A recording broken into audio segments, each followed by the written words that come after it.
It is said that on the 18th birthday of certain individuals, a divine being grants them a playing card with supernatural powers. There are 52 types of playing cards, each with a unique power. Those who receive a supernatural playing card are allowed to enter the best school for supernatural abilities. School beauty, I have the Queen of Spades, which can conjure various weapons. Rich second generation, my dad has the Jack of Diamonds, which can generate unlimited money. Meanwhile, somewhere, a young man uses all 52 supernatural abilities from his playing cards. Everyone is shocked and stunned. What card do you have? The young man looks and says. You're the busiest in the circus, the wildest in Gotham City. You stand guard in front of McDonald's, the kings and jokers in the playing cards. Please see the book title, Chapter 1, the performance begins. Can I borrow your phone for a moment? Traffic flows like water, and neon lights flicker. A sexy woman in red leans against the riverside railing, silently scrolling through videos, suddenly startled by a clear young voice. Sorry, it will be quick. A boy named Joku appears beside her, looking quite innocent. The woman raises her eyebrows, a bit wary, but when Joku opens his palm, she hesitates and hands over her phone. Joku takes it, taps the screen a few times, and quickly brings up an image, a coin. The woman frowns, unsure of what he intends to do. Actually, I'm a street magician. I'm practicing magic. In a moment, I will make this coin appear from the phone. The woman's eyebrows gradually relax as she watches Joku with interest. No problem, little magician, go ahead. Joku's fingertips glide over the screen, and a cold metallic glimmer flashes instantly. The next second, in Joku's left hand, a 1 yuan coin reflects a silvery light. The woman's eyes widen, and she exclaims in surprise. 2 seconds later. Clap, clap, clap. The woman applauds. That was amazing. In the distance, some passers-by are also drawn to the commotion and can't help but come closer. Chapter 2, Got Caught Name. Joku. Age. 17, the short, stout police officer across from him looks up, frowning. Be honest. Really 17. Joku responds innocently. You're full of it. The short, stout officer slams the table. You must be 18. The tall, thin officer beside him stops him. Hey, civil law enforcement. Then he smiles kindly. Young man, breaking the law, won't your parents be sad if they find out? My parents are deceased. The two officers are stunned for a second. Sorry. The short, stout officer clears his throat. Now tell me why you used your superpower. Joku blinks a few times. What do you mean? Are you playing dumb? The short, stout officer taps the table with a pen. Someone reported that you made a coin and a phone appear out of thin air in front of countless civilians, and you caused the entire city to lose power for 5 seconds, civilians. This term sounds strange at first, but it is quite normal in this world. Joku is a transmigrator. He crossed over from Earth to this world when he was very young. However, the technology level and climate here are almost identical to Earth. The only difference is that the political system in the Dragon Kingdom is a monarchy with nobles, a king, and civilians. Chapter 3, Noble School. Upon entering the house, Joku immediately observes a note. A strong scent of perfume wafts through the air. He frowns tightly.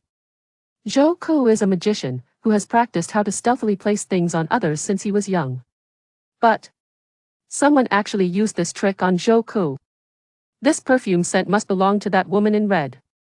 Joku is certain that the woman never came close to him. As a skilled magician, he wouldn't give anyone the chance to approach him secretly. So, how did she do it? How did she put the note in his pocket without touching him? After a moment of thought, Joku quickly arrives at an answer. Perhaps there is some supernatural ability that can instantaneously transfer objects? Supernatural ability. He has it too. Divine card Joker. He pulls out that playing card. The original Joker card has transformed into another card. The King of Clubs, what are you thinking about? A sharp voice suddenly appears. Whoa, the divine card is talking? Hey, I'm not a divine card, I'm the deity who granted you the Joker card. You can call me Jester God. Chapter 4, Bloodline Testing. Ju-Kei looked up and saw a uniquely dressed boy. The boy had long, smooth hair, and if one didn't pay attention, it was hard to distinguish his gender. His attire was very simple, if it weren't for the fact that this school only accepted nobles. Ju Kei would have thought he was a commoner like himself. Ju Kei politely replied, "Yes. May I ask if you are as well?" The long-haired boy shouted, "That's great. I'm so nervous right now, worried I won't pass the test, I'm scared to death. Finally, I've met another new student like me. My name is Jong Yong. May I ask what yours is?" "Oh, I'm Ju Kei. What a rare name. You must be from an unknown noble family like me." "Ha ha. My family is almost as poor as commoners. My parents have to spend a lot of money to send me to school." Jong Yong flipped his long hair and said, "Hey, I heard that there's a legendary figure among this year's new students."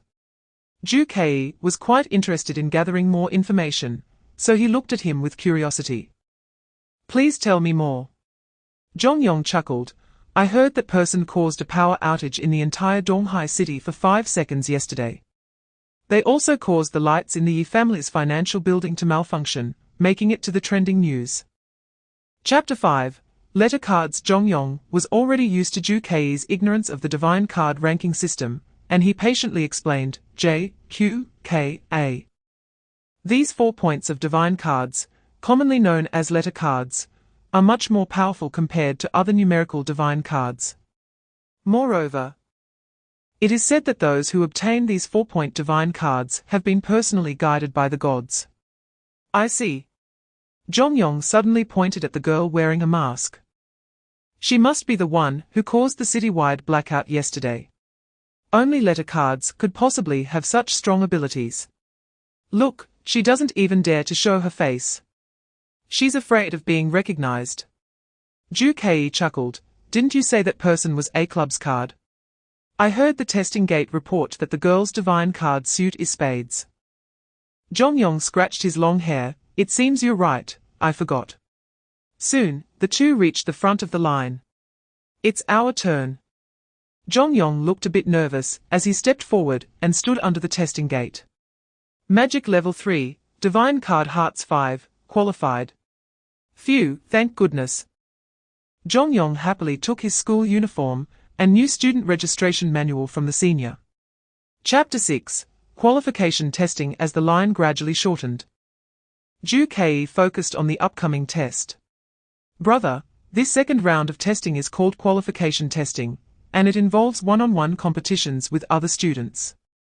Jong Yong looked towards the second round of tests ahead, but it only assesses qualifications, it won't eliminate anyone. Losing doesn't matter. Ju Kei also looked forward. The person in charge of the second round of testing was a senior girl. She had short hair, very fair skin, looked exceptionally beautiful, and was dressed elegantly and luxuriously. Many new students cast eager glances at her, and a few bold boys even approached to chat. However, this girl seemed indifferent, her expression cold.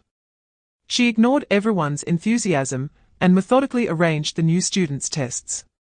As Ju Kei got closer, he noticed a small medal pinned at the collar of the senior girl's outfit. A red ruby heart-shaped brooch. Ju Kei couldn't help but look at it a few more times. "Hey, brother, you're not staring at Senior Zhua, are you?" Jong Yong clearly noticed Ju Kei's gaze. "Don't even think about it. This senior is famously known as the Ice Queen of the school, very proud and aloof." Chapter 7. Russian Roulette. After Ju Kei recovered from the momentary dizziness, he began to carefully observe his surroundings. It was a small classroom. There was only one desk, 2 chairs, and a blackboard in the entire classroom. He sat on one of the chairs. The other chair was occupied by his opponent in this round of testing, a student in black clothing. Suddenly, a sharp knife appeared on the back of his chair, pressed against his spine. Ju Kei felt the cold touch of the blade and couldn't help but feel his hair stand on end. He was startled for a moment, but quickly calmed down. He couldn't act rashly. The test should have already started once he entered this room. This classroom was likely the exam room. Ju Kei recalled the spinning wheel on the computer screen, which pointed to luck. He kept guessing in his mind how luck would be assessed. Rock, paper, scissors. Rolling dice. or drawing playing cards to compare sizes. Just as Ju Kei was lost in thought, the blackboard flickered with light, slowly revealing a few lines of text. Second round of entrance test, qualification testing. Testing focus, luck. Assessment content, Russian roulette, Russian roulette. Ju Kei was quite familiar with this term. He had seen it in many films and TV shows. Chapter 8, Sudden Exam Question. Ju Kei raised the gun, bringing it close to his head. The barrel felt cold. The touch against his temple was chilling. There were 5 bullet slots left, 1 bullet. The chance of getting shot was 1 in 5, which is 20. Not particularly high. But luck was unpredictable, and a single shot could indeed hit. Ju Kei closed his eyes and pulled the trigger. Click. Ju Kei let out a breath of relief. Second shot. Missed. After all, a 20 chance was still there, he couldn't be that unlucky. Ju Kei moved his shoulders and was about to hand the gun to his opponent when the system voice in the examination room suddenly rang out. Ding! Sudden exam question issued. Please complete a small task to transfer the gun. Otherwise, you must shoot yourself again. Sudden exam question. Complete a small task to transfer the gun. The images in the classroom were transmitted. As Zhong Xingyao performed a series of actions, a large screen lit up, clearly broadcasting the entire process of this life and death assessment. Russian roulette was originally the school's luck assessment exam question, but now, the guns were real. This meant that if one got shot, they could actually die. Chapter 9, The Most Important Thing in the World. Sudden exam question. Please answer the following question within 5 seconds. If incorrect, you must shoot yourself again. Listen to the question. What is the most important thing in the world? Countdown, 5 or what?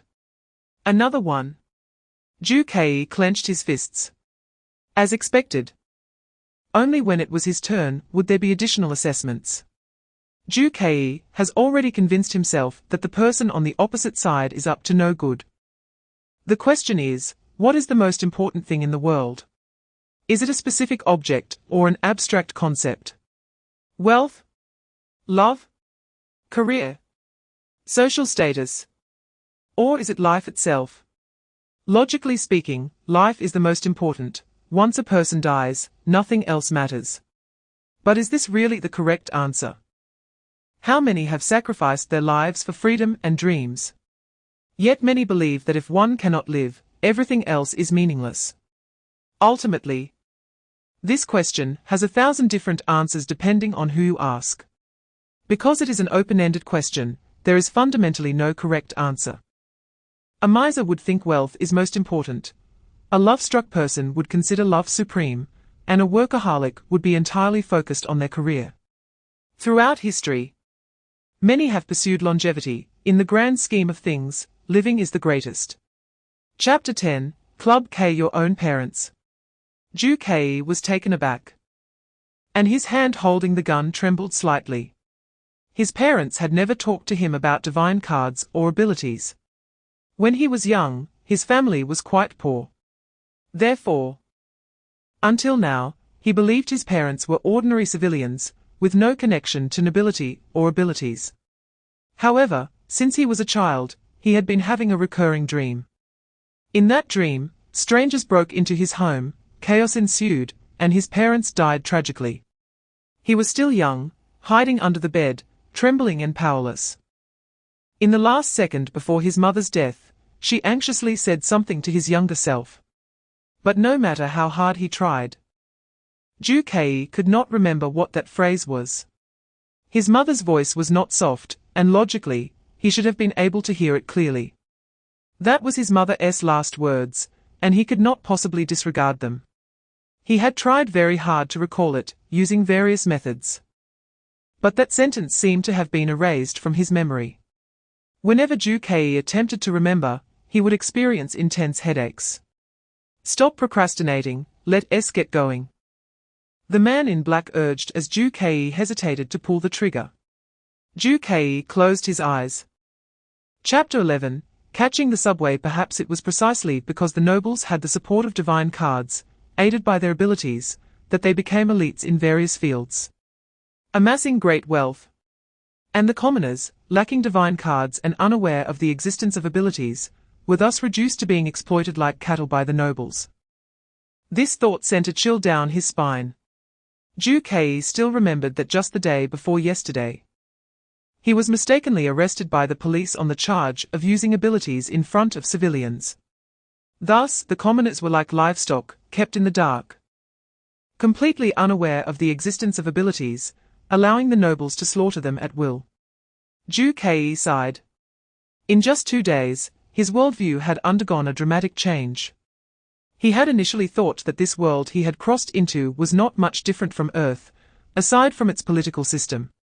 However, the emergence of divine cards, abilities, magic schools, and the Skull Society assassins made Zhu Kei realize how little he actually knew about this world.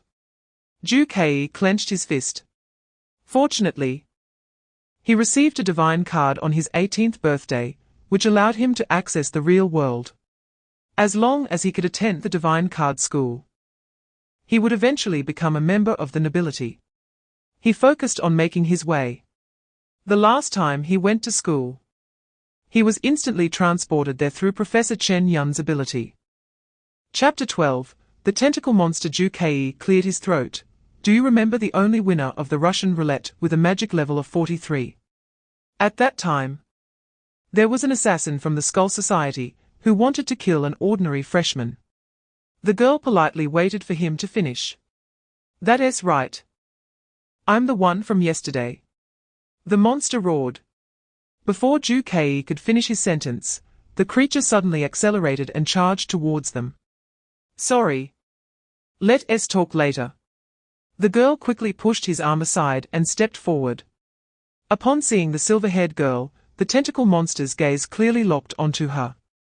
Then, it emitted a hollow voice. Target detected. Huh?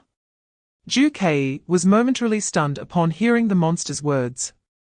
Detected target. Is this girl really the target of this tentacle monster? Does your Skull Society want to kill so many people at once? Zhu Kei stood frozen, seemingly feeling the helpless gaze of the girl ahead, and suddenly felt a bit embarrassed. Ding, divine card joker, ability activation conditions met. Why did the divine card activate? Zhu Kei clearly remembered what the sharp voice said when he received the Joker divine card. Chapter 13, Heart 7. Based on the tentacle monster's inner thoughts. As long as the distance is too far, this creature would switch to attacking another person. In both instances, the monster ignored all other passengers on the train and only targeted him and the silver-haired girl. It seemed that only the two of them met the criteria for its killing targets on the entire train. Moreover, if one of them increased the distance, it would then attack the other. Just when the tentacle monster was about to kill that girl, Zhu Kei inadvertently took a step forward. Therefore, the monster threw the girl aside and turned to attack Zhu Kei. Zhu Kei arrived at a hypothesis. The monster can only kill one person, so it will only attack the one closest to it among the two. Verifying this idea is simple. Zhu Kei looked up and shouted to the silver-haired girl, "Run towards me." What? The silver-haired girl was taken aback. Trust me. The silver-haired girl looked him up and down, weighing the pros and cons, and ultimately decided to follow Zhu Kei's instructions and ran towards him. Changing attack target. The tentacle monster abandoned Zhu Kei and turned back to attack the girl. Stop! Zhu Kei shouted quickly. Chapter 14, The Princess. How did you do that? She blinked, her voice cool and crisp. Do what? The silver-haired girl asked in surprise. Freeze that monster in place. She hesitated and continued, generally speaking, individual divine cards can immobilize people. But I only saw you take a step back, and that monster suddenly stopped moving. During that process, I didn't see you use a divine card. Zhu Kei did not want to reveal that he had used the Heart 7 divine card. After all, in yesterday's bloodline test, his divine card was the Club K. Normally, a person should only have one divine card. I don't know either. I guess it was just my charm that left it stunned. He deliberately made a joke to distract her attention and make her overlook the issue. It seems that the person opposite has seen Ju Kei's intention. And with a faint smile, said understandingly, "Forget it, I shouldn't have asked. Hello, my name is Suchensi, thank you for saving me." The girl slightly performed a noble etiquette, her posture standard, elegant, and dignified. Ju Kei pulled out a piece of tissue and silently wiped the bloodstains on his face. No need to be polite. My name is Ju Kei. Chapter 15, Seat Suchensi stood tall. Her enunciation clear. I am honored to represent the new students and give a speech on stage. Most of you may recognize me. But what I want to say is that I hope everyone does not see me as a lofty princess, but as an ordinary classmate. Jongyong was instantly stunned. So she is the princess. No wonder she is so beautiful. Ju Kei covered his face slightly with one hand, pretending not to be familiar with the boy next to him. Suchensi continued her speech, but most of the content was somewhat official. Only one sentence left an impression on Ju Kei, which was something she had said before. I hope that in the future there will be no gap between nobility and commoners.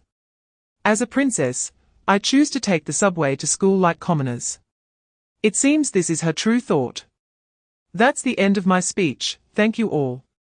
She put down the microphone and walked towards the audience. Claps erupted in the audience like thunder. But most people were not paying attention to her speech, but rather because she was a princess. Hey, hey, hey, the princess is coming towards the audience.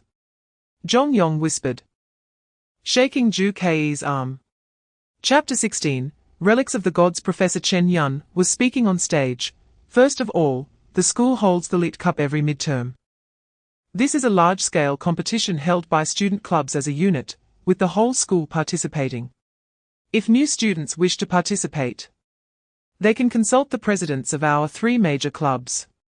By the way, you have already met 2 of them during the first 2 rounds of entrance testing. Ju Kei lowered his head to recall, and indeed, during the new student testing, 2 seniors had invited him to join student clubs. One was a tall senior with darker skin, Li Hanfeng, and the other was a seemingly aloof short-haired senior, Zhuang Xingya.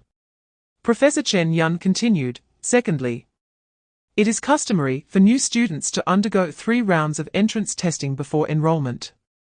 But due to some unavoidable factors, we only conducted up to the 2nd round. At this point, Professor Chen Yun paused for a few seconds. Ju Kei felt as if she was smiling and looking at him, blinking once. So, the most important 3rd round of testing, the comprehensive test, will be held 1 week after enrollment.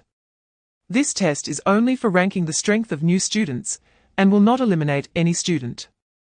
Chapter 17, The Campus Network. Bet Ju Kei turned his head, and saw a flamboyantly dressed boy surrounded by numerous noble classmates, with a square medal shining on his chest. Ju Kei remembered him, Yi Lingqian. Ju Kei let Jongyong go back first and then turned to say, yes, may I ask what you want? Yi Lingqian held his head high. A commoner with a magic level of 43 is really beyond my expectations. I thought low bloodline little nobles and commoners were all useless. He grinned, his voice sharp. Around him, Yi Lingqian's followers burst into laughter. Ju Kei frowned. Just say it, what do you want? Yi Lingqian snorted, actually, I usually don't talk to commoners at all. I think they are dirty and unworthy. When I take followers, I also never consider those below mid-tier nobles. However, your performance during enrollment wasn't bad. I have no other intentions, just that in 7 days, it will be the comprehensive test, and this year's test is different from the usual. The champion will receive a relic of the gods. I want to be the champion, and I can't do it without a good follower. A great person who wants to achieve big things always needs many subordinates.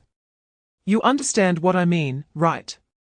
Chapter 18, Title Contest. It's Senior Liu Yingming. It is said that he comes from an unknown small noble family, but he has excellent grades and a high level of control over abilities. Yes. I also heard that he is the president of the Diamond Club among the three major student clubs, on par with Li Hanfeng and Zhuang Xingyao. Indeed. I heard that the three major tests in the new student assessment each year are presided over by the presidents of the three student clubs. Zhu Kei listened to the students around him whispering. Senior Liu Yingming's voice was very calm. And each word was pronounced clearly. This test is the third round of new student enrollment assessment, the comprehensive test, which comprehensively assesses the student's physical fitness, intelligence, decision-making ability, adaptability, and other comprehensive levels, and strives to simulate real-life situations. The comprehensive test is the most important test in the new student assessment. And it is also the test with the longest duration. The comprehensive test is divided into 3 phases, lasting a week, with each phase connected to the others. The one about to be conducted is the first phase of the comprehensive test. This phase mainly lays the foundation for the remaining 2 phases. Those who win in this phase will gain an advantage in the comprehensive test. Now, let me introduce the content of the first phase test, Chapter 19. Initial identity. Zhu Kei showed this list to Zhongyong. Some people's names are not on it. Really? Let me see. Zhongyong stared at the name list and quickly scanned it. It seems that Yi Lingqian's name is missing. Oh? And the princess's name is not on it either. Let me count how many people are on this list. Zhongyong started from the first one, 123. No need, I have already counted. Zhu Kei interrupted him, 50 rows, 20 columns. Exactly 1,000 people. Oh? Zhongyong seemed to realize that counting was a bit silly and scratched his head in embarrassment. So, what does it mean that there are 1,000 commoners? Zhongyong touched his nose. Zhu Kei rested his chin on his hand and said softly, I remember that the kings are the top 3 in scores. Nobles are the top 500, and commoners are the last 1,000. This competition has just begun, and there are exactly 1,000 commoners. So I deduce that everyone's initial scores are different. There are 500 students whose scores are higher than ours from the start. Outside the examination room, numerous senior students were paying attention to this test. Chapter 20. Violent Princess. Outside the examination room, campus network news continued to emerge. Rankings have changed, someone has scored. What? Who scored? It is the eldest son of the Yi family, Yi Lingqian. Someone posted the rankings again. Score ranking table: 1 Zhongliang, King 300, 2 Wang Li, King 300, 3 Shuxing, King 300, 4 Yi Lingqian, Noble 60. Ha ha ha, great. I voted for Yi Lingqian. Those supporting Su Chenxi and Zhu Kei are going to get slapped in the face. At this moment, the number of supporters on the voting list is rapidly changing. Yi Lingqian's votes skyrocketed by over 100, reaching over 600, leveling with Su Chenxi. Meanwhile, Zhu Kei's votes still linger around 300, although he remains in third place. There is still a significant gap compared to the top 2. Just then, Zhu Kei's votes quietly increased by 1. Some sharp-eyed individuals immediately noticed who had cast that vote in the voting backend. Liu Yingming. He actually supports Zhu Kei. He is the chief examiner for the third test. Chapter 21. Rule announcement. Oh, I've seen her ability. She can conjure weapons out of thin air, very strong. Zhu Kei stuffed another piece of cookie into his mouth. That makes sense, after all, she is the Queen of Spades. And the spade suit tends to lean towards combat power. Plus, she is a queen, so her combat strength is definitely top-notch. The two exchanged comments about the war outside, occasionally munching on popcorn, seemingly detached from the chaos. Su Chenxi had already eliminated all her classmates in the area, raising her gun and shifting positions, as if searching for new targets. The two of them stopped watching her and looked for other interesting scenes. Speaking of which, Zhu Kei. With all this craziness outside, are we just going to hide here and score 10 points? Have you played PUBG? Surviving to the end is winning. It doesn't matter how many kills you get, if you can't survive, it's all for nothing. Ju Kei took a sip of soda. Stop fighting. It seemed to be a girl's voice. Ju Kei and Jongyong turned to look in the direction of the voice. In the center of the playground, a short girl with a ponytail shouted. Her voice was thin, but filled with courage. The school organized this competition not for you to harm each other. Chapter 22 Counterattack. Ju Kei clearly saw the student with a scarred face stab the fat boy with a sharp knife. However, at the moment the blade made contact with the fat boy, the knife was directly bounced away. At the same time, the scarred-faced student's body was suddenly blown apart. Moreover, based on the fat boy's reaction as he looked at his watch, along with his ecstatic expression, it was clear that the fat boy had undoubtedly gained the scarred face's points. It was indeed the fat boy who had killed the scarred face. However, what Ju Kei couldn't figure out for the moment was why the fat boy looked so surprised. Could it be that he accidentally killed the scarred face? After pondering for a moment, Ju Kei glanced at the large screen. Rule 1, Spade Assessment, Jungle Law, points will not increase without reason, but will be transferred through killing. Rule 2, Not Disclosed. Rule 3, Not Disclosed. The undisclosed rules can also take effect. Thus, the scarred face's bizarre death must have been due to some rules coming into play. Hey, Ju Kei, what are you looking at? Jongyong noticed Ju Kei suddenly stop eating popcorn and couldn't help but ask. Ju Kei didn't respond, just pointed in the direction of the fat boy. Chapter 23 Overturning the King. Ju Kei whispered, I know the reason the fat boy survived. I've also figured out what a certain hidden rule is. The abilities of the Spade suit cannot necessarily be stronger than those of the other suits. After all, this is an comprehensive test, not just a test of combat power. There must be a way for the weak to overcome the strong. Jongyong's eyes widened. Ju Kei, you actually discovered the rule in advance again. Ju Kei glanced at him lightly. Not long after the first killing incident started, the examination room announced the first related rule. I suspect that once a rule is triggered, it will be announced shortly after. The second rule is that there is a chain of countering identities. Countering chain. Jongyong was a bit confused. Ju Kei continued to explain, kings can kill nobles. Nobles can kill commoners. Commoners can kill kings. If someone tries to do the opposite, for example, if a king wants to kill a commoner, they will be rebounded and die themselves. This explains why the scarred face could easily kill that female classmate, but stumbled when trying to kill the fat boy. Jongyong instantly understood, oh.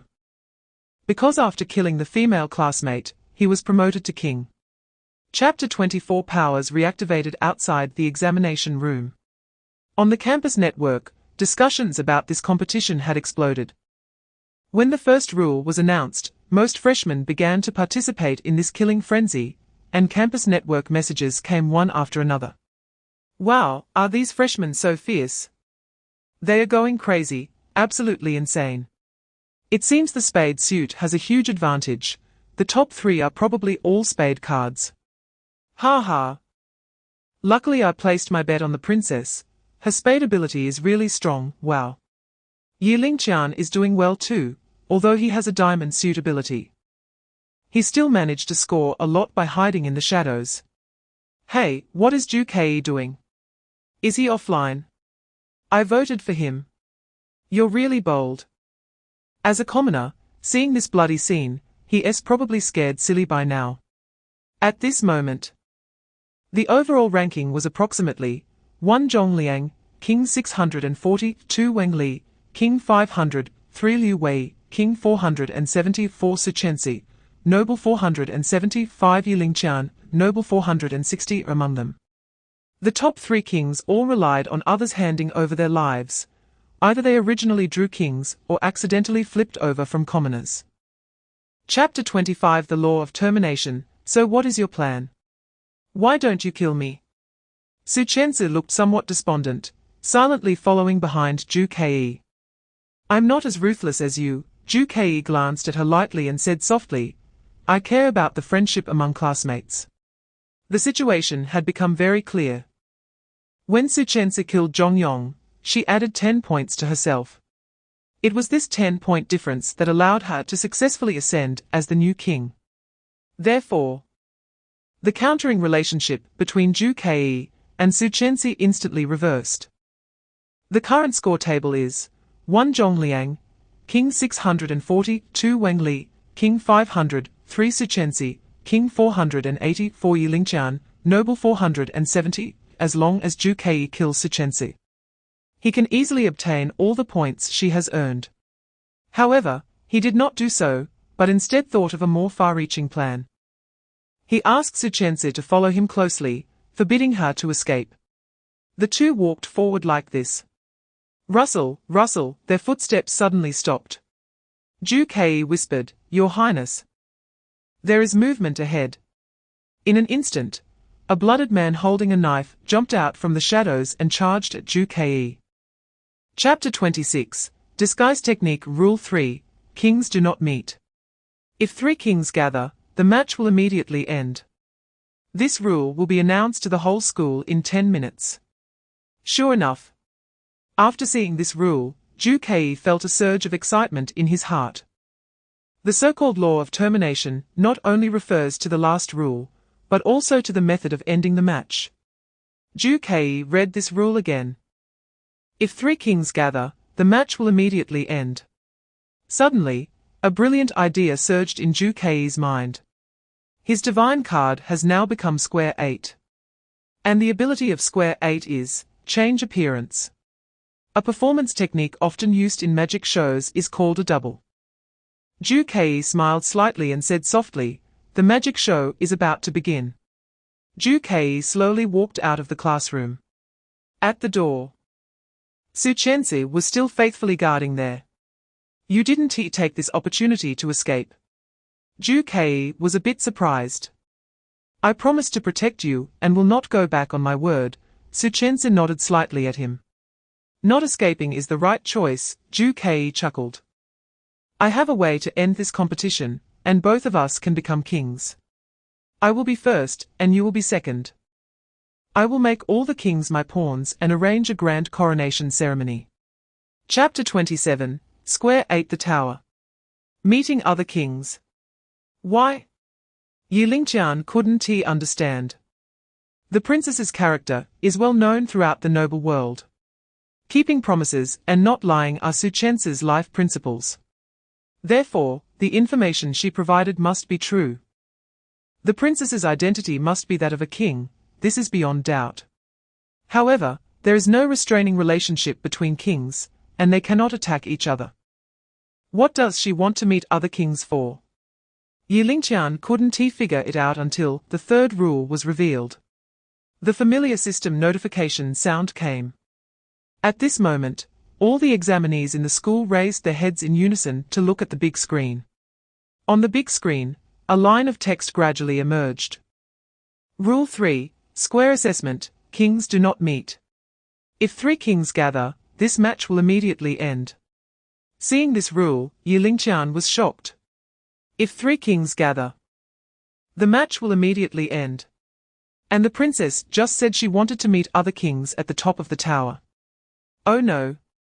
He suddenly realized. His score has not yet reached the top 3. He cannot let the game end like this. Yi Lingqian no longer hesitated and quickly rushed towards the tower, disregarding whether he would be attacked by others. Chapter 28, Talent Competition. Outside the exam room, countless upperclassmen focused on the live broadcast of the simulation exam. A second later, the scene of Ju Kei stylishly cutting off the heads of 2 kings came through. Ah, wow, wow, wow. Countless students cheered and celebrated. At this moment, an ordinary commoner instantly reversed the situation, jumping from the bottom of the rankings to gain overwhelming points. Ju Kei firmly held the first place, with a score higher than the combined scores of second and third places. On the campus network's hottest pinned post, many upperclassmen who voted for Ju Kei were extremely excited.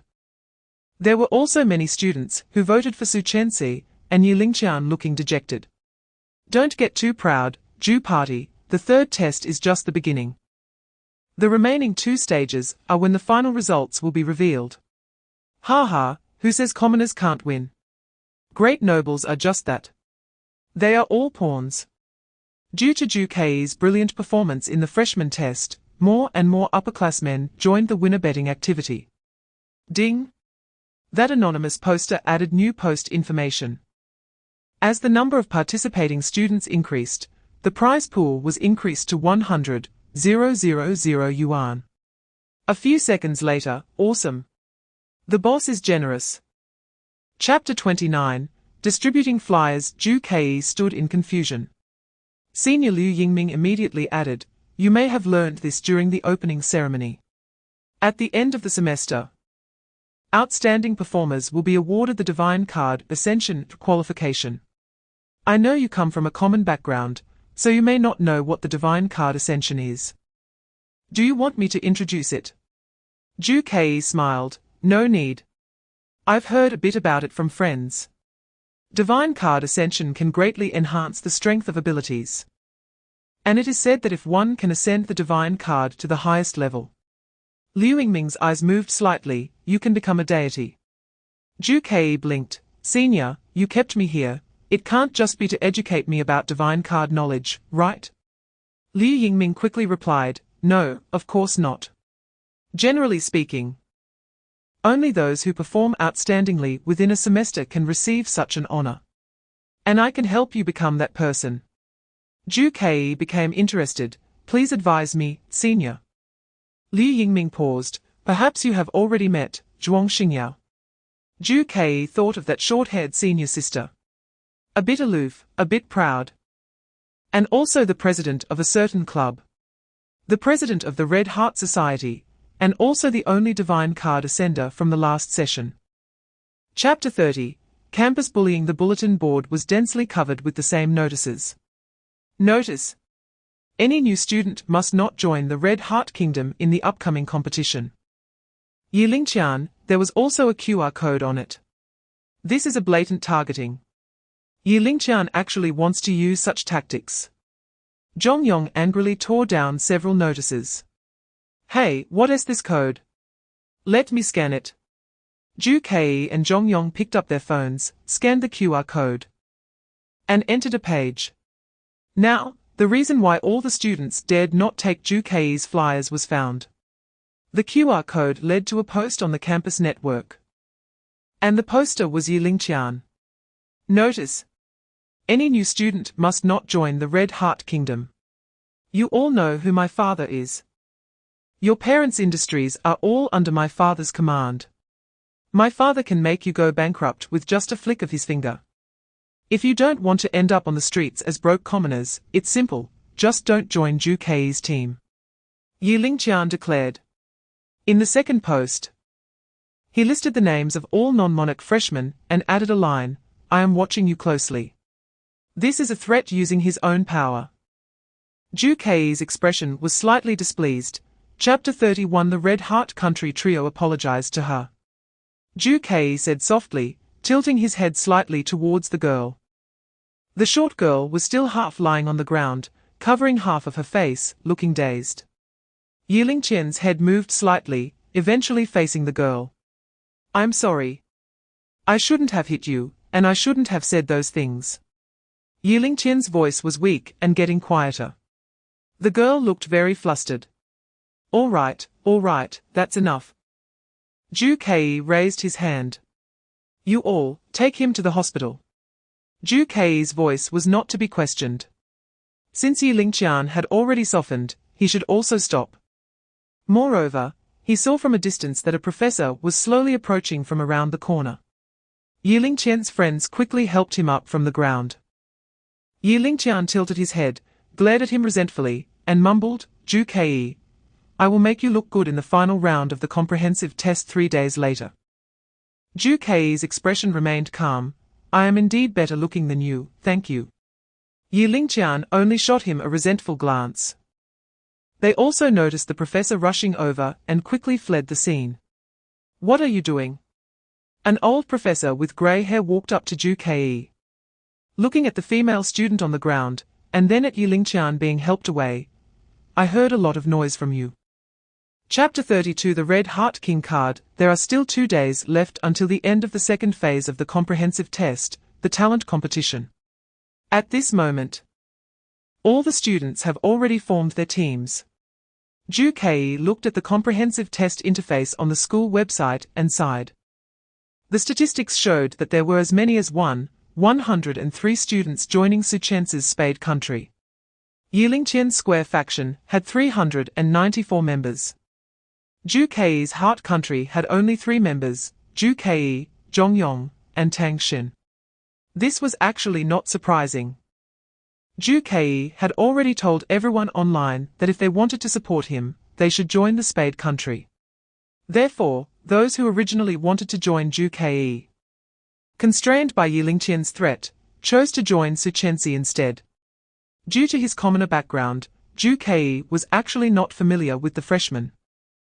Rather than gaining more unfamiliar teammates, it was more practical to find a few trusted acquaintances. However, looking at the number 3 under the Red Heart country, he still sighed slightly. After all, Senior Liu Yingming had also said that the more teammates, the more advantageous the competition would be. Hopefully, in the test the day after tomorrow, the number of team members won't be that important. Besides having too few supporters, Zhu Ke had another worry. He gently took out his king card. Chapter 33 Spade and Square King cards. The last day. There is only 1 day left before the final test of enrollment begins. Zhu Ke had already unraveled the mystery of his king card. But it was not enough, far from enough. How could it be acceptable to only solve the one in his hand? There are 3 king cards. He wants them all. The gods granted divine cards to those with exceptionally high talents, which were the original nobles. In history class, the old professor was still tirelessly recounting the world's history. Countless students below were dozing off. Zhu Ke was bored, resting his head on the desk, fiddling with his king card. It wasn't that he was unwilling to listen. It was just that on the first day of school, Zhu Ke had already flipped through the textbooks. He had read all the basic knowledge. He was staring at a silver-haired figure in the front row, who was listening intently. Su Chenzi was sitting straight, staring at the blackboard without blinking. After class, he had to find a chance to ask her about her king card. Ding ding ding, the class bell rang at the right moment. Zhu Ke yawned, stretched, and was just about to get up to find the princess for information. But unexpectedly, the silver-haired figure flashed past and sat down in front of him. Su Chenzi actually came to him first. Oh? I was just about to find you. Zhu Ke blinked. You go ahead, what is the matter? Chapter 34 The Battle of the Three Kings. The spade specializes in martial power, the heart controls the mind, and the square creates change. So Zhu Ke folded and stacked this king card, quickly turning it into a paper crane. The next second, this paper crane seemed to come to life. Floating in the air. Its beak slightly opened, revealing a line of silver thread. This silver thread was still the same as the previous 2 times. Quickly forming a line of text. Class oppression still exists. Class oppression. Zhu Ke quickly reacted. It referred to the second rule of the first phase assessment last time. The king executes the nobles oppress the commoners overthrow the king. Now he had everything. At this moment, Zhu Ke had collected all the hidden information of the 3 king cards. Kill to score. Class oppression still exists. There can only be 1 king. It seems that tomorrow's competition will be very similar to the one 7 days ago. The rules of the competition 7 days ago were similar to this. Scores would not increase for no reason, but would be transferred through killing. Different identities have a chain of restraint. However, the third rule has changed. The rule 7 days ago was that if the 3 kings gathered, the competition would end. This time, only 1 king can remain. Zhu Ke speculated that this was the rule to end the competition. Chapter 35 Sanitary Napkin. Zhu Kei quickly held his breath, and hid in the shadows to observe. The footsteps slowly approached. Two people were coming, and their conversation reached Zhu Kei's ears. Yi Lingqian actually hid himself and let us scout. Alas, what can we do? After all, he is a great noble, a rich second generation, and he is our team's king, so we have to listen to him. He said that as long as we see Zhu Kei and his teammates, we should kill them without mercy. The key is, can we really beat Zhu Kei? He is a genius with a very high level of magic element. Zhu Kei became serious. Unluckily, these two were actually from the Square Country, Yi Lingqian's teammates. Zhu Kei held his breath, motionless, quietly waiting for them to leave. He did not know the identities of these two, and he absolutely could not expose his position. The footsteps gradually faded away. Zhu Kei took a deep breath and sat down on the ground. At least he learned two pieces of information from this conversation. First, Yi Lingqian did not intend to take the initiative, but was hiding. Second, Yi Lingqian held a strong hostility towards him, instructing his subordinates to search for him. What is this? Just as Zhu Kei was contemplating his next move, he noticed a small box partially hidden in a small pile of grass in front of him. Chapter 36, The Trick of Impersonation. At this moment, the three of them all focused their gaze on the bloody sanitary napkin on the ground. Cough. Do you believe me if I say I'm a woman? Zhu Kei said awkwardly. Zhong Liang and Wang Li widened their eyes, looking at him as if he were a lunatic. You're a woman. Zhu Kei took a step forward. The two of them retreated in fear. Don't come any closer. Zhong Liang and Wang Li were completely confused. At this moment, their thoughts were, why? He isn't afraid of us at all. Why doesn't he recognize us? Why does he have a bloody sanitary napkin in his pocket? Cough. Zhong Liang, do you remember how we died last time? Wang Li whispered to his companion. Of course. The original Su Die princess suddenly had a Sichuan opera face change, and turned into another person. Zhong Liang replied in a lowered voice. Are you saying the person in front of us is also fake? Zhong Liang responded quietly. It must be. The person opposite us has used a disguise ability. Wang Li said confidently. Exactly. Everything makes sense now. Why Zhu Kei isn't afraid of them? Why Zhu Kei doesn't recognize them? Why Zhu Kei is on his period? Chapter 37, The Spoils of War. Zhu Kei kept moving and finally arrived at the low mountain on the island when it was completely dark. At this moment, he reached the place where he had agreed to meet his teammates, in front of a black house. Zhu Kei gently walked up to the large iron gate, pushed it open a crack, and looked inside. It seemed to be filled with all sorts of clutter. He pushed the door and entered. It was only after entering the house that he noticed something unusual. What he saw was not clutter, but countless standing figures. Could it be that someone else had occupied this place first? Zhu Kei immediately hid in the shadows. However, after waiting for a long time, those figures remained motionless. Zhu Kei felt that something was off and slowly walked out to a figure nearby. He then discovered the reason these figures were not moving. They were not real people, but realistic dolls. The dolls emitted a foul, decaying odor, and were wrapped in yellowed strips of cloth. They looked like mummies. Zhu Kei shook his head, not intending to study these dolls any further. Zhu Kei opened the chat panel on his wristwatch and quickly typed a few words. I have arrived. I'm almost there. Tang Xin's message quickly came in. Suddenly, Zhu Kei felt someone pat his shoulder. Chapter 38, Exploring the Warehouse. All right. Maybe we can find more food. Zhong Yong was full of energy. So, the three of them prepared to explore the warehouse separately. The warehouse was tall and large. But aside from a bunch of seemingly motionless stripped dolls, there was almost nothing in sight. Zhong Yong, search the east. Tang Xin, search the west. I'll take the middle. After Ju-Kei arranged everything, he began the process of exploring the treasure chests. In the middle section, there was a large pile of storage cabinets, but they were all locked and looked difficult to open. However, this was not a problem for Ju-Kei. As a magician, lockpicking was a basic skill. Ju-Kei took out his short sword and picked up a piece of iron from the ground, carefully shaving off a small piece. This way, a lockpicking tool was made. With a bit of skill, ordinary locks were no challenge at all. Thus, the lockpicking operation began.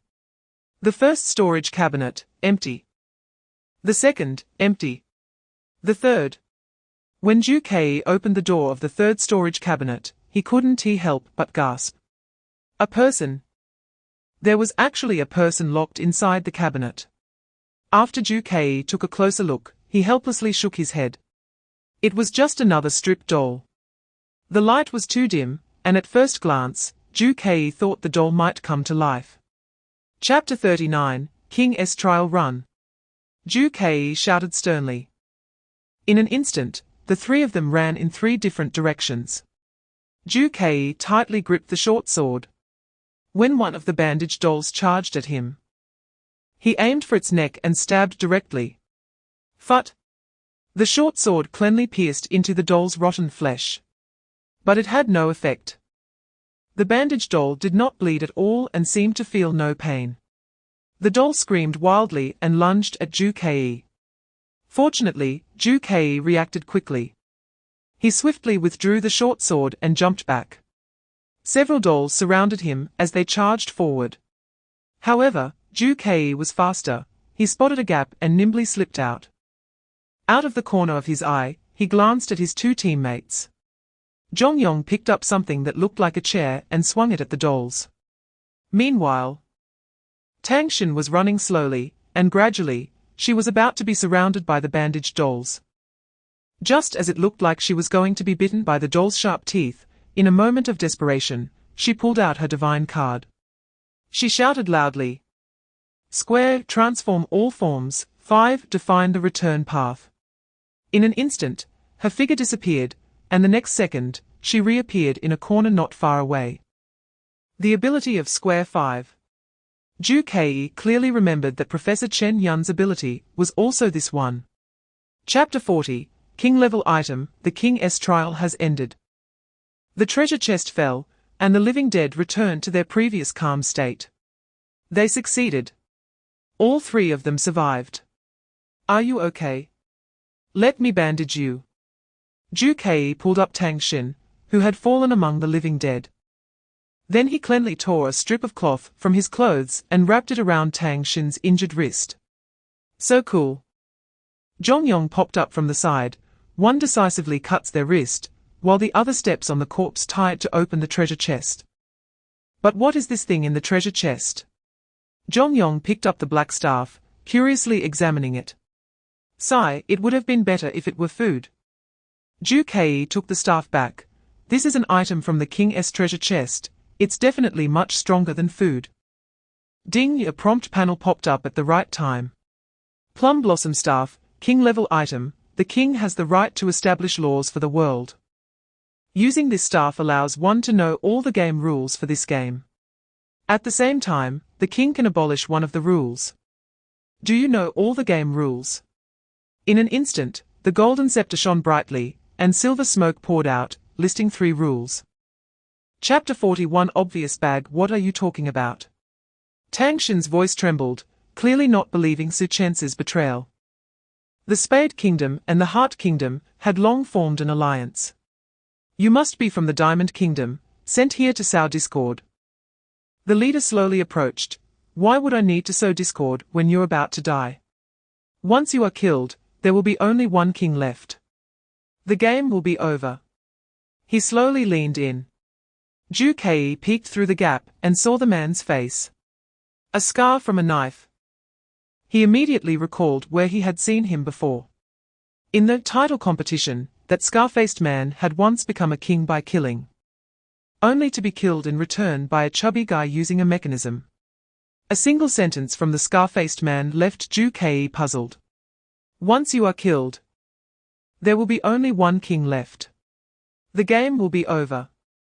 This statement revealed a lot of information. Firstly, this scar-faced man clearly knew the rule that there can only be one king. The only people who knew this rule, besides Zhu three from the Heart Kingdom, were Su Chenzi. Perhaps Su Chenzi had informed all the teammates of this rule through her watch. This also indicated that this scar-faced man was indeed from the Spade Kingdom. Chapter 42. Brother, you smell good. I am Chen Yun. I have been observing the students' movements outside the examination room. You are currently buried deep in the ruins. And your physical condition is very poor. You are suffering from the dual threats of hypoxia and hunger. AI assesses your probability of starving to death at 937. However, you can directly apply to give up this assessment and be teleported outside the examination room. After all, we do not wish for students to suffer this torment. Give up. What a joke. Zhu Kei replied directly, Professor, I will not give up. Tang Xin exchanged her life for mine. I will never waste it. But, even if you don't give up, your final outcome will still be starving to death in the ruins. Your current physical condition does not support your escape from this ruin. Zhu Kei frowned tightly. No, I can hold on. I can definitely escape. Zhu Kei, AI assesses your probability of starving to death at 937. The remaining 63 is your chance of dying from other accidents. And your probability of coming out of this ruin without eating anything is 0. Zhu Kei shouted, even if it's 0, I will fight. Zhu Kei's voice came through, weak as a thread. Chapter 43. Fire and Thunder. Zhongyong is dead. Tang Xin is dead. Su Chenzi is dead. He wants revenge. Zhu Kei does not know how many people participated in the plan to kill Su Chenzi. He also does not know how many people were involved in the attacks against him. All he can do is kill everyone. Zhu Kei muttered darkly. The wild wind howled on the island at night, and the entire forest swayed. The wind sounded like a vengeful spirit wailing in hell. The wind blew Zhu Kei's coat. And at this moment, he raised one hand high. In his hand, he held a black scepter. The plum blossom scepter can choose to remove any rule. At this moment, Zhu Kei had already thought about how to use it. I choose to erase the second rule. At this moment, the restraint chain instantly disappeared. An announcement was immediately made throughout the examination room. Attention all candidates, king-level item, plum blossom scepter has been used. At this moment, the rules have changed. User Zhu Kei, countless candidates looked up, gazing at this information. But they did not know what rule had changed. They also did not know that a Grim Reaper was awakening.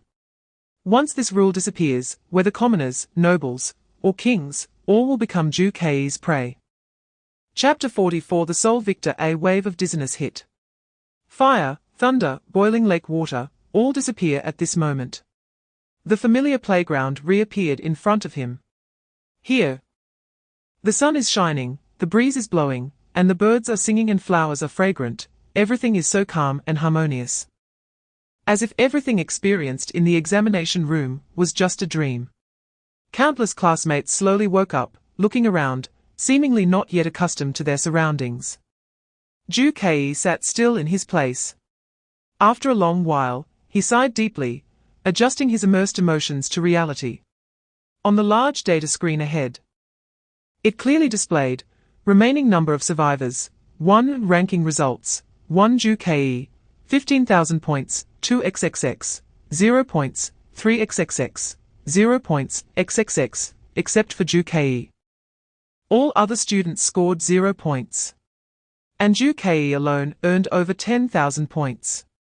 All the freshmen simultaneously turned their gaze toward Zhu Kei. Yet Zhu Kei's expression remained calm and indifferent. With an overwhelming victory, Zhu Kei is undoubtedly the champion. On the stage, Senior Liu Yingming also seemed stunned. After a few seconds of daze, he was the first to applaud.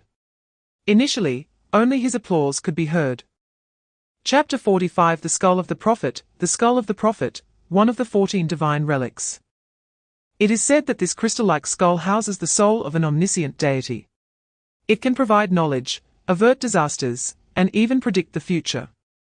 As of now, no one has been able to unlock all the functions of this crystal skull. Currently, this divine relic is stored in the underground storage room of the Divine Plate School. Clap.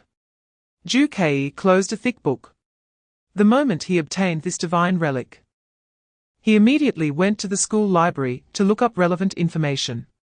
He had learned that these 14 divine relics were all very powerful, each possessing the potential to shake the entire world. And gathering all 14 would allow one to ascend to godhood. With such a powerful treasure, Ju Kei now possessed one. He also wondered why such a strong artifact would be awarded to students, and directly asked Professor Chen Yun about it. But Professor Chen Yun only said it was the principal's decision. Ju Kei sighed and picked up the glowing green skull again, staring into its hollow eye sockets. Hello. A voice, ethereal and devoid of emotion, suddenly appeared in his mind. Chapter 46 Basic Course on Demon Elements. Ju Kei, what a coincidence. A clear female voice came through. Ju Kei was yawning as he made his way to the teaching building for his morning class when he was suddenly approached by someone. He turned around to see Suchensi, still dressed neatly, walking towards him with her back straight. Hi, Ju Kei greeted briefly. Suchensi reached his side and asked, "Are you also going to the Fundamentals of Magic Substance class?" Ju Kei yawned again and replied, "Yeah, it's crazy to have class at 8 in the morning. For high school students, starting classes at around 6 is normal, but for college students like me, 8 is still too early." Suchensi smiled and said, "You should be careful not to be late. The teacher for this class is Professor Yuan Xing, and he doesn't have a particularly good temper. Moreover, he reportedly places great importance on students' lineage. Students below the middle nobility are not favored by him." Ju Kei didn't care much, whatever. He teaches his, I learn mine. Anyway, I finished the entire textbook last night. Suchensi's eyes revealed surprise. You're clearly a genius, but I didn't expect you to be so diligent. They walked side by side on the school road, drawing the attention of countless students around them, and many students were whispering. Chapter 47, The Mystery of Divine Card Ascension. I don't know, Ju Kei said lightly, his tone very calm. The classmates around him were in an uproar. Don't know. Ju Kei, the genius of magic substance and champion of the freshman assessment, actually said he didn't know for the first time. There was actually a question that Ju Kei didn't know the answer to. Not far away, Yi Lingtian burst out laughing. Ha ha, you finally got stumped. Clap, clap, clap. Rarely, Professor Yuan Xing showed a look of appreciation and actually applauded. Completely correct, he said. Huh? More than half of the class was confused. This question. I ask a student every year. But they don't know the answer, and will just make something up. I don't blame them, after all. How a divine card ascension is achieved is not included in the textbook. Even higher-level textbooks don't mention it. So, it's completely normal not to be able to answer.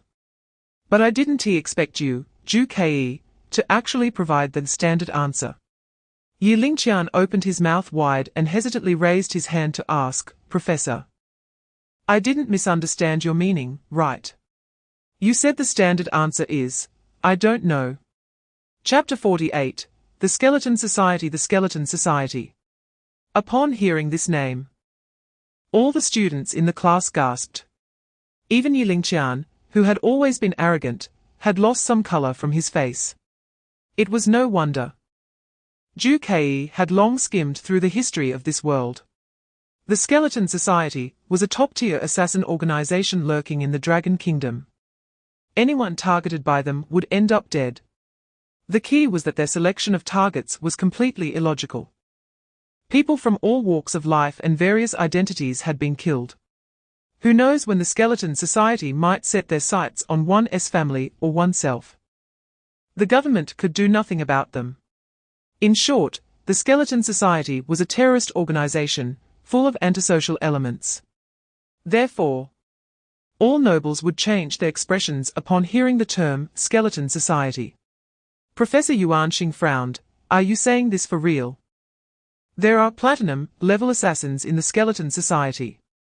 Su Chen sighed. Yes, but it seems that this platinum-level demigod does not possess particularly powerful combat abilities. Therefore, he cannot pose a fundamental threat to the entire Dragon Kingdom. However, platinum is still platinum. The strength of the skeleton society is comparable to that of the government. Chapter 49, Magical Artifacts. See me. That's right, Professor Yuanxing said. He insisted that you must possess him. But Zhu Kei asked, if I remember correctly. The Prophet's Skull is supposed to be the reward for the champion of the freshman assessment, right? What if I didn't win the championship? You will. Professor Yuanxing said confidently. This is the prophecy made by the Prophet's Skull. His prophecies have never been wrong. At this moment, all the classmates turned their attention to Zhu Kei. Zhu Kei was just pondering the professor's earlier words. His prophecies have never been wrong. And the Prophet's Skull had made two prophecies to Zhu Kei just yesterday. 1. Zhu Kei would learn his current magic substance level in this class. 2. Zhu Kei would face life-threatening danger, which could only be resolved by carrying a lighter. Up until now, this class had been calm. Although Zhu Kei had not let his guard down for a second, no signs of danger had appeared. Neither of these two prophecies had come true so far.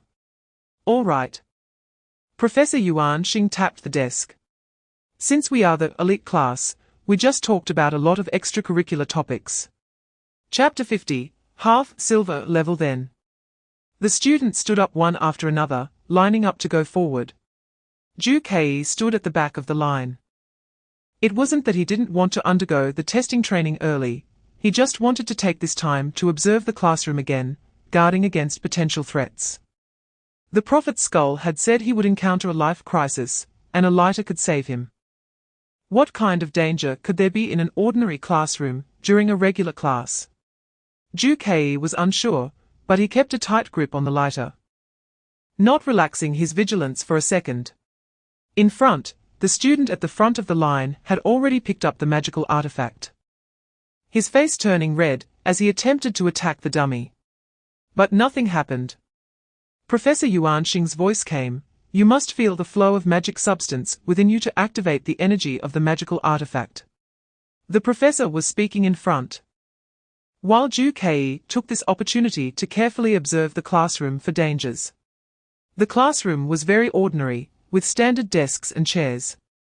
There was a blackboard and multimedia tools in front, and a clock at the back. None of these things seemed capable of posing a life threat to Zhu Kei. Zhu Kei refocused his attention on the training ahead. Chapter 51, Magic Substance Detector. Half Silver Level. When the students heard what the professor said, they all looked towards Zhu Kei. Zhu Kei naturally understood the meaning of half silver level. A magic substance level above 100 points meant that the divine card was silver level. But a magic substance level between 50 and 100 points, while still copper level, was nearly twice as strong as those with levels between 10 and 50 points. Therefore, this stage was referred to as half silver level. Professor Yuanxing stood in place, looking at the chaotic state of the classroom, then lowered his head to look at the shattered crystal ball magical artifact on the ground. Suddenly, he raised his head excitedly. No, I actually encountered this chance, it's too low. He turned to Zhu Kei. Wait a moment. I'll go get the magic element detector. After saying this to himself, he suddenly left the classroom. The magic element detector.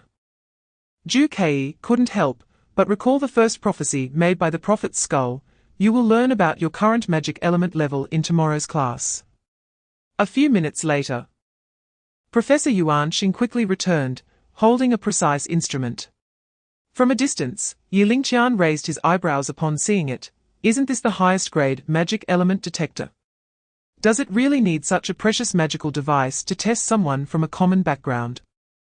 Chapter 52, the awakening of the undead Ju Kei took it and immediately felt that this crystal ball was much more stable than the previous one. The crystal ball emitted a faint glow, but unlike the last one, it didn't shake or explode. Holding the magical crystal ball, he focused his gaze on the puppet in front of him. His eyes gradually filled with killing intent. The magic element flowed within him, and he felt energy gathering at the center of the crystal ball.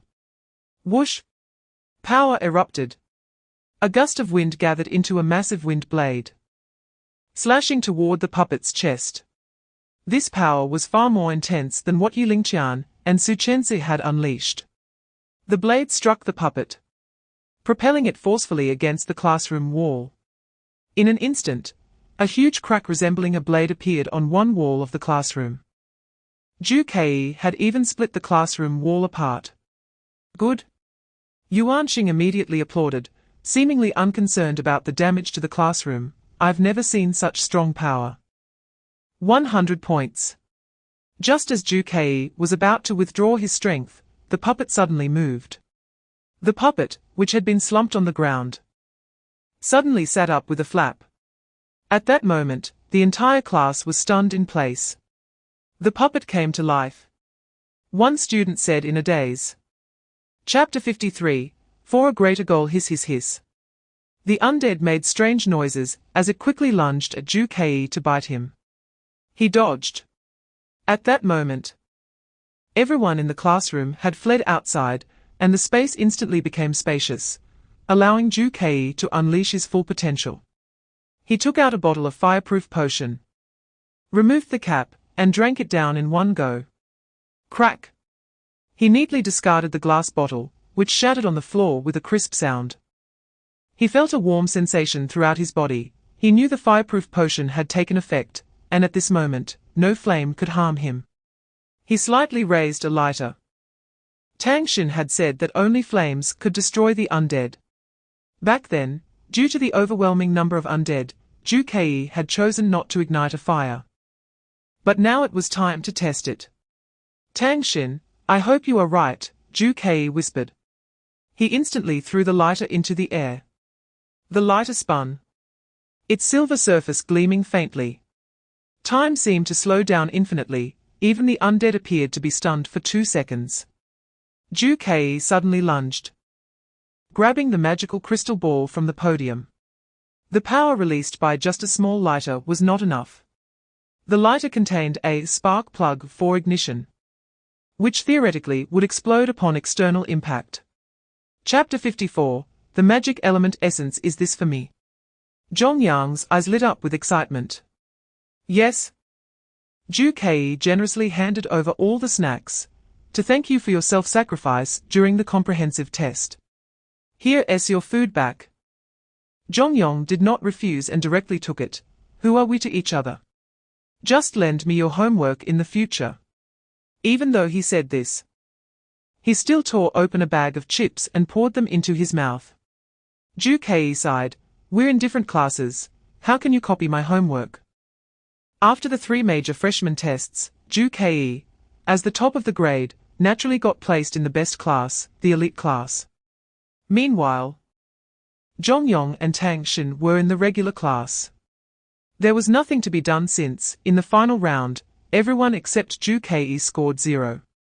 Therefore, the school had to rank based on bloodline test results and the first round of comprehensive test scores. Ju Kei sat on his bed, contemplating the last words of that undead, for a greater goal.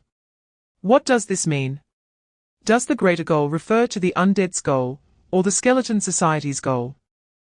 It was clear that the undead bore a black skull pattern, belonging to the skeleton society. This indicated that the skeleton society had never stopped hunting him. Chapter 55, Birthday Gift. Want to know? Uh-huh. I won't tell you. I knew it. Ju Kei sighed. Because you will soon find out for yourself. Ju Kei's initially helpless mood quickly lifted. What? I said, the secret of the Divine Plate's ascension, you will explore it yourself, no need for me to inform you. Ju Kei quickly asked, wasn't it said that the Divine Plate's ascension is unknown to anyone? That's the conclusion made by you humans. It's just what's written in textbooks. In fact, someone has long since discovered the secret to the divine plate's ascension, but it has never been made public. Ju-Kei continued to ask, when will I learn about it? The skull was silent for 2 seconds and then said softly, when you are subjected to an inescapable death curse, you will find yourself in a life-threatening predicament. After that, you will discover the method of divine plate ascension. Ju-Kei asked, how long might that situation take? Soon, faster than you think. About. Within a month. Ju-Kei nodded in agreement while quickly taking out his phone and opening the memo. He then created a note titled Prophecy Made by the Talking Skull. Chapter 56, Poisoned Gasp. Tang Shen struggled on the ground, writhing, her face turning purple. Her throat emitted intermittent cries of anguish. She was poisoned. Ju-Kei immediately realized that there was a problem with that bottle of magic element essence. He reacted quickly, immediately picking up Tang Shen from the ground and running toward the school hospital. They had never seen symptoms like this. The school doctor, upon seeing Tang Shen's condition, stared wide-eyed in terror. Is there truly no treatment? Ju-Kei asked anxiously. Tang Shen lay on the hospital bed, still foaming at the mouth. And the ECG beside her was very unstable. She was on the brink of death, at any moment could be taken by the Grim Reaper. Her struggle had weakened, but her breathing was even fainter. All the school doctors present could see that Tang Shen was already a dying person. Ju-Kei held Tang Shen's hand tightly. What? Ju-Kei was slightly stunned and immediately grasped her hand. But Tang Shen only managed to utter that one cry before returning to unconscious moans. Is there really no one who can treat her? Ju-Kei shouted. One of the school doctors suddenly had a thought. She immediately picked up her phone and dialed, Chapter 57, I'd rather let the whole world down. I made a mistake, the poison in her cannot be simply purified, but will instead accelerate her death. Senior Liu Yingming's voice trembled for the first time. What? Even Senior Liu Yingming, with a silver-level healing ability, cannot save Tang Shen. What other options do I have? Tang Shen's screams grew louder, her voice increasingly tragic. She was coughing violently, blood gushing from her mouth. Senior Liu Yingming held his head down, this characteristic, no, I've definitely seen it before. Suddenly, he shouted, I remember now. Senior Liu Yingming quickly turned to Ju-Kei. Only you can save her.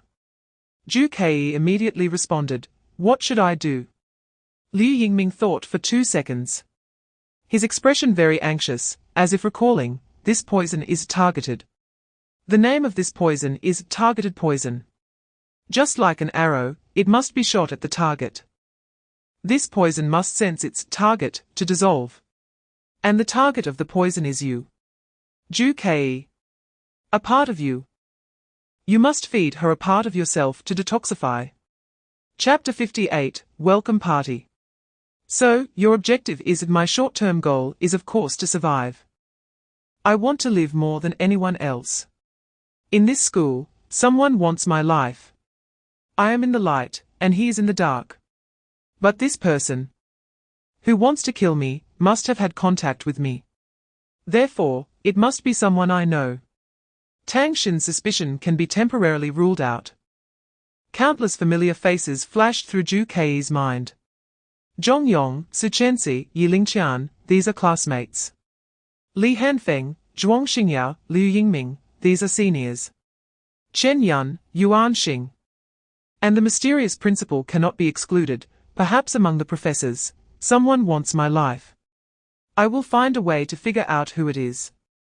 In just one day. There have already been 2 assassination attempts against Ju-Kei. And he does not intend to sit and wait. He wants to take the initiative. All right, since that's the case. Our goals are the same. You want to survive, and I want to protect your life. Go see that girl, she should be awake now. Don't forget. Don't agree to the request she makes. Chapter 59, The Skull Society 7. I know this. Ju Kei's voice was calm, showing no surprise.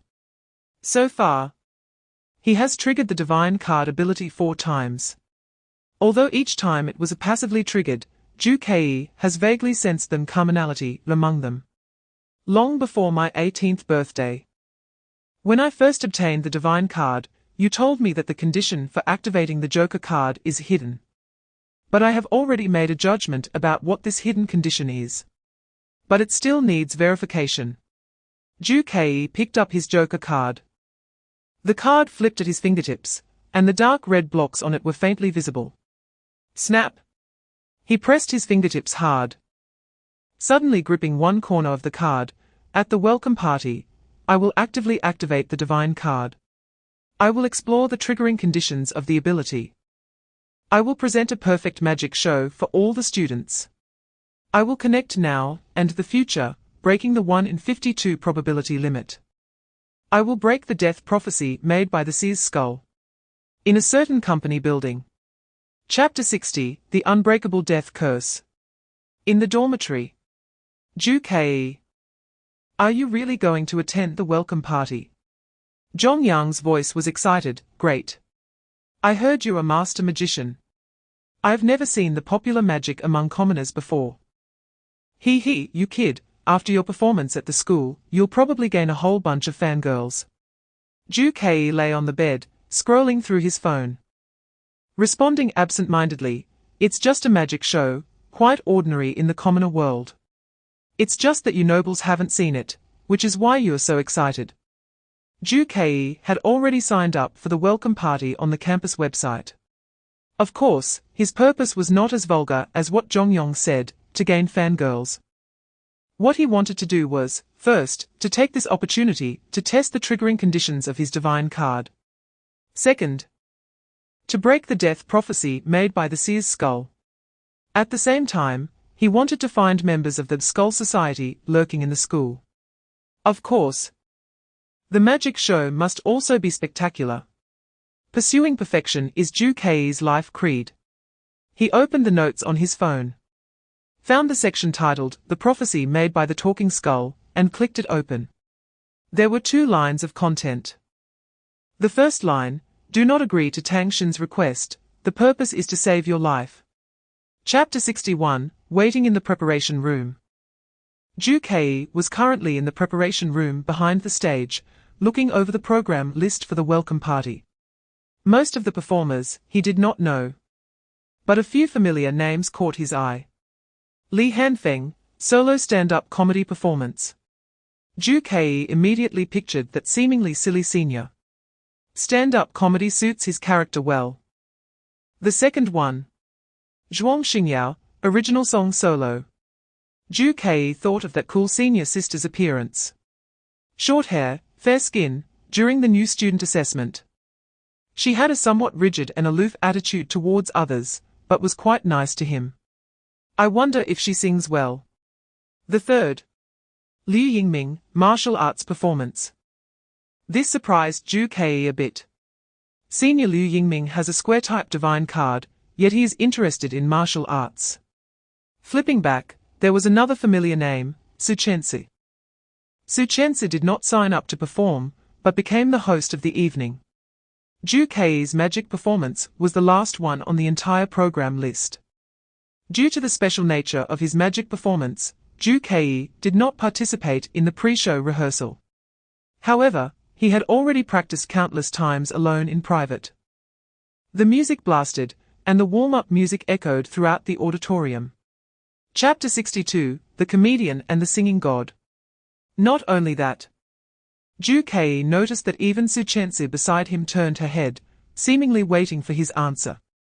However, Ju Kei still said the same thing, Senior. I haven't thought it through yet. Li Hanfeng sighed, oh, why do you still have this answer? Forget it. He suddenly turned his head and casually asked the nearby Su Chensi, how about you, princess? Su Chensi clearly did not expect that the senior would suddenly throw this question at her, and was momentarily stunned. Huh? Me? She hesitated, glanced at Ju Kei. Then at Li Hanfeng. I'm not in a hurry, I'm still considering. Li Hanfeng continued to press, Princess. Both are spade god cards. But a black blade group is the top choice for the spade system. Would you rather join those two dullards groups than join black blade group? Li Hanfeng lowered his voice and quietly pointed at the two in the corner. The dullards naturally referred to Zhuang Xingyao and Liu Yingming. Su Chenzi hesitated, unsure how to respond. On stage, the music gradually softened. The performers of the previous group had already exited. Su Chenzi was startled and quickly jumped up. Sorry, senior. I need to host the evening party now. Chapter 63, Heart J. Something was off. Zhu Kei leaned against the door of the preparation room, coldly observing the audience. Each audience member was highly excited. His gaze scanned continuously and quickly found Zhong Yong and Tang Xin's seats. Zhong Yong was completely disregarding his image, bouncing around like a baboon. Even Tang Xin was resting her chin in her hands, looking infatuated. Zhu Kei frowned and turned his gaze back to the stage. Senior Zhuang Xingyao had her eyes closed, immersed in her singing, seemingly unconcerned with the noise of the crowd. Zhu Kei shook his head lightly and looked back inside the room. Unexpectedly, even the classmates in the preparation room seemed to be exhibiting this strange reaction. Each of their faces also bore the same look of obsession. Senior Li Hanfeng reacted the most vigorously, Goddess Zhuang, unparalleled in the world. If Zhu Kei hadn't stopped him in time, Li Senior might have rushed on stage. Moreover, Zhu Kei noticed out of the corner of his eye that even the usually silent and reserved senior Liu Yingming was now blushing, sitting in place without saying a word. His lips tightly pressed together, seemingly enduring something. Zhu Kei sighed. Could it be that there were no unaffected normal people left in this large auditorium? Chapter 64, Deadly Escape. As Zhuang Xingyao finished her song, the music gradually calmed down. As she recovered from her singing emotion, the audience also returned to their usual state from the enchantment. Many people snapped out of their frenzy, momentarily looking confused, and then awkwardly sat back down. Su Chenzi quickly went on stage, took the microphone, diverted the audience's attention, and calmly announced the next program, as if nothing had just happened. Senior Liu Yingming's martial arts performance was also spectacular, and the crowd erupted in applause. As one program after another passed, the entire welcome party was about to reach its final program, Zhu Kei's magic. After the second-to-last magic performance, Su Chenzi cleared her throat. The performer of the last program is someone everyone is surely familiar with. He is the only commoner in our school, the sole victor among the three major tests.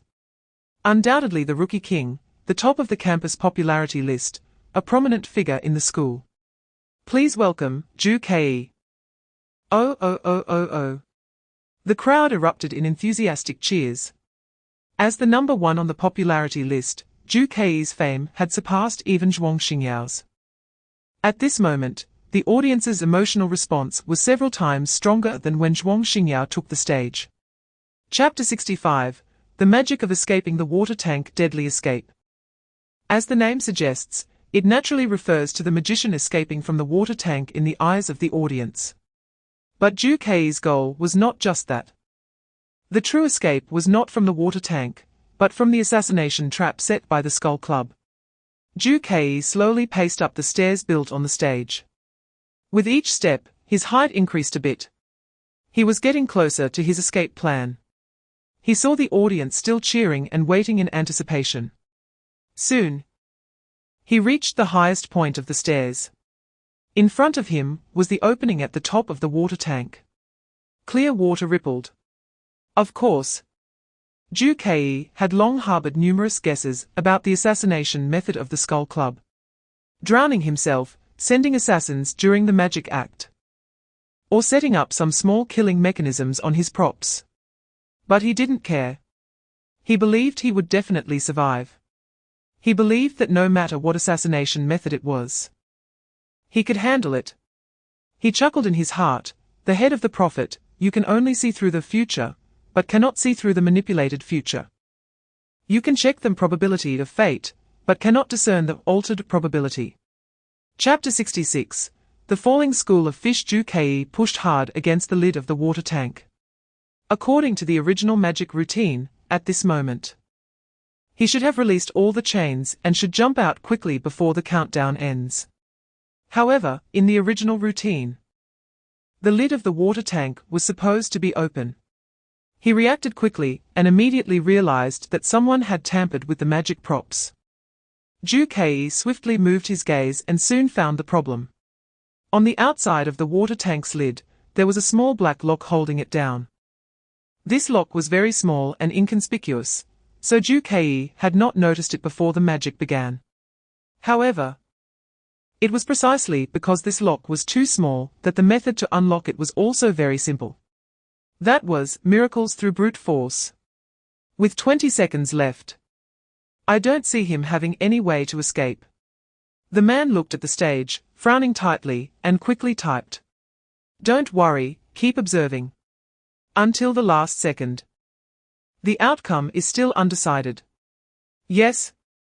The man put down his phone and stared intently at Ju-Kei on stage. At this moment, there were less than 20 seconds left. Ju-Kei in the water tank had already freed himself from all restraints. And he had discovered the tampering with his props. Chapter 67. The magic did not fail. Still too late. Suchensi rushed onto the stage with only 1 second left. However, the piranhas had already fallen. Countless ferocious tropical fish with sharp teeth were thrashing in the water, clearly tearing at something. Blood gushed out crazily, spilling from the top of the water tank and splattering onto the stage. The entire audience screamed, and some students seemed unable to withstand the impact of this brutal and bloody scene, fainting in their seats. Suchensi could hardly believe the scene before her. Her whole body went limp, but she still trembled as she took out her god card. Black Spade breaks 10,000 armies, the princess casts divine weapons. She was trembling all over, and her incantation was interrupted by fear and shock. But a large hammer still appeared in her hand in an instant. Perhaps it's not too late. If Jukaror is not dead yet, we can rescue him and transfer him to the school hospital, maybe he can still survive. She rushed to the water tank, gripping the giant hammer tightly, and struck the glass hard. Bang! Suchensa thought she had used a lot of strength, but she was still bounced back, her hands numb from the impact. Chapter 68. But you fell into it. The entire audience was instantly dumbfounded. After a long while, the students gradually reacted. The original panic, doubt, and speculation were all gone. They all stood up, cheering and jumping. Oh my, it's really Ju-Kei alive. He has been hiding behind the audience seats all along, and I didn't even notice. What were we thinking? Everyone was looking at the stage, who would look back? At that moment, I really thought the magic trick had failed, but I didn't expect this. The discussion rose and fell, but the loudest was the applause from the audience. At this moment, the applause echoed through the sky. Ju-Kei slowly walked down the steps of the audience seats under the spotlight. The background music of the magic performance began to play again. With each step Ju-Kei took, the cheers grew louder, and the emotions of the symphony rose higher. Eventually, Ju-Kei descended from the audience seats and returned to the center of the stage. At this moment, the rhythm of the symphony had reached its climax. The stage lights flickered, and at this moment, all eyes were focused on him. Ju-Kei revealed an elegant smile, standing high on the stage, bowing to the entire audience like a gentleman. The whole audience stood up, applauding, cheering, and shouting.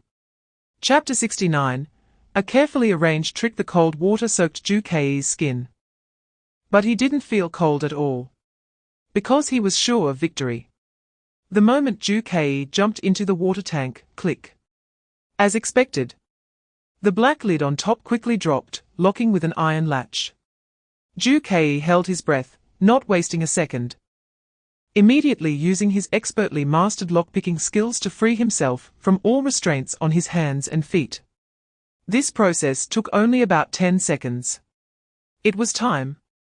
Ju was going to perform magic in front of the entire school, and had another important purpose: to test whether his judgment of the conditions for activating the divine card was correct.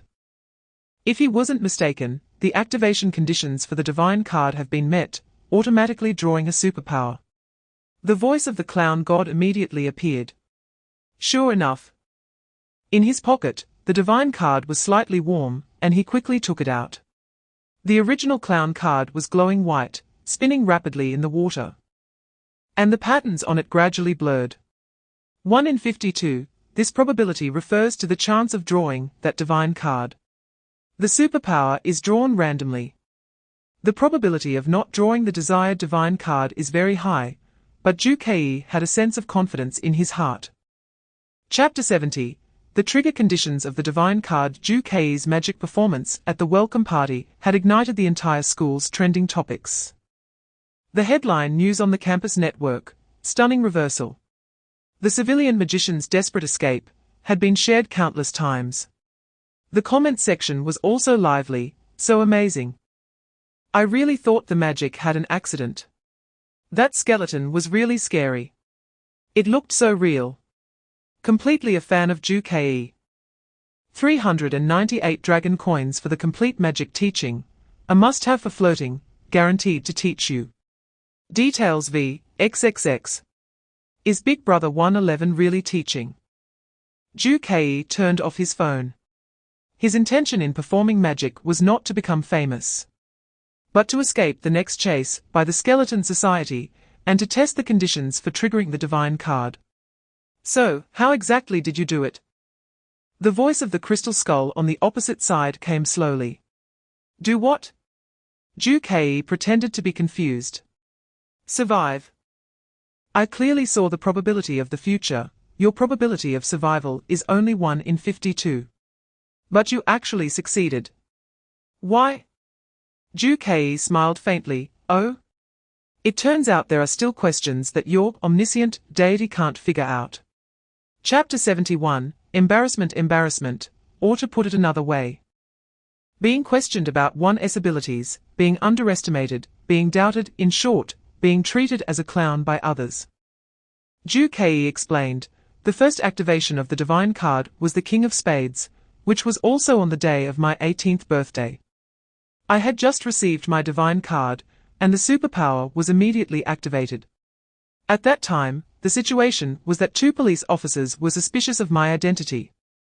Even after I explained the city-wide blackout, they thought I was making a joke. And it was for this reason that I was treated as a clown by them. Thus, the superpower was activated." The clown god laughed heartily. "Interesting." Ju-Kei said softly, "The second time was the 7 of Hearts. That time, when the divine card was activated, Suchense and I were attacked by the killing machine of the Skeleton Society on the subway. I clearly remember that the moment the superpower activated was very awkward. I confidently told Suchense that the killer was coming for me. As a result, Suchense turned out to be a target of the killer too. This was the second time I've embarrassed myself." Chapter 72. Secrets. Oh, you say? Ju-Kei found a small stool to sit on. "I have always valued your suggestions." But he smiled playfully. "Whether I will follow them is another matter." "You say? What is the deepest secret in my heart?" Seeing that the skull seemed a bit speechless, Ju-Kei took the initiative to bring up the topic to take care of this deity's fragile and juvenile feelings. "Of course, it is your cold-blooded and heartless nature." Ju-Kei raised an eyebrow. "Are you perhaps a very righteous deity, who looks down on people like me?" "Of course not. I generally do not like to evaluate human values. However, I actually appreciate your personality. To the greatest extent, you are self-serving, but without losing all of your humanity. This allows you to navigate both good and evil with ease. All right, big-eyed skull, stop flattering me. Hurry up and tell me what the prophecy about my cold-blooded nature is all about." The skull paused, seemingly thinking about how to organize its words. "Your next class is the basic course of the Heart series divine cards. And the heart, of course. is related to the spiritual world. Chapter 73, Magic Resonance. Professor, I wonder if you are referring to magic resonance. Ju Kei replied. Magic resonance. The vast majority of students still had a bewildered expression upon hearing this term. Ju Kei continued, magic resonance. As the name suggests, it refers to the magical essence from different sources that, due to some similarities, triggers a resonance reaction. Of course, generally only magical essences of the same suit can resonate. For example, in the last class, we used a crystal ball infused with the essence of Spade Q for basic attack practice. We found that students with cards of a diamond and heart suits had difficulty effectively using the crystal ball because different suits have a hard time resonating. However, we also observed that students with spade cards could efficiently utilize the crystal ball to launch attacks. If a student's card was also Spade Q, using this crystal ball would unleash nearly all of its power. This is what we call magic resonance. In short, cards of the same suit using corresponding magical devices are more user-friendly. Chapter 74, Mind-Reading Test. Ju Kei did not want to reveal the secret of his card. So far, he had used his abilities multiple times in front of the entire school, including twice during the freshman assessment, disguise and releasing lightning. Many students were discussing how Ju Kei accomplished this, and some even posted analytical threads. However, in everyone's perception, there are only 52 types of cards in the world. Apart from Ju Kei, no one knows about the existence of the Joker card. Therefore, no one self-analysis comes close to the truth, not even a little. The most widely accepted conclusion on the campus network is that Ju Kei is a magician. Whether it's disguise or releasing lightning, it's all fake. Just a magic effect. Disguise might be makeup, and the lightning could just be a prop from the King's treasure chest. Ju Kei's performance of the water tank escape at the welcome party further reinforced this viewpoint. It seemed magical, but there were principles of magic behind it. Ju Kei was naturally pleased with their erroneous analysis. Thus, he did not want to reveal his card during this class. He knew very well what it meant to be under Professor Yuan Xing's spell. Chapter 75, Giving Up Resistance. Ju Kei was thinking deeply at this moment. He relaxed his entire body and gave up resistance. Professor Yuan Xing had clearly stated that the way to avoid being read was to rely on one's strong will to resist him. Based on Ju Kei's observations of the previous students, he believed the professor's words to be true. The more relaxed and unguarded one is, the easier it is for their inner thoughts to be exposed. Meanwhile, those with strong will could hold out longer. However, this contradicts what the Prophet's skull had said. So far, the Prophet's skull had never given him any harmful advice, but giving up resistance certainly did not seem advantageous for Ju Kei. Suddenly, a guess struck Ju Kei's mind. Could it be that the Prophet's skull was telling him not to resist, not because of Professor Yuan Xing's mind reading? With this thought, Ju Kei had made up his mind.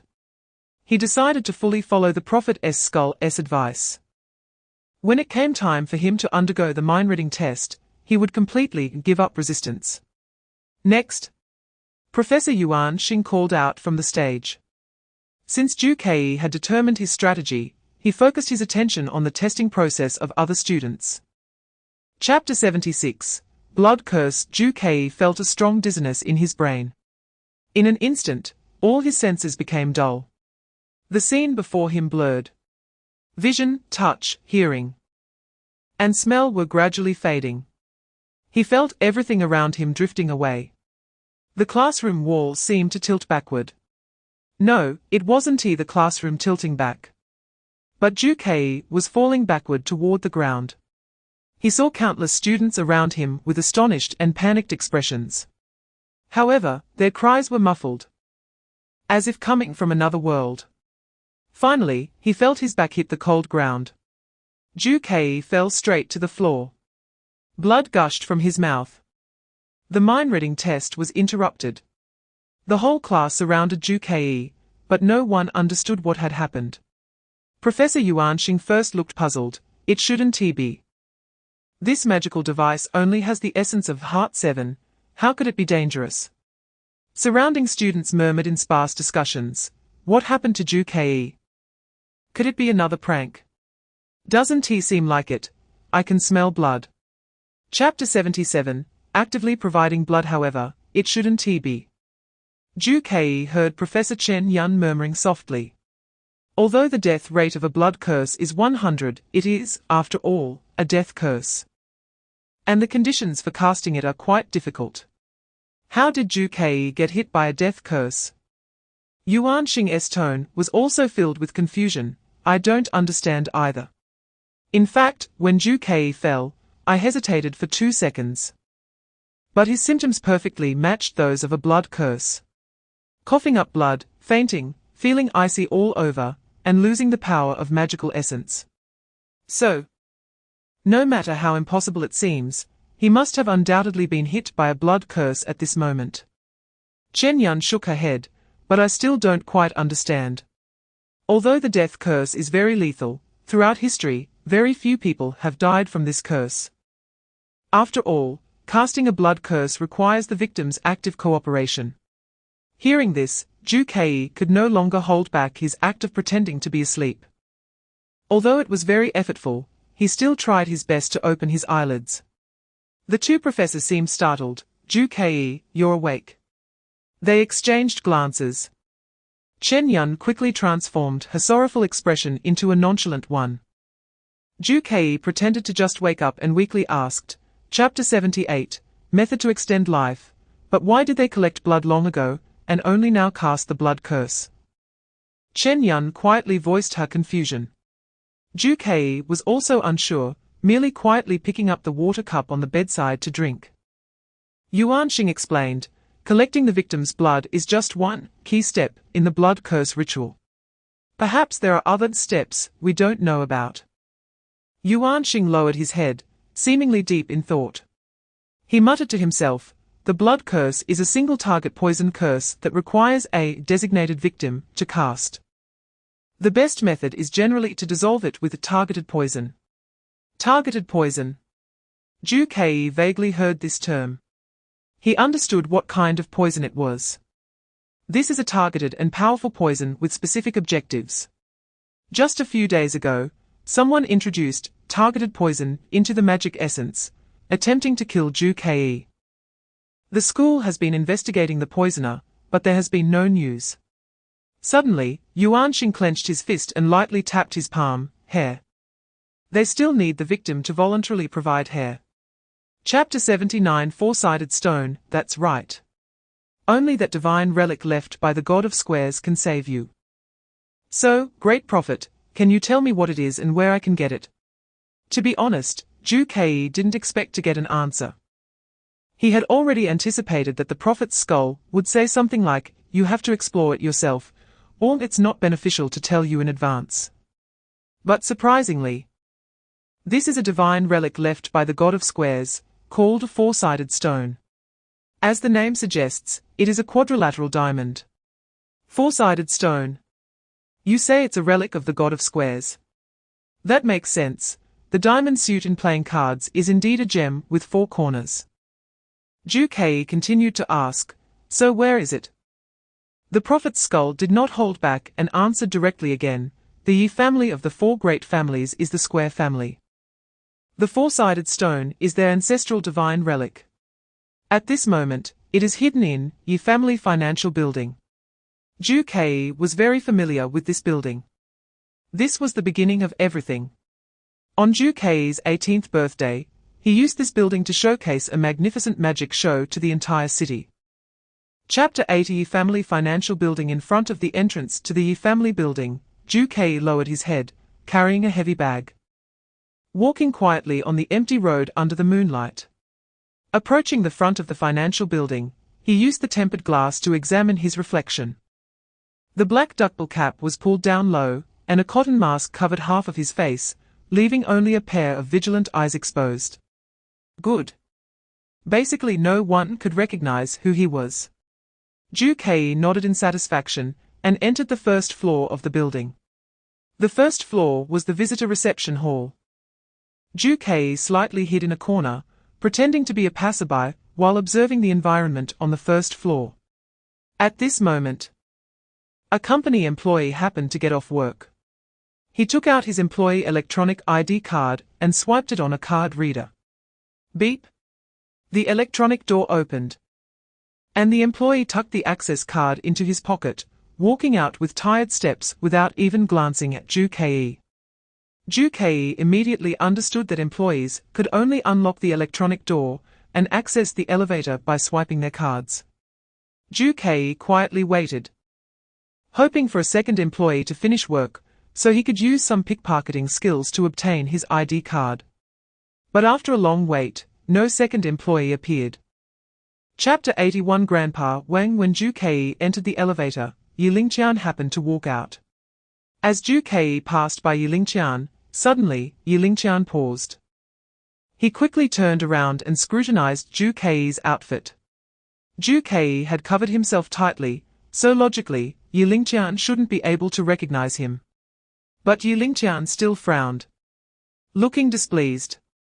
Ju's heart tightened. Could it be that even in this disguise, Yilingqian could still recognize him? Yilingqian pursed his lips and slowly said, "Delivering food." "Huh? No. I'm clearly a thief. Does my outfit really look like a food delivery person? Why did that old man say that? Do you think so too?" In an instant, Ju felt the divine card in his pocket slightly heat up. Ju instantly understood. This was a clown moment. The next second, the voice of the clown god suddenly echoed in his mind. Divine card trigger condition, embarrassing moment, achieved. Randomly drawing divine card, square 3. The bronze level ability of square 3, create a copy of an item. Only the appearance can be copied. This divine card will revert to Joker after one use. Chapter 82 Phantom Thief Alliance. Grandpa, why do you say that? Ju instantly felt that this old man was not ordinary. He seemed to know something. The old man cleared his throat and said slowly, "If you came to steal money, then I don't care, it's none of my business. Just don't say I let you in if you get caught. But if you came to steal that treasure, then don't go up. Hurry back home to wash up and sleep." Sure enough, this old man knew some insider information about the four-sided stone. "Grandpa, what treasure are you referring to?" Ju pretended not to know and asked casually. The old man glanced at Ju and replied, "The Yi family's ancestral treasure, invaluable. It is said to be a large diamond with 4 corners." Upon hearing this term, Ju's heart stirred. But he still feigned indifference and asked, "Why do you say that if I steal that treasure, this operation will fail?" The old man confidently replied, "Because that treasure most likely does not exist." "Does not exist?" Ju raised an eyebrow in confusion. "No one has ever seen that thing. I suspect it's just a gimmick. It's a tool for the Yi family to promote how prestigious their family is." Chapter 83 Obtaining Fingerprints at the entrance of the restroom. Ju pretended to be a janitor mopping the floor, while secretly observing the employees coming in and out of the restroom. "Young man, didn't you say you wanted to get fingerprints? How did you really become a janitor?" the old man said while sweeping the floor, lowering his voice. Ju continued to focus on his work and quietly said, "Grandpa, you don't understand. Pretending to be a janitor is an essential step to obtain fingerprints." "Huh?" The old man looked confused. Ju watched countless employees entering and exiting the restroom and whispered, "To obtain fingerprints for going to the 65th floor. We first need to identify which personnel have that authority. Only the fingerprints of those with high enough authority are useful. Otherwise, it would be useless to collect the fingerprints of a regular worker. Our purpose of lurking at the restroom entrance is to observe these employees going to the restroom and determine their status." "What?" The old man wore an incredulous expression. "Young man, are you saying that by watching them go to the restroom, we can find out who has the authority to go to the 65th floor?" The old man scratched his head. "What's the principle behind this?" Do the high-ranking nobles' waste differ from us commoners? Chapter 84 Human Juicy Your son. Ju Kei looked at the old man with some confusion. The old man just continued speaking, young man, although you are not a friend of the Yi family S. Yi Ling Qian. You are also a student of a noble school in Longguo, right? So, you are also a noble. Ju Kei was not actually a noble. But he was too lazy to explain to the old man how a commoner like him could enter a noble school. So he just nodded, sort of. Old man. Does this mean your son is also a student at a noble school? The old man smiled bitterly and shook his head. How could that be? I'm just a poor commoner. Dragons give birth to dragons, phoenixes give birth to phoenixes. And the child of a rat can only dig holes in this life. The son of a commoner can only be a commoner. However, my son is somewhat similar to you. Both are very observant and somewhat clever. Ju Kei noncommittally said, Old man, at your age, you must be over 50, right? Then your son must be in his 20s or 30s. The old man glanced at Ju Kei, logically, yes, if he had lived to this day. Chapter 85. Exposed. The people in the conference room were clearly high-ranking nobles. One of them stroked his beard. Mr. Yi, is the quality of this product you mentioned guaranteed? Yi Ling Qian's father, Yi Ding, slowly spoke, of course. Everyone saw it when you came. The product I introduced is a new type of a magic essence. You all know that magic essence is very precious and rare. Taking a sip, if it works well, can boost magic levels by dozens of points.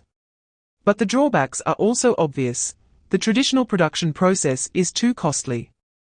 Yi Ding paused and continued, through our company's research, we found that although commoners have almost no magic essence in their bodies, gathering them little by little. By juicing them, we can extract the magic essence. Those juice machines outside are our Yi family's magic essence factory. This is a great innovation. Yi Ding raised his voice. Ju Kei frowned. Extracting magic essence by juicing the flesh and blood of commoners should be a bloody affair. But the way this person described it was very casual. Chapter 86, Bottle to the head for a moment. Ju Kei thought Yi Ding was going to pull out a gun, or his divine card. But to his surprise, Yi Ding actually took out his mobile phone. Ju Kei quickly kicked the fan at the vent open and jumped down. He rapidly descended and kicked Yi Ding's phone away. Taking out a weapon was a small matter. With Ju Kei's agility, he was confident he could escape before Yi Ding could react. However, he must not let Yi Ding call for help. He had infiltrated secretly, and if no one discovered him, he could steal the relic of the deity and escape successfully. But if he was chased by a large group of security guards, that would be another story. Taking advantage of Yi Ding's inattention, Ju Kei quickly stomped on his phone, eliminating the possibility of him calling for security. However, this also gave Yi Ding time to counterattack. Yi Ding seemed to have no weapons on him. But he directly charged at Ju Kei. Ju Kei instantly felt a sharp pain all over his body. Crash! Ju Kei's back slammed against the wine cabinet, causing countless expensive wines to crash down. Yi Ding looked like a businessman, but his strength was surprisingly great. It was no wonder, after all. He was one of the 4 great nobles, and his magic level must be high. Even if Yi Ding was a square divine card, and not good at combat like the Spade, his physicality surpassed Ju Kei's. Chapter 87, Wall running. The old man paused. Then he gently sighed, Young man, don't worry about my story. Let us hurry up and finish this job. With money, all pain will be gone. Ju Kei, upon hearing this, remained noncommittal. The two of them entered the elevator. So, young man, have you discovered where their little vault is hidden? The old man changed his mood and asked Ju Kei. Ju Kei stated his analysis, according to what Yi Ding, the head of the Yi family, said, their treasure is in this financial building, but not on any of the floors. At the same time, based on the rumors that gems do not exist in society, I have a vague guess. But it still needs to be verified. And the way to verify it is to take the elevator. Ju Kei then looked at the old man. Old man, when we came up from the 60th floor, did you feel anything unusual? Unusual? The old man scratched his head. I didn't feel anything strange. Ju Kei simply raised his hand to check his watch. Then pressed the button for the 60th floor again. Chapter 88, 645 floors. The cold wind was biting. Ju Kei lightly stepped on the outer side of the building, tightly gripping the rope, and slowly climbed up. This was over 200 meters high. At this moment, if someone with acrophobia were in Ju Kei's position and looked down, they would probably faint on the spot. But Ju Kei moved with ease, gradually climbing upward, using the night as cover. He reached the position between the 64th and 65th floors. Looking through the glass of the 64th floor, he saw some very ordinary office decorations. Looking through the glass of the 65th floor, he saw rows of human juice machines. Only the layer between these two floors was empty, with nothing inside. Yes, this was the only hidden layer of the entire building, the 645th floor. Bang! Glass shards fell everywhere. Ju Kei pushed hard with his foot, shattering the window of the 645th floor, and leaped inside. After landing, Ju Kei immediately got up and hid in a corner. Then, he cautiously observed his surroundings.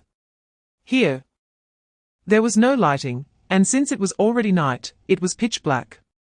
Ju Kei quietly took out his phone and turned on the flashlight.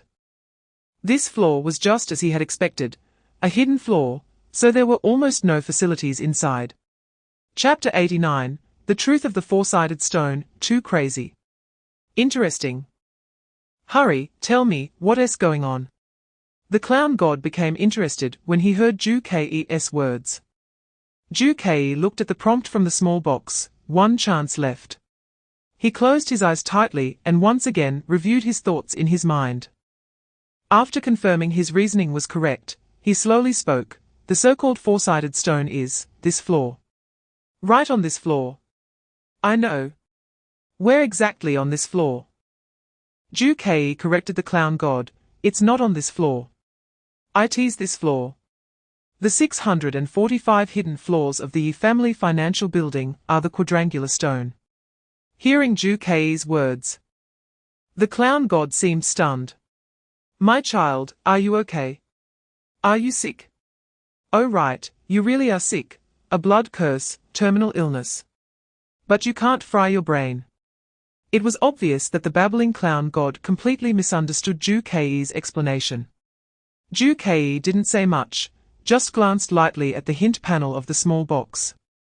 If you want to find what you seek, speak the truth of this object. Chapter 90, Cube 3. Ju Kei didn't want to answer, so he pretended to be mysterious and pointed at the black bag on him. This? Inside is the magical tool we'll need later. The old man listened, confused. You young people talk, it's getting harder and harder to understand. Anyway, young man, you got the thing. This is said to be the heirloom of the Yi family. It should sell for a good price on the black market, right? Ju Kei naturally understood the old man's meaning. Don't worry, old man, after we get out. As we agreed, whatever it sells for, I'll give you half. First, he painted a good picture for the old man. As for how to split the loot after getting out, that was another matter. Beep beep beep. In an instant, red lights flashed, and alarms rang throughout the building. Ju Kei immediately frowned. As expected, what was supposed to come still came. When Ju Kei stole the quadrangular stone, it caused such a big commotion that it was impossible not to alert security. Over here, I see two figures. In the distance, a group of people in security uniforms yelled as they rushed over. We need to go, old man, Ju Kei said immediately. He quickly crouched down and hurried toward the elevator. The old man followed closely. Young man, do you have an escape plan? Chapter 91, Selling a son after getting the eyeball. Ju Kei ignored the whimpering Yi Ding's gaze and stuffed it back into the wine cabinet. Now, All the preparations for escape were complete. Ju Kei gently walked out of the conference room. At this moment, Old Wang stood quietly in front of a large juicer, staring intently at the naked body inside. The naked body resembled a small boy, motionless in the juicer. Suddenly, the blades at the bottom of the juicer started spinning rapidly. Whoosh!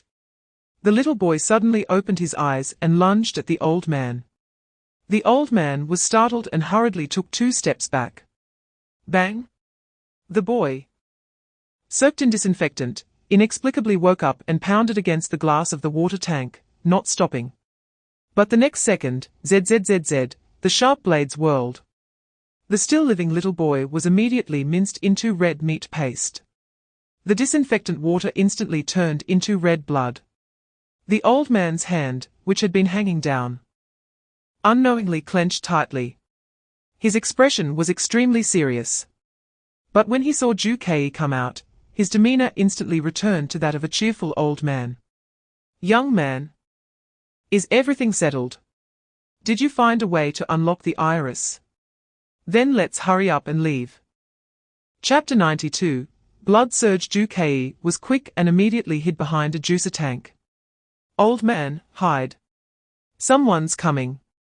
Old Wang was momentarily stunned, staring at the changing numbers of the elevator, then looked at Ju Kei hiding in the shadows. For a moment, he stood still. Old Wang, what are you doing? Hurry and hide. Ju Kei raised his voice. The old man shook his head as if waking from a dream, but still didn't move his feet.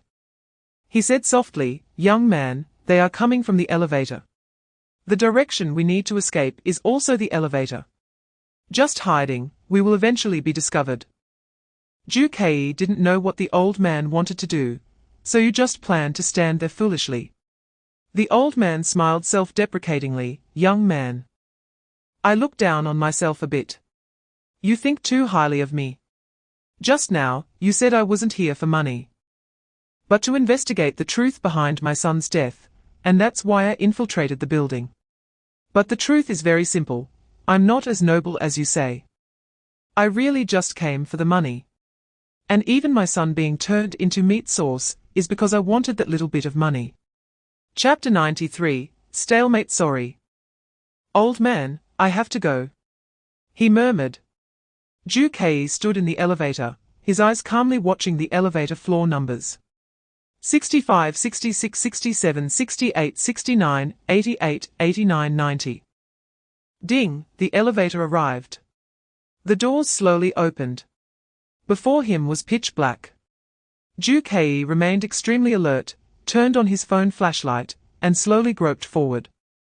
To be honest, since this was the 90th floor, the highest floor with the highest access privileges, Ju Kei thought he would see something more astonishing and had already mentally prepared himself. But somewhat unexpectedly, this floor was very spacious, basically empty. However, Ju Kei had no spare time for a more detailed investigation. His goal was simple. Since the quadrangular stone was already in hand, he needed to hurry to escape the building and return to school. The longer he delayed, the more severe his blood curse could become. Ju Kei remained vigilant and slowly walked towards the rooftop of the 90th floor. Whoosh! Ju Kei pulled open the rooftop sliding door and stepped in slowly. Chapter 94. Painful escape. If you attack recklessly, you might shatter the diamond. Ju Kei said expressionlessly, clear the way, let me pass. Yi Lingqian had a dark expression, seemingly lost in thought. Beep beep. Yi Lingqian's watch suddenly rang. He looked down in surprise. 2 seconds later, a mysterious smile appeared on his face. Then he said into the watch, elevator access granted to you, bring him up. A few minutes later, a group of obviously civilian security personnel brought a bloody figure to the rooftop. Upon seeing that figure, Ju Kei's expression became serious. It was the old man. The old man's face was covered in blood, his eyelids swollen into a purple lump, and his nose bridge was broken. He gasped painfully, weakly opened his eyes, and when he saw Ju Kei, he forced a smile. Ju Kei saw that nearly all of his teeth were gone. The old man endured the pain and pretended to be indifferent. Young man, did you see? I didn't escape. I have no regrets. I was a hero for a moment. Ha ha. Zhu Kei's eyes moved slightly, but he still remained silent. Yi Lingqian took out a knife and pressed it against the old man's throat. His tone was gloomy. I remember, you did this to me once, right? Chapter 95, The Painful Cost. Zhu Kei landed softly from a distance. He stood quietly under a flickering streetlight, expressionless, as he gazed at the highest floor of a distant building. There seemed to be a few shadowy figures flickering there. Zhu Kei lowered his head slightly. At this moment, his hands were empty, and his expression was somber. Boom! The summer sky changed suddenly. In the blink of an eye, dark clouds gathered, and a muffled thunder rumbled. It seemed a heavy rain was about to arrive. Crack! Another thunderclap sounded. In the distance, a few forest birds flew away in fright. Yet Zhu Kei remained standing in place, motionless. Boom! Another muffled thunder echoed. Under the white light of the lightning, Zhu Kei's face was instantly illuminated. This was not the expression of a loser. The corners of his mouth slightly curled up. In the interplay of the lightning and the streetlight's glow, for a moment, his face appeared eerily pale. Yi family building, rooftop. Young Master Yi, we've got the gem. A bodyguard in black bent down respectfully and handed the rectangular stone to Yi Lingqian. Very good. Yi Lingqian gently accepted it. The gem reflected dazzling light around it, signaling his complete victory. Holding the gem, Yi Lingqian gently caressed it, and a smile gradually appeared on his face. Chapter 96, The Perfect Theft. Thunder rumbled, and heavy rain poured down. A young man stood under the torrential rain, without any cover. He let the fierce wind and rain wash over him. Boom! As a flash of lightning struck, his face was completely illuminated. The boy's face was pale, but exuded elegance and confidence. The corners of the boy's mouth slightly curled up. Zhu Kei lowered his head, searching for something in his clothes. Inside, he had 3 pieces of loot. His hand first found a slender, cylindrical, slightly cold object. Zhu Kei paused slightly, then smiled and shook his head. This was the first item. With a rustling sound, he gently took out the object, a bottle of red wine. Looking at the intact wine bottle, Zhu Kei's expression changed. Old Wang's cheerful face seemed to appear before him. His somewhat hoarse, but vibrant voice, which didn't belong to an old man, echoed in his mind. Kid. Once we finish this job, remember, you take the diamond, and I'll just take the wine. Hee hee. Crack. Zhu Kei twisted open the bottle cap of the wine. Then he raised the wine bottle high, aiming it at the high-rise of the Yi family building, where the old man had died. Chapter 97, Returning to campus. The summer sky changed suddenly again. This heavy rain came quickly and stopped without warning. Taking advantage of the night, Zhu Kei quickly returned to the school infirmary. Whoosh! With another leap, Zhu Kei easily jumped through the school window into his hospital room, landing gracefully. After taking a comfortable hot shower and tidying up his various small gear, Zhu Kei stretched lazily and lay back on the hospital bed. You came back quite early. A faint voice came from the side. Ah, Prophet's skull, you're still awake. Zhu Kei coughed lightly, feeling a bit guilty as he spoke. You didn't bring me along for this theft. The Prophet's skull's voice unexpectedly revealed a hint of reproach.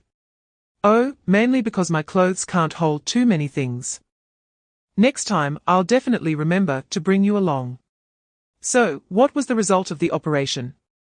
Zhu Kei initially wanted to answer honestly, but in an instant he felt playful and started acting. Woo-woo, big-eyed skull, I almost succeeded. I was just about to fly away with the rectangular stone, but in the end, I was surrounded by a bunch of bodyguards. At the last moment, I had to return the rectangular stone and barely escaped. Chapter 98, The observers are not from one person's soul, but from 4 people's souls.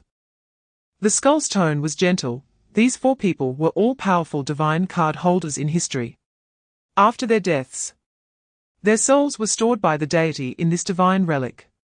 These 4 sages are extremely powerful. Each one has the ability to extend your life. Hearing this, Ju Kei suddenly thought of what Su Chenzi had mentioned before about the siren. Originally just a sea monster that existed in common myths. It turned out to be an ancient divine card holder of a red heart J. These 4 must be of the same kind as the siren. The prophet's skull continued, moreover, they can lend you their powerful divine card powers. You should know that they were all at least platinum-level demigods, possessing earth-shattering divine card abilities. If you obtain their magical essence level and extraordinary power, it will greatly enhance your capabilities. After hearing this, Ju Kei became interested. After all, he wanted to grow stronger. The abilities of a gold-level divine card have the power to destroy a school, not to mention, what about platinum? Chapter 99. One after another a figure rushed in and directly pounced onto the hospital bed. Woo-woo, Ju Kei. How did you fall down? Zhongyong cried with tears in his eyes. I heard you coughed up blood. Woo-woo, you won't have some terminal illness, will you? Ju Kei pushed him away in disgust. Your snot is going to get on my bed. Zhongyong paused, obediently standing still. Then somewhat blankly touched his nose. I don't have any snot, Ju Kei, you're lying to me. Woo-woo, so Ju Kei, what kind of illness did you really get? My genius roommate can't have anything happen. Ju Kei certainly couldn't just say, just a minor illness. I'll be out of the hospital after a few days. Don't worry. Zhongyong, upon hearing Ju Kei's words, didn't he continue to ask and accepted it directly, that's good. Also, I brought you some comfort food. Zhongyong took out a large bag of snacks. Ju Kei rubbed his forehead. I guessed you'd bring food. It's a pity I can't eat too many snacks while sick. You can sneak some when the nurse isn't looking. Zhongyong filled the bedside table with snacks. Hey, why do you have so many gifts? He glanced around. Chapter 100. The rewards of the elite cup. Su Chenzi picked up the most eye-catching bouquet. This flower smells so good. Ju Kei replied softly, that was given to me by Tang Xin. Tang Xin? Is she a girl? Who is she? Su Chenzi immediately turned her head, her eyes slightly widening. It's a friend of mine, a teammate from the freshman assessment, you should have met her. Su Chenzi thoughtfully propped her chin up with one hand. I seem to have a bit of an impression. She suddenly looked up. By the way, speaking of the freshman assessment, I suddenly remembered something. You might be interested. Ju Kei looked at her. Please, go on. Su Chenzi sat back down by the bed. The Elite Cup is opening for registration in a few days. This year's Elite Cup will be particularly grand. It's said to last for a month. A month? Ju Kei keenly caught this key word. Because the Prophet's skull once said that one could learn the secrets of divine ascension a month after being hit by a death curse. And the duration of the Elite Cup is also a month. This is probably not a coincidence. Seeing that Ju Kei did not respond immediately, Su Chenzi asked, Ju Kei, since your illness is not life-threatening. Chapter 101. Testing the school doctor brought Yi Lingqian in and said to Ju Kei, you have quite a fan club. So many people have come to see you this morning. Yi Lingqian pretended to respond casually, yes, I'm a good friend of Ju Kei. I specifically came to check on his condition. Please, continue with your work. I want to be alone with Ju Kei for a while. He put on a friendly expression. But when he looked at Ju Kei, his eyebrows moved provocatively. Ju Kei furrowed his brow, clearly unwelcome. The school doctor, however, did not notice the tense atmosphere, and just smiled and nodded. All right, I won't disturb you. After she left, she closed the door to the ward. As soon as the school doctor was gone, Yi Lingqian immediately dropped the smile, his expression turning cold. Ju Kei remained silent, staring at him without blinking. Ju Kei knew this was a test between the two of them. According to news reports, the Yi family was unaware of the identity of the thief. This indicated that Yi Lingqian had not told Yi Ding that he was the little thief. Because he had covered his tracks so well, he had definitely not revealed his face. Perhaps Yi Lingqian himself could not be 100% sure. Once one of them spoke first, they would fall into a passive position in this test. Chapter 102, the trial begins. Ju Kei raised an eyebrow and nodded knowingly. I understand. There is no free lunch in this world. If I want their help, I must prove my capability and value. They are the examiners, and I am the examinee. The so-called trial means I must submit a satisfactory answer sheet under the questions they pose. Yes, your mind has always been quick. Ju Kei said softly. I believe I won't disappoint these sages. If I pass the trial of one of them, will my remaining lifespan increase by a few days? 7 days. 7 days. That isn't too much, but better than nothing. Ju Kei murmured, I want to participate in the trial now. So, what should I do? The prophet's skull said. Do you see the 4 colors emitted by the quadrilateral stone? Those are the 4 sages. Choose one color, then imagine this light as the ocean, and immerse yourself in it. Ju Kei nodded gently. Understood. After that, he adjusted his state and fixed his gaze on the quadrilateral stone. The stone emitted 4 colors.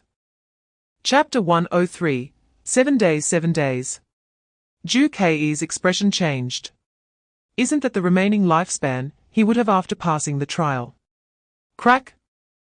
Another rumble of thunder sounded outside the window. The lights flickered, and the room dimmed. Zhongyong lowered his voice, deliberately using a mysterious tone. Telling the story, it is said that those who have watched this videotape will receive a call from a woman at midnight. He deliberately spoke in a light tone, seemingly adding a hint of dark horror, and the woman on the phone will only say one thing, you will die in 7 days, After finishing his ghost story, Zhongyong suddenly shouted, seemingly wanting to scare Ju Kei. However, Ju Kei's expression was unfazed. He even wanted to laugh. Wait, Ju Kei. Aren't you usually very timid? If you heard such a ghost story, you would have been scared to death. What's wrong with you today? It's like you've become a different person. Zhongyong awkwardly scratched his head. Ju Kei simply looked at him speechlessly. Not scary at all.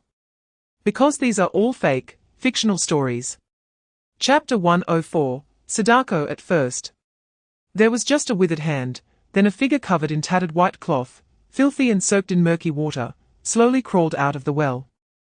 Ju Kei couldn't see clearly who it was, as her face was completely obscured by long hair that resembled water plants.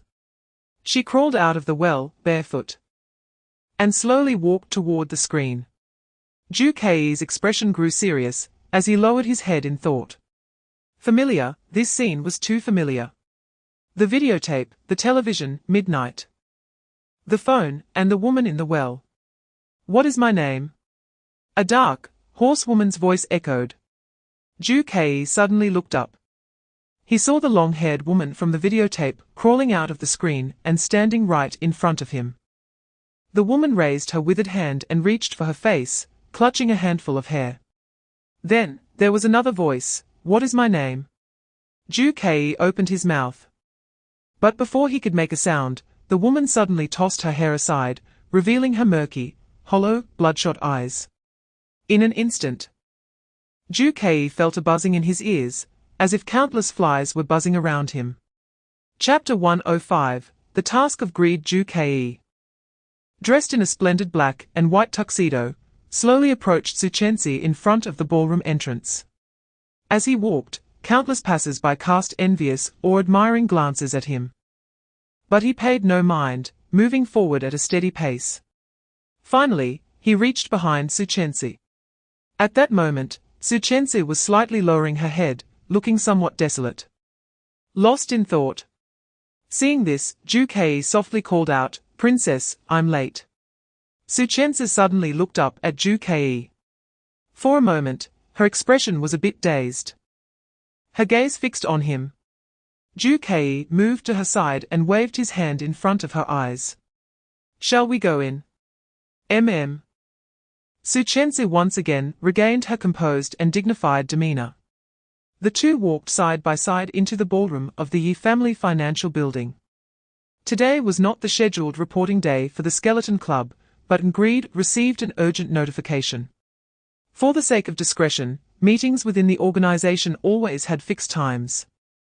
And such emergency meetings were rare. He hurriedly took the elevator, glancing at his watch from time to time. He was unsure what arrangements the organization had for him. Chapter 106. The ball agreed, leaned forward anxiously. No matter what the task is, I will execute it strictly. Pride did not respond immediately, but gently took out an item. It was a small dark golden box, only the size of a palm. There was no keyhole on it, but it bore a sinister black skull. Pride slightly raised his head, signaling Greed to take it. Greed quickly stepped forward, bent down, and received the small box with both hands. Pride explained, "This is a box given to me by the leader. He wants us to deliver it to him before the end of the ball. This task is entrusted to you." Greed looked at the small box in his hands. "Is this box allowed to be opened by us, according to the leader?" Pride seemed to chuckle softly. "You can try." "I allow it." Upon hearing this, Greed bowed again, then held the small box with one hand, preparing to try to force it open. However, the unlatched box was as if it had been welded shut, the lid not budging at all. This surprised Greed for 2 seconds. "What is inside the box?" Pride shook his head slowly. "I don't know. The leader didn't tell me the details." Chapter 107. The extra segment. Yu Xingxing seemed quite pleased with the title of senior, smiling and nodding, saying, "Junior, I know you came to our ball for the Elite Cup. But I must remind you, although there are many members of the Red Heart Society, only a few can be selected to participate in the Elite Cup." He suddenly revealed a mysterious smile. "Therefore, knowing how to please the leaders of the Red Heart Society will help you avoid detours." Ju Kei smiled, non-committal. He despised engaging in behaviors to curry favor with leaders. He hadn't even decided whether to join the Red Heart Society. But to gather more intelligence, he pretended to cooperate and said, "Senior, I am eager to improve. Please teach me." The little senior momentarily showed a satisfied expression, his eyes seeming to say, "Junior, you are quite perceptive." He then began to seriously introduce. The number one figure in the Red Heart Society is naturally Chairperson Zhuang Xingyao. Chairperson Zhuang is the only golden card holder among all students in the school, the heir of one of the 4 great families, the Red Heart family. And she also led our Red Heart Society to win the championship of the last Elite Cup. Chapter 108. Fully automated aristocratic etiquette. Ju Kei frowned. Non-committal. Is this the complexity of aristocracy? It's a bit troublesome. Oh, Junior, it's not troublesome at all. Just like the princess said before, this process is fully automated. The little senior continued to faithfully introduce the newcomer, Ju Kei, to aristocratic society. Hearing this, Ju Kei carefully observed the dance floor again. With the 2 chairpersons as the opening, many dancers from the Red Heart Society entered the dance floor. Before they started dancing, they also performed an invitation gesture, and naturally recited a line. This process did not prioritize gender. "Noble lady of noble blood, may I invite you to dance with me? Handsome knight, may I invite you to dance with me? In the name of the XX family, I accept your invitation. In the name of XXX, I accept your invitation." Ju Kei softly murmured these phrases, contemplating their meaning, thinking to himself, "I seem to understand." Beside him, Suchensa looked at the men and women on the dance floor and softly said, Chapter 109, the duet after this fully automated extra segment concluded. The feeling of bloodline suppression on both of them disappeared. Suchensa slowly straightened up. Ju Kei noticed a look of surprise and confusion on her face. Suchensa seemed to have encountered something that was utterly impossible, completely abandoning the expression and demeanor management expected of aristocrats, her gaze slightly dazed. To put it simply, she looked bewildered. Suchensa had initially been somewhat expectant of Ju Kei kissing the back of her hand, but unexpectedly, the roles of the two had reversed. The surrounding crowd mirrored this sentiment, all wearing expressions of shock and confusion. No one spoke, and there was no communication. The music continued to play undisturbed. But no one had the thought of dancing. Almost everyone on the dance floor stopped moving, merely slightly opening their mouths, eyes wide, looking as if they had dropped their jaws. What was happening before them had exceeded their understanding. Among these classmates from noble backgrounds, they had known since childhood that the four great families possessed the most prestigious bloodlines in the Dragon Kingdom. And at the top of the four great families, the Su family controlled royal power, their bloodline being supreme. Yet at this moment, during the aristocratic opening dance's bloodline suppression segment, the only heir to the royal family, the Crown Prince, the most noble princess, unexpectedly knelt down. Chapter 110. The vice chairperson's provocation. Sun Chuan's questioning voice was not loud, and he even maintained some politeness. However, Ju Kei could clearly detect the hostility in his tone. He did not know where this hostility came from. Therefore, he did not respond, merely looking at him with a blank expression.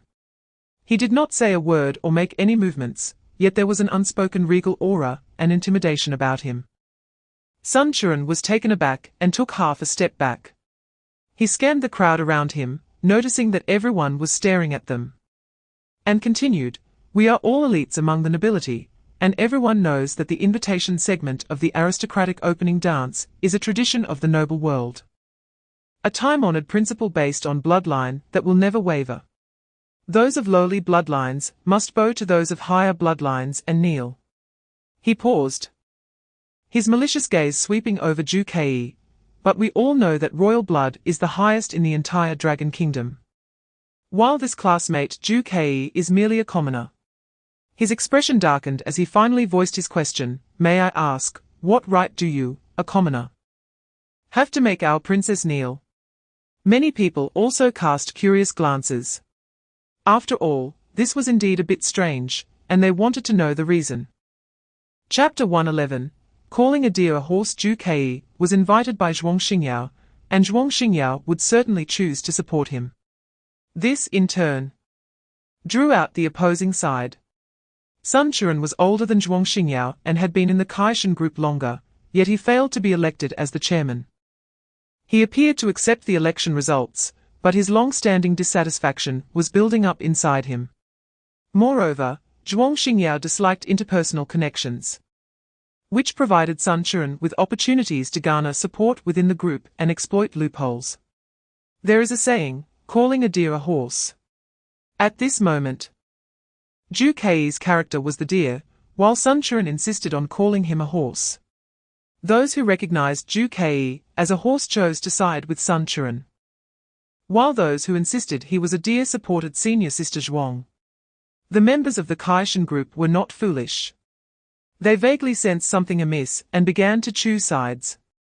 Surprisingly, a considerable number of members supported Sun Chuan, standing behind him and questioning Ju Kei.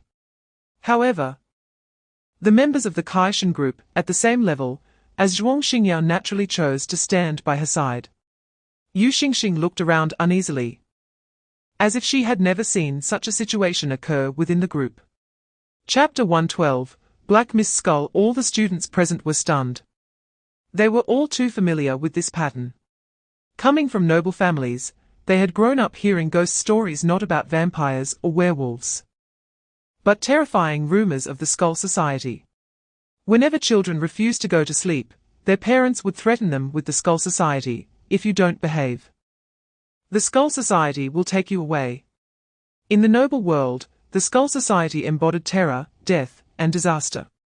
The skull symbol was their emblem, a calling card of the Grim Reaper. And this calling card was now shining in the ballroom. A massive skull made of thick black mist slowly opened its mouth. Its voice was earth-shattering, raspy and eerie, speaking in a slow, drawn-out tone as if chanting a spell. "Hello, Lord Ju Ke." Everyone turned their gaze towards Ju Ke in unison. When the skull appeared, it released a tremendous shockwave, and only 2 people remained standing. One was Zhuang Xingyao, who managed to stabilize herself with her magical power. The other was Ju Ke, who did not possess as much magical energy as senior sister Zhuang, but stood upright, completely unaffected. Chapter 113. Vice Chairman withdraws from the group. Everyone remained stunned and silent, gradually rising from the ground to stare at Ju Ke in a daze. Ju Ke, too, was at a loss for words. The development of the situation was utterly unexpected. He had not been killed, instead, he received a gift from the Skull Society. Furthermore, this sudden attack by the Skull Society had helped Ju Ke immensely. Initially, he was troubled about how to win the bet with Sun Chuan, without witnesses or evidence. Now, the Skull Society had conveniently delivered a clear message. The standard black skull symbol, that familiar saying, and their unmatched power all proved that this attack undoubtedly came from the Skull Society. Moreover, their statement confirmed Ju Ke as their target. Ju Ke effortlessly won the bet against Sun Chuan. As everyone regained their senses, they turned their gaze towards Sun Chuan. Sun Chuan had just gotten up from the ground, his formal attire covered in dust. But he had no time to care about that. He slightly parted his lips, seemingly wanting to say something, but for a moment, he did not know what to say. He closed his mouth again. After 2 seconds, he opened his mouth once more, but still had nothing to say. Chapter 114. The Skull Society's gift. All right, but please be careful. After all, this is something given to you by the Skull Society. Su Chen sighed softly and asked again. So have you decided? Do you want to join the Kaishan group? Ju Ke did not answer immediately. He had witnessed an internal power struggle within the Kaishan group today. It was easy to imagine that the other 2 major groups also had similar situations to some extent. Ju Ke was considering joining one side for the reward of the Elite Cup, that notebook. However, if there were power struggles within the group, the distribution of resources would certainly be uneven. Even if Ju Ke won the Elite Cup for a particular group, the notebook might not necessarily end up in his hands. The method to guarantee getting the notebook was quite simple. Thinking of this, Ju Ke replied softly, "No, I do not intend to join the Kaishan group." Su Chenzi was somewhat surprised by this answer, her eyes widening slightly. Do you want to join the Black Blade group, or the Diamond group?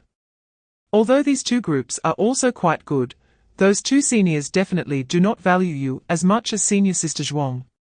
Ju Ke shook his head. Chapter 115.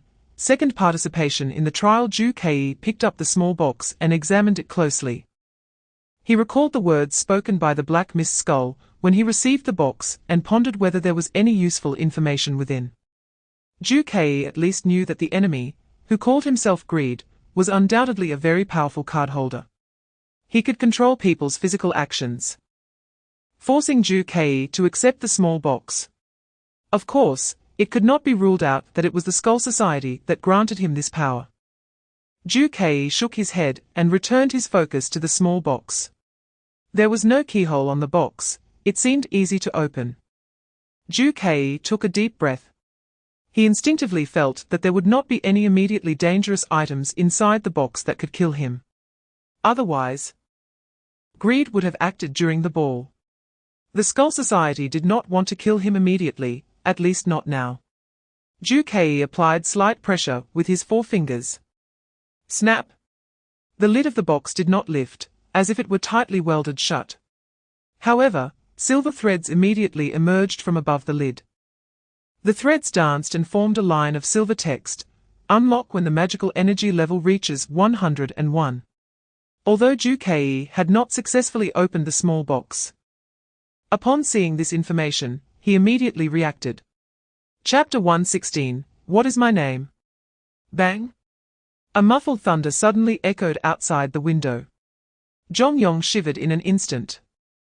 The moment the lightning flashed, A strong light flooded into the room, just illuminating Ju Kei's face. At that moment, Ju Kei curled the corners of his mouth upwards with both pinkies, then pulled them up dramatically, making a face similar to a clown. His expression was exaggerated, and his smile was unnaturally white. "Ah? A ghost?" Jongyong yelled and fell off the bed. Ju Kei, satisfied with his inner mischievousness, pulled Jongyong up. "Look at you, so timid. It's just a ghost story, fake. There are no ghosts in this world." Jongyang's body trembled slightly as he struggled to sit back on the bed. His tone was vague, as if he hadn't reacted yet. "No. Ghosts do exist because I've heard the exact same story from others." His expression grew more fearful. "Oh?" Ju Kei raised an eyebrow mockingly. "Maybe it's just that this ghost story is widely circulated." No, this is not a ghost story, it's real."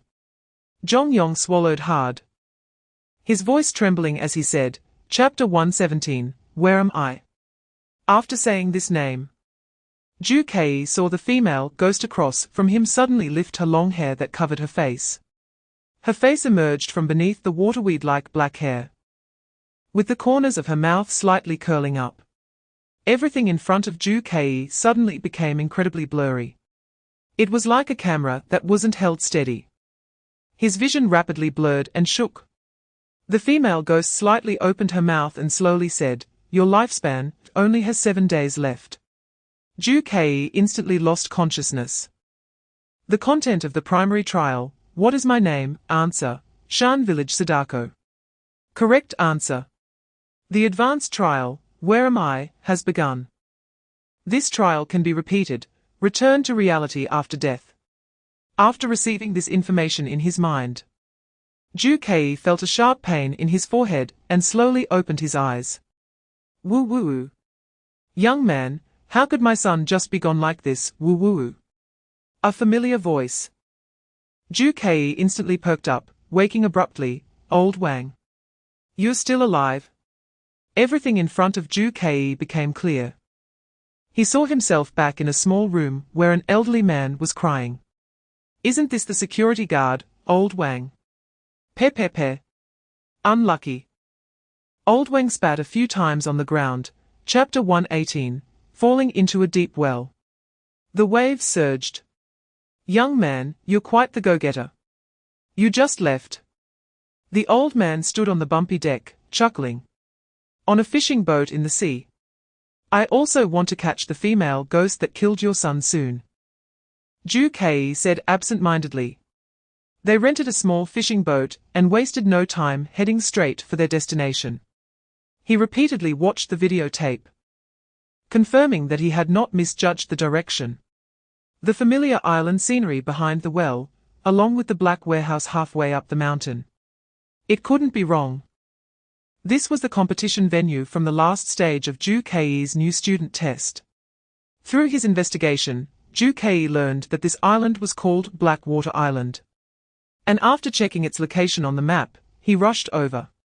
The day was getting late. The fishing boat continued to advance, and Ju Kei could vaguely see the outline of that small island. Sister Sadako, I'm here to play with you. Ju Kei whispered, a playful smile curling at the corners of his mouth. The old man was also in high spirits, standing at the edge of the deck, arms outstretched, cosplaying the famous scene from Titanic, jump, hey jump. But in the blink of an eye, the weather changed dramatically. Dark clouds rolled in, and the wind and waves began to rise. Several waves crashed in, causing the fishing boat to jerk violently. Chapter 119, Application to establish a club. Dark, damp. The sound of flowing water filled his ears. The moment Ju Kei finished answering, a line of silver prompt text appeared before him. Advanced trial content, where am I? Completed. Then, the hoarse and terrifying voice in his ear suddenly transformed into a girl's silver bell-like laughter. Your performance was perfect. A bit beyond my expectations. The reward you want, I will give you. Originally, the trial could end here, but I really don't want to let you go. So, I've unlocked the final, ultimate trial for you. Do you want to hear it? Ju-Kei lay at the bottom of the dark well, laughing lightly into the boundless darkness. Next time, Sister Sadako. I suddenly remembered, there's something more important to do in reality. He immersed himself in the cold well water, his consciousness gradually fading. A wave of dizziness hit him. The dark, cold, and damp well environment vanished. Before him was the familiar school dormitory again. Ju-Kei stretched out his body, realizing he was somewhat different compared to before entering the trial. Very different. Originally, Ju-Kei had been affected by the blood curse. Feeling weak all over, his mind floating as if he had a severe cold. Chapter 120, Team Entry Assessment. Ju-Kei answered quickly, his tone carrying some confidence. Any exam question is fine. I believe I can complete it. Chen Yun shook her head. Ju-Kei, you are my favorite student, of course. I believe you have this strength, but we only have 3 types of exam questions. These 3 types of questions test martial power, mind, and change, which correspond to the 3 suits of spade, heart, and diamond. Generally, these 3 types of questions require the corresponding divine card to complete. However, your divine card does not match any of the exam questions. We do not have questions targeted at the club card. Upon hearing this, Ju-Kei lowered his head. After careful consideration, he looked firmly at the professors. I believe that even if it's a question of other suits, I can also complete it. Professor Chen Yun widened her eyes slightly. Wait a moment, let us discuss. Ju-Kei gently nodded, sitting on the sofa waiting for the professors. The professors occasionally nodded, some still flipping through school regulations documents. Snippets of conversation reached Ju-Kei's ears. Can this really work? Chapter 121, The Third Path. Ju-Kei was originally puzzled. This assessment was clearly of the spade type, so why was the question about crossing a 10-meter-wide cliff? As he approached this chasm, he suddenly discovered that there was nothing above this large crack. The examination venue kindly provided 2 paths. Of course, both were related to martial power. 2 suspension bridges swayed above. As Ju-Kei slowly approached, prompt text immediately popped up. Spade represents martial power. Attack or defend. Make your choice. Ju-Kei noticed that there was nothing on the 2 iron chain suspension bridges. On the left bridge, a very strange monster was slowly wandering. Meanwhile, in the center of the right bridge, a giant rock hung high in the sky.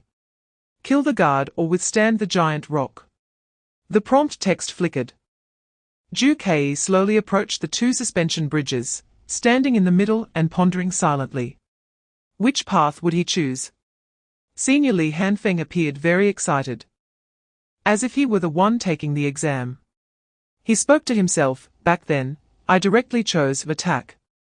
I charged into the left suspension bridge, using my divine card abilities to knock the monsters away and pass the level.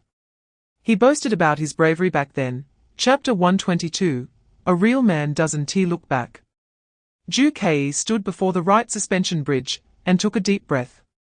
The suspension bridge was strung together with iron chains, with wooden planks laid on top as the bridge surface. If magma flames rose, they would surely burn the bridge to ashes. Ju-Kei lifted one foot and tentatively stepped onto the suspension bridge. The bridge shook slightly twice, but it was still sturdy. Ju-Kei took steady steps, slowly approaching the giant rock in the center of the bridge. Ding!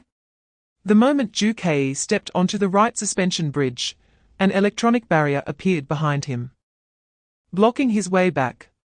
TSK, Ju-Kei didn't show much expression. There was no way back.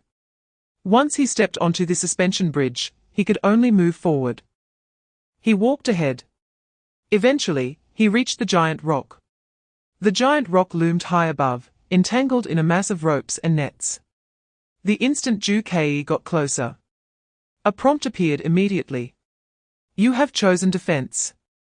There is a biometric recognition device under the giant rock. Once it senses a living being standing beneath it, it will immediately drop.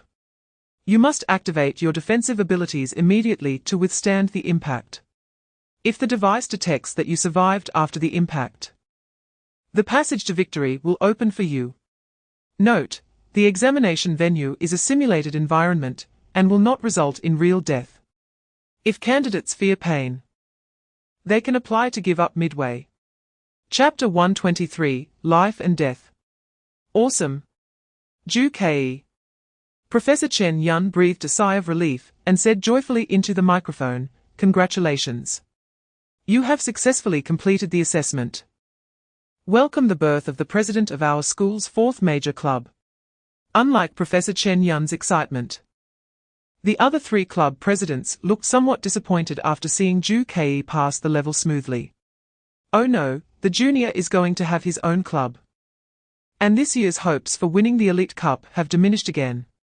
Li Hanfeng had a bitter expression, sitting on a small stool and holding his head. Zhuang Xingyao looked more surprised. Ju Ke actually passed the level in a way that no one had anticipated. He even passed both the attack and defense paths without using any abilities. Ju Ke's reflexes, decisiveness, and thinking abilities far exceeded those of his peers. Liu Yingming also looked slightly astonished, murmuring, "After all, it's best of three, and physical strength is not Ju Ke's strong suit. I thought he would lose the first two assessments and finally win in that square assessment. I didn't expect him to pass in that spade assessment." Professor Chen Yun smiled. Chapter 124, 2 questions. "Hey, if you ask me, there is a simpler way to pass this assessment," Li Hanfeng suddenly said, his tone full of confidence. "What?" Liu Yingming asked. "Just attack directly. Knock that knight down and force him to tell you which is the life door." Li Hanfeng placed his hands on his hips. He treated the heart assessment as if it were the spade assessment. Liu Yingming immediately refuted, "That's not a good method. After all, the knight is the examiner, and whether or not violence is allowed is a different matter." He continued after thinking, "Moreover, using force might provoke the knight's rebellious psychology, causing him to deliberately lie and give misleading answers. You have no way to judge." "That's right," Zhuang Xingyao said from the side. "This is the heart assessment. How could you pass using other divine cards?" "I can't think of a way to pass without using heart-type abilities." She turned to look at the electronic screen. Ju Ke lowered his head, resting his chin on his hand, slowly pacing around the examination room. The knight remained standing still, seemingly watching Ju Ke, yet also seeming to look at nothing. Ju Ke moved his feet, carefully observing the two doors. Chapter 125, The Blade Unsheathed. The knight stayed in the room, confused about what he had done wrong. Wasn't it agreed that there would be 2 questions? Why did you only ask once? And you opened the life door so decisively. The knight was a bit dazed. He began to reflect on his answer. He strictly followed the rules set by Ju Ke. His strategy was, tell the truth the first time, lie the second time. The candidate's question was, if in the second question, I ask you, is this the life door, what will your answer be? And his answer was yes. So, if he reversed it, telling a lie first and then the truth second. In the case of the second question, he had to tell the truth. So the answer would be no. But since this was the first question, he had to lie, so the final answer was still a yes. No matter which time he lied, the answer to the candidate's question remained unchanged. And this answer he suddenly realized. It was always a lie. So, since he answered yes, it meant that the real answer was actually no. Chapter 126, The Linmai Group. Ju Ke held the key, walked to the door, inserted it into the lock, and gently turned it. A flash of light passed. The scene of the examination room blurred and disappeared. In its place was a familiar office scene. Ju Ke stretched lazily, and suddenly noticed that there was not just Professor Chen Yun here. The presidents of the three major clubs were all gathered around him. Ju Kei paused slightly and then politely bowed. "Hello, seniors." Each of their faces showed varying degrees of astonishment. This was understandable. After all, Ju Kei had accomplished something that no one had achieved before, passing all three entrance tests without using any divine card abilities. Professor Chen Yun cleared her throat and, in a tone different from usual, solemnly announced, "The fourth president of the Divine Card Academy's club is now born." Then she turned to the other three presidents. "Please leave for now. I need to discuss the preparations for the establishment of our new club with our fourth little president." The several seniors finally came to their senses. They all bid farewell to the professor, and then each left after giving Ju Kei a meaningful glance. Chapter 127, Invitation. Ju Kei, I saw the school released your news. As soon as Ju Kei entered the dormitory, he heard Zhong Yang's voice. He waved his phone excitedly, grinning. Ju Kei did not respond immediately. He silently stepped forward, circling around Zhong Yang, observing him with a gaze akin to that of appraising a product. Zhong Yang felt a bit uneasy, clearing his throat and swallowing. "Ju Kei, what are you doing?" Ju Kei rested his finger on his chin and said in a joking tone, "Not bad. A school all-rounder, an information gatherer, definitely a plus. As a friend, he is quite loyal, so that adds some extra points." "All right, it's decided." Zhong Yang was somewhat bewildered and hesitantly asked, "Decided what?" Ju Kei's decision was made after careful consideration. Choosing a member of the Linmai group essentially meant selecting a future Elite Cup teammate. Zhong Yang's strengths and weaknesses as a teammate were quite prominent. His strengths included being righteous and willing to stand up for his teammates, even at his own expense. He was very loyal and, in a way, a jack of all trades, being the first guy Ju Kei encountered at school, knowing a lot about the school's affairs. Chapter 128, Club Headquarters Creek. Ju Kei pushed open the long unused door. This was the headquarters of the Linmai group specifically prepared for Ju Kei by the school. At first glance, Ju Kei thought that the interior of this auditorium building resembled the ballroom of the Kaishan group. The decoration was luxurious, elegant, and extravagant, exuding a noble atmosphere. The hall had 2 levels. At the front of the first floor, there were curved staircases on both sides that spiraled up to the second floor. Ju Kei leisurely stepped onto the first step of the staircase, resting one hand on the handrail. There was no dust on it, indicating that the school had likely sent someone to clean it. Ju Kei's footsteps were light as he slowly climbed up step by step. His palm gently brushed against the handrail, pausing with each step. As his figure gradually ascended, a solemn feeling suddenly surged within him amidst the elegantly decorated hall. It felt as if this grand auditorium was meant to belong to him. The staircase was long, and Ju Kei walked slowly, but he thoroughly enjoyed this feeling. With each step he took, he finally reached the second floor. Ju Kei walked to the center of the second floor, directly facing the main entrance. Leaning on the railing and overlooking the general environment of the first floor. The second floor was about 5 or 6 meters higher than the first, giving a sense of being on top of the world. Chapter 129, Beginning of the Club Admission Assessment. Ju Kei walked slowly and confidently to the front of everyone. Right in the center of the hall, the wall behind him featured a massive plum blossom emblem. He gently scanned the few classmates present. Although he did not speak, an invisible aura of authority had already emerged. Perhaps it was Ju Kei's natural leadership quality, or perhaps it was related to his mysterious lineage. The other 3 suddenly felt a sense of reverence from within. They stopped chatting, straightened their bodies, and waited seriously for Ju Kei to speak. Ju Kei cleared his throat and spoke slowly. "We are friends, and I sincerely hope that you all can successfully join the club. However, the school has strict regulations. Everyone must participate in the corresponding admission assessment and pass successfully. If someone fails the admission assessment, even if we are very close, I cannot make an exception.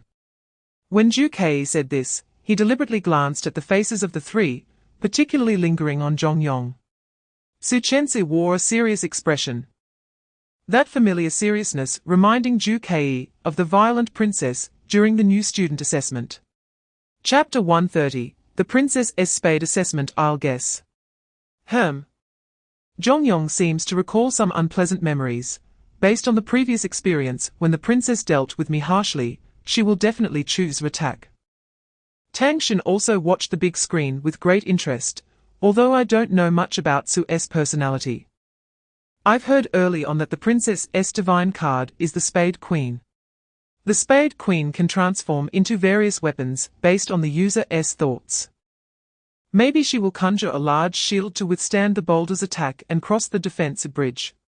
Then she looked at Zhu Kei. Zhu Kei, what do you think? Zhu Kei did not answer immediately, but instead gazed thoughtfully at the big screen. His eyes locked onto the undead creature on the left bridge. After a moment, he spoke softly. I hope she will choose defense, but based on Su Chenzi's personality, she will definitely choose attack. On the big screen, Su Chenzi stood in the middle of the two bridges, seemingly deep in thought. The prompt text still hung high in the air. Spades represent force. Attack or defense? Make your choice. Chapter 131, The Broken Bridge. At this moment, Su Chenzi realized that relentless attacking was futile. While continuously dodging the undead's ferocious pounce, she contemplated how to defeat it. This was the school's exam, specifically testing students' application of the Spade Divine card. Therefore, theoretically, as long as the examinee could skillfully use their spade-type abilities, they should be able to pass. This meant that the school would not arrange for an unbeatable enemy. Su Chenzi believed she must have fallen into a certain cognitive trap. Suddenly, a phrase Zhu Kei had once said to her flashed in her mind: brute force cannot solve all problems. Su Chenzi looked at the monster before her, her eyes widening slightly. She remembered. This monster was a training dummy she had seen in a class on Spade Magic Essence Basics. At that time, while Zhu Kei was training with Magic Essence, that bandage-wrapped training dummy suddenly came to life. And that animated dummy was something even Professor Yuan Xing could not defeat.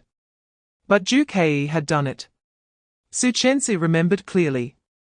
At that time, Zhu Kei asked all the students to leave the classroom and wait outside. Then, he ignited the entire room, turning that monster into charcoal. Chapter 132, The Block Assessment. Fine points of light flickered, and the princess in white was teleported back to the hall. The blood, sweat, and wounds on her body had vanished, as if nothing had happened. Zhu Kei smiled and nodded at her. Congratulations, you've successfully passed the assessment and become an official member of the club. Wow! The princess is so strong. Zhongyong immediately stepped forward. Yeah. I'm so excited watching this. Su is really decisive and brave. Tang Xin also gathered around. Su Chenzi humbly waved her hand, trying to maintain her elegance. But her slightly swaying figure still indicated her exhausted state. Cough cough. Zhu Kei cleared his throat. You too. Let Su Chenzi rest for a while. Don't forget, it's your turn next. Are you ready? The excitement of Tang Xin and Zhongyong faded, and a tense expression reappeared on their faces. Next, you two, who will go first? They exchanged glances. I'll go first, Tang Xin said. Speaking up first, I've been nervously waiting here, it's too torturous. No matter if I can pass or not, I'd rather finish the assessment sooner. Zhu Kei nodded in understanding. Chapter 133, Turn off the big screen. Tang Xin groped around for the seams in the floor, trying to lift a floor tile. Unfortunately, the tile seemed to be glued down very securely. No matter how hard Tang Xin tried, it wouldn't budge. She shook her head, stood up, and furrowed her brow, silently contemplating something. Then, she seemed to make a certain decision and walked away without looking back. But after taking a couple of steps, she turned around, started a running start, and accelerated. As she neared that floor tile, she jumped into the air. Flying through the air, she extended one foot and quickly descended. Bang! Tangshan was relatively short, so she wasn't wearing flat shoes. Her shoes had a raised heel. But it wasn't the very thin kind. It was still quite hard and sturdy. In an instant, she stomped down and created a big hole in the floor. The floor immediately shattered, debris falling into the hole below. Tangshan moved quickly, rolling away from that floor tile to prevent herself from falling into the hole. Just like that, the space beneath the floor was exposed to everyone's eyes. After doing all this, Tangshan curiously looked down into the hole. Inside lay a metal key, quietly resting. Outside the examination room, Zhu Kei raised an eyebrow slightly. He had originally thought that there were keys only on the ceiling. Chapter 134, Artificial Rope. Zhu Kei got up, grabbed Zhongyang's arm, and then strode towards the door. Hey, where are you going, Zhu Kei? Zhongyang stumbled along. Didn't you hear Tangshan's request? We shouldn't watch her. Su Chensi is here to keep an eye on her, Zhu Kei explained. Before leaving, Zhu Kei turned to Su Chensi and instructed, after Tangshan comes out, she will need a certain thing. The thing she wants is in the cabinet of the small room on the left side of the hall. Su Chensi was surprised. You seem very confident that Tangshan can pass safely. Then, she silently repeated Zhu Kei's words, left side of the hall, small room. In the cabinet, I remember. She raised her head slightly. Can I ask what is in the cabinet? Zhu Kei did not answer directly. You'll naturally know after Tangshan comes out. Saying this, Zhu Kei opened the big door and walked outside. Zhu Kei. Aren't we going to watch? Why not? Zhongyang was confused at this moment, completely not understanding why Zhu Kei had to pull him away right when it was getting exciting. Zhu Kei crossed his arms. I'll tell you later. Chapter 135, Red Heart 5. Zhu Kei leaned gently against the door of the auditorium, occasionally checking his watch. Zhu Kei, isn't it about time? Why haven't they called us in yet? Zhongyang squatted on the ground, bored, drawing circles on the ground with a stick. Zhu Kei did not reply immediately. Still looking at his watch, don't rush, wait a bit more. A few more minutes passed. Zhu Kei slowly raised his head and then gently said, it's about time. Zhu Kei got up, turned around, faced the door, and waited quietly. According to his thoughts, using clothing as the only item that could be brought into the examination room was a very direct and reasonable idea. Therefore, he had instructed the school in advance to prepare a set of fitted clothes for everyone participating in the assessment. Seeing Tangshan's hesitant and awkward expression, he immediately understood. At that moment, Tangshan must have thought about using the clothes as a prop to make a rope to retrieve the key. And now, this amount of time should be enough for Tangshan to pass the assessment. Whoosh! Zhu Kei, Zhongyang, you can come in. Before Su Chensi finished speaking, Zhu Kei stepped into the hall. Chapter 136, Official Establishment. Just at the crucial moment when Zhongyang activated the divine card, the big screen suddenly flickered twice and then went dark. It felt as if someone had unplugged the power to the test. It was like watching a favorite TV show or novel reach a critical moment, only to suddenly go blank. Huh? What's going on? Tangshan said in confusion. Zhu Kei reacted quickly and immediately stood up. Don't worry, I'll take a look. Zhu Kei hurried to the computer controlling the assessment. The computer's interface showed that everything inside the assessment was normal. Zhongyang was still conducting his test. However, the live broadcast screen could not be accessed no matter what. Do you want to start the self-check program? The computer immediately popped up a window. Zhu Kei clicked confirm. The self-check program ran very quickly. And a few seconds later, it reported the problem. Live broadcast program has been tampered with manually, unable to auto-repair. Ju Kei frowned slightly. The 4 words manually tampered with were deeply imprinted in his mind. He suddenly recalled that during the qualification test, when he first enrolled, the assessment had also been sabotaged by external personnel. That assessment was interfered with by the Skeleton Society, whose power far exceeded that of the Divine Card Academy, even on par with the Dragon Kingdom government, leaving all the students helpless. Chapter 137, Puppet Ju Kei frowned tightly, staring unblinkingly at the computer screen. The live broadcast of Zhongyang's assessment had been intentionally interrupted, and he could not just let it go, especially since he had been under constant threat from terrorist organizations. Any abnormal situation could be an enemy's scheme. Ju Kei valued his life, being cautious and meticulous was his trademark. Therefore, as soon as Zhongyang and the others left, Ju Kei did not waste a moment and immediately returned to check. He kept typing on the keyboard and finally pulled up a screen showing Zhongyang's assessment. Yes. Even if the live broadcast function was damaged, Ju Kei still had a way to access the entire recorded footage of Zhongyang's assessment. The computer used for the assessment was very powerful, and what was damaged was only the recording function. The storage function remained intact. This function was usually not needed, so it was generally turned off. However, Ju Kei had been cautious when starting the assessment and had turned on the backup function. This was to prevent various unexpected situations. This meant that the video could not be live-streamed at the moment, but it could be viewed afterward. Ju Kei took a deep breath and clicked the play button. Chapter 138, Acting Skill Video Playback ended. After the computer emitted a prompt sound, the screen flickered with a few slightly sinister red words. That shade of red resembled the blood spurted out by a knight. Click. Ju Kei gently turned off the computer screen. The only light in the entire hall was extinguished. In the pitch-black darkness, where one could not see their hand in front of their face, all senses became blurred and dull. Once the 5 senses were deprived, thoughts became exceptionally clear. Greed. This was the first word that popped into Ju Kei's mind.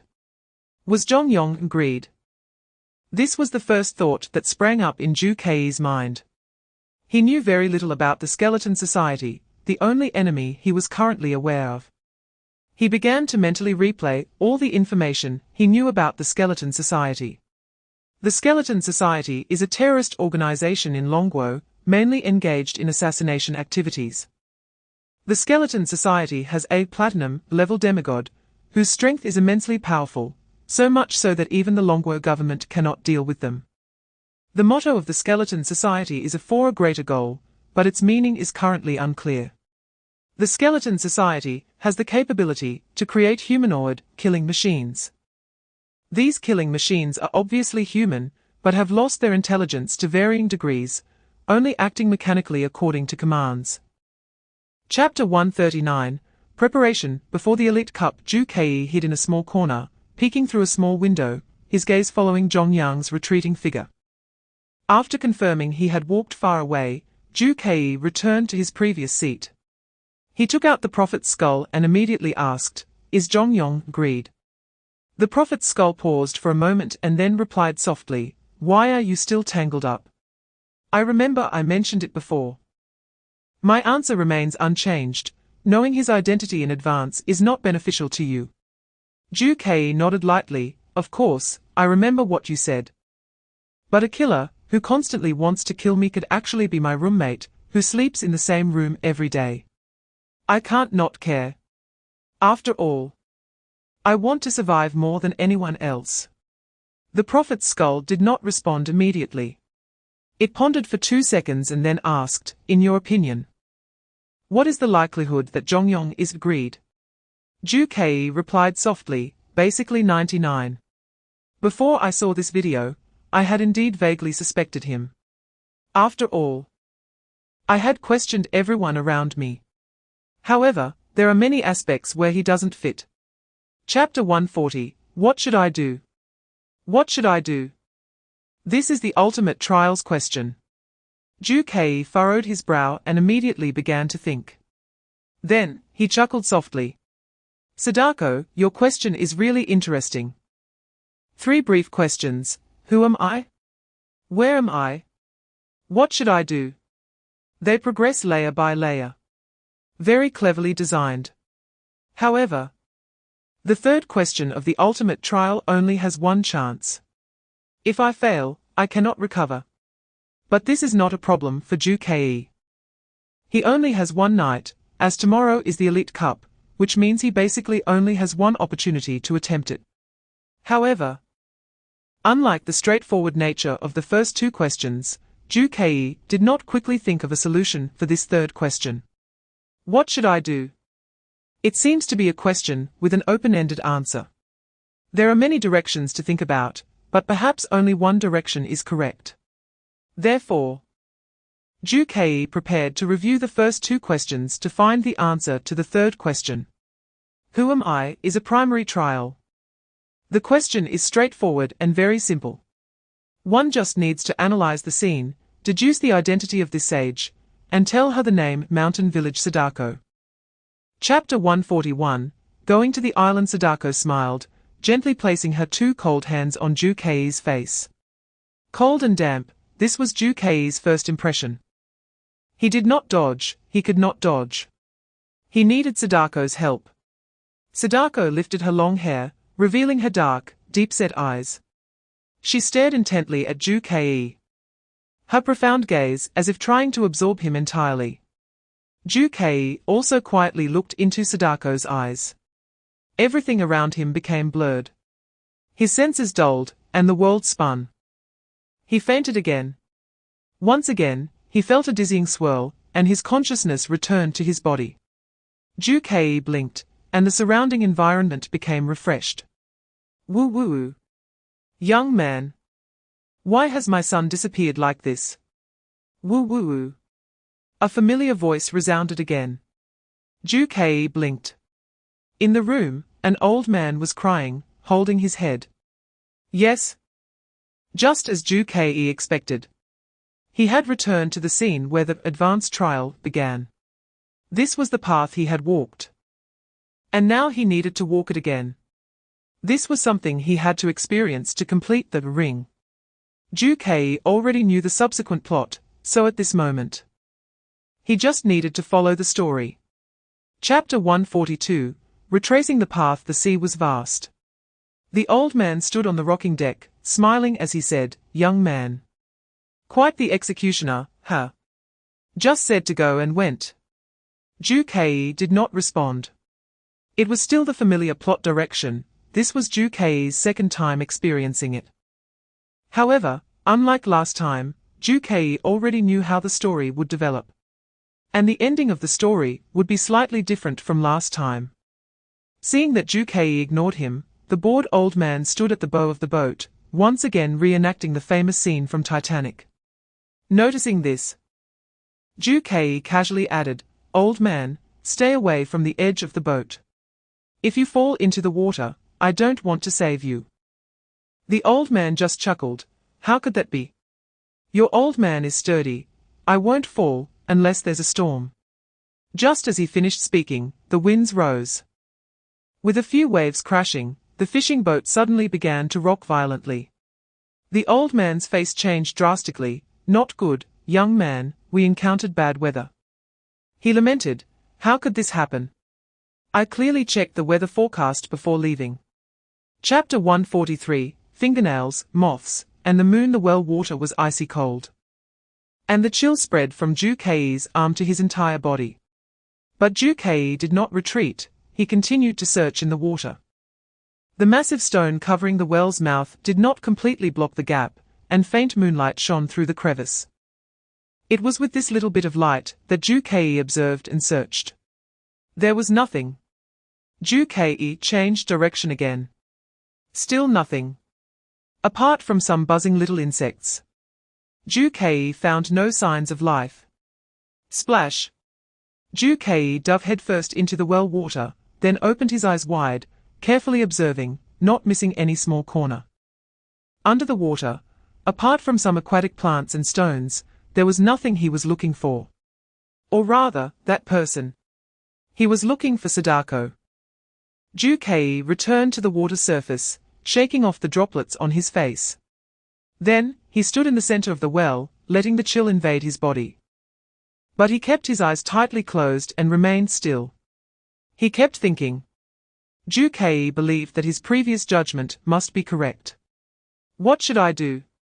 You need to complete the ring. Help me. This was the conversation Ju-kei had with Sadako earlier. Ju-kei said to complete the ring. And Sadako gave an affirmative answer. Chapter 144, The Ring Boom. Thunder rumbled in the sky. What is going on? An elderly middle-aged man's voice came from the grass nearby. It was Sadako's adoptive father, the man who repaid kindness with enmity by pushing his lifesaver into the well. At this moment, he had shed the appearance of NPC Old Man Wang and revealed his true form. That of an ugly middle-aged man with a balding head and missing teeth. During this time, he had to stay here overnight to avoid the storm at night. But seeing Sadako actually crawl out of the well alive, he was immediately dumbfounded. Sadako made no sound, her face dark and silent. She gently raised her divine card. The fingertip holding the corner of the card still had a hint of blood. Then, she struck down hard. With a whoosh. The power of the divine card erupted. Sadako's figure quickly flew towards Old Man Wang. No, that wasn't Sadako herself. The real Sadako remained still in her original position. What flew over was just a clone. The appearance of Sadako, soaked in well water, was hideous, cold. Resembling a female ghost. The clone immediately grabbed the man's neck. The man struggled, managing to cough out a few dry sounds from his throat.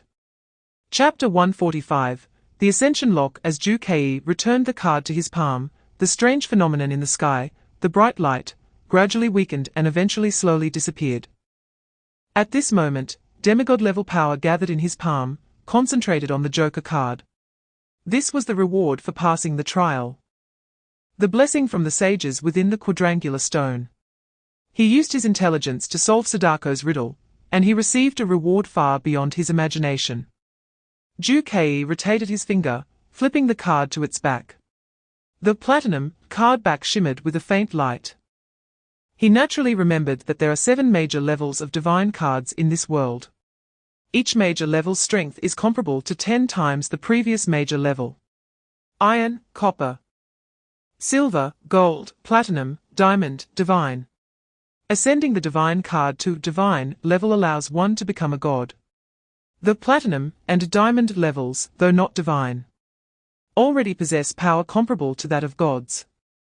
Therefore, they are referred to as demigods. Ju-kei's original divine card level was only in copper. And his own magical essence level was relatively high, barely qualifying him as a half-silver level. At this moment, he unexpectedly became a platinum level. Ju-kei frowned tightly and flipped the divine card again to check the front. The original Joker pattern on the card had disappeared. Chapter 146, which came first? The chicken or the egg? Ju-kei quickly asked. What method? He didn't want to temporarily borrow this platinum-level divine card once. He wanted to permanently enhance his divine card's power. The prophet's skull spoke slowly. Through her personal experiences, perhaps one can glimpse some clues. The story she tells you must have unusual aspects. Based on these anomalies, see what she did, and infer how she ascended her divine card. Ju-kei recalled and said softly, indeed, there is a very unusual suspicion in Sadako's story. The prophet's skull asked, what is it? I can help you analyze it. Or you can tell me your experiences in the trial in full. Ju-kei recalled, the most unusual part of the entire trial is the structure of the story, which is a circular narrative. It is divided into 3 parts, beginner, intermediate, advanced. Each trial is not independent, but interconnected. Each trial tells a segment of Sadako's story. Sadako and her boyfriend watched a cursed videotape at home. Chapter 147, The Elite Cup Opening. Could it be that from the moment you first saw me, you realized this day would come? The prophet's skull asked incredulously. How could that be? I don't have the ability to foresee the future. Ju Ke paused. The smile on his face still intact, but perhaps my future self has already mastered everything. The prophet's skull understood Ju Ke's meaning. You believe that your future self must have obtained a divine relic related to time. Ju Ke honestly replied, I don't know. He walked to a window, gazing at the starry sky, but I always have a feeling. Everything I do seems to be destined. In the dark, I feel that my countless experiences have already been arranged, heading towards a predetermined conclusion. He extended his hand holding the divine card. Watching the playing card spin slightly on his fingertips, this could be a good thing or a bad thing. If my feeling is not wrong, either someone is paving the way for my success, or someone views me as a pawn, a caged bird. Chapter 148, Official Start Now. Let us invite the third major club, the Diamond Club, to the stage. Professor Chen Yun's voice remained high-spirited. Liu Yingming entered with 3 teammates from another entrance. His expression was calm, and his walking posture was very proper. The other teammates followed on either side of them. Upon seeing a certain face from the Diamond Club, Ju Ke raised his eyebrows slightly. He didn't expect that he also passed the Diamond Club's entrance examination, and was even selected to participate in the Elite Cup. Yi Lingqian followed closely behind Liu Yingming. Unlike Liu Yingming's restraint, Yi Lingqian acted very flamboyantly, exaggeratedly bowing to the audience. The few of them stood in their designated positions. Soon, a huge square icon appeared high in the sky. The Diamond Club is one of the 3 long-established major clubs in the school, mainly composed of elite students with square divine cards. The chairman is Liu Yingming. Liu Yingming, a 10 of diamonds, is a silver-level student. His academic performance is outstanding, consistently ranking first in his grade and winning various scholarships. His mastery of the divine card abilities is also exceptional. Let us look forward to this year's Diamond team performing excellently in the Elite Cup. The students supporting the Diamond team in the crowd cheered. Shouting, Chapter 149, the first match, begin. The teleportation portal emitted a faint blue glow, shining in front of the 4 teams.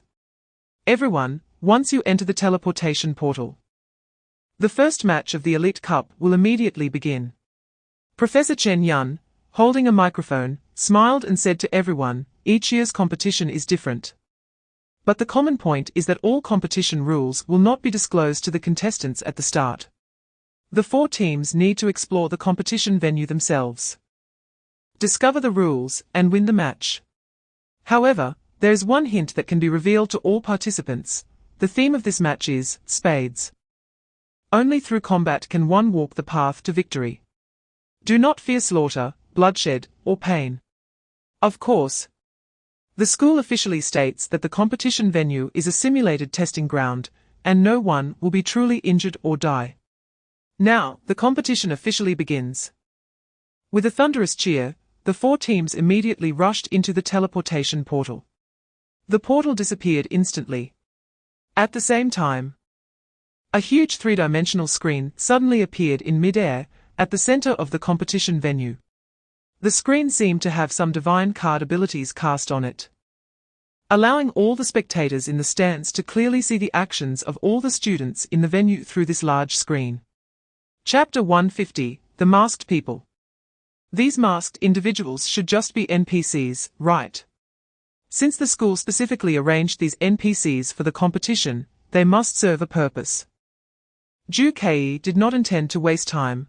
This time he planned to thoroughly investigate each NPC. These masked NPCs exhibited very mechanical and stiff behavior.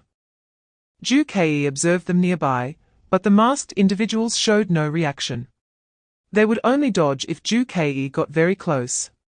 Finally, after careful searching, he discovered that one of the NPCs was quite different. That NPC wore a club mask, and its behavior logic was generally the same as the other masked individuals. The only difference was that it was holding a small piece of paper in its hand. Ju Ke acted quickly and immediately reached out to snatch the paper. But to his surprise, the masked person showed no defensive action at all. When Ju-Kei took the paper, it even turned around to look at him and said in a deep voice, "This paper was prepared for the contestants. Open it and take a look." Ju-Kei, upon hearing this, promptly unfolded the paper. It simply had a few lines of small text written on it, Chapter 151, 2 Scoring Opportunities. The entire audience erupted. They saw Suchense holding a sword in one hand and a bloody heart mask in the other. The mask was just pried off a masked individual's corpse by Suchense. The screen replayed the footage of Suchense scoring. When Suchense first entered the testing ground, she demonstrated the essence of her Spade-type divine card by using force. She was teleported to the school's underground collection room, which was filled with all sorts of odd items, including weapons. At the same time, like other places, the collection room was also crowded with masked individuals. She quickly noticed that a certain heart-masked individual was different from the others. That person was holding a piece of paper. Suchense requested the paper from that masked individual. But the heart-masked person said that assistance would only be provided if they were conquered. Clearly, Suchense had her own unique understanding of the term conquer.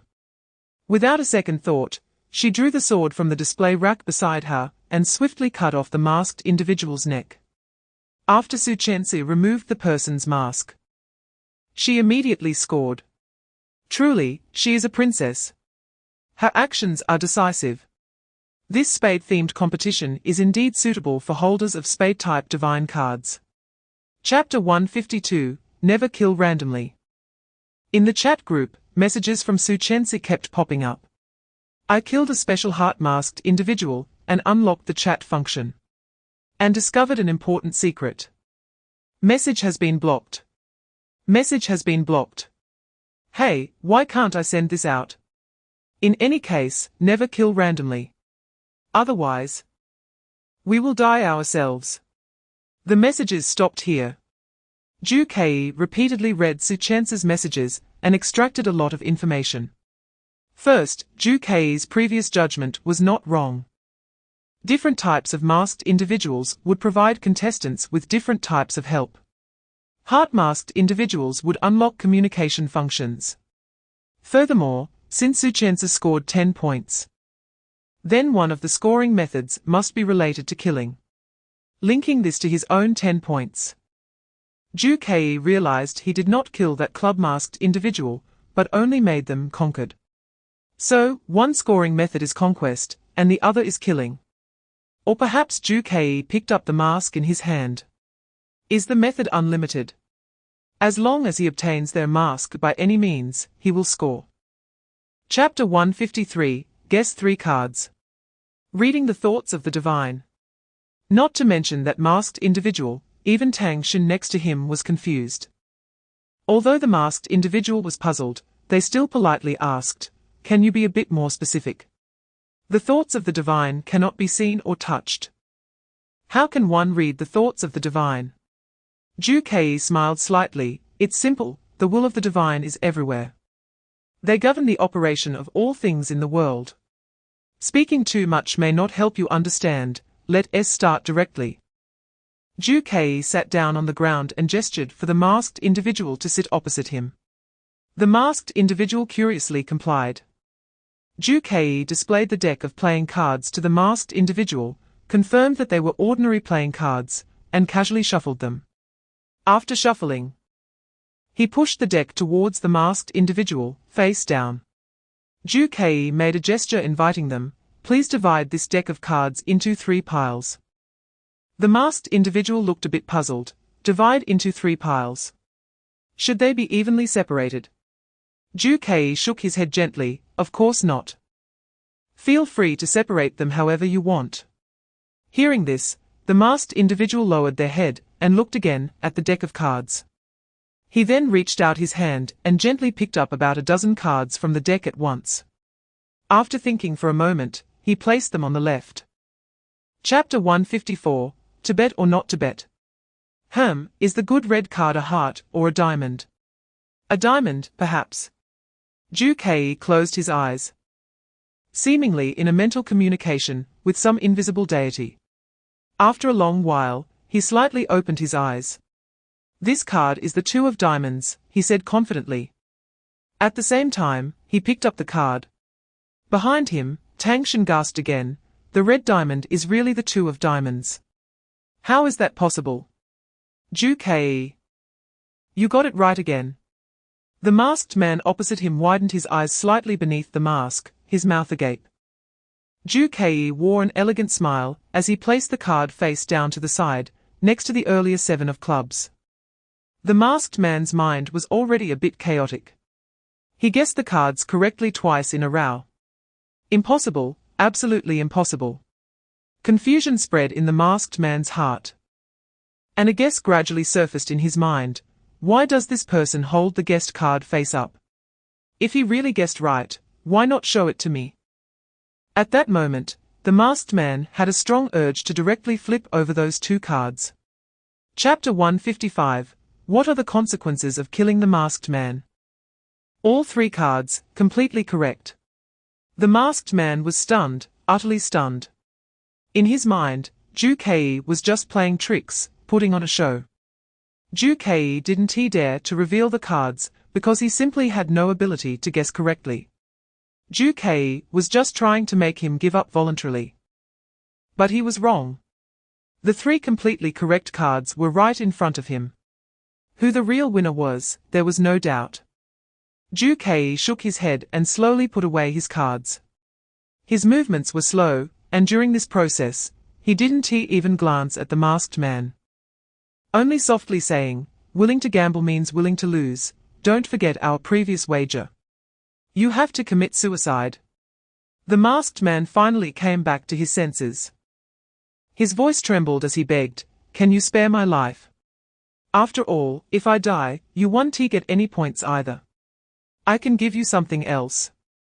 For example, my mask. And communication rights, as well as various other information, anything you want to know, I can tell you." He spoke rapidly, his words becoming a jumble. He didn't hold much hope. After all, losing the bet was a fact. However, although he was just an NPC, he had intelligence. And like humans, he had a strong will to survive. Therefore, no matter what, he wanted to save his life. Chapter 156. Magic Classroom. Ju Kei shook his head, deciding not to dwell on the matter. He reached out and took the mask handed over by his classmate opposite him. At the same time, an alert sound from his wristwatch immediately rang out. Ding Lin, my team, 10 points. Current score, 30. The person opposite him bowed again, then knelt on one knee. Just like the club member in the plum blossom mask Ju Kei had encountered before, the moment his knee touched the ground, he radiated light and eventually disappeared. After the masked man vanished, Ju Kei immediately turned around to look at Tang Shen. "Tang Shen, you did a great job," he praised. "Your acting is really superb." Tang Shen was very happy, bouncing a couple of times. "I'm glad to help you. I was worried that my surprised expression was too exaggerated and would be seen through by the masked man." Ju Kei softly said, "I thought you would slip up. After all, the magic I performed was improvised. I didn't communicate with you beforehand. I didn't expect you to spontaneously step up your acting behind me. Of course I wouldn't slip up." Tang Shen laughed. "After all, I've seen similar performances in your magic live stream." Chapter 157. Black Blade team scores outside the examination hall, in the audience seats. The audience erupted in cheers again. Ju Kei had conquered another masked man, gaining 10 points. Professor Chen Yun held the microphone, faithfully updating the current state of the competition in real time. Currently, the big screen was continuously replaying the little magic performance Ju Kei had just done for the masked man. Professor Chen Yun patiently explained Ju Kei's recent performance. As a magician, Ju Kei successfully performed a wonderful little magic show, using his specialty. He tricked the heart masked man and successfully obtained a new mask, gaining 10 points. The Lin Mai team continues to lead, widening the gap with other teams. The score ranking table immediately changed. Lin My Team, 30. The audience below kept discussing, "Wow, this is so clever. You can achieve mind-reading effects without using a divine card. Is this the wisdom of the common people? Using acting, rhetoric, and magical thinking to break the deadlock. This masked man really got fooled." Professor Chen Yun smiled and took the microphone again. Meanwhile, the Lin My Team represented by Zhu Ke has also received two important pieces of information. First, conquering masked men of different suits can provide different forms of assistance, and at the same time, a reward of 10 points. Chapter 158, Spade J Bang. The spade masked man clearly didn't react in time, and his shoulder was struck hard. Immediately afterward, he lost consciousness, swaying, and then fell to the ground. The moment he collapsed, his body began to glow, transforming into fine light points, and gradually disappeared. Only the spade mask on his head, and the small piece of paper he held remained on the ground. Li Hanfeng quickly picked up the paper to check. The note read, "I have been conquered by you. Unlocking, divine card usage rights immediately." In an instant, Li Hanfeng felt his magic essence return to his body. He quickly picked up his divine card to check. His divine card, the Spade J, no longer appeared dim and lifeless as at the beginning, but was now slightly glowing. He then picked up the spade mask. This action earned the Black Blade team 10 points. After unlocking the divine card's abilities, Li Hanfeng quickly walked towards a small door at the headquarters of the team. Whoosh! He yanked open the small door. Inside, the walls were densely covered with various cold weapons. This was the weapon storage of the Black Blade team, and also Li Hanfeng's exclusive collection. Chapter 159, Flying Knives from the Sky. Zhu Ke did not respond. Before he could take any further action, only seeing Yu Xingxing turn around immediately and run away. He was more scared than Zhu Ke and the others. Yu Xingxing was all alone, accidentally stumbling into the library, only to find it already occupied. Moreover, it was occupied by enemies, and there were more of them. This was a spade match, with spades representing armed struggle. In his view, all players from different teams were enemies. Although Yu Xingxing was short, he ran very fast and had already run more than 10 meters in just a few seconds. Not good. Tang Xin immediately jumped up and was about to rush outside. He would go to notify his teammates. We can't let him go. In Tang Xin's view, the Lin My team had already chosen the library as their gathering point. The library was their base. The position of the Lin My team must not be exposed to the enemy. Just as Tang Xin was about to rush out of the library, Zhu Ke immediately grabbed her shoulder. Tang Xin looked at Zhu Ke in confusion. Aren't we going to stop him? Zhu Ke replied softly, Of course we need to stop him, but it shouldn't be us who do it. It's too dangerous to expose ourselves on the main road right now. Zhu Ke paused, his gaze locked on Yu Xingxing, who was running outside, and continued speaking. Chapter 160, The Killing Match. Professor Chen Yun continued. The consequences of mistakenly killing a masked person involve the core rules of the entire match. Currently, the match is still in the exploration rules stage. In order to speed up the process, we have decided that once someone discovers this core rule, it will be immediately announced to the entire examination venue. At that time, the entire match will officially enter the formal stage. She smiled slightly, and according to our observations, some players are about to discover the secret. The big screen immediately displayed images from the examination venue. Inside the examination venue, Black Blade Team Headquarters, top floor. Ding, you have successfully killed a member of another team, gaining 100 points. Remaining wrong kill chances, 1 time. Good. Li Hanfeng hid in the shadows, secretly clenching his fist. He looked at his ranking on his watch. The Black Blade team's score had already surpassed the Lin My team. Firmly in first place, far ahead. His guess was indeed correct. according to Li Hanfeng's understanding of the school's competition model. Assessments related to spades generally encourage students to fight each other with force. Therefore, he picked an easy target to test his skills.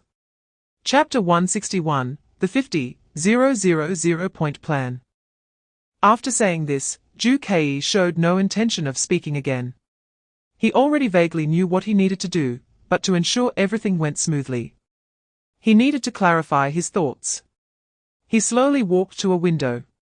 From here, he could clearly see the outside environment. The competition had been going on for quite some time, and now, dusk was approaching. He looked at the scoreboard. At this moment, the Black Blade team's score remained high, several times ahead of the Linmai team. He then looked at the big screen displaying the photos of various players. Apart from Yu Xingxing, no one had died. He looked at the sky, trying hard to empty his mind and calm himself down. Then he gently closed his eyes.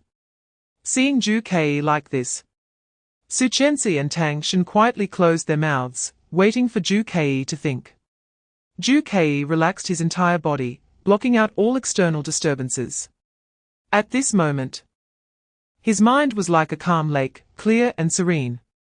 His thoughts gradually became clearer. First, the prophet's head had already informed him in advance.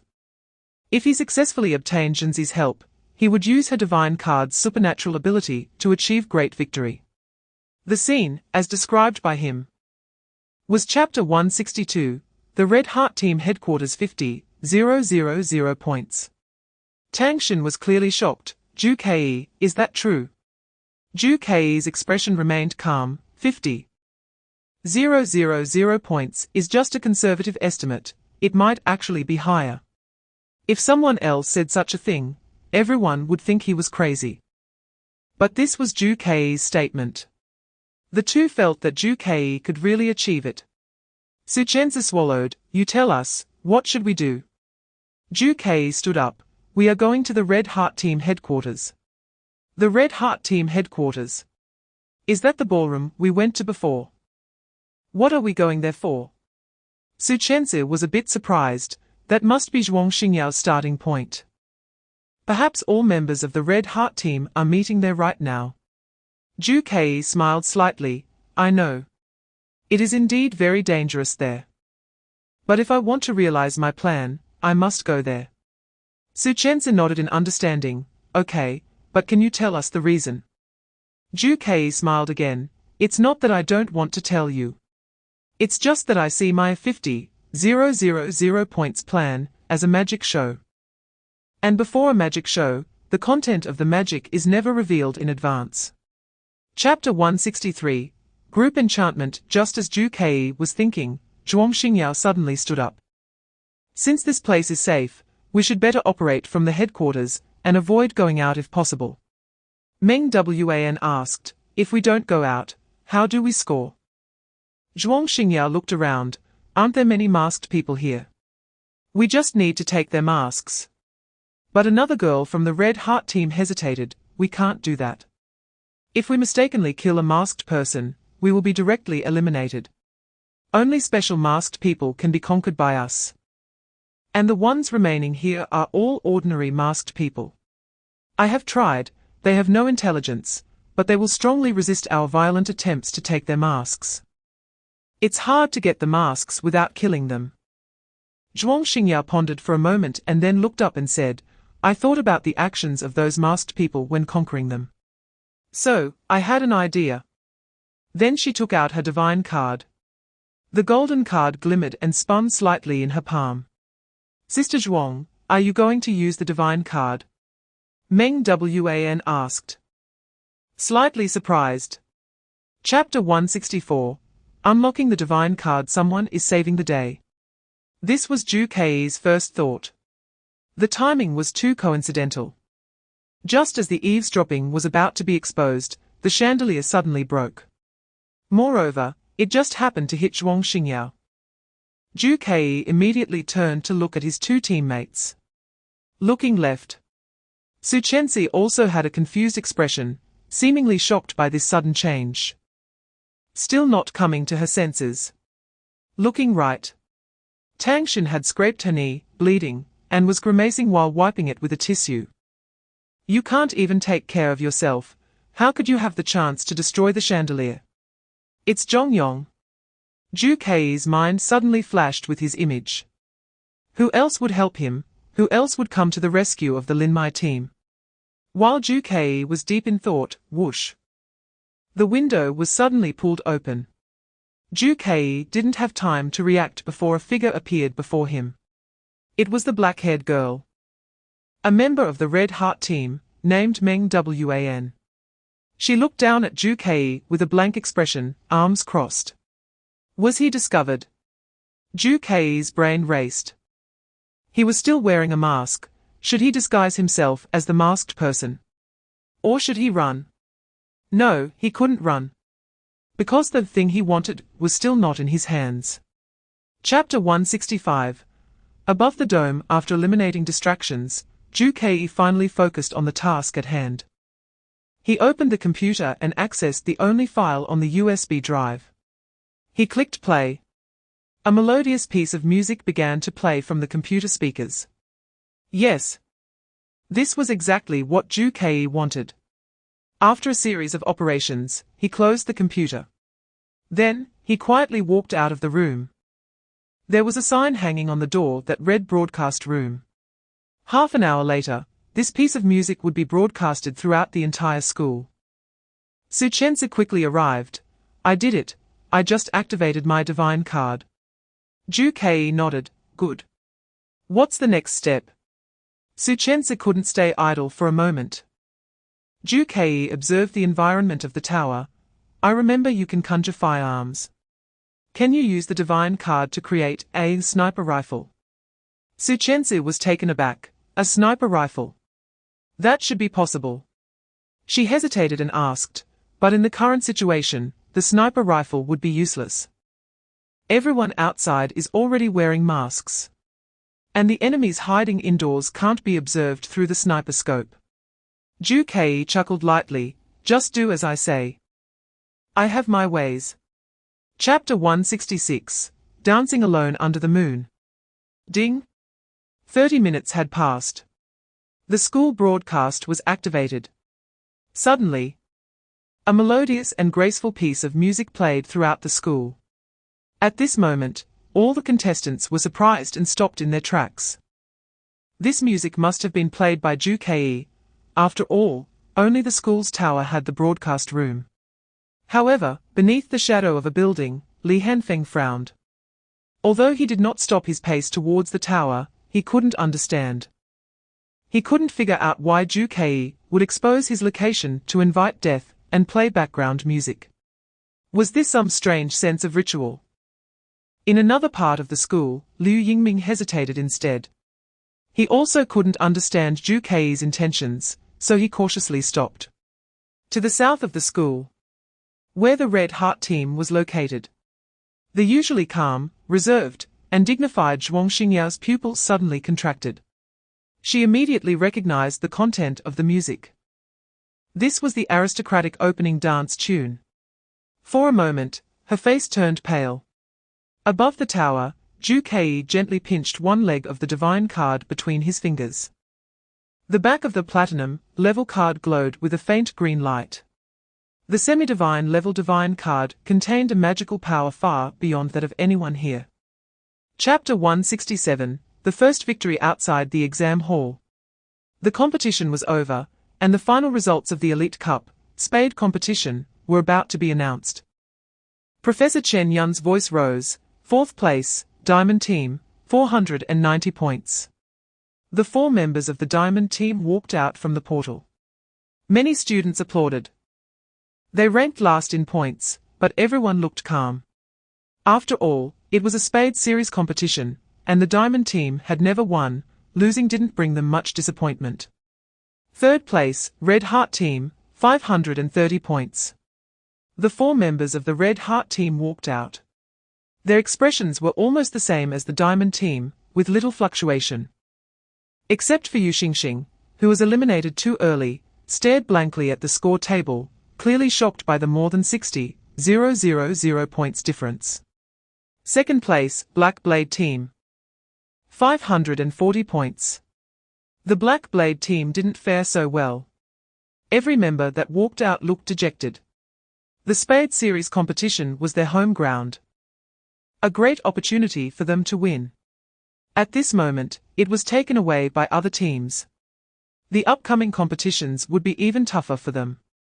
Finally, Professor Chen Yun intentionally paused, then loudly announced to the audience, "Lin my team, 62,540 points." Chapter 168, Government Attention as for what this prop was. Professor Chen Yun smiled, "It's a secret. However, you all know that the next competition is the heart competition. The heart competition is filled with mental confrontations involving planning, deception, and topics of trust. The role of this prop is related to these, and it may affect your entire strategy in the next competition." Professor Chen Yun stood up. "In short, congratulations to you all for leading with a victory in the Elite Cup. And I wish you further success in the next heart competition."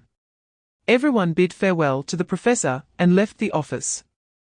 As soon as Zhu Kei stepped out of the office door, he immediately asked, "Zhong Yong, I have a question for you." Zhong Yong, who had been silent, looked slightly nervous and raised his head. What do you want to ask, Zhu Kei? I didn't see you at all during the whole competition. Where did you go?"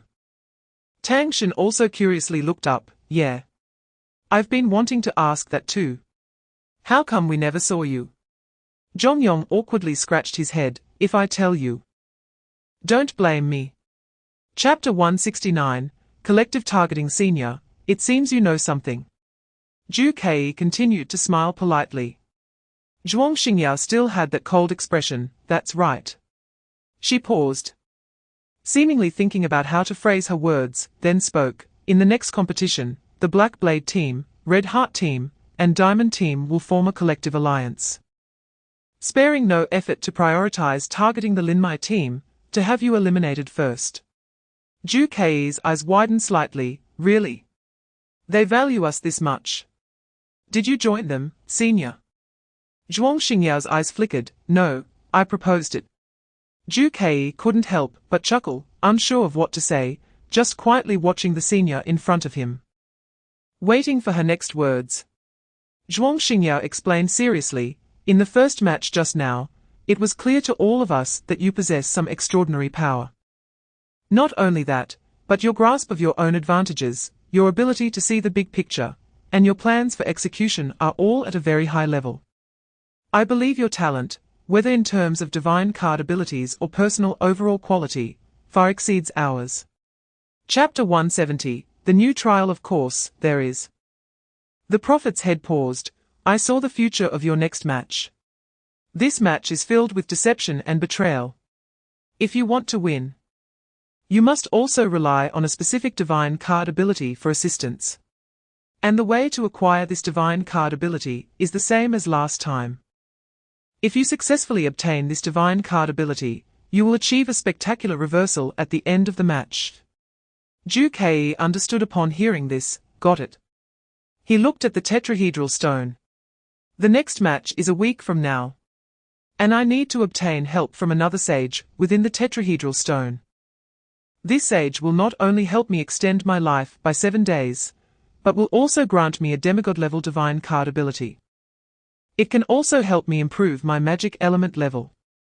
Zhu Kei looked at the 4 colors of light on the tetrahedral stone: blue, orange, red, and black. Blue is the trial of Zhenzi, which he has already completed. Zhu Kei did not hesitate and casually chose a color, red. He then prepared to immerse himself in it. "Wait a minute." The prophet's head suddenly interrupted Zhu Kei's actions. Zhu Kei glared at him with some dissatisfaction. "If you keep startling me like this, be careful I throw you." Chapter 171, The Last Supper. Zhu Kei was only surprised for 2 seconds before forcing himself to calm down quickly. First, he observed the surrounding environment. It looked like a place for some cult gathering. The room seemed to be saving electricity, with no lights on, but instead, countless candles were lit. This made the atmosphere very eerie. Some hooded figures, their faces obscured, surrounded the long table, while he sat at the head. The most striking feature was the giant skull pattern painted on the wall. Ju touched his fingers and felt something on the table. He quickly lowered his head to look at the surface. A crystal skull was prominently placed on the table. This made Ju's hair stand on end. Prophet's head. Leader? What's wrong with you? Seeing Ju silent for a long time with an unusual expression, one of the hooded figures asked. Leader. Ju's mind raced.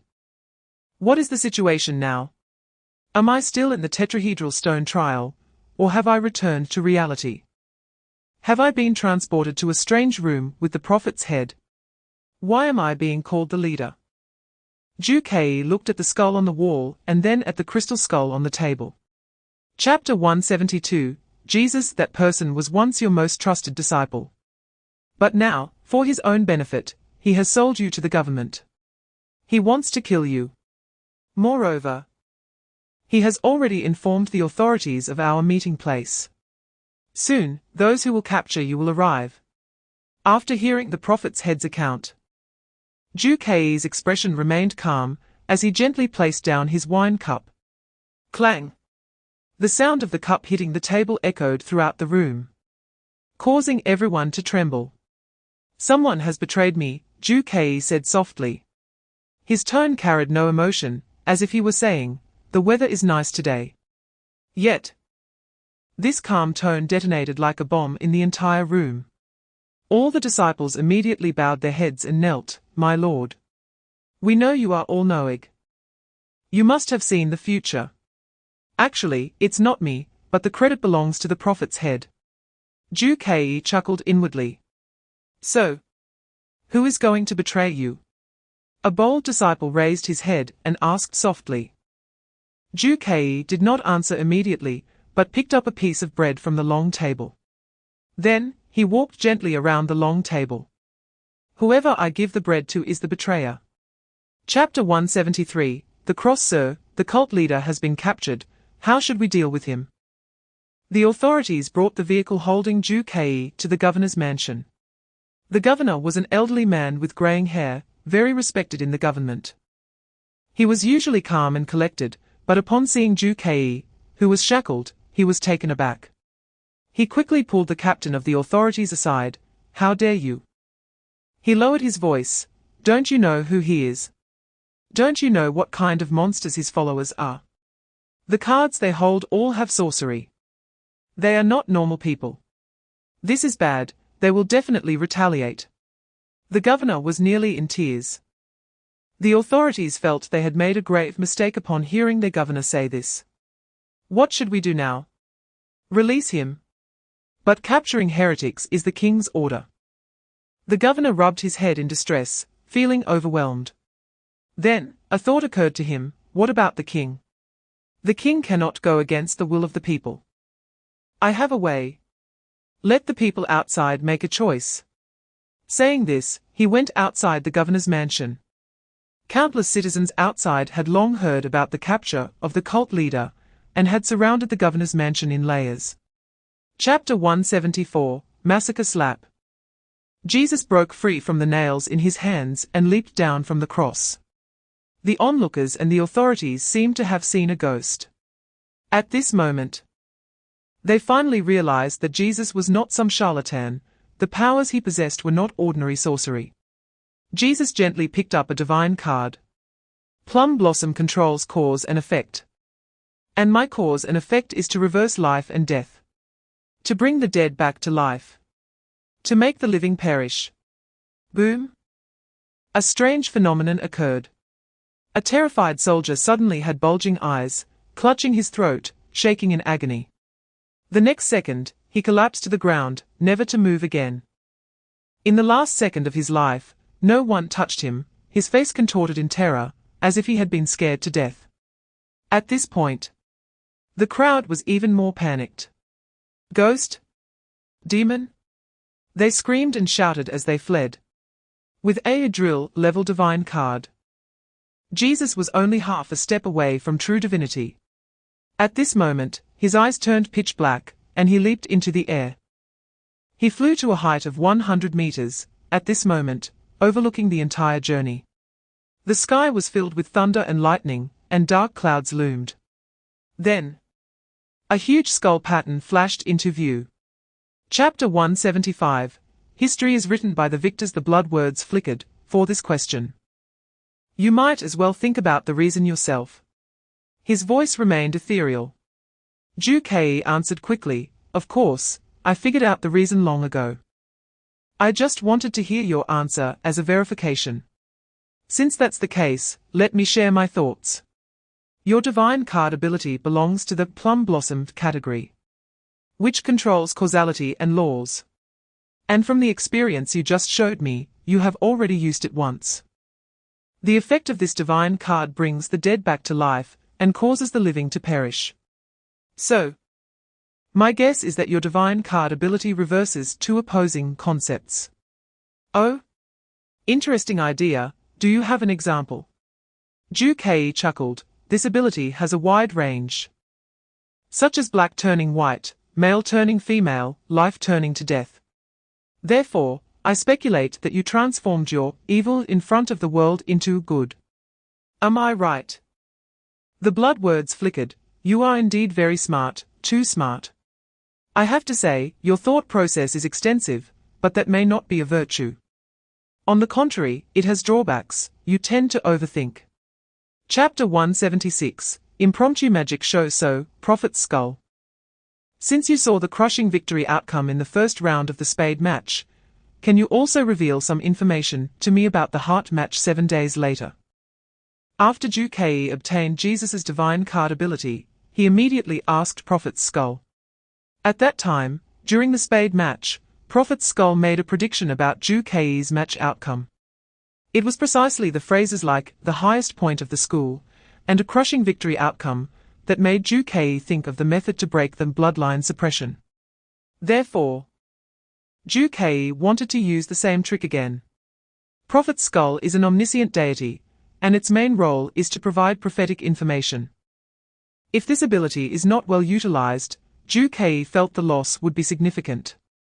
Prophet's skull said softly, I can indeed see all the information about your next match. However, I cannot tell you everything in detail. I adhere to the previous viewpoint, knowing too much may not be beneficial. However, I can reveal a little. Then, it paused, organizing its words, and provided Ju Kei with some small information. We all know that you cannot freely use divine card abilities, and there are certain restrictions. Chapter 177. Street performance. Ju Kei thought this was a great opportunity. One of his favorite performance styles in magic is pretending to make mistakes. And this is the best chance to trigger a clown moment. With so many classmates around, he didn't have to worry about the audience size. After Ju Kei said this, it immediately sparked enthusiastic responses from the crowd. Great, great. Ah, we can see Ju Kei's magic again. The classmates were excited. They surrounded Ju Kei, all with expressions of anticipation. Ju Kei smiled slightly, standing at a slightly elevated position, under a certain light. The light here could present the best visual effects. For the impromptu street magic, Ju Kei's first thought was of the magic he performed for Professor Chen Yun on his 18th birthday.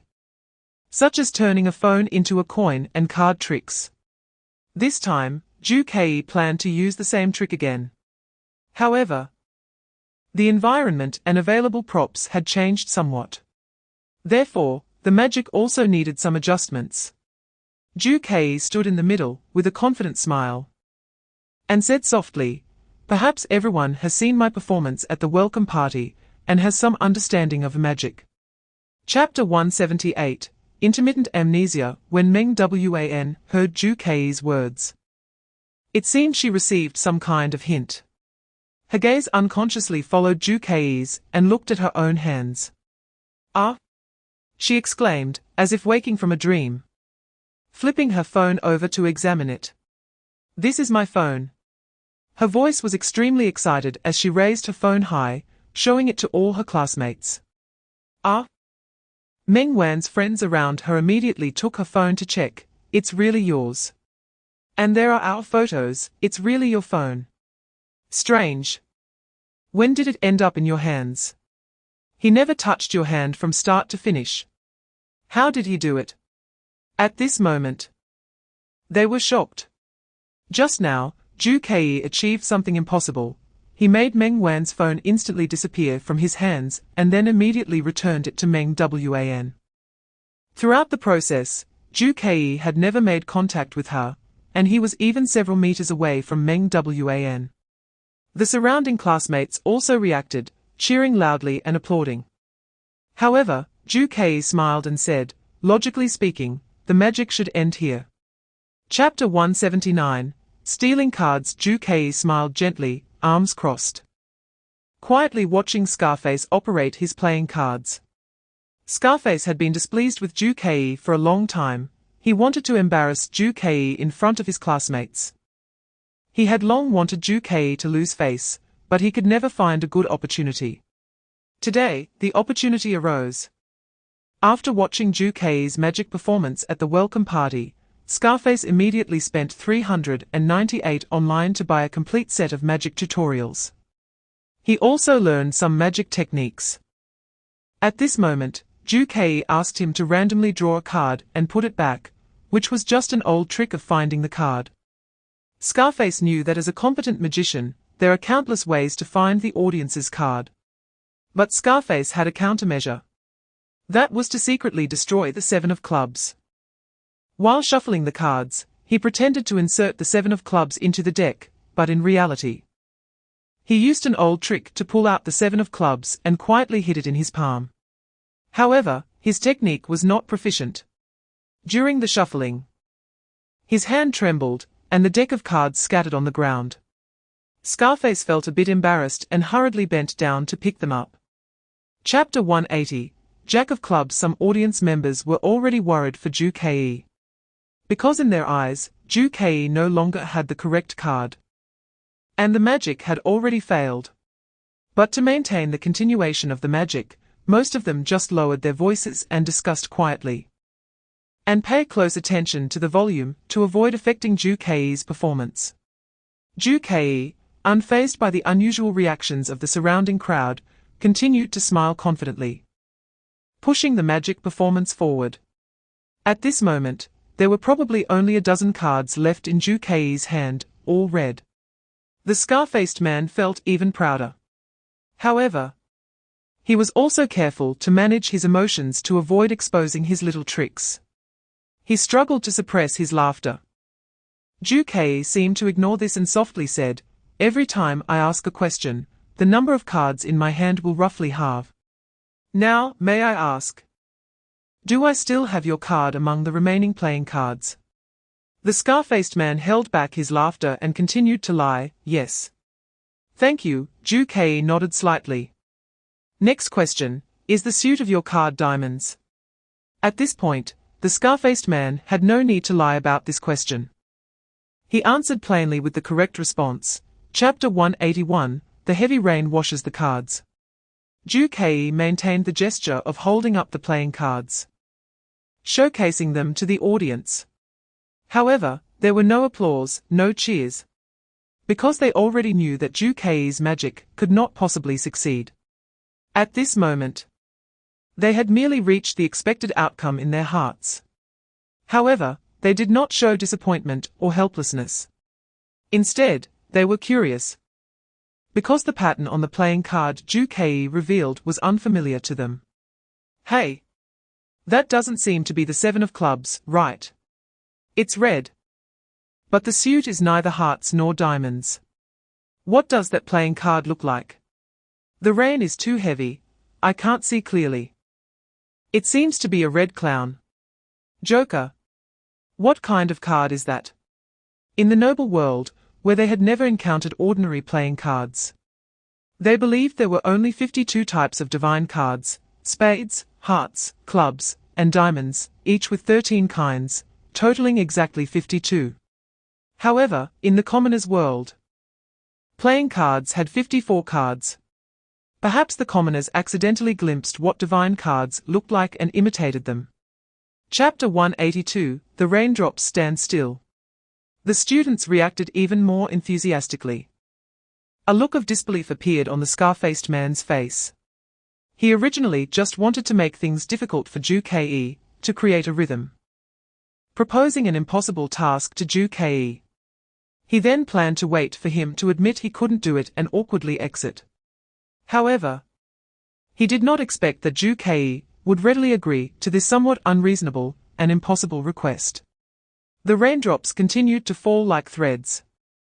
The puddles accumulating by the roadside reflected the lights behind them. Raindrops fell into the puddles, causing ripples to break and then reform. Ju Ke did not use an umbrella. The rainwater dripped down from his slightly messy hair tips, creating a unique beauty. Ju Ke paused, smiling as he scanned the faces of each audience member. Every face was mixed with anticipation, confusion, and disbelief. Ju Ke's smile remained calm as he continued at a leisurely pace. However, stopping the rain is not a difficult task. After all, rain falling and stopping is a natural phenomenon, in accordance with natural laws. These are things that the divine can achieve. He extended another hand to catch a few drops of rain falling from the sky, but his voice suddenly rose, instantly overpowering the sound of the rain and the whispers of the crowd. Chapter 183, The Secrets of Magic. The voice of the clown god suddenly rang out, "Wow! You really put on a show." However, a clown can only use the divine card once. At this moment, your divine card is still the Jack of Clubs. Which means you haven't used the divine card at all during the entire magic performance, right? You can actually make the raindrops stand still. This phenomenon is truly miraculous. So how did you do it? Ju Ke chuckled softly. One of the magician's 3 principles is to never reveal the secrets of magic to others. But I'm not human. I'm the clown god. Can gods and humans be the same? I'm begging you, please tell me. I'm really curious. How did you achieve these tricks without using the divine card? Ju Ke didn't want the clown god to linger on this, so he reluctantly nodded. All right, all right. It's nothing to tell you. Ju Ke then said seriously, however, I must remind you in advance that the most exciting part of magic lies in that sense of wonder and miracle before the truth is revealed. Making the audience feel it's impossible, thinking it's a miracle, is the essence of magic. If you learn the secrets behind the magic, you might just find it nothing special. Chapter 184, Magic is Carefully Arranged. That's right. Ju Ke said in a tone that seemed obvious, then fumbled in his clothes. He pulled out a phone case. Not just the phone case, but also playing cards, dice, and various magic props. The clown god was astonished. You always carry these little things with you. Of course. Ju Ke saw nothing wrong. All magic requires careful preparation in advance. Ju Ke paused and continued. Western magician Max Molini would carry a large ice block with him every day before going out. Just to perform the magic of making the ice block appear out of nowhere. Eastern magician Zulian Kue always carried a large fish tank between his legs. So he could produce it at any time, pretending to be lame every day for decades. Compared to these magic masters, what I do is nothing. Ju Ke's tone was flat. The clown god still hadn't come to his senses, so your other 2 magic tricks were also prepared in advance. Ju Ke nodded, yes. After the phone swap performance, that scar-faced man came to pick a fight. Chapter 185, Visual Persistence. In response to the clown god's question, Ju Ke answered, I still check the weather forecast. But he paused, whether I will perform magic today, I can't be 100% certain in advance. Ju Ke let the card spin in his hand, casually explaining, as I just said, I have countless methods to create changes in the cards. Even if it doesn't rain today, it wouldn't make any difference. Ju Ke held up an umbrella, looking at the heavy rain, of course. The magician's performance also needs to adapt to the environment. Since there is this heavy rain, the best visual effect for presenting a card transformation is, of course, the rain washing away the paint. The clown god listened increasingly excited. Interesting, really very interesting. Is there really so much depth behind these magic tricks? The clown god hesitated and finally asked, the most crucial magic secret hasn't been revealed yet. This heavy rain. You just made a gesture. And all the raindrops are suspended in mid-air. Not only the audience, but even I am dumbfounded. How on earth did you do that? Chapter 186. What is the purpose of collecting divine cards? This is called visual persistence. Ju Kei concluded his explanation. The clown god did not respond, seemingly still not understanding. Seeing this, Ju Kei sighed slightly. Let me give you an analogy, and you'll understand. He then tapped on his phone a few times and held it up. Watch closely. The following phenomenon will well illustrate the effect of visual persistence. At that moment, the light on Ju Kei's phone was flashing very slowly. It lit up for about a second and then dimmed after another second. Can you see the light turning on and off right now? Of course. The clown god answered quickly. All right. Ju Kei adjusted the speed of the light blinking on his phone to be faster. Now, it flashed every half second. What about now? It just flashes faster, but I can still clearly see the light is flashing. Ju Kei nodded. Then he adjusted it again, making the light flash at a very fast frequency. Now, although it's quite strenuous, if I look closely, I can still see traces of the flashing, replied the clown god.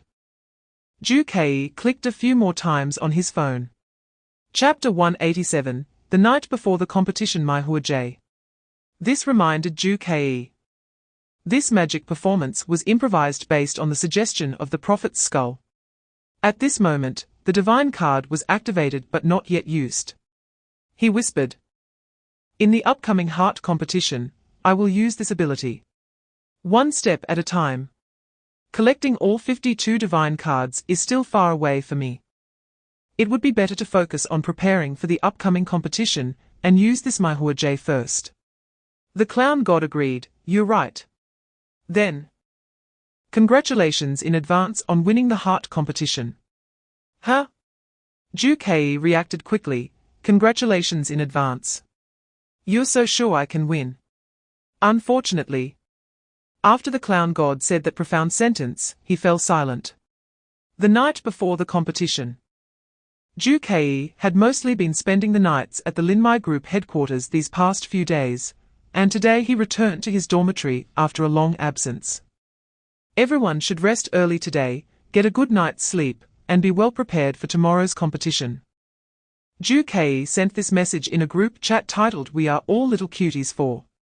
Chapter 188, Nightmares Strike Again. Ju Kei felt a chill in his heart. When did he take it? Aren't divine cards bound to one person? Can they be obtained by others? The principal's smile was quite ugly. What are you thinking? How could I let you take such a powerful card away from school? The meaning of expulsion is. The principal gripped the middle part of the clown card with 4 fingers, then suddenly exerted force in 2 different directions. The clown card, which should have been made of copper, was instantly torn in half like an ordinary card. Rip! In an instant. It was ripped apart and then carelessly thrown on the ground. Expelled from the noble world. Destroy the divine card. The clown card is gone. The clown card is shattered. This thought occupied Ju Kei's mind, making it impossible for him to think clearly. Ju Kei felt as if he had fallen into an ice cellar. Everything around him became illusory again, as if in a fog. Everyone around him was drifting away from him. The principal's voice also became unclear. Go back to your shabby civilian house. Ju Kei returned home dejectedly. This was the small nest that had accompanied him for 18 years. At this moment, he had returned. Chapter 189, Elite Cup, Second Match. Ding ding ding. The alarm clock rang on time. Ju Kei slowly opened his eyes. He noticed that tears had flowed from the corners of his eyes without him realizing. His sleep quality had been good these days, always dreamless nights. But today, he dreamt again after a long absence, and it was a nightmare. He dreamt of the night many years ago when his parents died. Ju Kei had dreamt of that night, when his parents were brutally killed by strangers more than once. That night had long become a nightmare that troubled Ju Kei for years. However, this time the dream was slightly different from before. In the past, this fire dream usually started when strangers broke in, ending after his mother tragically died. There had never been any other beginning or ending. But in this dream, after his mother died, the dream surprisingly did not end. Ju Kei clearly remembered that many years ago, after his mother died, the strangers did not break into his bedroom. The young Ju Kei trembled as he crawled out from the ruins to escape. However, in the recent dream, the story was entirely different. He did not escape. A stranger wearing a clown mask found Ju Kei curled up under the bed. He spoke a lot of incomprehensible words to Ju Kei at that time. Chapter 190, Masquerade Ball. Chen Yun cleared her throat, preparing to introduce the rules of the competition. This match follows the heart rules, as represented by the heart. This competition may not involve much physical combat, but it is filled with disguise, deception, and psychological battles. The specific rules of the competition will be gradually announced after all the contestants enter. Additionally, Professor Chen Yun smiled slightly. Perhaps everyone remembers that the Linmai group won the last match, so upon entering the examination hall, the team captain of the Linmai group, Ju Kei, will receive an extra reward for this match. If used properly, this reward may affect the entire competition's outcome. After Professor Chen Yun finished speaking, she then said seriously, "Now, all contestants, please enter the examination hall in order." The moment her voice fell, just like in the first match, 4 portals spun down from the sky. Then, they slowly descended in front of each team. "Let's go," Ju Kei said softly. He took a deep breath, adjusted his state, then stepped forward, leading his teammates into the portal. Chapter 191, Moment of Choice. Swish. After the background introduction of the entire competition was completed, before Ju Kei could think carefully, the electronic screen flickered twice, and then the text began to swirl and scroll. "Dear guest from afar, hello. As you are the most distinguished guest among the 16 members of this ball, you have the privilege of entering the ball first. Please collect your mask. We apologize, but due to the requirements of the ball, it is not allowed to take it off during the entire event. Thank you for your understanding."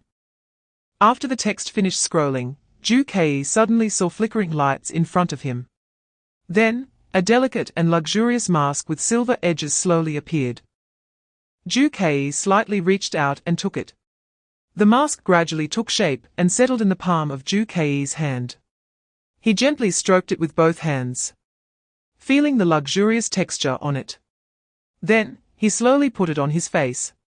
There seemed to be a subtle current flowing through him. Ju Kei felt a wonderful change happening all over his body. But what exactly had changed, he couldn't tell for the time being.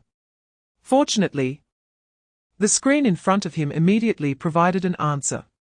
Esteemed guest, I forgot to tell you. This eye mask has special functions. Chapter 192, Become the Killer, or first, let's review the overall situation at the beginning of the competition. According to the background introduction on the previous large screen, the venue for the entire heart competition should be this grand ballroom. At this moment, there was only one noble girl as the sole NPC in the entire ballroom. There was also a large screen continuously introducing the competition information to him. However, the specific rules of the competition, how to proceed, and the method of winning were not explicitly stated.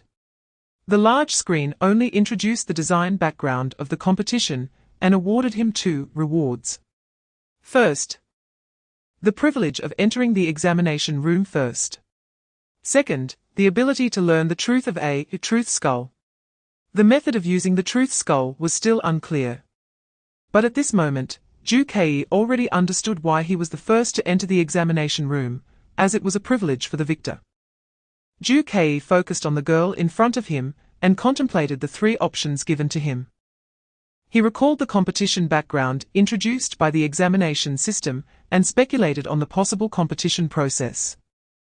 These three options would likely be shown again to the remaining 15 ball members, who were also the competitors, and they would also need to choose. Chapter 193, Setting a Trap. The countdown had already ended. Time's up. You can no longer choose to kill. Ju-Kei took a deep breath. At this moment, he had lost the opportunity to kill the girl. But he did not regret it. Although he only had 5 minutes to think, even if he were given more time, Ju-Kei might still make the same choice. At this moment, only 2 options flickered on the large screen: Dragon Country, Skull Society. Accomplice. Ju-Kei naturally did not want to be a supporting character, or an accomplice. So, the only path left for him was one. Ju-Kei moved his body a bit, and then gently tapped the floating large screen. You have chosen a faction, Dragon Country. Your competition goal: find the killer who killed the girl and execute them. After a 5-minute break, you will be teleported to your personal resting room. Then, the official competition will begin. Ju-Kei organized his thoughts and paced around the entire ballroom. He observed the structure of the room. This grand ballroom was very spacious. Besides the central ballroom, there were also some small rooms and a second floor. Perhaps the personal resting room mentioned earlier was also in this building. Chapter 194, Round Table Meeting so soon. Ju-Kei frowned slightly upon hearing the system announcement. To Ju-Kei, it seemed he had just arrived in this room not long ago. Unexpectedly, at this moment, all 16 members had already gathered. Ju-Kei recalled the time he spent entering the dance floor, which was probably over 10 minutes. If each member entered the dance floor separately and took the same amount of time, then Ju-Kei had likely been in this bedroom for nearly 3 hours. He recalled the content of the announcement. Those were probably a general introduction to the formal rules. At this moment, the killer had already acted, and the noble girl's body had been discovered. All 16 members should have made their choices just like Ju-Kei. However, what surprised Ju-Kei slightly was that only 3 participants chose the Skull Society faction. This meant that there was 1 killer and only 2 accomplices. The remaining 13 belonged to the Dragon Country faction. At the same time, Ju-Kei analyzed the content of the previous announcement and extracted many important pieces of information. First, although on the surface this competition was between the Dragon Country and the Skull Society, Chapter 195, Report. Ju-Kei remained silent. In just a few sentences, the first guest had asked Ju-Kei countless questions. These were obviously tests. The first guest judged Ju-Kei's character based on his responses to these questions, ultimately locking in his identity. Of course, Ju-Kei was no fool. Through the first guest's behaviors, Ju-Kei also made some judgments about his actions, personality, and way of thinking. The first guest was meticulous, aggressive, and skilled at reading others' expressions. He had a proactive personality. However, Ju-Kei could not reverse trace the specific identity of the first guest based solely on this information, as he was not very familiar with many of the other competitors. But it was certain that this first guest was definitely not one of his 3 teammates. His personality was too different from Zhongyong, Tang Xin, and Su Chensi. Therefore, this person in front of him could only be an enemy. Regardless of whether he belonged to the Dragon Country or the Skull Society in this competition, he could not be trusted. Just as Ju-Kei made this judgment, the system prompt sounded again. All 16 guests have arrived. Chapter 196, Absolutely cannot expose identity. Upon hearing the system prompt example, Ju-Kei felt somewhat speechless. With so many people present, it was surprising that they chose to use him as an example. Of course, he only complained in his heart while maintaining a calm exterior.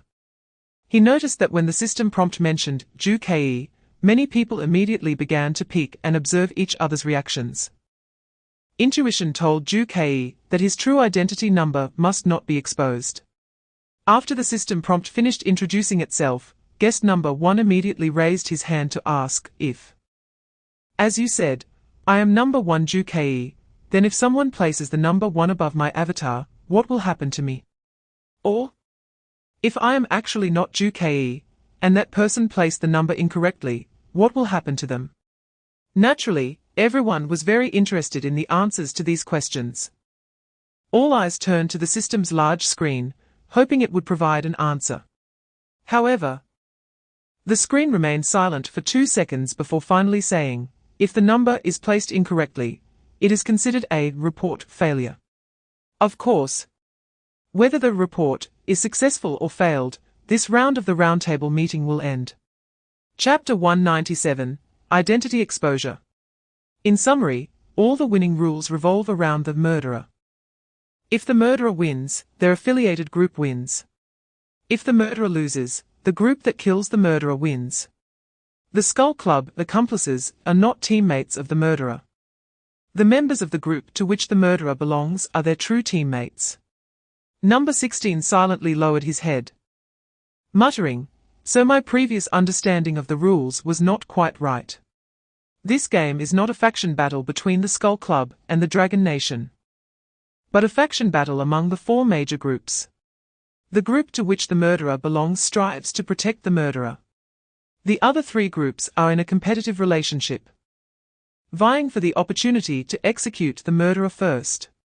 So this game is still 4v4v4v4. Are all groups enemies? Number 16 softly voiced his doubts. However, as soon as he finished speaking, several people raised their heads slightly, casting suspicious glances at him. Number 16 noticed the unusual reactions and swallowed hard, hesitantly asking, "What's wrong? Was there something wrong with the rules I just mentioned?" Chapter 198. The first execution. Number 16 had tightly shut his mouth and said nothing, keeping his head down and completely avoiding looking at number 10. But number 10 did not stop.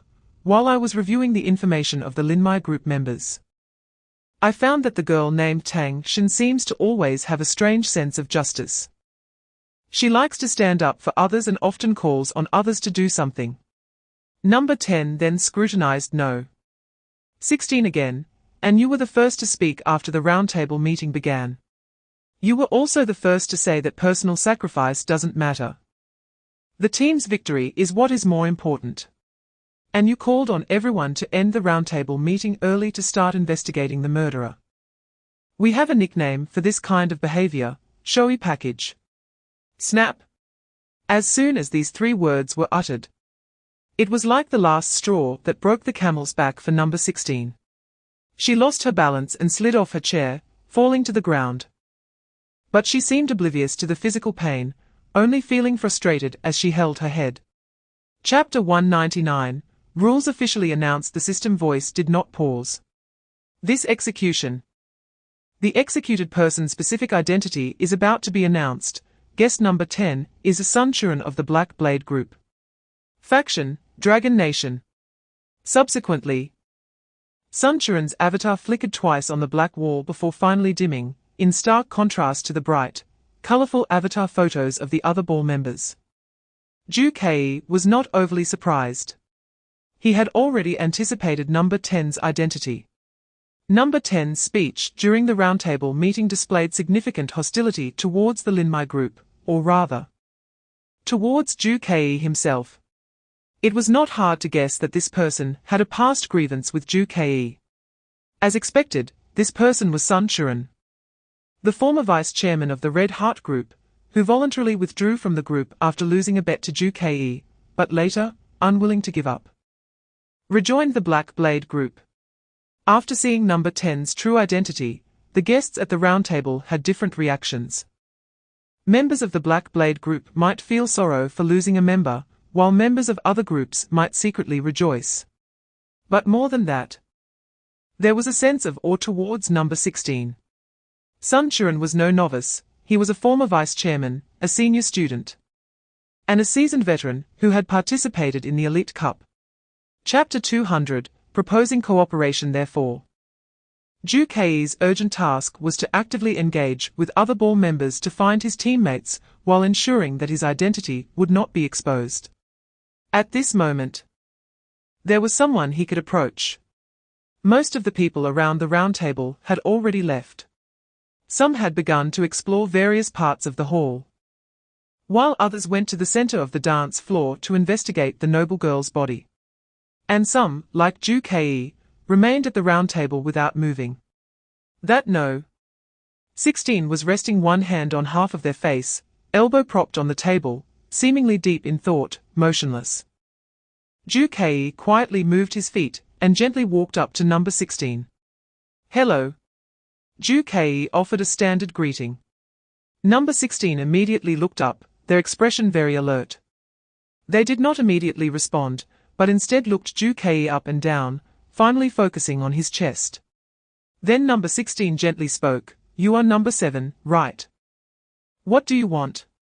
Ju Kei observed number 16's every move without showing any emotion, while simultaneously analyzing their character through their subtle actions. Chapter 201, The room on the second floor. Upon hearing number 16's question, Ju Kei paused slightly.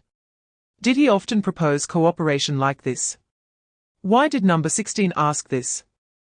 Was it a test, or something else? In an instant, a hypothesis emerged in Ju Kei's mind.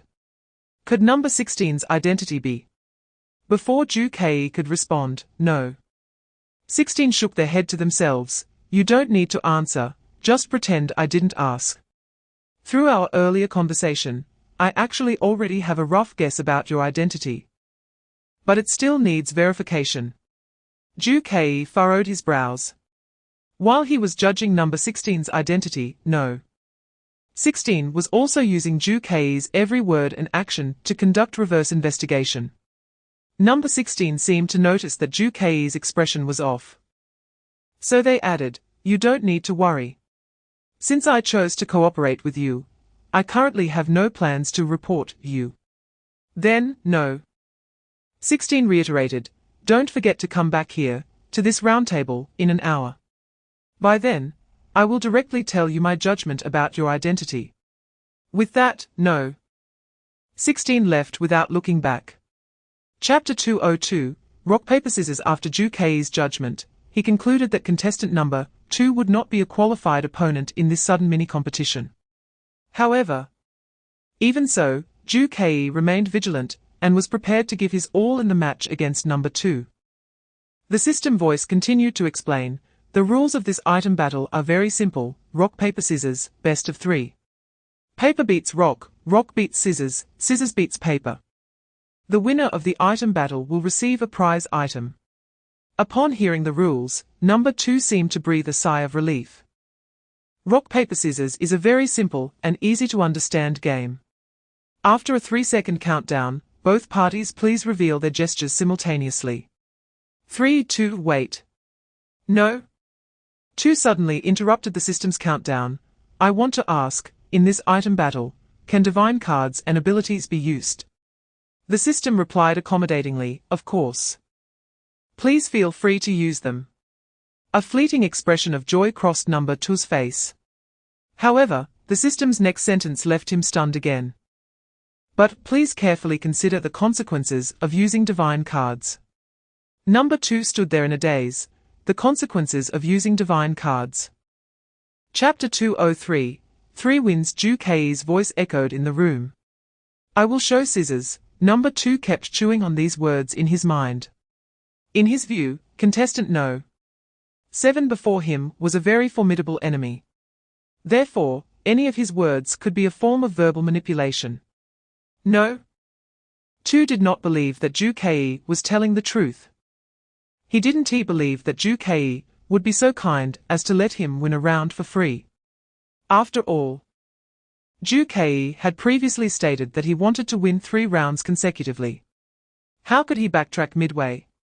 Thus, in number 2's mind, no.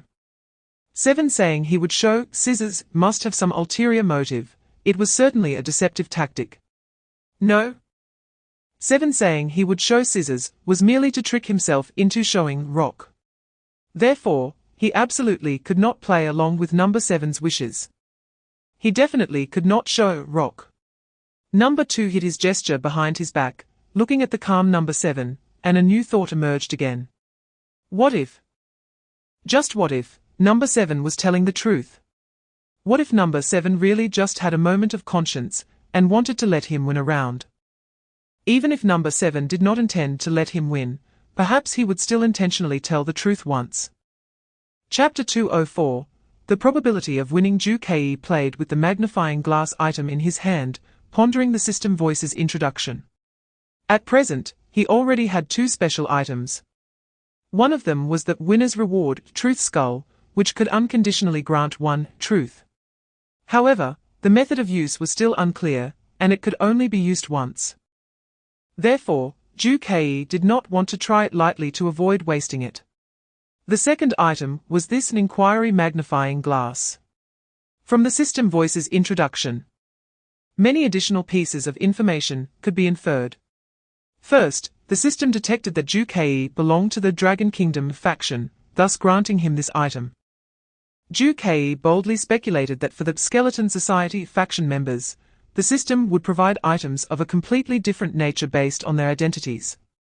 For example, the items for the Dragon Kingdom are of the inquiry type. Perhaps the items obtained by the Skeleton Society faction would be beneficial for killing. Ju-Kei looked at the magnifying glass in his hand. This item, unlike the Truth Skull, had multiple uses. Furthermore, each time after a round table meeting, the number of uses would increase by 1. Ju-Kei raised his head and looked again at the room that had just been vacated. Chapter 205, Luck or Destiny. Ju-Kei readily admitted, "You're right, it's a gamble. Statistically speaking, the chance of winning by showing paper in rock paper scissors is the highest. But it doesn't mean it's a guaranteed win. I certainly have a chance of losing. However, that chance is very low." Ju-Kei further explained, "The personality traits of contestant number 2 are already quite obvious: lacking confidence, fearing failure, unwilling to take risks, and being conservative. The gesture of scissors requires 2 fingers to be extended outward, which psychologically represents a risk-taking gesture. On the other hand, rock is a fist with the palm hidden, representing a more conservative posture. Therefore, for a contestant like number 2, the probability of showing rock is even higher than the statistical probability. So, my probability of winning by directly showing paper will also increase accordingly." Ju-Kei paused and continued, "To take a step back, even if a low probability event occurs, and no 2 deviates from the norm, going against his character and showing scissors, I would indeed lose the match. But there would be no consequences." The Joker God was momentarily stunned. "No consequences? What do you mean?" Chapter 206. The second round table meeting. However, Ju-Kei shook his head again. "Forget it. Overthinking is pointless. Perhaps it really is just my luck." Then Ju-Kei said playfully, "Joker God, I've realized that you actually don't know many things. Not as much as I do as a human." In response to Ju-Kei's teasing, the Joker God was not angry but just laughed and said, "Oh dear. It's quite normal for a deity not to understand such human tricks. My child. Although you are very skilled in magic and human nature, there are many things that I know that you do not. For example, the origin of divine cards, the secrets of ascension, etc. These are secrets that only the gods know." Ju-Kei shook his head slightly. "I don't care. You 1T tell me anyway." Then he glanced at the time on his phone. "An hour is almost up. I have other important matters to attend to."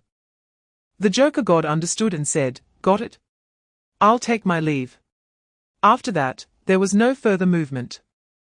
1 hour was the time Ju-Kei had agreed to meet with number 16 at the round table.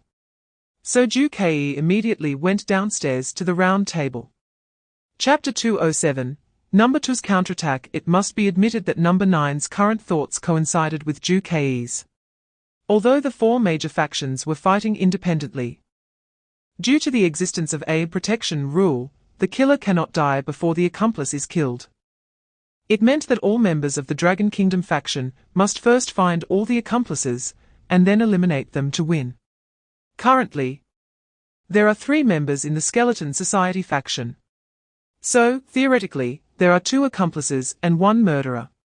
At this moment, all the members of the Dragon Country faction must temporarily ally to deal with the accomplices first.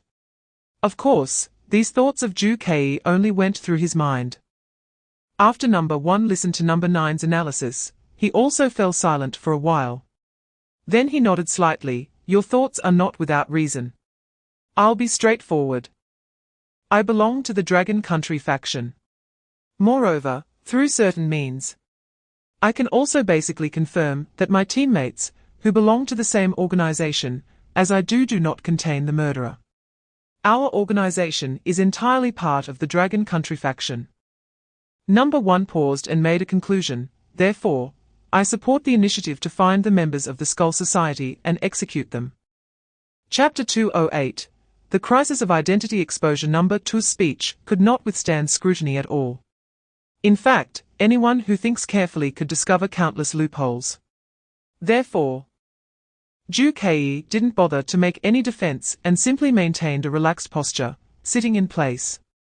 He didn't need to speak. Others would naturally argue for him.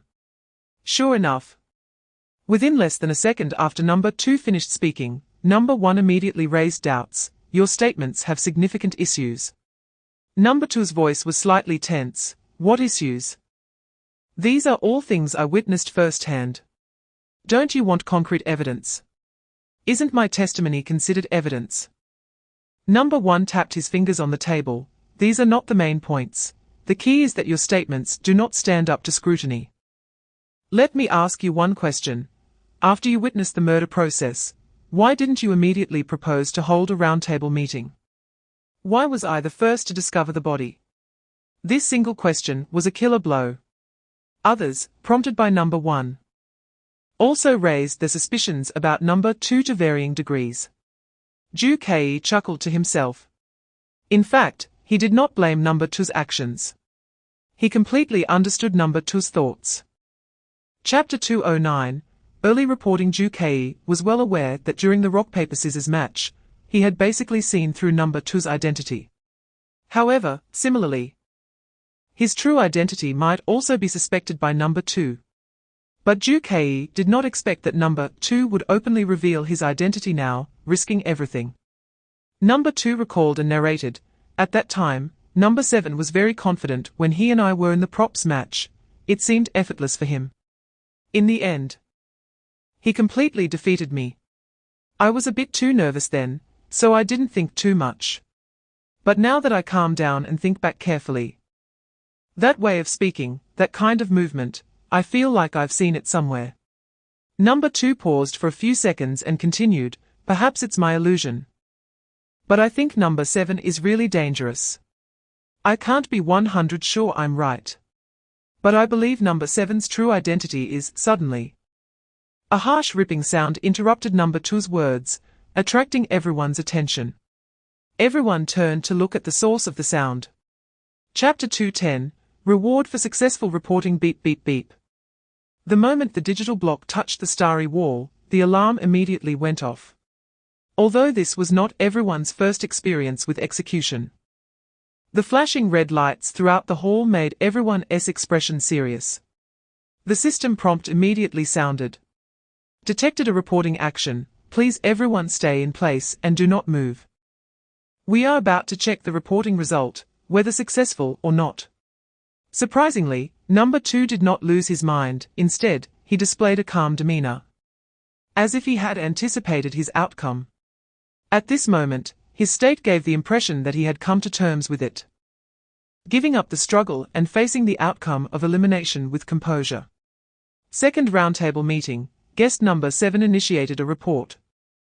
Guest number 2 was identified as a member of the Red Heart Group, in the starry environment. Identification result, successful. Everyone had somewhat prepared mentally for this result. A heavy atmosphere spread among the crowd. This was the first successful report since the competition began. The system voice remained emotionless. Execution will begin soon. Number 2 lowered his head and murmured softly, Chapter 211, sense of security soon. Number 16 arrived in front of Ju Kei. Your reporting behavior, at the roundtable meeting was really bold. If the report fails, you would be the one executed. Ju Kei simply shook his head lightly. I had to report first. Because I did not know whether number 2 would reveal my identity first. To be honest, he held no hostility towards number 2, killing him was merely for self-preservation. Of course, Ju Kei's actions were not particularly bold. After all, he had props that could assist in judging number 2's identity. This made him quite confident in discerning number 2's identity. Number 16 asked with a hint of curiosity, so, how did you figure out number 2's identity? Ju Kei certainly did not want to disclose the fact that he had props on hand. So he said softly, I had a props match with number 2 before. It was during that time that I had more or less seen through him. Of course, number 2 could very likely also sense my character through my words and actions, thus judging my true identity. This is a deterrent. We both know each other's identities. And we both have the possibility of killing each other first. Chapter 2:12, You are Ju Kei. Ju Kei chuckled silently. Number 16 hit the nail on the head. He indeed had not invested 100 trust in his 3 teammates. Although he believed he was acting well, and was careful not to let this distrust show in daily life.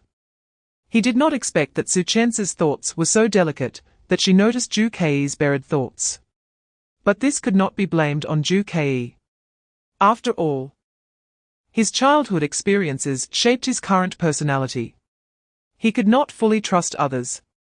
Moreover, it seemed that his teammates all had some secrets, to varying degrees.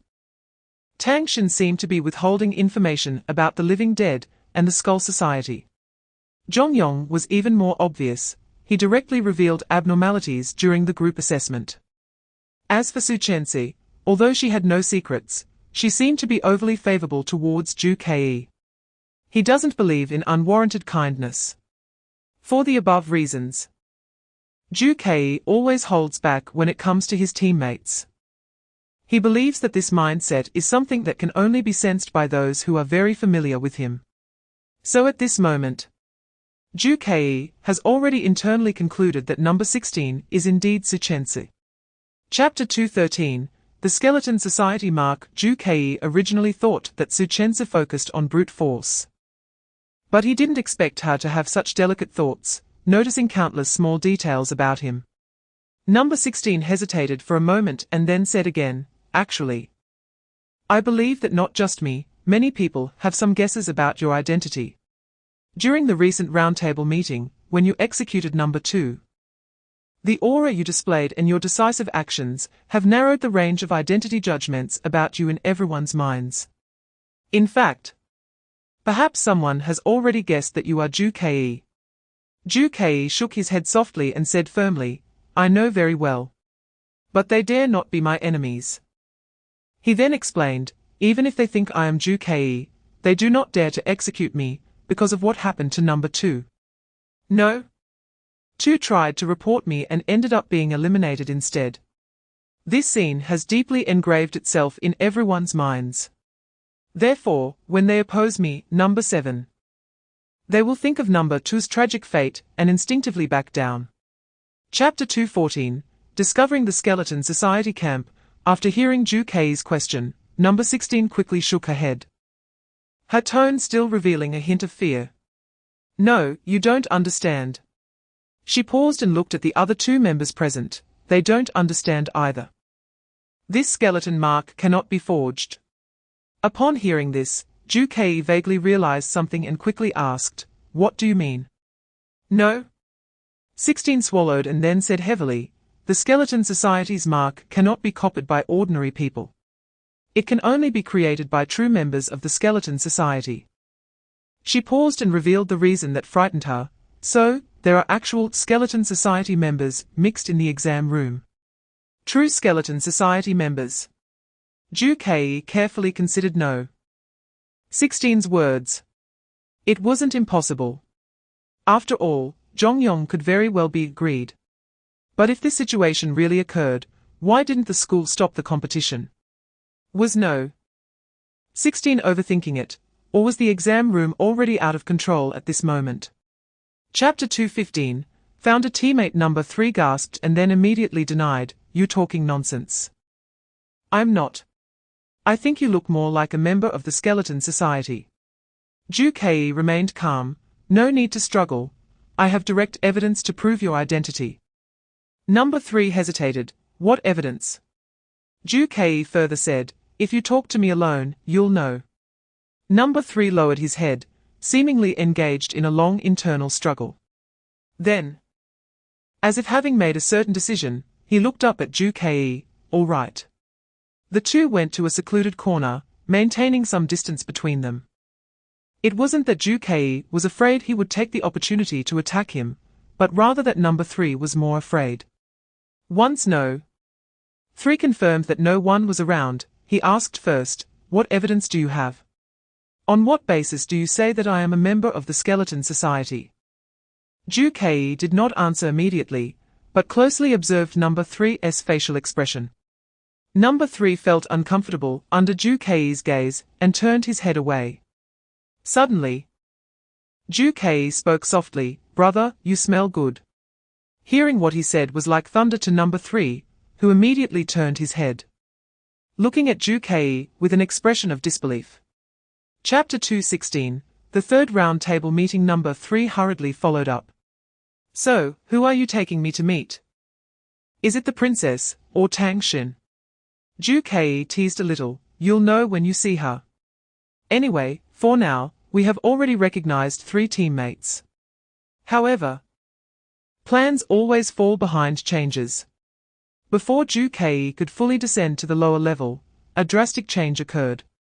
In an instant, red lights flashed wildly. Alarms blared. Ju-Kei reacted quickly, and immediately understood what was happening. It seemed someone had died again.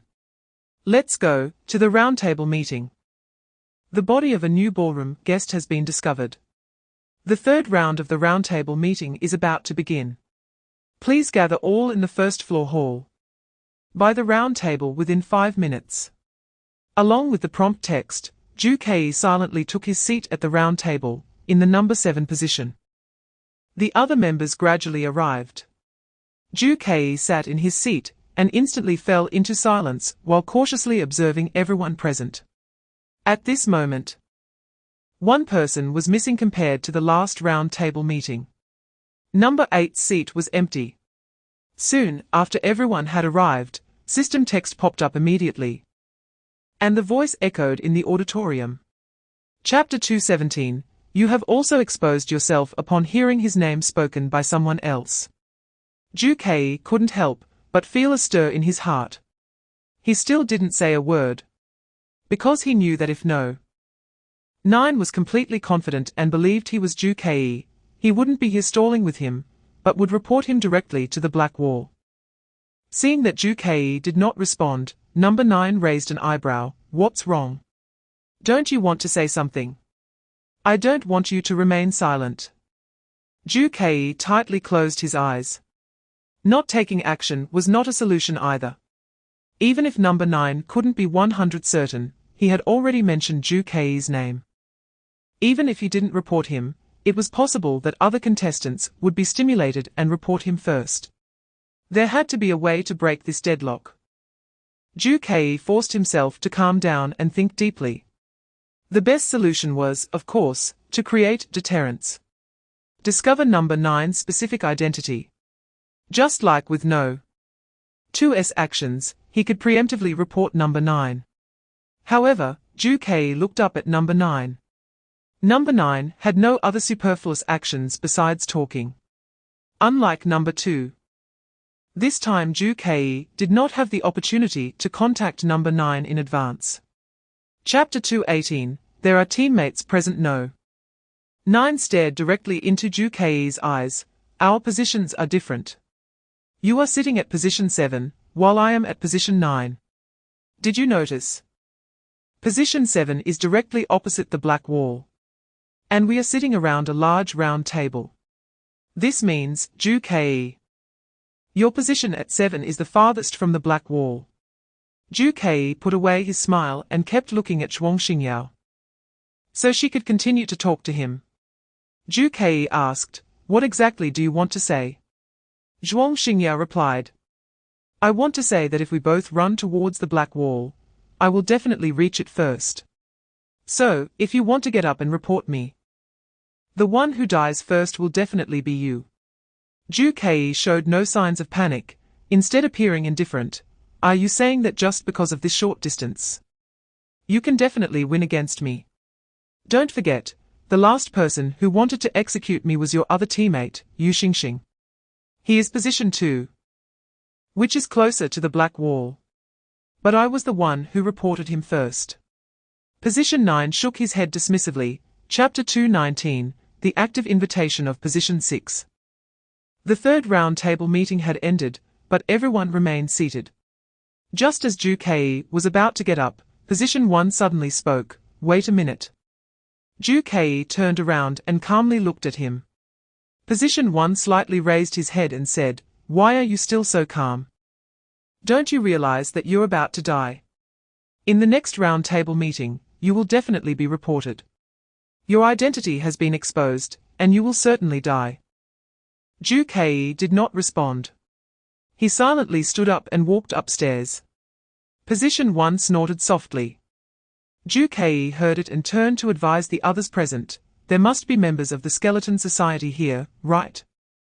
Don't you find that the Linmai group has been incredibly lucky? Every time you kill someone, it's never a member of the Linmai group. And now, in order to balance the survival numbers of the major factions, it's necessary to take action against the Linmai group. Position 7 and 16 are two excellent candidates." That was the end of his words. Zhu Kei frowned slightly. This Position 1 was inciting members of the Skeleton Society to turn against him. Chapter 220. The Game of Trust. "Look." Position 6 led Zhu Kei to a large door of a room. This room was no different from the others. The text on the door lock read "Vacant," indicating that it could be entered now. "This is a prop battle room I just discovered. When I entered, the system told me that the difficulty of the prop battle here is very high. However, correspondingly, the rewards for the props are particularly generous.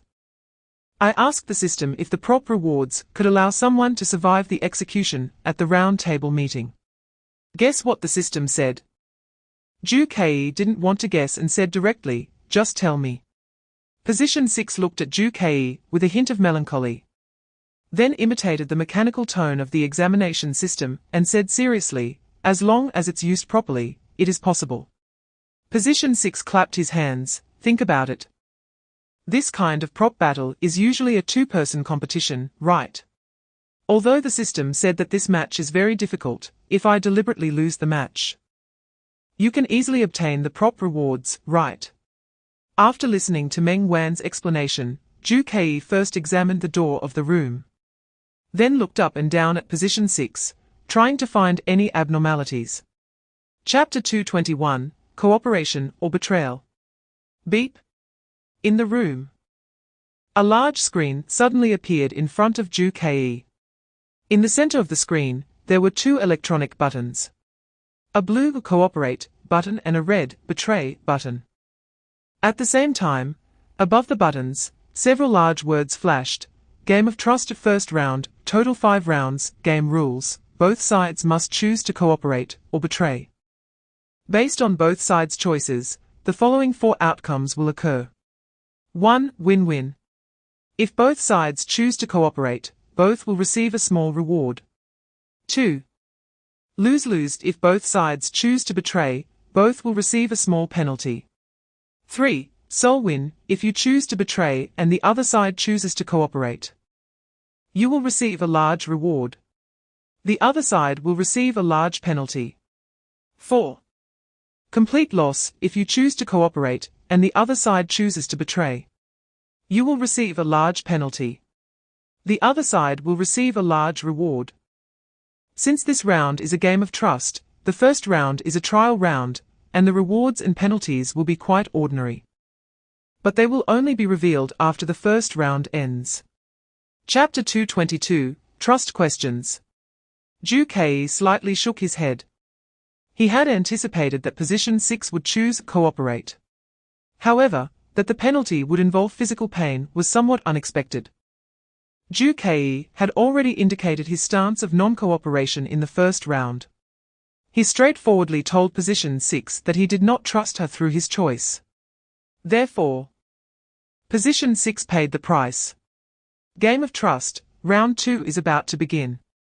Note, from the second round onwards, the victory and defeat of the game will have substantial rewards and punishments. Please, both players, think carefully and make your choice on the large screen. Ju Kei gently closed his eyes, once again organizing his thoughts. After the first round's trial experiment, it should be easier to decide what to choose in the second round.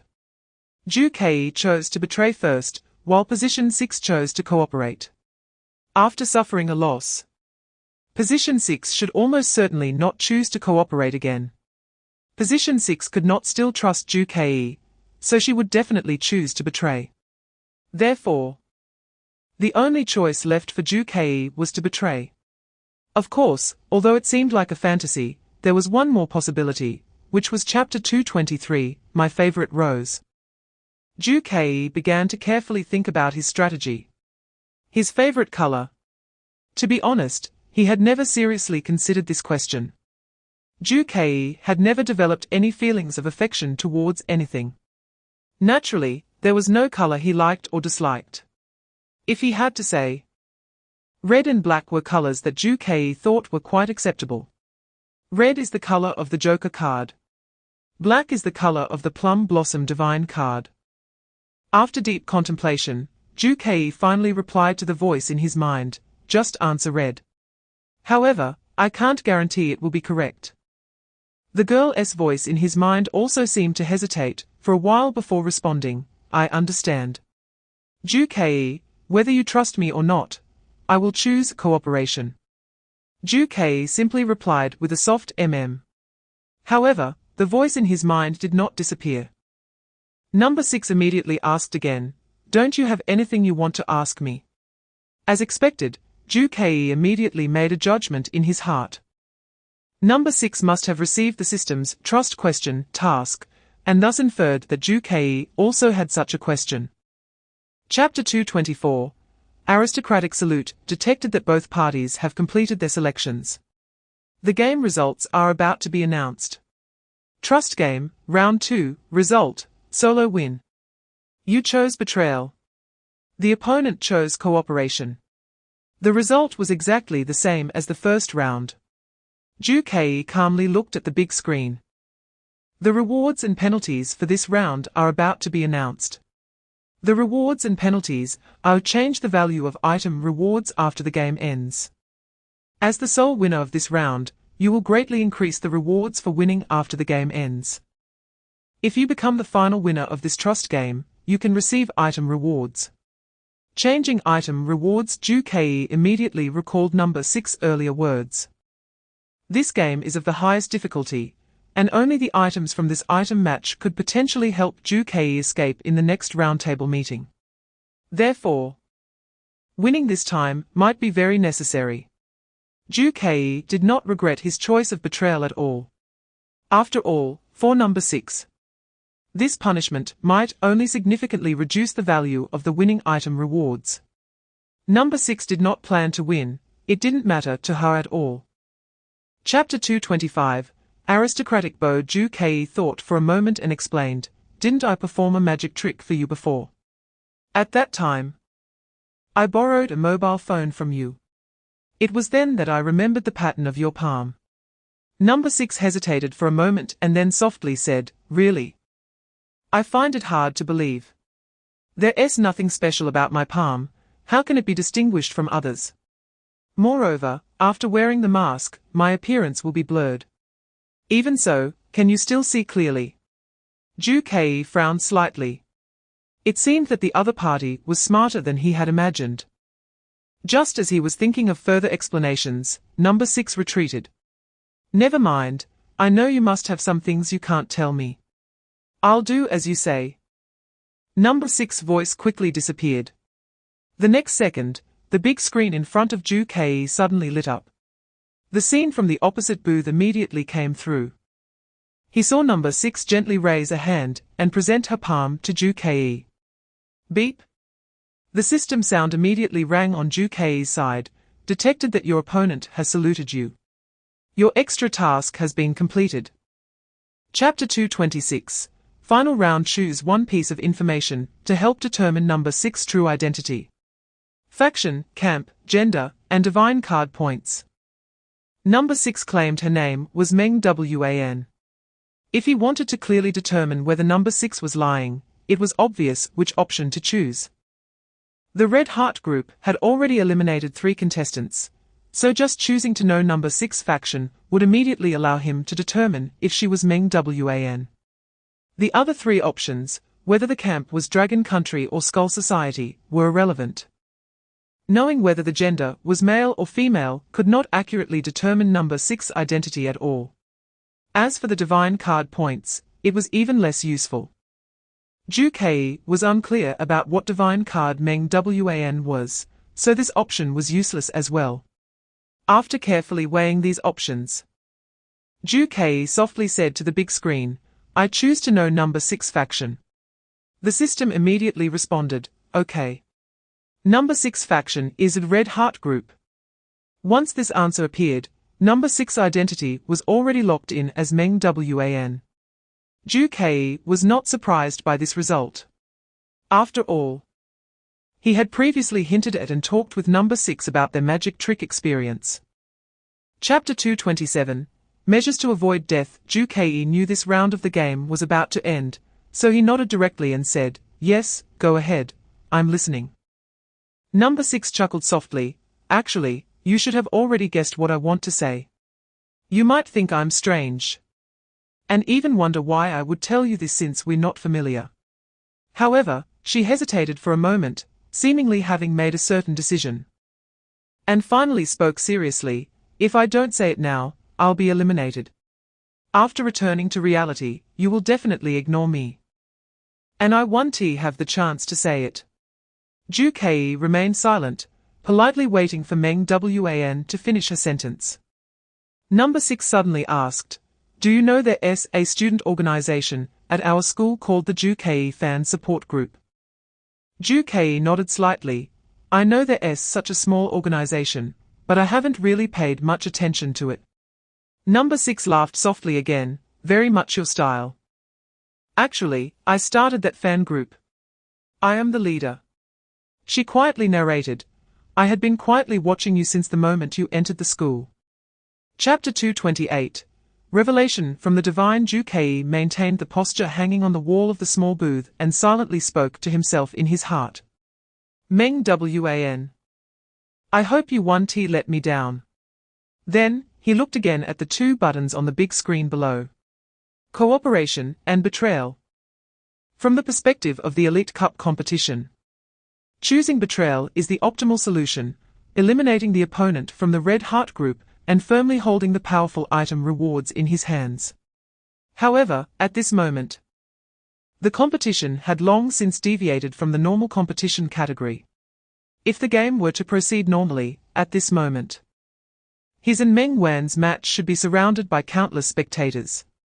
If Meng Wan still chose cooperation, and he chose betrayal, it would likely damage his reputation at school. If the security of the competition had already been compromised, choosing cooperation might save Meng Wan's life. Moreover, Ju Ke had long honed the skill to see through lies. He carefully recalled Meng Wan's previous words and didn't detect any hint of deception. Thus, Ju Ke made a bold decision. For the first time, he extended his trust to someone other than his teammates. He lightly tapped the screen and pressed the Cooperate button. Ju Ke did not stick to his plan of betraying in 5 rounds. Chapter 229. The Thorny Flower. Ju Ke chuckled softly, "But your actions to help me right now, don't they count as betraying the Red Heart group? Although there's only you left in the Red Heart group, and the hope of winning is slim, I am still considered your enemy. What you just did in the item battle still belongs to betraying your own organization." Number 6 shook her head vigorously. "You don't understand. I had already spoken to Chairman Zhuang before the Elite Cup started. I clearly told her that my purpose for participating in the Elite Cup was to get in touch with Zhu Ke. So if the Red Heart Group loses hope for victory, I would choose to help him. She agreed. Zhu Ke pondered. She is quite magnanimous. Then, Zhu Ke suddenly thought of something and softly asked, "Why do you like roses? Is it because roses symbolize love?" Number 6 thought for a moment and said, "Not entirely." She looked into the distance and softly said, "Roses are beautiful, but they have thorns that do not allow others to touch them easily. I feel that roses are very much like you. You are handsome, charming, but hot on the outside and cold on the inside, deep down. You do not allow anyone to touch you." Chapter 230. Gathering of people. The system voice rang again. Guest number 7, would you like to use your second questioning opportunity? Zhu Ke slightly shook his head. No need to rush, let us wait a moment. Zhu Ke quietly looked at the stairs. He was waiting for someone. What Zhu Ke wanted was not to find the murderer alone. He wanted all the ball members to know who the murderer was. So Zhu Ke stood quietly in place, waiting. Soon, 2 ball members came down the stairs together. Zhu Ke immediately looked at their number plates. One of them was someone Zhu Ke was familiar with, number 16. Su Chensi. The other was number 12. Since he could come with Su Chensi, it must be Brother Zhu. Number 12 hopped over, smiling at Zhu Ke. Keep it down, Zhu Ke hurriedly instructed. He looked around and saw that no one else was coming, then softly asked, Tang Xin. Number 12 nodded immediately, yes. When your and Su Chensi's identities were exposed, I wanted to find you right away. I originally wanted to look for you first, but I couldn't find you anywhere. Zhu Ke nodded. At that time, he should have been in the occupied small room, playing a trust game with number 6. Chapter 231, the dichotomy. Number 1 replied, I guessed it right away. Because this item of yours is just too powerful. The reason I know you won a battle of the highest difficulty is because I also won one. And I also got a very powerful item. This item belongs to the Dragon Kingdom camp, and is revolutionary for helping to kill the murderer. Zhu Ke softly asked, so, from what you're saying, you want to share this item with us? Number 1 chuckled and shook his head. The one who will use this item is naturally me. However, if you can guarantee that you will definitely use your item to find the murderer, I will tell you what my item is. Zhu Ke immediately agreed, of course. I have a total of 3 questioning opportunities. How could I not find the murderer? Number 1 said again, prove it to me. Prove to me that you won't waste your questioning opportunity. Zhu Ke chuckled softly, without hesitation. He slowly walked to the front of the main screen in the hall, glanced around at everyone, and finally spoke. Chapter 232, The Truth Unveiled. Zhu Ke did not know what purpose number 13 had in questioning him. But he sensed number 13's hostility. In front of everyone, number 13 directly pointed the finger at Zhu Ke's identity. He even suggested that the one who wanted to find the murderer, Zhu Ke himself, was the murderer. Zhu Ke remained calm and composed. He slowly countered. You say I'm the murderer, then how do you explain the information displayed on this big screen? The screen clearly states that among the guests numbered 11 and below, there is no murderer, right? I am guest number 7, which is less than 11. You can't possibly not understand this, can you? Number 13 remained calm. It seemed he had prepared a rebuttal. He directly said, no. If you are the murderer, your camp belongs to the Skull Club. Number 13 paused, scanning the room. As if to tell everyone, you all should have tried the item battles and won some items, right? If so, you should know that items are distributed by camp. The Dragon Kingdom camp will only be issued items that are beneficial for investigation. Chapter 233, The Murderer's Identity Emerges. Zhu Ke's question was, is the murderer's number greater than or equal to 14? This question divided the remaining 5 people into 2 groups. If the system gave an affirmative answer, then number 12 and number 13 could breathe a sigh of relief and shed their suspicions.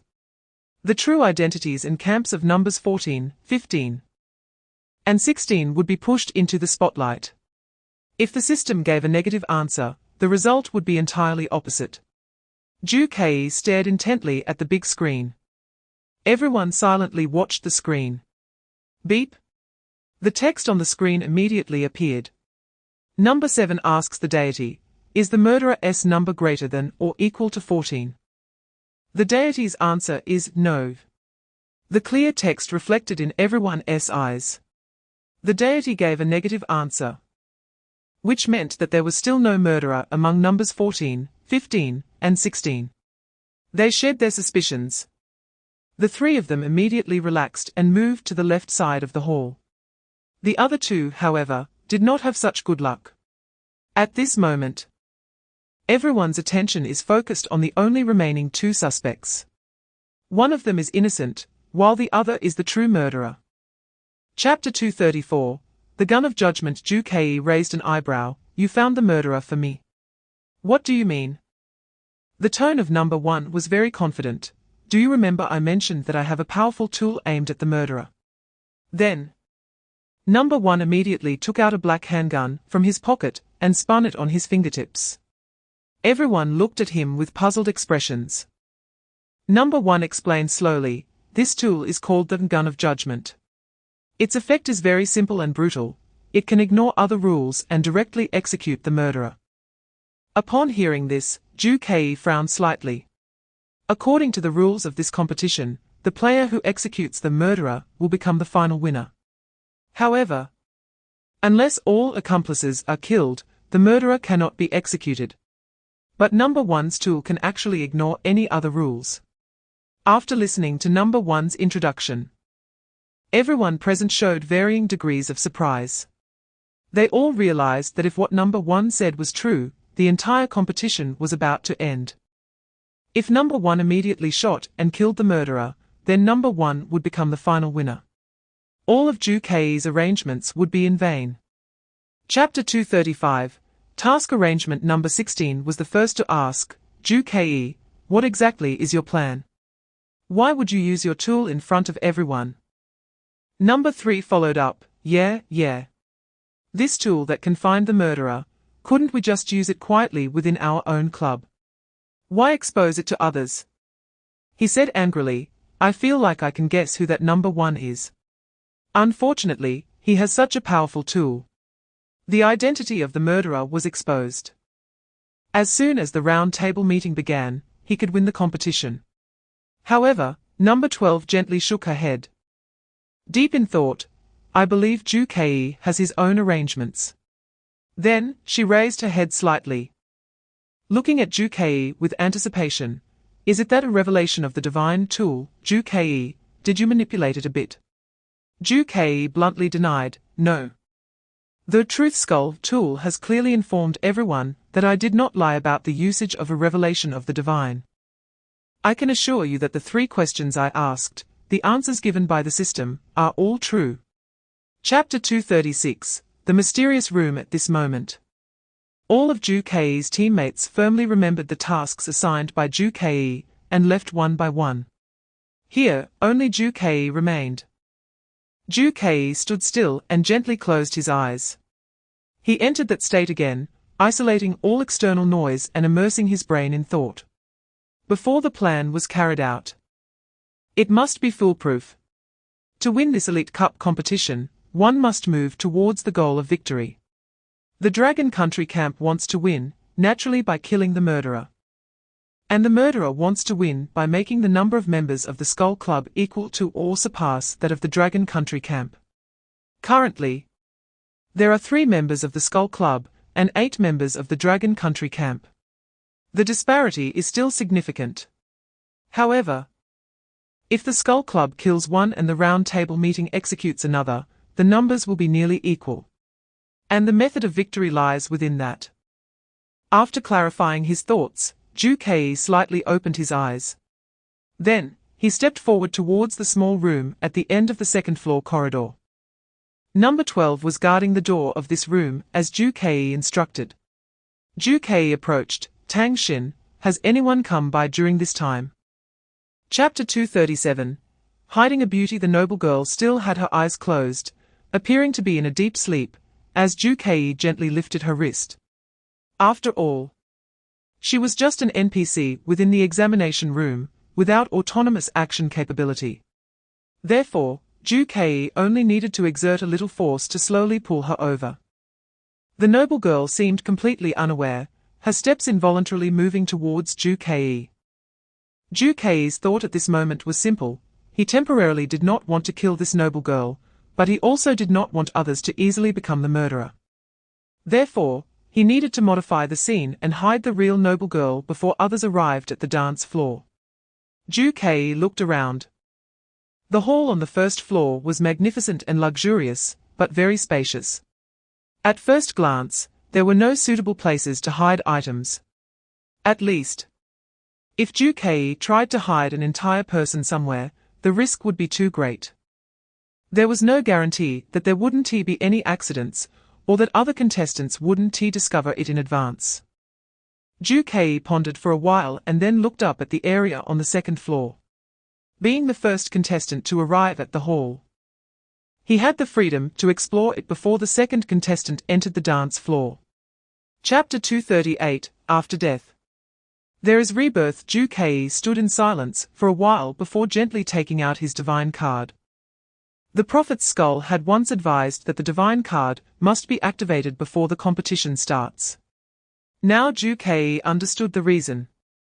The divine card's ability must be used immediately before the competition officially begins. Ju Kei placed the divine card in his palm, observing the face of the card. A cross. Before Ju Kei could take the next step, a calm voice followed. It seems you intend to use the blessing I gave you. It was the voice of Jesus. You are residing in my divine card?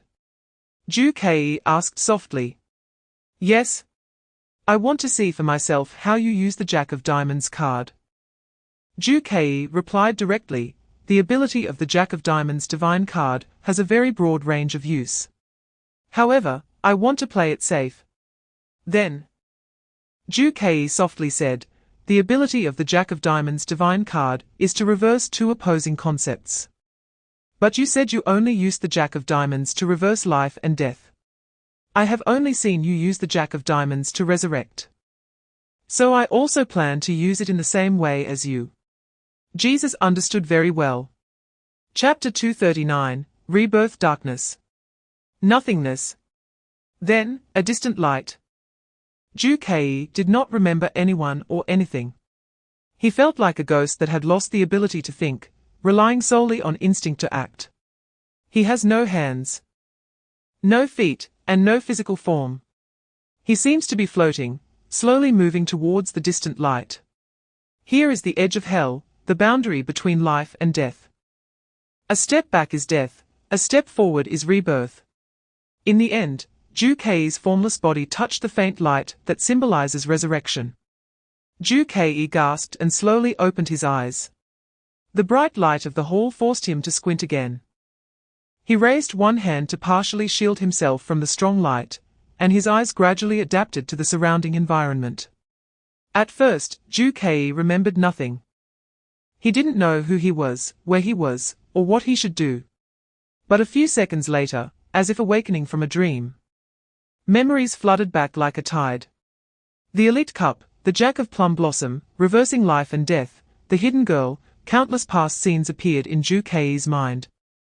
The moment his memory returned, his senses reconnected with his physical body. Chapter 240, the three carefully arranged questions after Ju Kei was executed by the stars. He received a reward item, a search warrant. Search warrant allows the user to view others' items and choose one to claim as their own. Ju Kei didn't think much of it and used this item to check the identities of others, hoping to see if they had anything valuable. He saw player 3. Completely unguarded. Ju Kei thought this was a perfect opportunity to use the item. So, he checked the items on player 3. Initially, he thought this was just a normal use of an item, but when he saw the introduction of the item, his pupils constricted. Player 3 had only one item, a lockpicking tool. This item could ignore door locks and directly enter occupied rooms. Ju-Kei couldn't help but feel a wave of fear, quickly replaced by relief. If this item fell into the hands of an enemy and was used, his carefully arranged trap could be directly exposed. All his efforts would be in vain. Fortunately, this lockpicking tool belonged to the Skeleton Society faction, and Ju-Kei had specifically instructed all his teammates to choose the Skeleton Society. Chapter 241, Becoming the Killer Now. After the third roundtable meeting ended and before the fourth roundtable meeting began, Ju-Kei slowly opened his eyes, emerging from his memories. The noble girl, unharmed, stood quietly in front of him. At this moment, the plan was proceeding perfectly. All three teammates followed his advice and chose the Skeleton Society faction. And all had survived to this point. No one noticed that the noble girl had been swapped, nor did anyone enter this sealed room. Ju-Kei used the item to successfully frame Player 13 for the killer's crime, allowing him to escape from the spotlight. At this moment, the way to victory was very simple: make himself the killer and successfully escape. According to the rules of the game, the condition for the killer to escape is that the total number of remaining members of the Skeleton Society must be greater than or equal to the total number of members of the Dragon Kingdom. Currently, the Skeleton Society has 3 members, his 3 teammates, while the Dragon Kingdom has 8. If he becomes the killer, his faction identity will naturally shift from the Dragon Kingdom to the Skeleton Society. The number of the Skeleton Society would increase by 1, and that of the Dragon Kingdom would decrease by 1. Thus, the ratio will change from 3 to 8 to 4 to 7. Before the next roundtable meeting begins, the Skeleton Society still has the right to kill one person. Chapter 242, The Rose Withers. Ju-Kei was familiar with this voice. In the game of Trust, he had heard this voice echo in his mind countless times. He lightly raised his forehead to look into the room. Inside, the familiar scene was still arranged as before. 2 small compartments with white walls, one on the left and one on the right. This was originally the venue for Ju-Kei's item battle, but now it seemed to have undergone some kind of transformation. Ju-Kei had entered the left compartment before. Now, in the right white compartment, one of the walls seemed to have been smashed, revealing the scene inside. A rope was hanging from the ceiling of the compartment, and standing beneath it was a familiar figure. "I want to see Ju-Kei," the girl-like figure whispered again. This voice was very soft, so faint that Ju-Kei thought she was not speaking to anyone, but merely talking to herself. "I'm here," Ju-Kei responded. Player 6, who had been looking down with her face hidden in shadow, instantly raised her hand and looked in Ju-Kei's direction upon hearing his voice. Ju-Kei noticed that the rose he had given to Meng Wan was still pinned to her chest. Ju-Kei remained silent, quietly gazing at her, waiting for her to speak first. Chapter 243, The Fourth Roundtable Meeting. The moment Meng Wan died, the system's notification immediately echoed throughout the hall. "A new corpse has been discovered. All players, please proceed to the first floor for the roundtable meeting." The crowd seemed to still be in shock from Meng Wan's suicide by hanging when they were awakened by this notification. Player 1 acted the fastest. Without saying a word, upon hearing the system's prompt, he immediately stepped away from the scene. The other players seemed to be inspired by Player 1's actions and gradually left as well. Ju-Kei stayed in place, silently standing and watching Meng Wan's figure. Meng Wan's action was extremely unusual.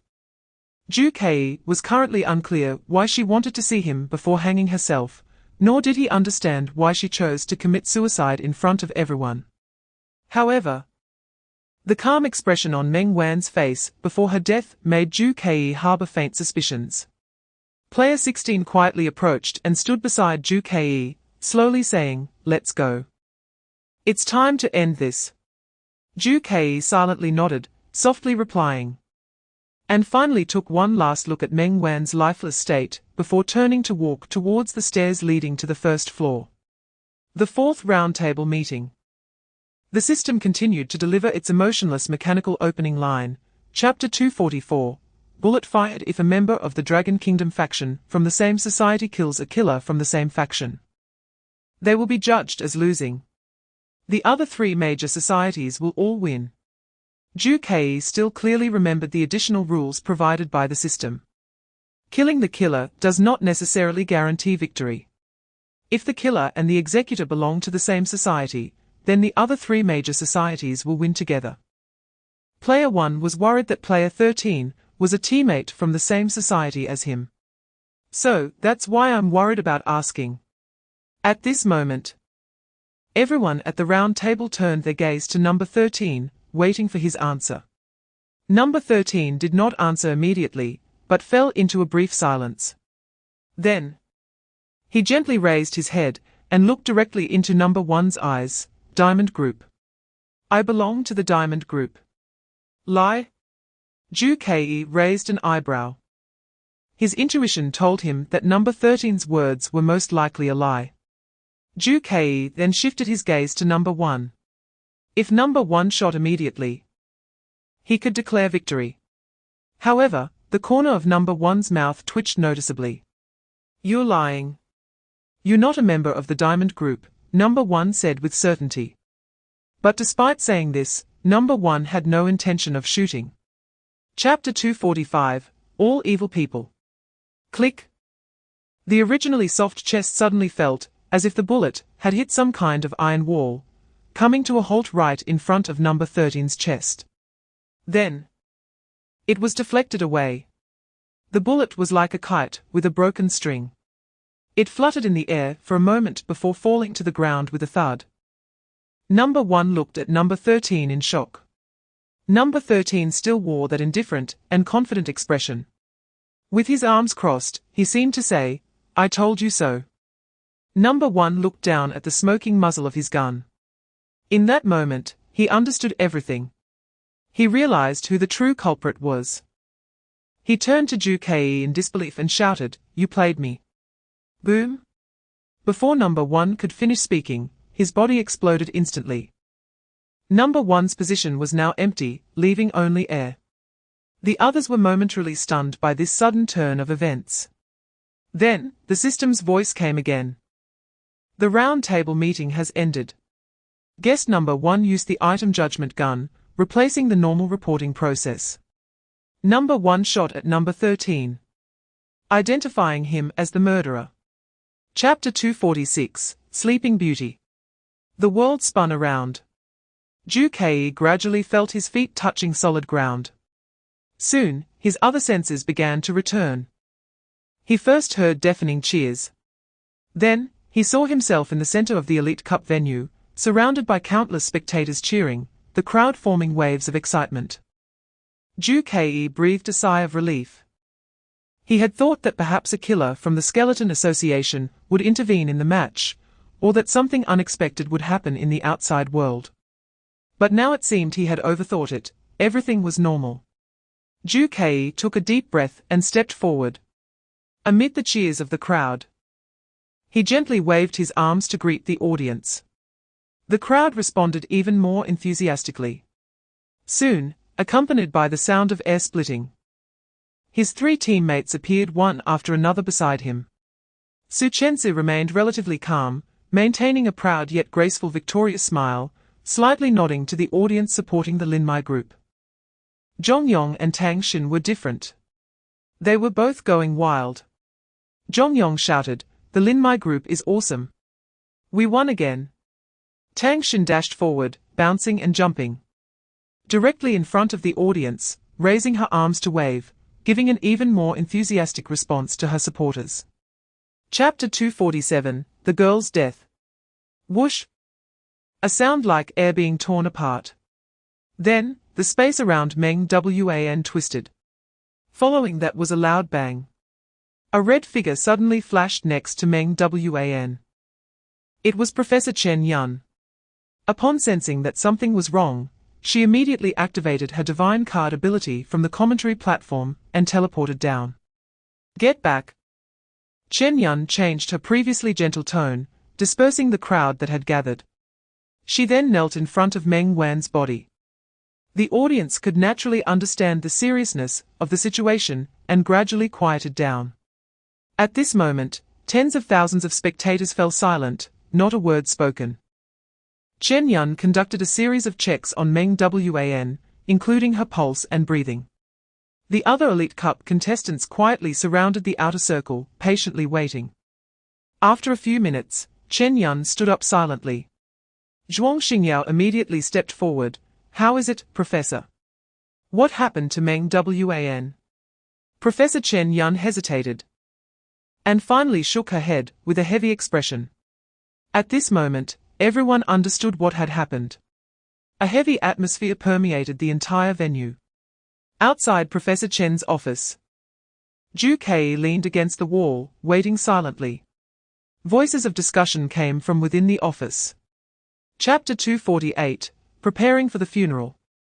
Zhu Kei's heart stirred. Perhaps in the eyes of the current aristocratic society, once a person dies, they cannot be revived. But Zhu Kei knew that there was a divine card that could. The Plum Blossom Divine Card, with its causal nature, the powerful letter card, the Plum Blossom J.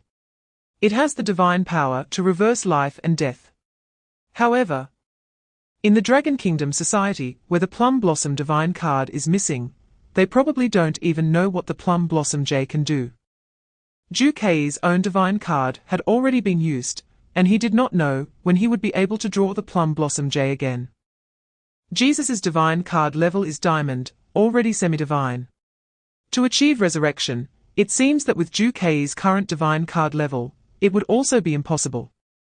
Zhu Kei hesitated to speak, but ultimately remained silent. Oh, right. Chen Yun seemed to suddenly remember something and said softly, after Meng Wan had the accident, we immediately notified her parents. They were inconsolable.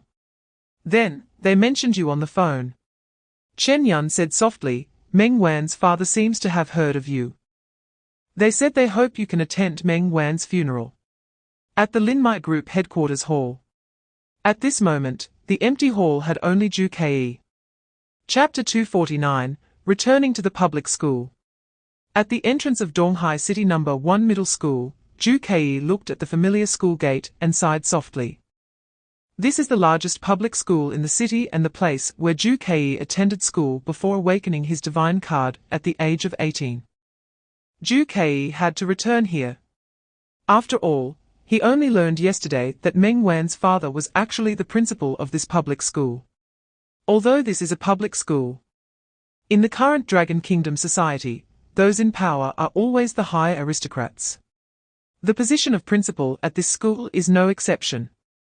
Ordinary people will never awaken a divine card in their lifetime, and after graduation, they can only become ordinary people, the bottom tier of society. So, the nobles would establish these commoner schools, concealing the world of divine tokens from them, training ordinary people to become cogs in society. Zhu Kei silently lowered the brim of his hat and walked into the school. Zhu Kei actually did not want to attend Meng Wan's funeral. This was not because of the Elite Cup or Meng Wan herself, but due to his experiences before the age of 18.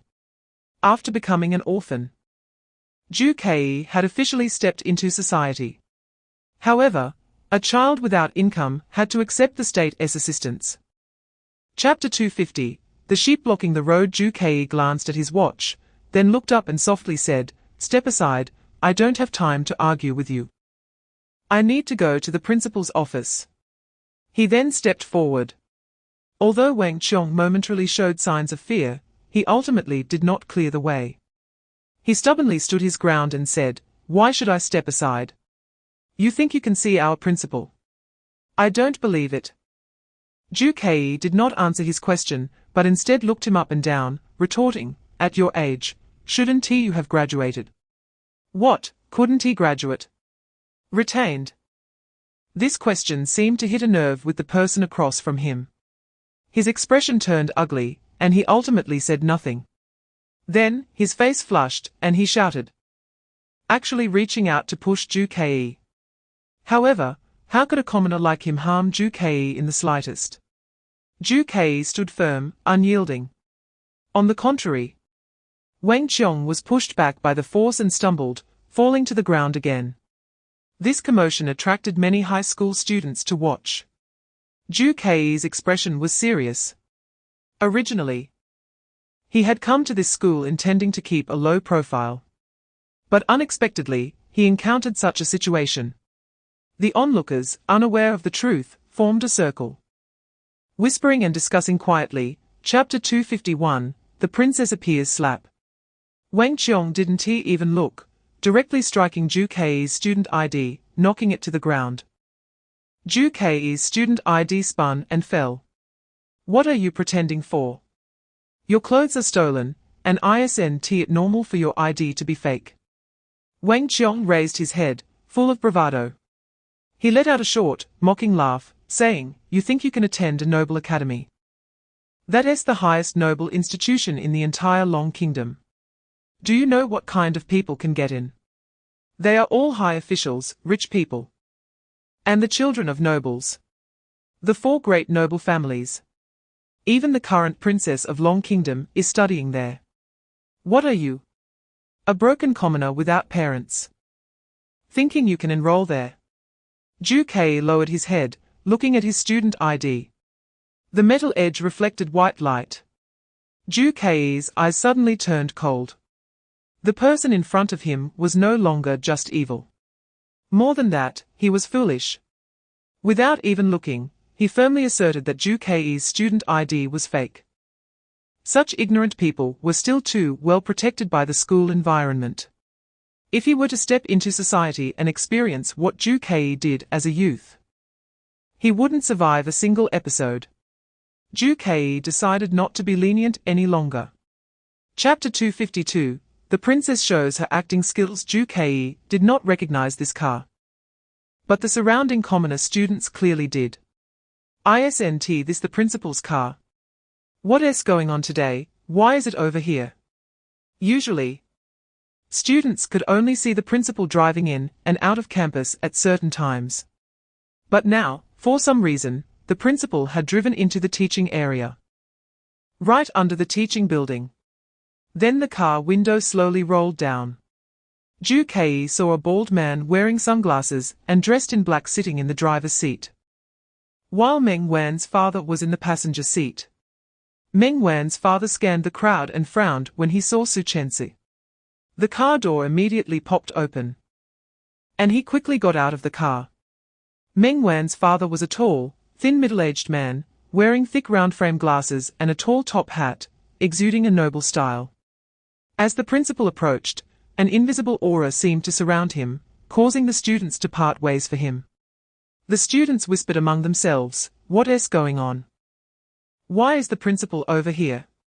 Something's off, very off. Could it be?" Chapter 253. On the way to the funeral, Wang Qiong was still unwilling to give up.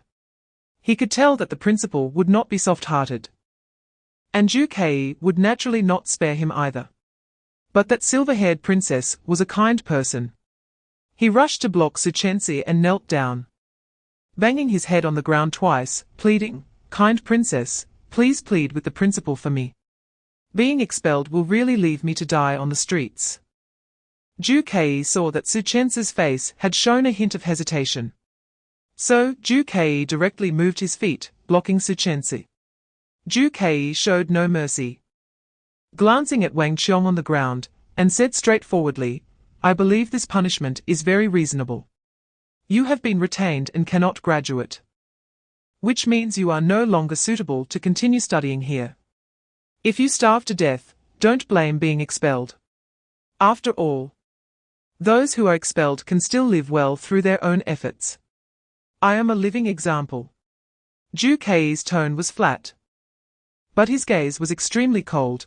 "Not sentencing you for the crime of offending the royal family is already the greatest mercy towards you." Then, Ju Ke turned and directly pulled Su Chenzi towards the principal's luxury car. Su Chenzi followed Ju Ke, seemingly wanting to say something. Chapter 254. At the funeral site, Meng Fu's expression paused, sensing that Zhu Kei's words held deeper meaning. Why? Is there a reason? He politely inquired. Zhu Kei did not answer immediately. To be honest, Zhu Kei could not guarantee anything. After all, he had only heard that Meng Wan had died in the examination room. So her body had not suffered fatal damage. Additionally, Zhu Kei had learned about the existence of the plum blossom jay and realized that it was possible for a person to come back to life. However, this was only theoretical. Only a demigod-level plum blossom jay could resurrect the dead. Moreover, perhaps it could only revive them on the spot, and now it was too late. Jesus might not intend to help him again. Therefore, the only method Zhu Kei could think of to resurrect Meng Wan was that one day in the future. He would ascend his divine token to platinum level or diamond level, a demigod level. And he would need to randomly draw the plum blossom jay. Even if that time came, if Meng Wan's body had been damaged, she might lose the possibility of resurrection. He pondered for a few seconds and ultimately firmed up his thoughts. Then, he spoke softly, I don't mean anything special. It's just that if you, uncle, believe what I say. Chapter 255, The Funeral's Conclusion. Zhu Kei instantly became extremely vigilant. Stepping back 2 paces to completely hide himself in the shadows to avoid being discovered by Yi Ding. But he quickly realized that he had been masked when he was at the Yi family's financial building, and Yi Ding should not recognize him at this moment. With that thought, Zhu Kei grew bolder and leaned forward to observe again. Yi Ding should be representing the Yi family, one of the 4 major families. To attend the funeral. Zhu Kei observed his surroundings. Aside from a group of accompanying bodyguards, there were no other people. Yi Lingqian had not arrived. Zhu Kei noticed that although Yi Ding's attire was not as extravagant as before for the funeral, it still did not convey a sense of sorrow and solemnity. Moreover, Zhu Kei keenly sensed that there was no trace of sadness in Yi Ding's expression, as if he was there just to fulfill a duty. Yi Ding walked to Meng Wan's father's side and extended a hand. Meng's father calmly shook it. Zhu Kei raised an eyebrow slightly. From Zhu Kei's understanding, the Yi family was the highest family under the royal family, holding a very noble status, while Meng Wan's family could only be considered a middle-class noble. Logically speaking, the Yi family's status was higher. The handshake was a greeting ritual between nobles of equal rank. Chapter 256. Farewell is for reunion. Brother Zhu Kei. How could you not recognize me? I'm Tang Xin, your little fan. Oh, how did you see through this? What kind of monster are you? But even though I'm not Tang Xin, I am indeed your magic fan. I'm Meng Wan, here to help you.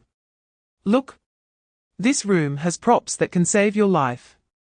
Although the difficulty is very high, if I deliberately lose the match, you can easily obtain the prop reward, right? You ask me why I help you. Because I like you. Helping you is my one-sided wish. It's been agreed, I will always choose trust, and you must always choose betrayal. The XTH round of the trust game ends. Number 6 chose cooperation. Number 7 chose betrayal. You really did that. I wanted you to choose betrayal. That said, I also hope my good intentions can receive some return. Wait. Before you press the last button. Chapter 257, The Skull Society's raid. Zhu Kei had completed the act of paying tribute to Meng Wan.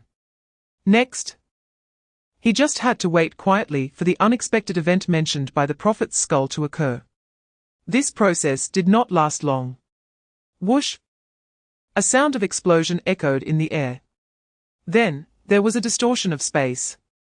Zhu Kei was mentally prepared and quickly dodged, moving swiftly. He immediately bent down and turned, directly slipping under the table where Meng Wan's coffin was placed. Then, he gently pushed aside a tablecloth, revealing a gap that let in light, slightly peeking out to observe what was happening outside.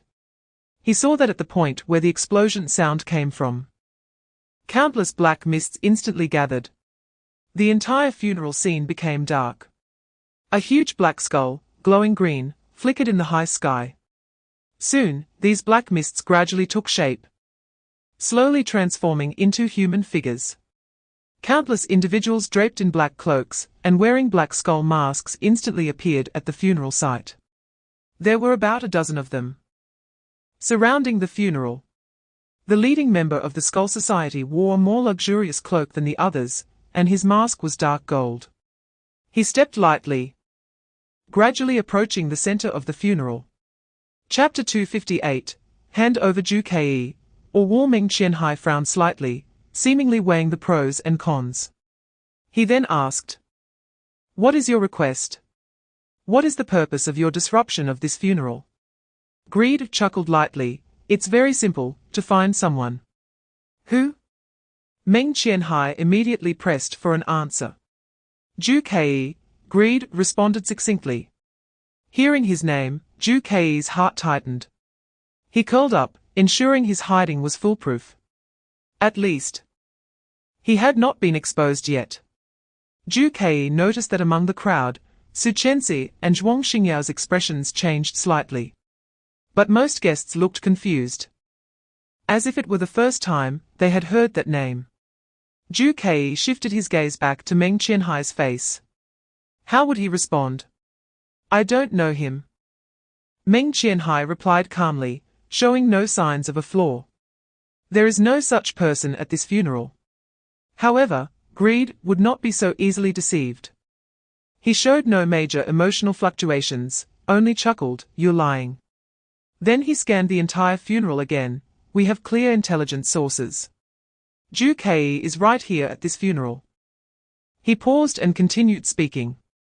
Chapter 259, The Third Square Stone Trial. Zhu Ke had little time left. If things continued to develop this way, he would surely be exposed.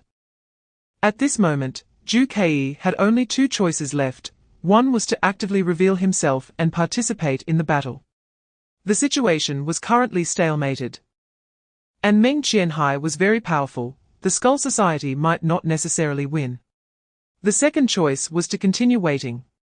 This was tantamount to sitting and waiting for death, because Zhu Ke's position was about to be searched. Ultimately, he would still be caught.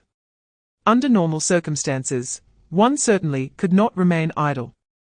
It would be better to fight than to watch others capture him. However, Zhu Ke could not fathom the thoughts of the Prophet's skull. Resistance was certainly an option. But what if the Prophet's skull did not want him to resist? Would staying put be the better solution? Calm down. Zhu Ke immediately closed his eyes tightly. Whenever he found himself in such a critical moment, he would immerse himself in a peculiar state. A state beyond the mundane. With his eyes shut tight, blocking out all external information and interference, he focused deeply on his thoughts. In this way, Zhu Ke could always find the optimal solution. For a moment, Zhu Ke seemed to transcend the entire space, looking down at the scene. Chapter 260, The Saintess. Zhu Ke found himself in a church. To be precise, it is a grand cathedral with a Western-style decoration, featuring a cross in the European noble style. Zhu Ke gazed at the large marble cross high up in the cathedral, overwhelmed with emotions. Zhu Ke's position seemed to be in a certain country in Western Europe. This country practices Catholicism. Originally, in the year 1 AD, Jesus was regarded as the leader of a cult. But now, Jesus is seen by Westerners as God, the supreme deity. Zhu Ke observed the decoration style of the cathedral and preliminarily judged that the current time should be around the 15th century, during the medieval period. At this time, Westerners viewed Jesus as a god, and Catholicism was the greatest faith of the people of that era. Zhu Ke then looked down at himself. After all, based on past experiences, Zhu Ke was about to play the corresponding sage in the trial of the quadrangular stone. Therefore, determining his identity first is also very important for completing the trial. Zhu Ke noticed that he was dressed in armor, wielding a long sword, quite resembling a knight. Ju Kei turned to look around him. He was standing upright on the left side of the cathedral's main door. Chapter 261, The Three Trials of the Saintess. As soon as the Saintess finished speaking, it immediately caused quite a stir inside the cathedral. The nobles began to discuss in low voices, whispering to each other. This war had been going on for a long time, and the nobles and the royal family had almost lost all hope. Therefore, when a woman who grew up in a slum claimed to be a saintess who could save the country, even if they didn't believe it, they had to take a chance. The bishop asked again, "You say you received a card. What kind of card?" After a brief pause, the saintess gently extended her hand. In the next moment, a card resembling a playing card instantly appeared in her palm. The audience erupted in an uproar. In the ignorant medieval period, anything that appeared supernatural would cause quite a commotion. "God has manifested. God has sent someone to save us," shouted a noble from his seat. "She is a witch. Burn her." Of course, there were also opposing opinions. "Phut, it's just some folk tricks," some nobles thought. However, the bishop would not let go of any hope. He looked serious and quickly pressed on, "You said this card was given to you by God. What is its function? How can a small card help us win the war?" Chapter 262, The False Prince. The Saintess Jean slowly walked back to the center of the cathedral. Then, she suddenly paused. The bishop asked with a hint of doubt, "What is wrong with you? Hurry up and bow to the prince.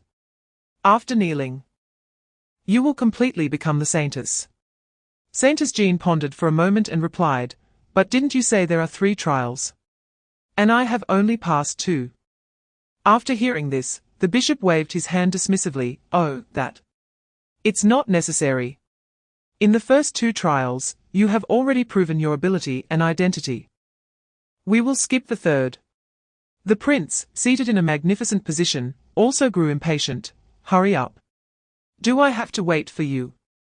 A hint of doubt lingered on Jean's face. However, she silently nodded and prepared to step forward. She walked up to the prince, ready to kneel. Once she kneels, she could transform from a lowly peasant girl into a noble and revered saintess. "Come on, kneel down. As long as you kneel, you will be the true saintess," urged the prince from his lofty position. Jean had already bent one knee, but just before it touched the ground, she suddenly stopped. Chapter 263, Appointing a general. In the noble assembly hall, Ju Kei sat quietly in the front seat, his eyes slightly closed, hands crossed against his forehead, deep in thought. Countless ministers around him patiently waited for their prince to make the next decision. They believed the prince was worrying about the future of the country. Little did they know, Ju Kei was only pondering how to clear the trial. After the appointment of the saintess, several ministers immediately began a war meeting to discuss how to fend off external enemies. However, Ju Kei was not concerned about the safety of the country. After all, this trial was fake, merely a reenactment of history. Ju Kei closed his eyes to think. In reality, had the battle between the Skeleton Society and Dream Qianhai ended? If not, who would win? In any case, Ju Kei wanted to clear the quadrangular stone trial as soon as possible, claim the reward, and return to reality. Delays could lead to changes. But to clear the trial, he must win the war and be crowned king. With this in mind, Ju Kei reviewed everything that had happened since he was transported into the trial. First of all, the background of this trial was during a time of war in the Western medieval period. Ju Kei had crossed over to become the French prince, Charles VII. In a desperate attempt to resolve the war crisis, the prince hastily sought a saintess from the common people. Chapter 264, Is This World Fake? In the military camp, Ju Kei, dressed in plain clothes and wearing a mask, walked discreetly. Around him, the voices of soldiers discussing could be heard. "Have you heard? Our general is being replaced." "Replaced by whom?"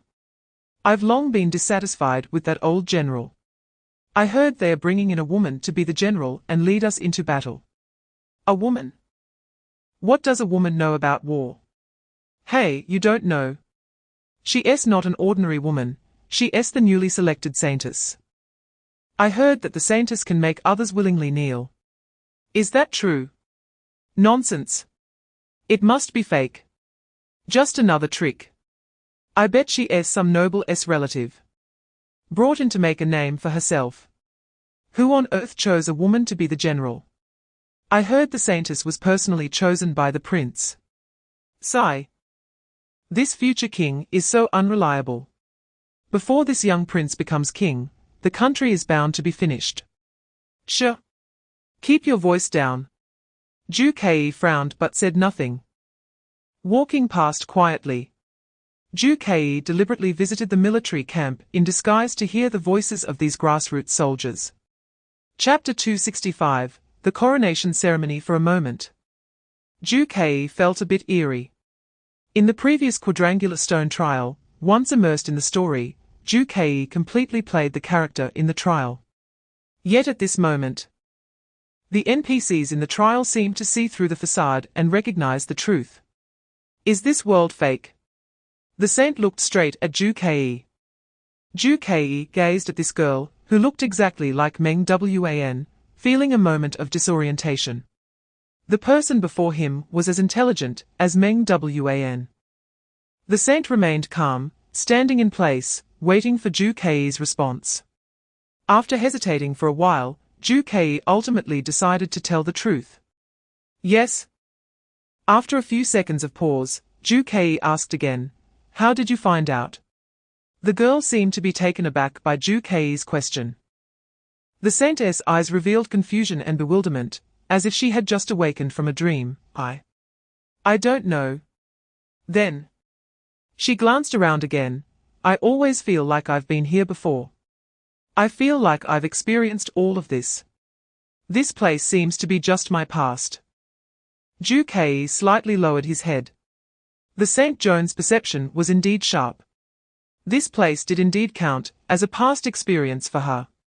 Chapter 266, Goodbye. Zhu Kei naturally understood what the bishop's words meant. After all, just yesterday, Zhu Kei and St. John had completely foreseen everything and discussed a strategy.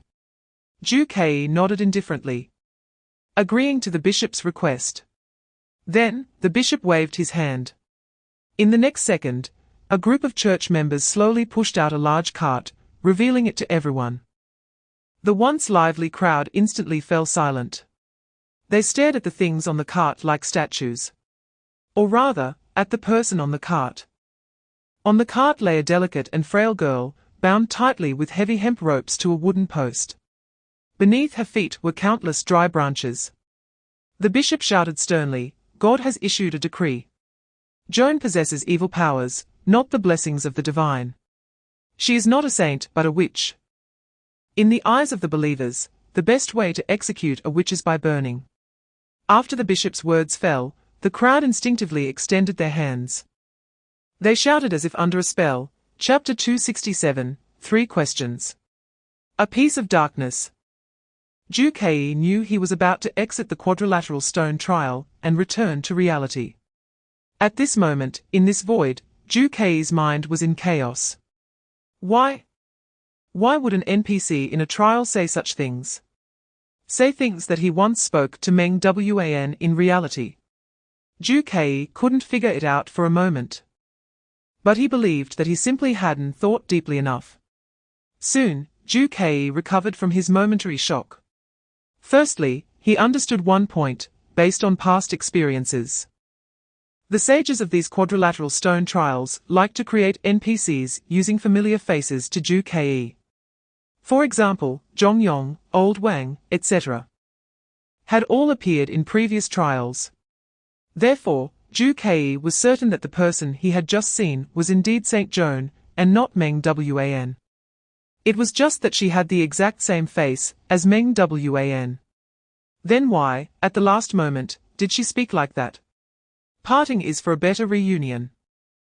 Zhu Kei pondered over these words in his heart. But before he could fully comprehend, a shadowy figure suddenly appeared. Chapter 268, The Saint's Means. No. The girl did not genuinely want to sacrifice herself.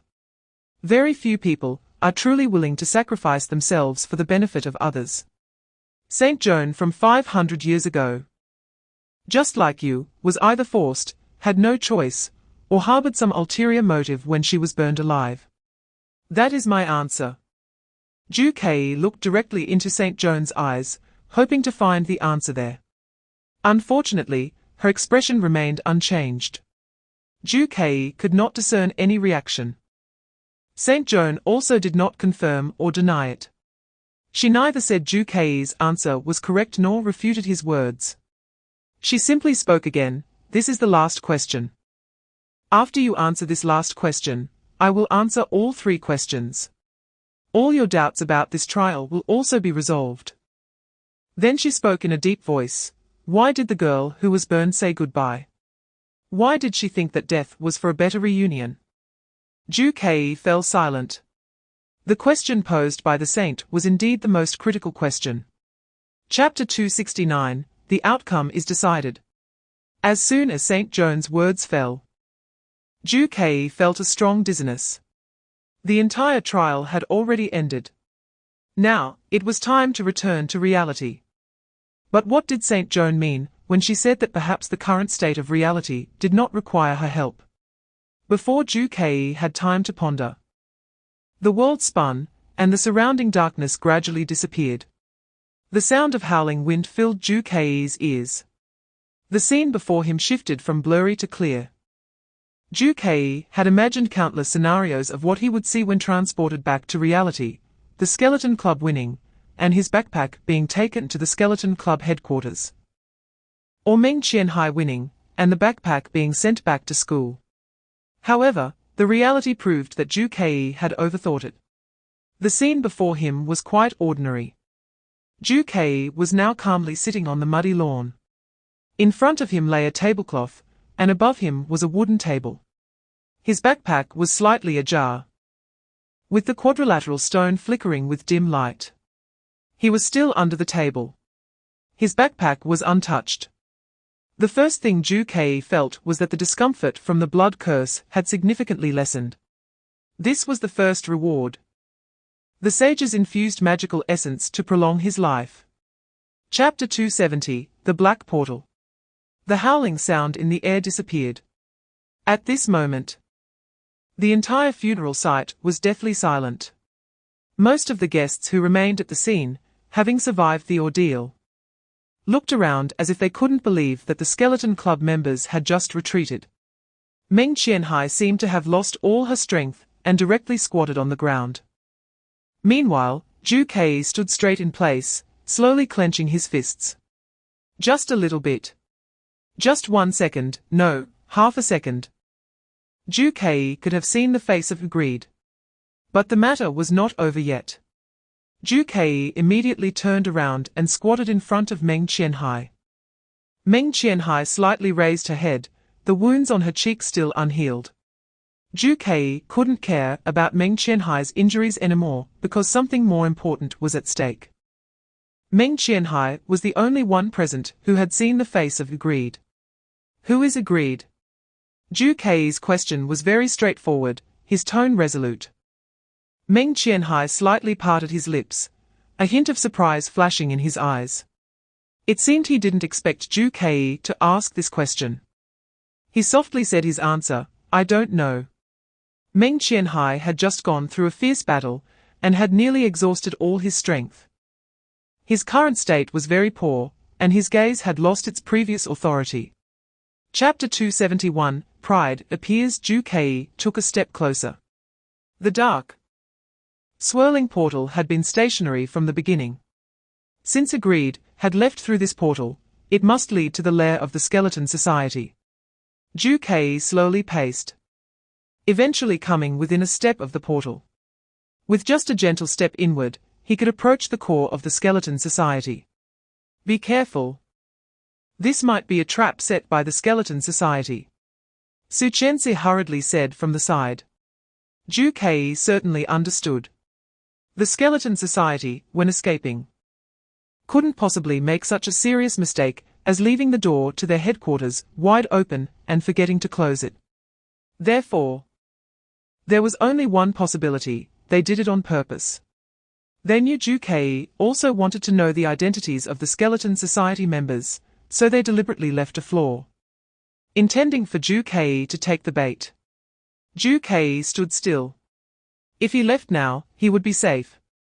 But he would lose a great opportunity to take the initiative. However, if he entered the portal, he would be in the light while the enemy remained in the dark. He knew nothing about what lay beyond the portal. Weighing the pros and cons and pondering for a long time, Ju slightly shook his head. Chapter 272. The Saintess displays her power. Pride turned to look at Ju. The act of killing ceased. Your target is me, it has nothing to do with them. Ju took a few careful steps forward, pausing with each step, and slowly approached Pride directly, staring him in the eyes. I am your opponent. Pride remained silent. The dark golden mask reflecting a cold light, revealing nothing of his thoughts. Then, he suddenly waved his hand. In an instant, all sounds from the outside world were cut off. The leaves, which had been swaying in the wind, suddenly froze in mid-air. The whistling sound in the air vanished, as if the mute button had been pressed. Ju saw the guests' actions and expressions on their faces immediately freeze, becoming motionless. Apart from a Pride and Ju, the whole world had come to a standstill. Is this in Pride's divine ability to freeze time and stop everything? Meng Qianhai, Su Chensi, Zhuang Xingyao, and everyone present appeared as if they had been petrified. The wind, clouds, trees, and grass were also motionless. Pride, who had been floating in the air, slowly descended. Then, he approached Ju step by step. Ju stood his ground, not retreating. He even provocatively said, Chapter 273. Skeleton Society's mission at the headquarters of the Skeleton Society. 5 core leaders had long been seated at the long table, waiting. Soon, in Greed's seat, Greed suddenly materialized. His movements were slow, and he looked extremely fatigued. He had just fought against Meng Qianhai, the strongest warrior from the Dragon Kingdom, and was now severely drained. He silently sat in place without a word. His colleagues also did not speak to him, merely watching the empty seat at the head of the table, waiting for its owner to return. After about 5 minutes, a swirl of black mist suddenly condensed in that seat, taking shape. Then, Pride appeared unscathed and sat steadily at the head of the table. At this moment, all 7 members of the Skeleton Society were present. Pride appeared relaxed, as if the recent battle was insignificant to him.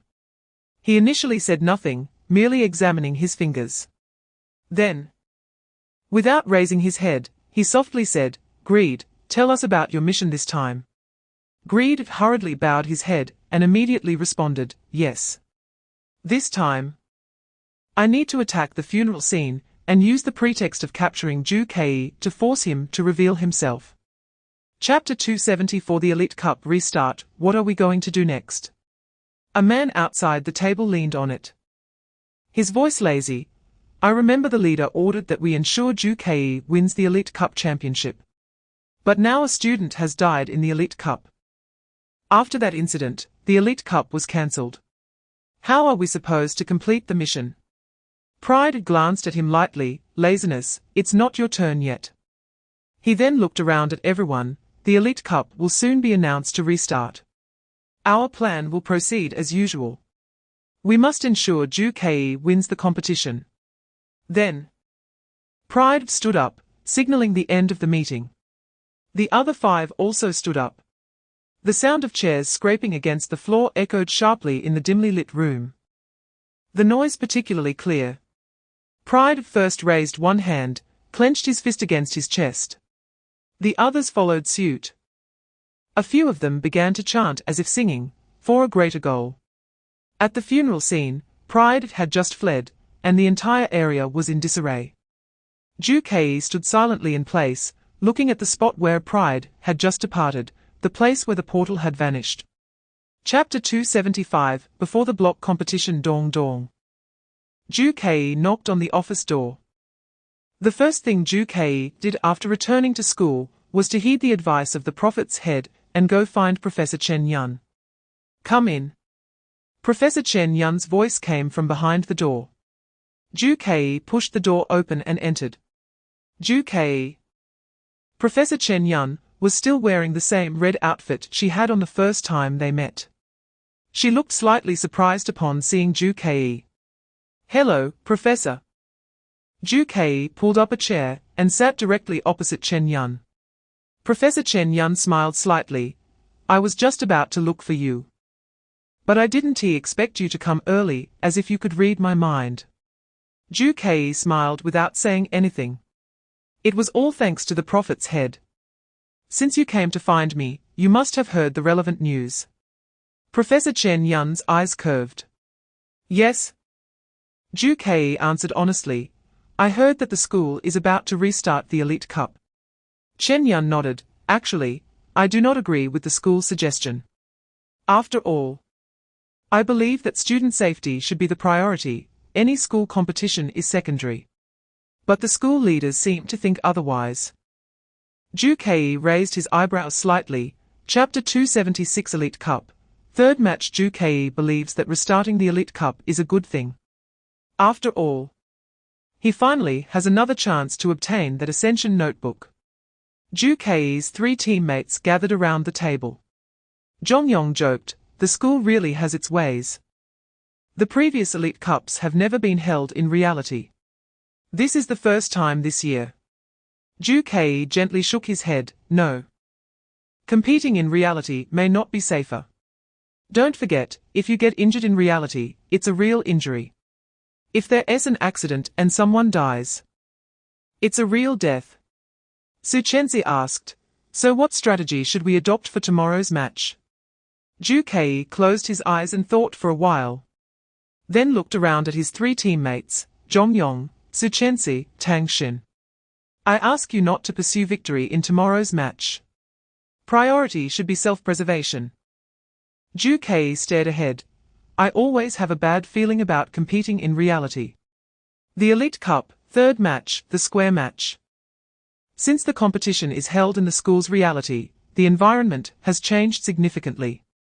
Chapter 277 Win-Loss Ranking Table. Since Zhu Kei established his own club, he has considered the Linmai Group headquarters as his second home. He spends most of his time here, including eating and sleeping. At this moment, he noticed that his home had many extra decorations, and he felt a bit displeased at first. But Zhu Kei thought that this was the Elite Cup competition. Perhaps these decorations were necessary for the match. So, he quickly changed his mindset and began to seriously investigate how the Linmai Group headquarters was different from before. First, the most eye-catching thing was that there was a huge screen on the wall directly in front of the Linmai Group headquarters hall.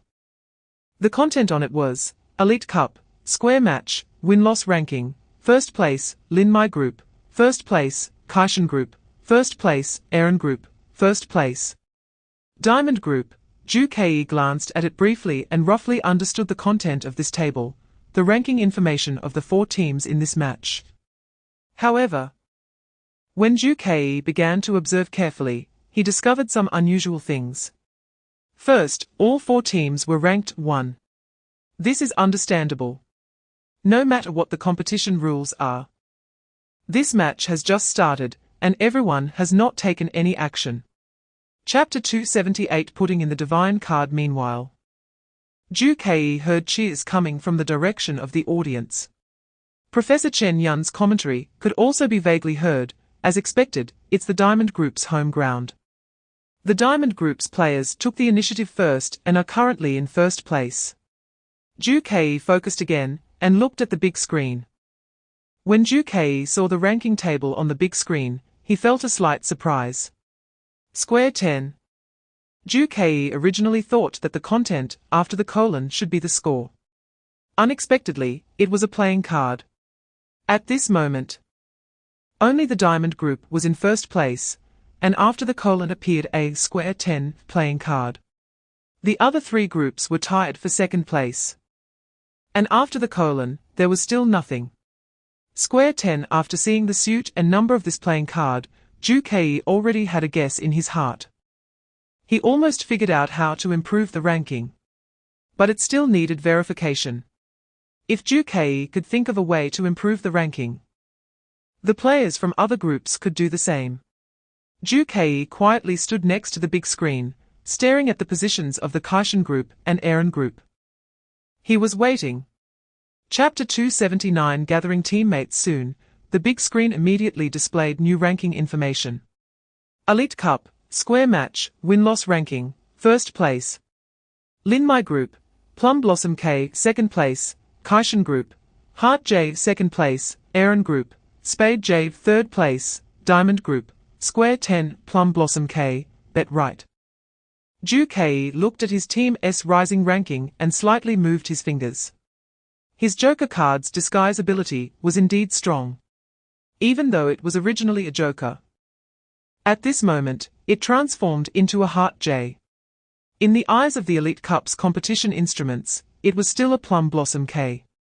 Moreover, the Lin My Group's ranking jumped to first place. This also confirmed Ju Kei's guess that the ranking is determined based on the point size of the playing cards placed on the table. K is greater than J. J is greater than 10. Therefore, the Lin My Group, where Ju Kei was, currently had the highest ranking. Zhuang Xingyao and Li Hanfeng both had J, ranking tied for second. Liu Yingming's divine card point was 10, the lowest point, so he was temporarily at the bottom. Is it really that simple? Do we just need to compete based on the point size of our divine cards to determine the win-loss ranking? Then, with Ju Kei holding a Plum Blossom K, ISNT he guaranteed to win. Chapter 281 to be surpassed. Suchensa slowly walked up to the marble table. This table has never appeared before. Ju Kei, did you arrange this? Or is it a prop set up by the school? Ju Kei smiled slightly. Just look at what's on the table, and you'll know. So Suchensa began to observe the table. This Plum Blossom K, is this your divine card? Ju Kei gently nodded. Even though his divine card appeared differently in his eyes, to others, it would always be a Plum Blossom K. Suchensa reacted quickly, and looked up at the ranking table on the big screen again. First place, Lin My Group, Plum Blossom K. She raised her voice. I understand now. This table is a device for placing playing cards. The placed playing cards will be displayed on the club's ranking table.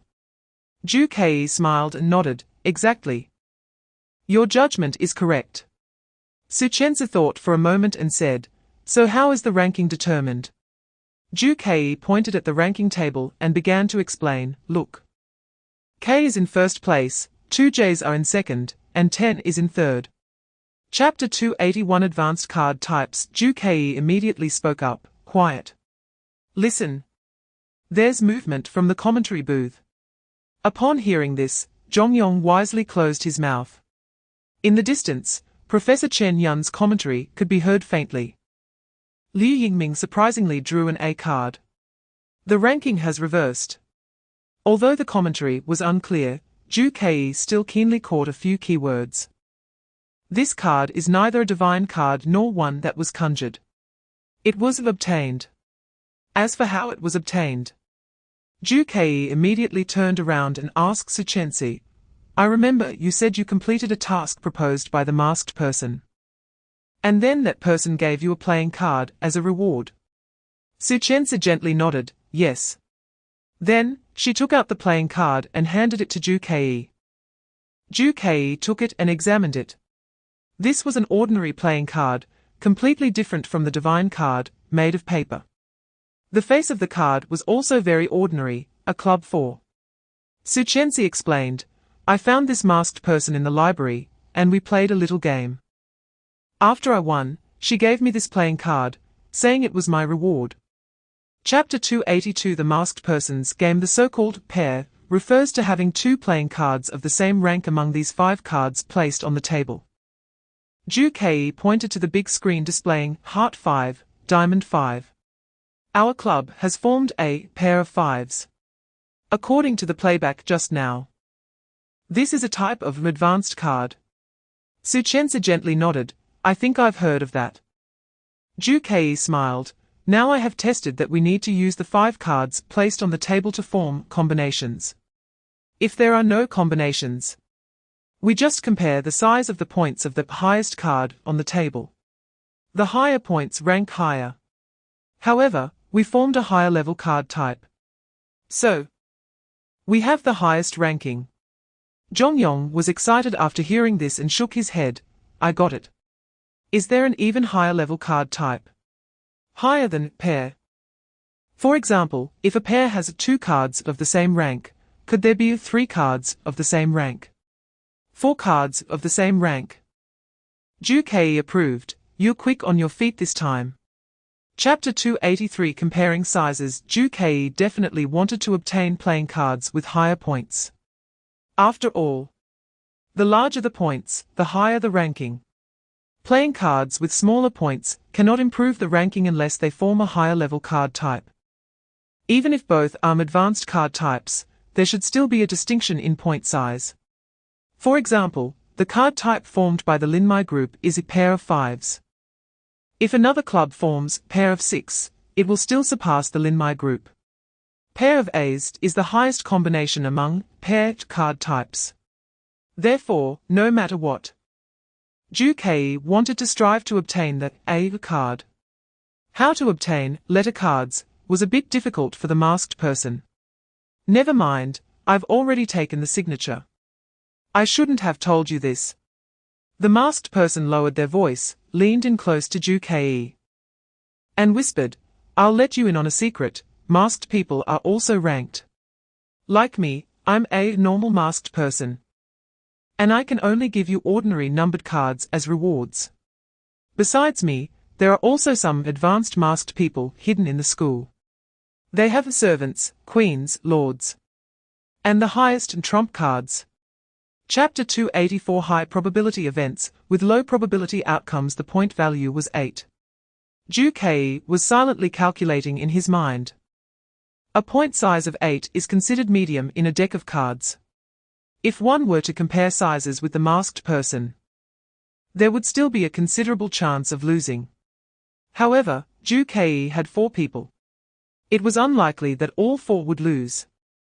Ju Kei took a deep breath and then revealed the playing card in front of him, Club 7. Ju Kei was slightly taken aback when he saw the playing card in front of him. Club 7 was an old performer in Ju Kei's magic shows. Ju Kei often chose Club 7 as the point value for his card magic performances. But in this game, Ju Kei didn't use any magic tricks. It was just a coincidence. 7 is less than 8. Ju Kei's luck was not good, and he couldn't win the game in one go. Ju Kei looked at his 3 teammates beside him. It's up to you guys. Su Chenzi immediately raised her hand to pick up the playing card in front of her and flipped it over. Spade 3. I didn't exceed 8 either. Su Chenzi said somewhat dejectedly. It's okay, it's a normal occurrence. Ju Kei comforted her and then turned to look at Tang Xin and Jongyong. Tang Xin shouted, Chapter 285 4, Tu's Su Chenzi drew a playing card, which happened to be a Spade 2. The masked person chuckled softly, what a pity. It's just so coincidental. Su Chenzi had already lost. At this moment, she could only watch the other 3's cards. Ju Kei frowned slightly, scrutinizing the masked person. Then, Ju Kei looked directly into the masked person's eyes and reached out, probing toward the playing card in front of him.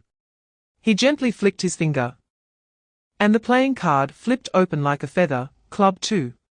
And it just happened to be less than 3. The masked person's tone was very surprised. I didn't expect you to lose another person.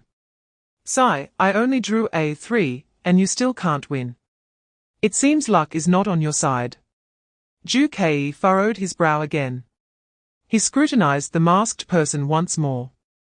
This was no longer a matter of luck. Including the first round, Ju Kei's side had already lost 6 times. Ju Kei suspected that the masked person was cheating. Ju Kei had the ability to read micro-expressions to roughly judge lies.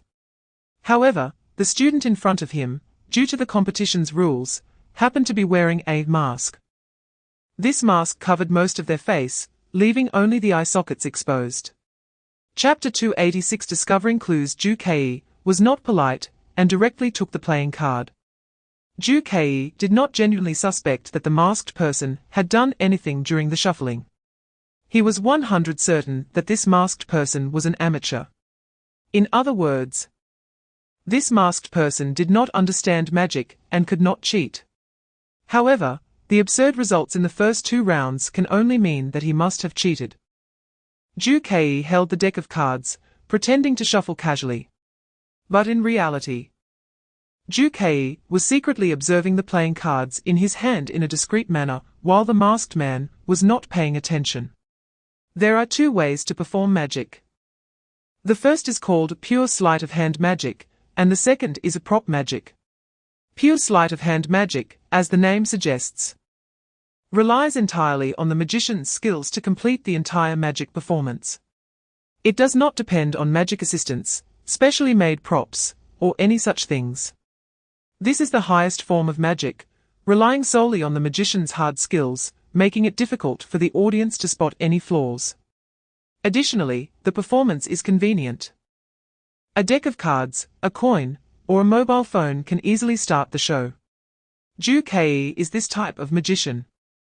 Chapter 287 5 Changes to A. I have a feeling that I definitely drew a big card this time, Zhong Yong declared confidently.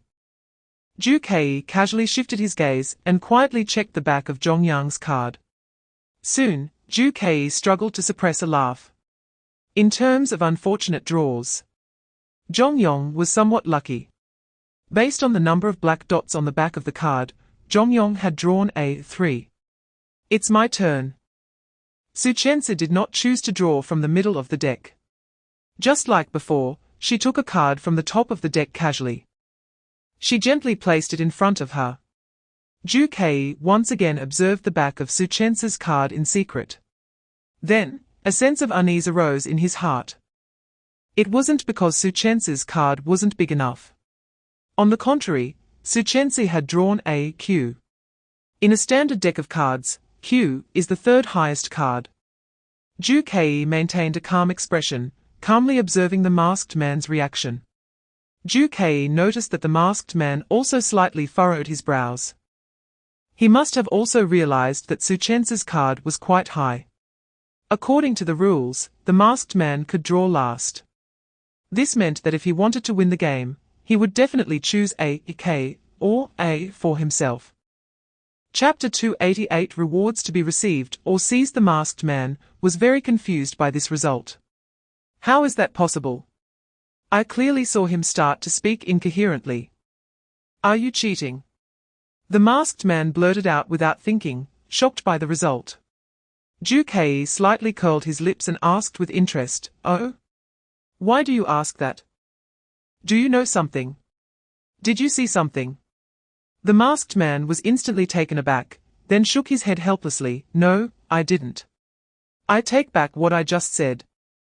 Just pretend I didn't say anything. You won." He generously admitted the outcome of the game. Ju Kei chuckled inwardly. This was a bold move. In front of Ju Kei was clearly a 5. But at this moment, it suddenly turned into an A. In the eyes of the masked man, who could see the card values, he must know what had happened. That is, Ju Kei had cheated and swapped cards. But if he wanted to call Ju Kei out for cheating, the masked man would first have to admit that he could see the card values. This would essentially mean confessing that he had also cheated. The masked man certainly didn't want that. Thus, even though he knew Ju Kei had cheated, he had to swallow it. Chapter 289 Playing a little trick. Don't come over. The masked man yelled anxiously, "Did you forget?" Ju Kei slowly approached him. "Forget what?" The masked man hurriedly hid the playing cards in his pocket and pointed to the sky. "There are drones filming up there. Don't forget. There was an accident in the previous competition due to violent factors. So the Elite Cup now emphasizes safety. All dangerous behaviors are prohibited. You can steal, cheat, and play tricks. You can even slightly violate the rules to a certain extent. But you must not use brute force to snatch. Otherwise, the judges watching the footage will surely rule against you. Ju chuckled and returned to his seat. Look how scared you are, I was just joking. To be fair, Ju didn't he really believe that the judges at the Elite Cup would truly allow him to take all the cards. Otherwise, the competition couldn't he proceed at all. So Ju earlier actions were merely a test to extract information from the masked man. Since the masked man could ignore the rules and cheat in the game, Ju felt that he could also do so to a certain extent. Chapter 290 Deceiving the Camera. Ju carefully reflected on the information provided by the masked man. The diamond-type ability can create or destroy playing cards. Wait a minute, did you just say that the diamond-type ability needs to be used with some props? Ju keenly captured the key point in the masked man's words. Exactly. The masked man said again, Then I'll be a good person to the end and tell you one more piece of information. Somewhere in the library, there is a prop masked man. The props he has are very powerful. Even if you don't plan to use that prop, it's best not to let other teams' players get it. Ju softly repeated, library, okay, I got it. Ju stood up. Thank you for your information and the reward you provided. After leaving the classroom, Tangshin asked, Brother Ju is the Spade 3 we drew useful? Can we combine it with the cards we have to form a higher level hand? Ju directly denied, no. The Spade 3, whether in suit or value, has nothing to do with the playing cards we have collected. Chapter 291 Prop Masked Man. Ju carefully considered and believed that Suchense's point was not without merit. The unknown is indeed what deserves the most attention. Ju also wanted to figure out what that special prop was. What about you? Do you have any other thoughts? Ju looked at Zhongyong and Tangshin. Tangshin added, I think what Princess Sister said is right. Moreover, our team's current hand combination is a pair of 5, which is the highest hand in the whole competition. Since we are temporarily ranked first, we shouldn't rush to search for other playing cards.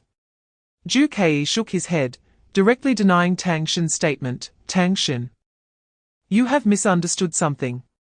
He glanced at the ranking list displayed on the nearby screen and then explained, did you forget? The playing cards on that marble table can be removed. A lot of time has passed since the competition started, and since we are making moves. The other teams must have done something as well. Perhaps the other 3 teams have already formed pairs larger than pair of 5, or even higher ranking hands. Chapter 292 Equivalent Exchange. The prop masked person seemed hesitant. After thinking for a moment, she said, it depends on what you ask. Then I can tell you whether I can answer. Ju raised his eyebrows slightly. It seemed that this prop masked person was not so easy to deal with. Ju directly asked, I want to know if the playing cards used to form hands in this competition can repeat. For example, Ju pointed at the 10 of clubs in the row for the diamond team on the library screen. Given that the diamond team has already obtained the 10 of clubs, can our Lin My team still get a second 10 of clubs? The prop masked person hesitated for a moment and then replied, this question involves the rules of the competition. I'm sorry, but I cannot tell you. Ju was not disappointed by this answer. Because the masked person said, cannot tell you, not I don't know. This indicated that these masked individuals, to some extent, were aware of many rules of the competition. Ju did not give up and continued to ask, Chapter 293, The Erased Number. Find a glove. Ju first feeling upon hearing the task requirement was strange. Why a glove? Why look for it in the library? Ju cast a puzzled glance at the masked person. But the masked person seemed unwilling to provide much explanation. She just said softly, the timer has started. I suggest you act quickly. By the way, here's a hint for you. Try to investigate if there are any differences in this library compared to before. Perhaps that will be the key to finding the glove. Ju softly thanked her. Thank you for your hint.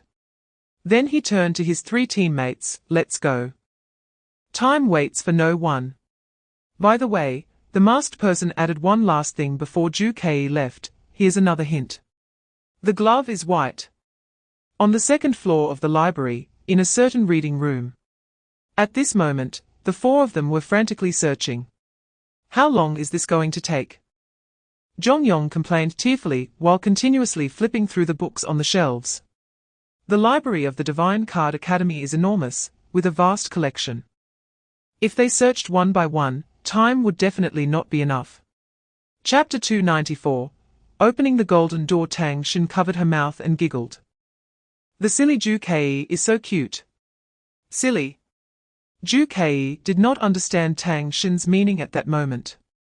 Jongyong gave Ju back a hard slap. Look at you, you still haven't stepped out of the mindset of a commoner. Don't forget, this is the Divine Card Academy, a world of divine cards and abilities. One of the square suit's divine card abilities is purification. As long as the level is high enough. Reciting a divine card incantation can instantly purify all elements related to playing cards in the school. The school wouldn't be so foolish as to use common methods to remove these things. Now it makes sense. Ju coming from a common background, understood many things that nobles did not know, such as the rules of playing cards and magic tricks. But likewise, there are gains and losses. Ju occasionally overlooked the fact that this is a world of abilities, and nobles possess many superpowers that commoners cannot imagine. However, that previous conversation happened to remind Ju purification. Ju gently repeated this word in his heart. The square suit's ability can eliminate whatever one wishes to clear out. Chapter 295. Let's take a photo. Ju did not answer immediately. Instead, he stood still and quietly thought for a moment. Then, he carefully put these two seemingly ordinary items on him. Since the school treated these two items as rewards for the winners, it indicated that there must be a way to utilize them. After speaking, Ju stepped out of the winner's reward room. This room did not have a glove. The urgent task was to complete the task assigned by the prop masked person first. There were less than 10 minutes left. Everyone still had nothing. What should we do? Jongyong was about to give up. Ju found a small corner to sit down. He closed his eyes tightly, blocking out all external distractions, and immersed himself in a state of independent thinking once again. Jongyong saw Ju with his eyes closed and not speaking and found it somewhat strange. Ju are you going to take a nap? He wanted to step forward. Su Chensi immediately reached out to stop him. Don't disturb Ju He has entered that state. Tang Xin and Jongyong instantly understood. Oh. It's that state. Whenever Ju encountered a difficult situation, he would force himself to put everything aside. Chapter 296. The first set, the so-called instant camera, is one that is preloaded to produce a photo in one go, after taking a picture. It can spit out the photo without needing to be developed. Ju took the developed photo and handed it to the masked student. Thank you, wow. It looks so good. The masked student exclaimed in surprise as she received it.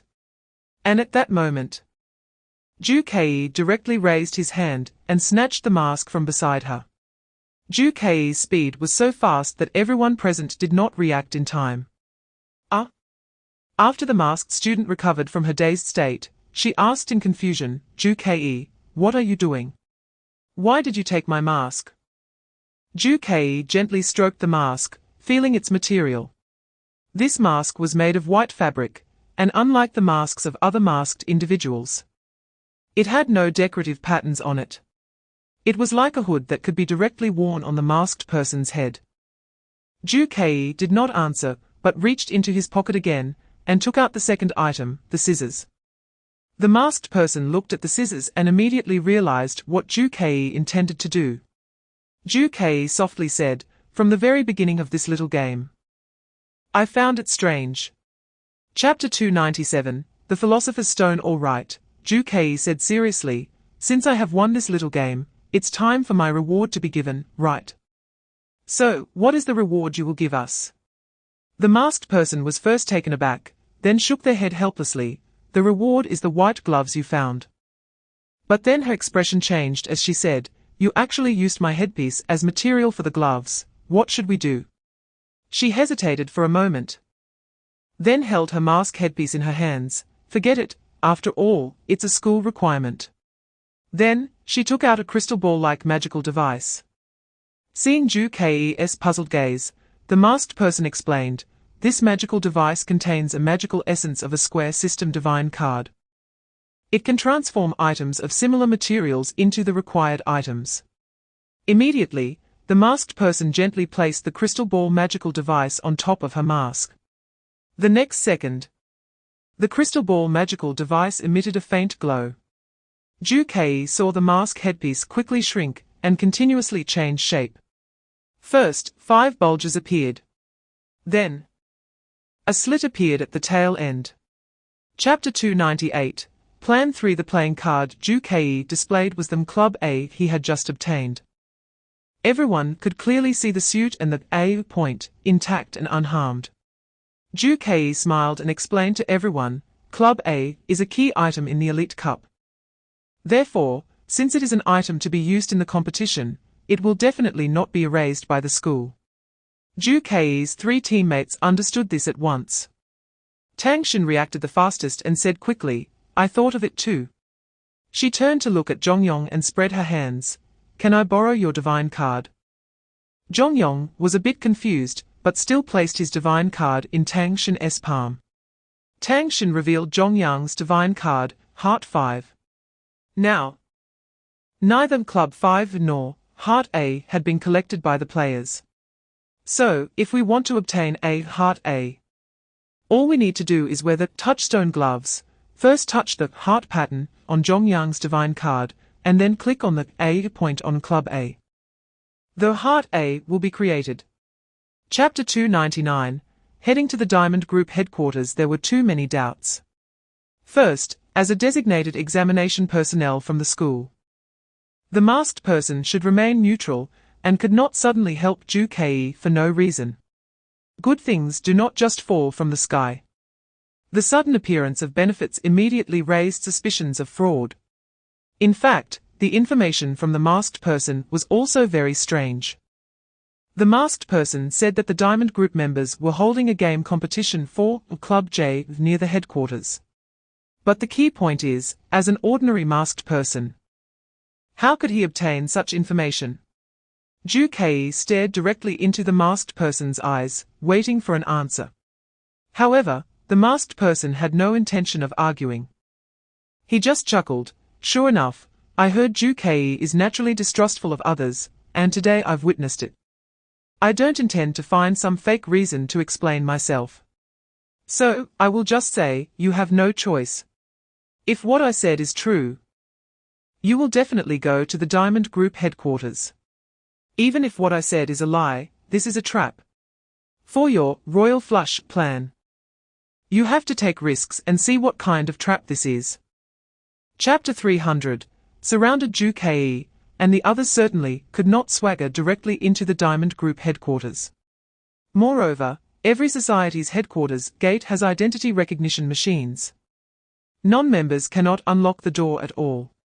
Breaking the window would make too much noise and is hard not to expose. Just as Ju-Kei was pondering how to enter the Diamond Group headquarters, a deep voice suddenly came from behind. Hello. Ju-Kei turned around to see a masked person standing behind the 4 of them. Are you here to participate in my game? The 4 exchanged glances for a second before Ju-Kei spoke first. Oh? What type of game? Tell me about it. The masked person lightly tapped his forehead and politely responded, I am the attendant masked person, and the suit I manage is a club. My minigame is much more difficult than that of ordinary masked people. Of course, the rewards will also be of higher quality. Ju-Kei chuckled lightly, you don't need to keep me in suspense. I know what your reward is. Club, Attendant masked person, naturally, your reward is A Club J. The masked person smiled slightly, since you know, I want to elaborate further. Chapter 301, The Princess to the Rescue them Club J. Masked person's figure suddenly froze. After 2 seconds of silence, he slowly spoke, when did you find out? Ju Kei chuckled lightly, I discovered it a long time ago.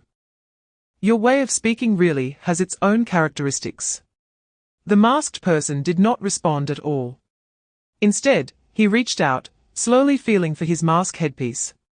Then, he took it off and threw it at his feet. Yi Lingqian shook his head and then grinned, it doesn't matter. Even if you recognize me.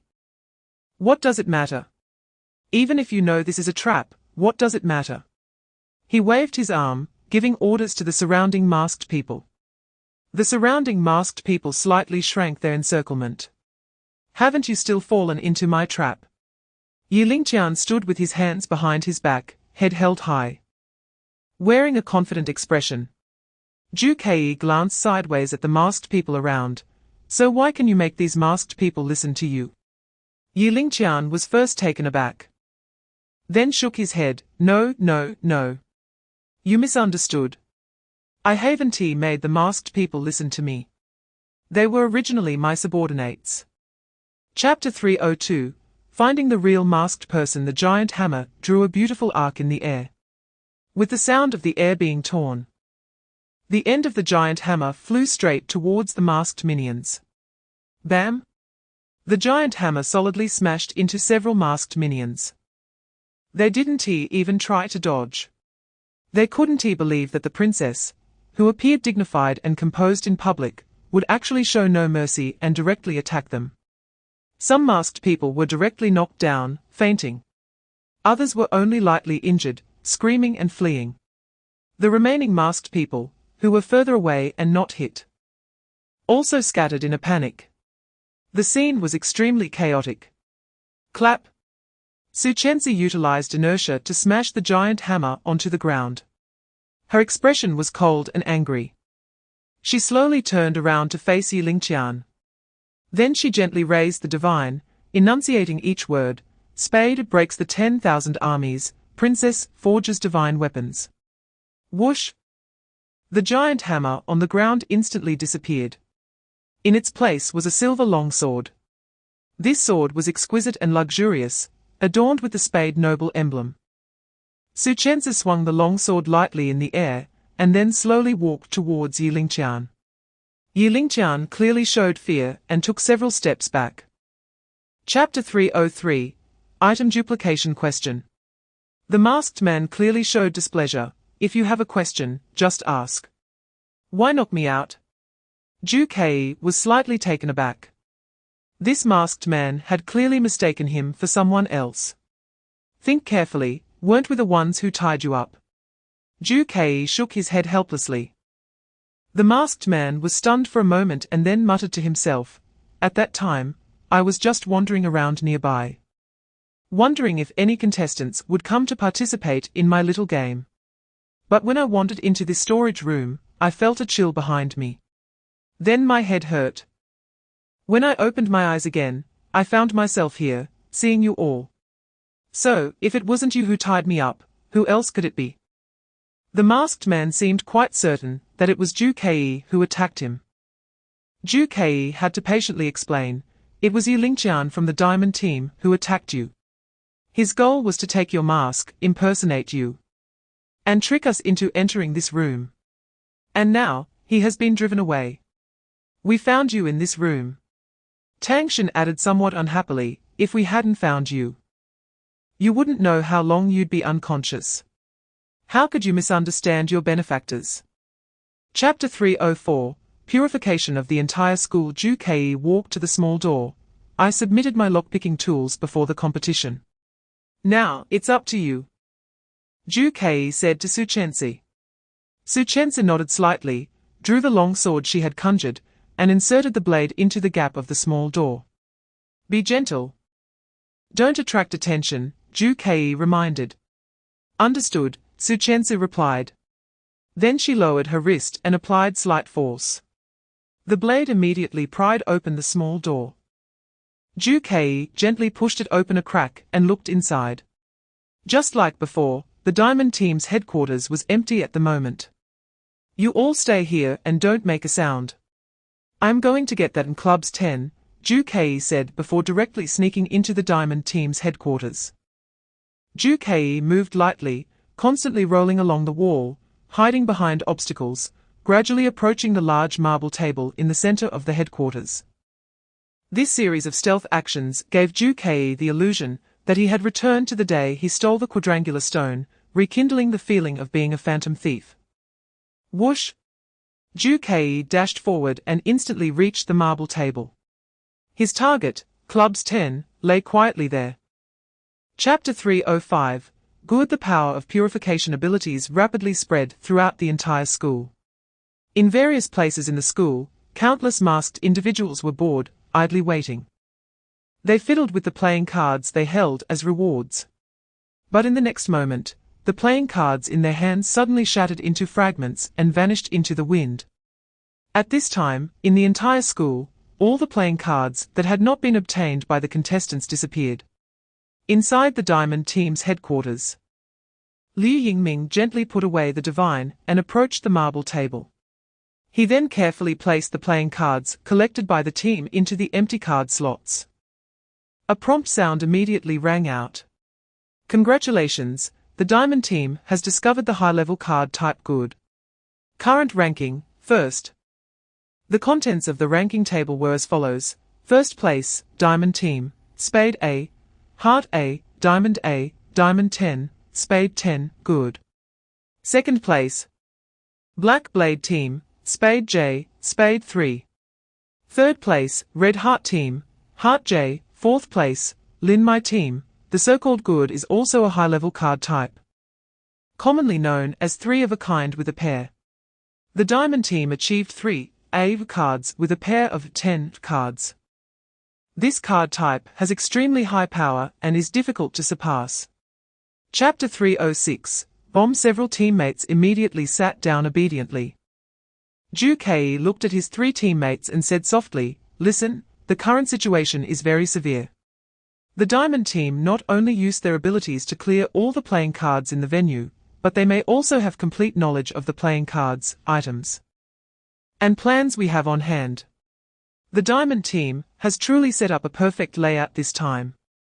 Now, our previous plan has been completely disrupted. Moreover, with just the playing cards we have, we cannot possibly beat the Diamond Team. It can be said that we have almost no chance of winning." Zhongyong felt a bit discouraged after hearing this. Even Ju Kei says so. But Tang Xin did not feel affected. "Ju Ji, did you say almost?" Ju Kei nodded, "Yes. We still have a glimmer of hope to win." Su Chenzi spoke directly, "Please tell us, issue us a task. No matter what method, we will definitely achieve it."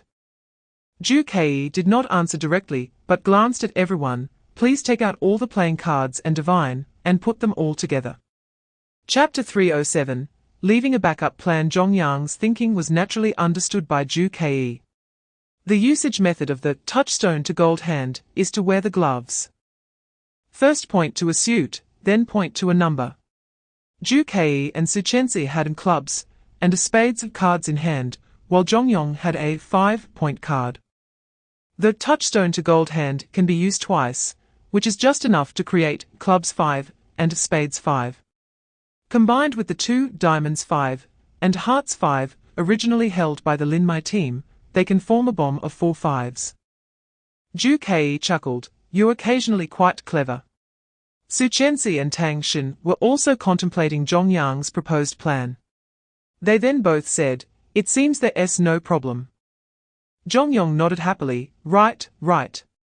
I told you I'm still somewhat useful. So, let's quickly use the touchstone to gold hand." "Wait." Ju Kei stopped Zhongyang. "Haven't you noticed something wrong?" "Huh?" Zhongyang was taken aback for a moment, then lowered his head to think. "I can't think of any problem." Ju Kei sighed, "What about you guys?" He turned to the other 2 girls. Chapter 308, Split into two groups, what should we do? Tangshin asked, a bit confused. Currently, in the Linmai team, there are only the Plum Blossom K and Plum Blossom A.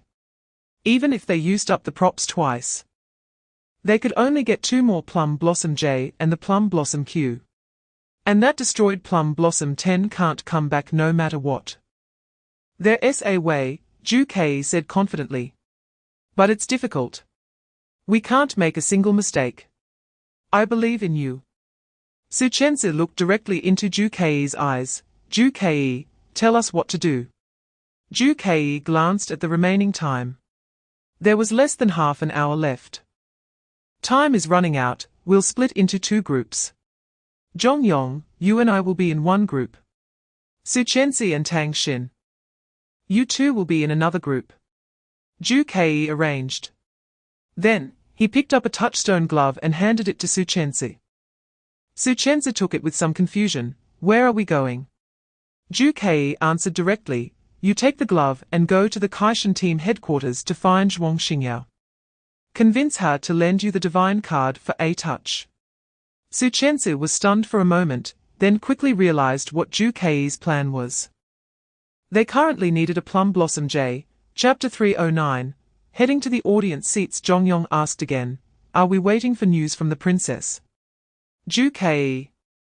Do you think they can convince senior sister Zhuang? Ju Kei thought silently for a moment, then replied, I can't say. Why? Zhongyong was a bit confused. Isn't senior sister Zhuang a good friend of the princess? So Ju Kei expressed his thoughts.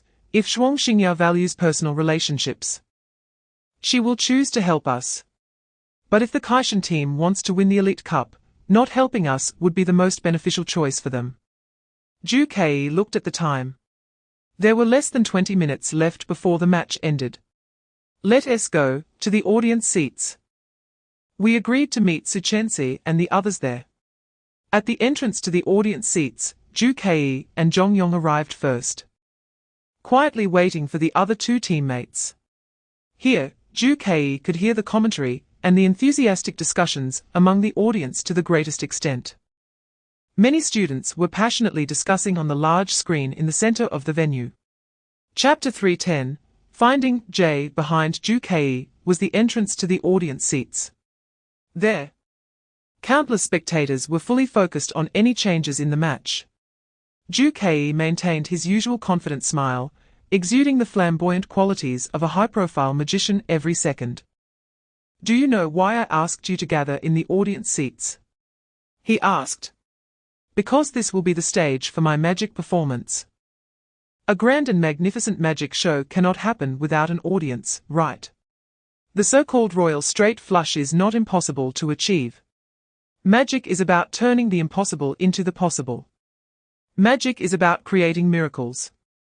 Ju Kei smiled and slowly stepped back, then opened the door to the audience area. He turned around, welcoming the gaze of tens of thousands of spectators. Bathed in applause, he waved slightly. The cheers were deafening. Professor Chen Yun's commentary became even more excited.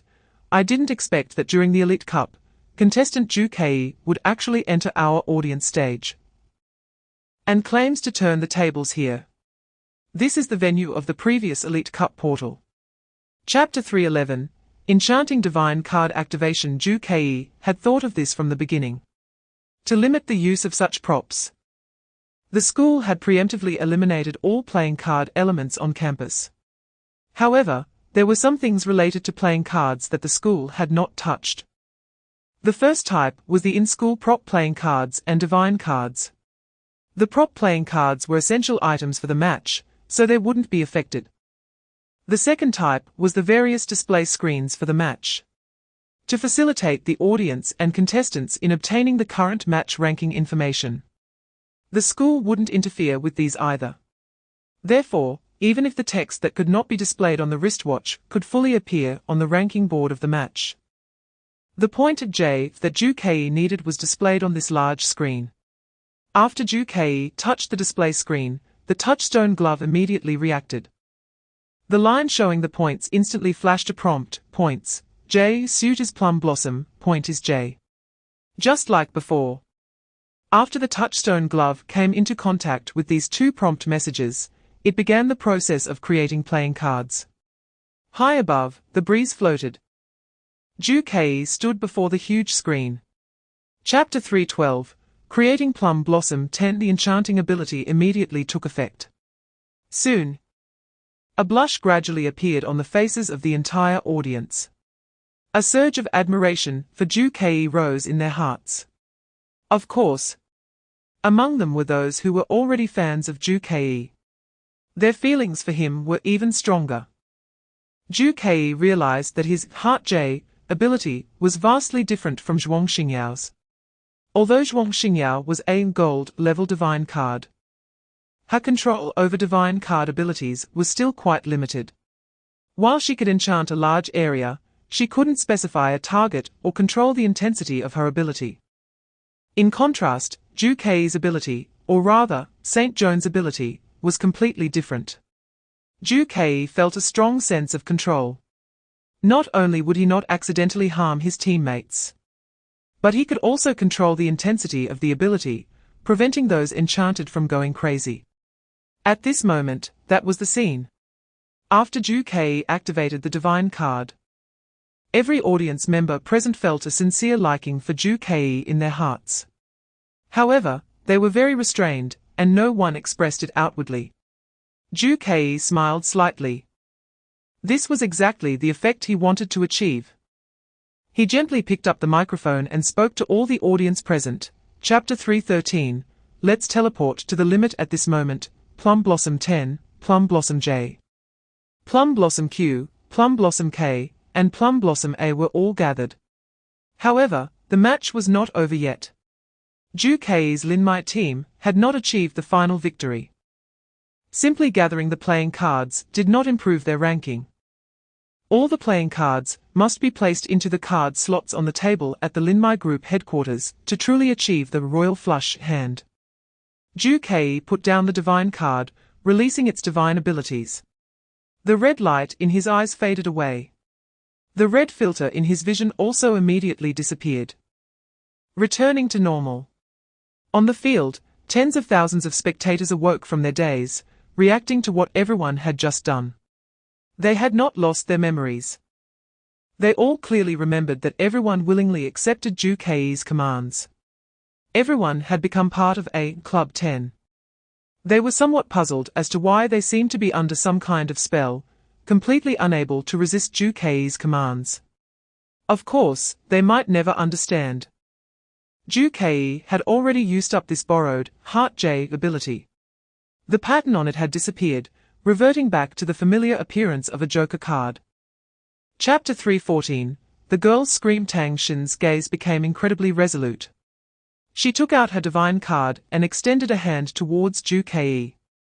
Brother Ju-Kei, grab my wrist. Ju-Kei understood that at this moment, Tang Xin had made up her mind. He nodded seriously and then grasped Tang Xin's wrist. Tang Xin raised her divine card high and fixed her gaze on the peak of the Linmai Group headquarters in the distance. She shouted her divine card incantation, Diamond transforms all things, 5 determines the return path. Swish! Ju-Kei felt his body shake rapidly and flew towards the direction of the Linmai Group. This feeling was completely different from when Tang Xin had previously transported him to the big screen. This time, the distance was greater. And the magic essence that was triggered was also more abundant. Whoosh! The transport ended. Ju-Kei looked at his position. He was on a tree-lined path at the school. There was still a considerable distance to the Linmai Group headquarters. Moreover, this segment of the transport only covered 1/10 of the distance. As expected, Tang Xin's divine card level and magic essence level were evident. Even with determination and resolve, it was impossible to exceed the limits of magic essence levels. Chapter 3:15, Royal Flush. Tang Xin had completed a divine card ascension. A transport distance this far was impossible for a iron level divine card. But a copper level could manage it. Ju-Kei knew Tang Xin could do it.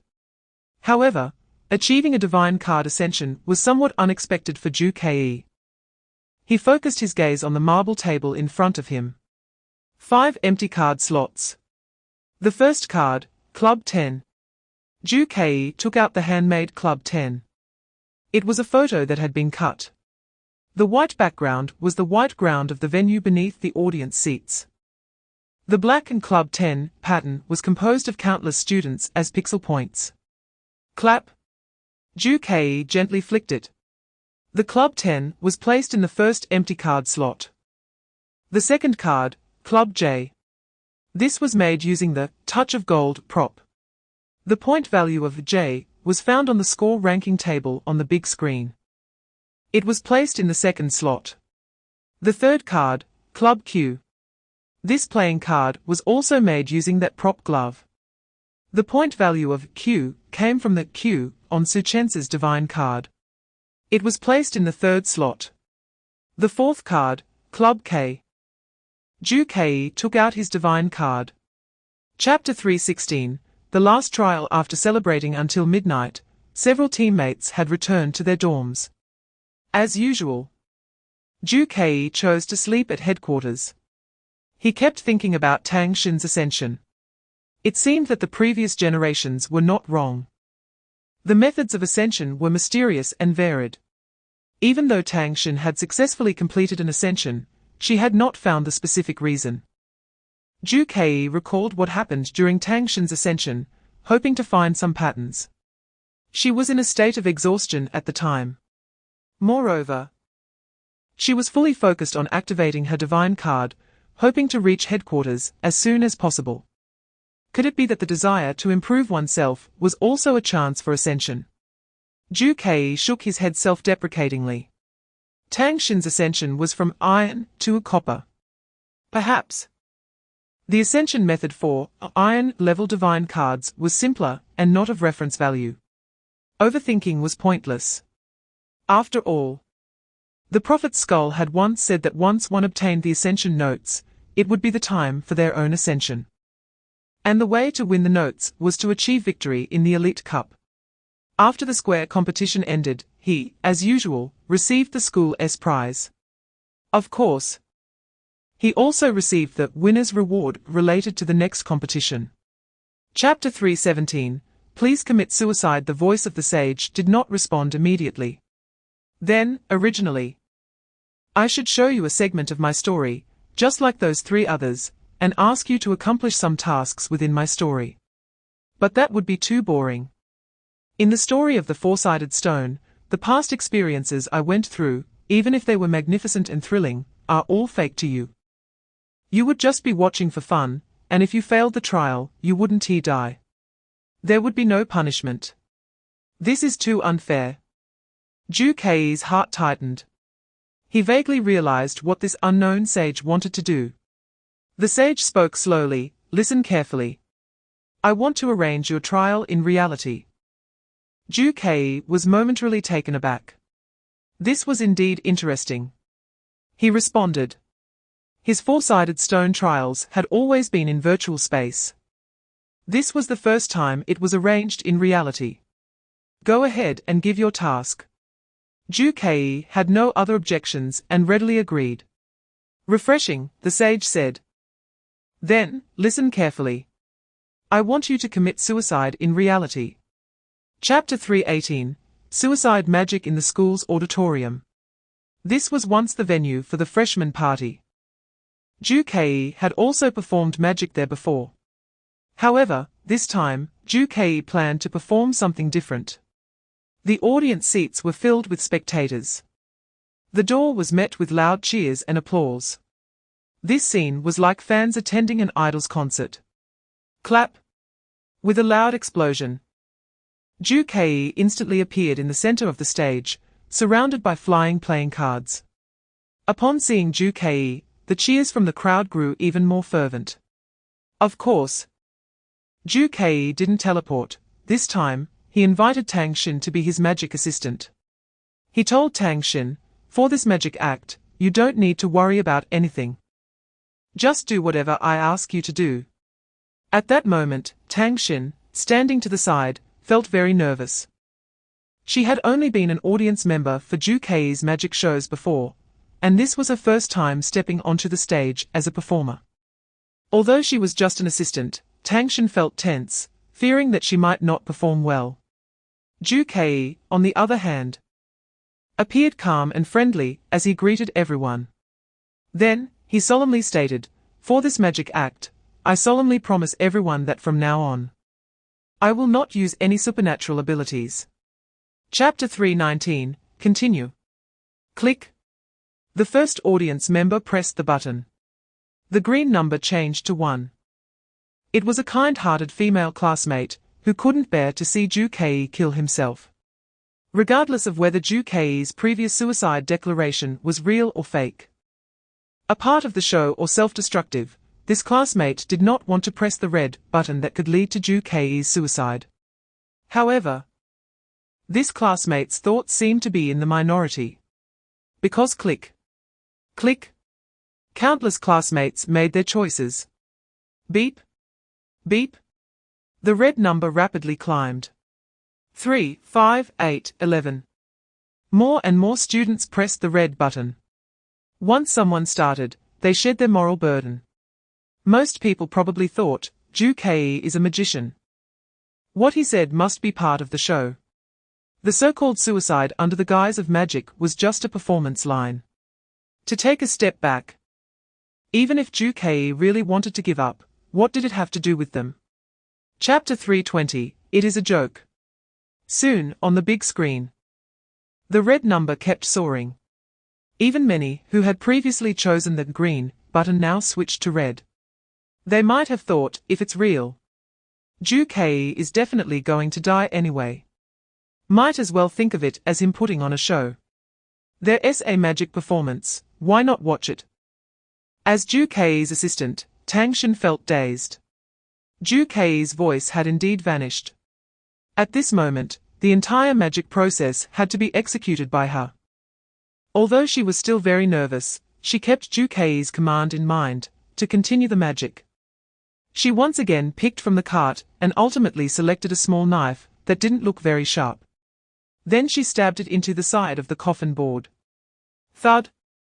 It was the sensation of flesh being pierced.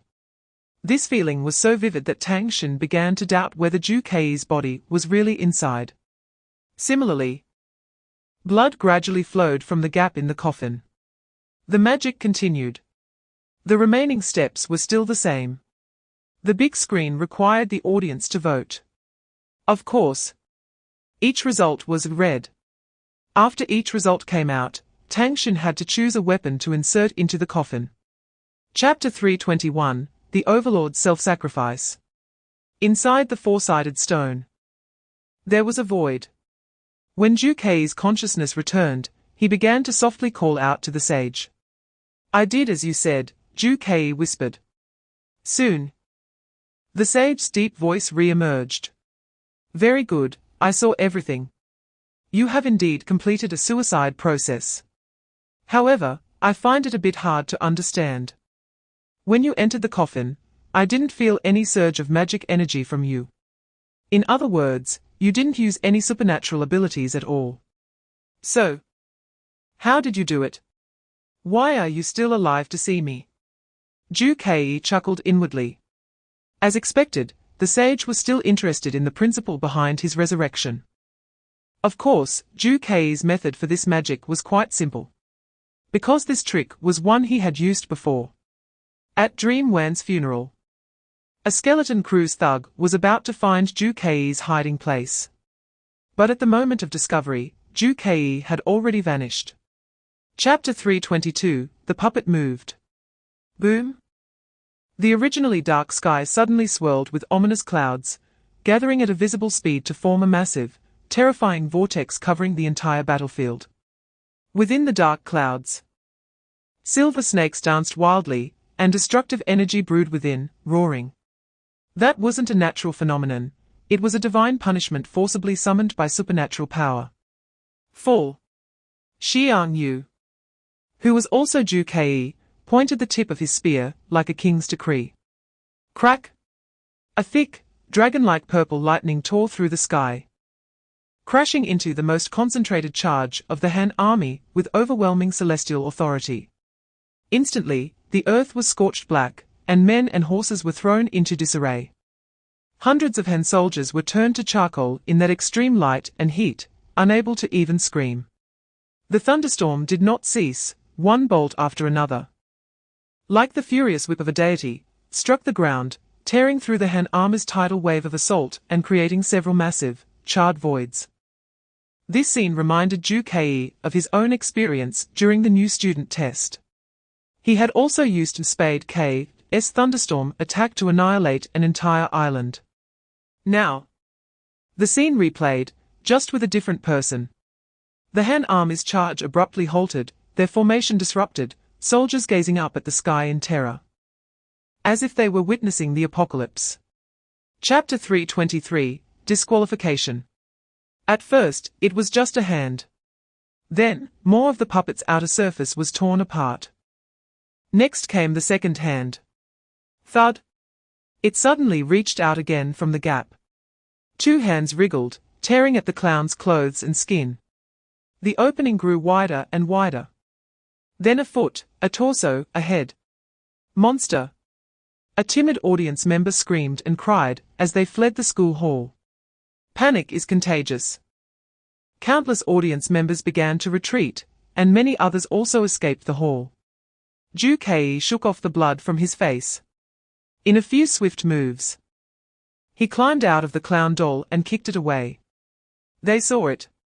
The audience watched as Ju Ke emerged from the clown doll, covered in blood. Yet, there wasn't a single hole in his body, he was unharmed. Thud!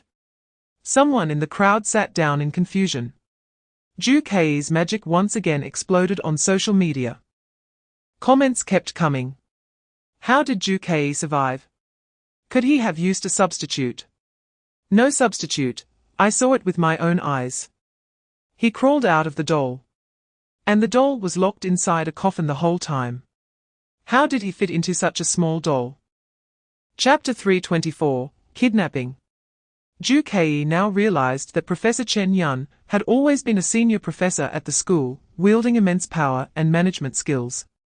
Yi Lingqian seemed to want to say something, but opened his mouth and hesitated. He shook his head dejectedly and ultimately left in silence. Before leaving, he turned back and shot Ju Ke a resentful glance. Ju Ke maintained a polite smile and even waved goodbye to him. From today onward, Yi Lingqian was also out of the elite cup. All right. My little magician, Chen Yun, changed from her previous serious demeanor to this mischievous style in front of Ju Ke. You should be able to guess why I called you here, right? Ju Ke smiled and nodded, of course. I won the block competition. You must be here to give me hints or props for the next match. Chen Yun clapped her hands, smart. You should also know that the next match is the Plum Blossom competition. Theoretically, it's your Linmai Group's home ground. Theoretically. Ju Ke keenly caught this word. Chen Yun seemed a bit surprised. I find that you really know how to catch the point. Chapter 325. Short sword counter. Ju Ke stared blankly at the big screen. Please find a way to untie the ropes within 5 minutes. But Ju Ke did not move. Rather than follow the instructions on the big screen, it was better to calm down and think about the current situation. Ju Ke remembered that when he arrived here, both that volunteer student and he had been attacked. The source of the attack was unknown, and the method of attack was also unknown. When Ju Ke opened his eyes again, he was already here. Ju Ke fixed his gaze on the text on the big screen. Plum Blossom Competition. Now, there are two possibilities. First, this is indeed the venue for the Plum Blossom Competition. However, there are many doubts. Why was Ju Ke attacked before arriving at the venue? What happened during the time he was unconscious? What is this place, this narrow little room? Why does Ju Ke vaguely remember seeing the Skeleton Society's logo appear in the sky before he fainted? Thus, a second hypothesis emerged in Ju Ke's mind. This is not the Plum Blossom Competition at all. It is not even within the school. Instead, it is arranged by the Skeleton Society. The Skeleton Society feigned a plum blossom competition to lull Ju-Kei into a false sense of security. Chapter 326. Finding a way out. The information on the big screen immediately changed. Congratulations on completing the task of Room 0. Reward: you will learn one rule of this competition. Rule 1.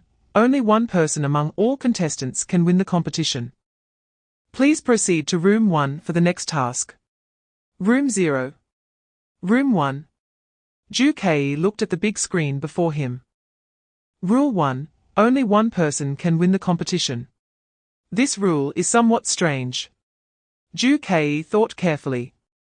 Does this mean that this competition has moved beyond the realm of team battles? Instead, it's every man for himself. Then, does the person who wins the competition first mean their club wins? Before Ju-Kei could figure it out, the next moment, a new line of text immediately appeared, detected that you are the winner of the block competition, providing you with a new hint. Your winner's reward is hidden among these rooms. Please search for it yourself. Ju-Kei looked at the text on the big screen and couldn't help but chuckle to himself. It seems that this competition truly lives up to the name of Plum Blossom Competition.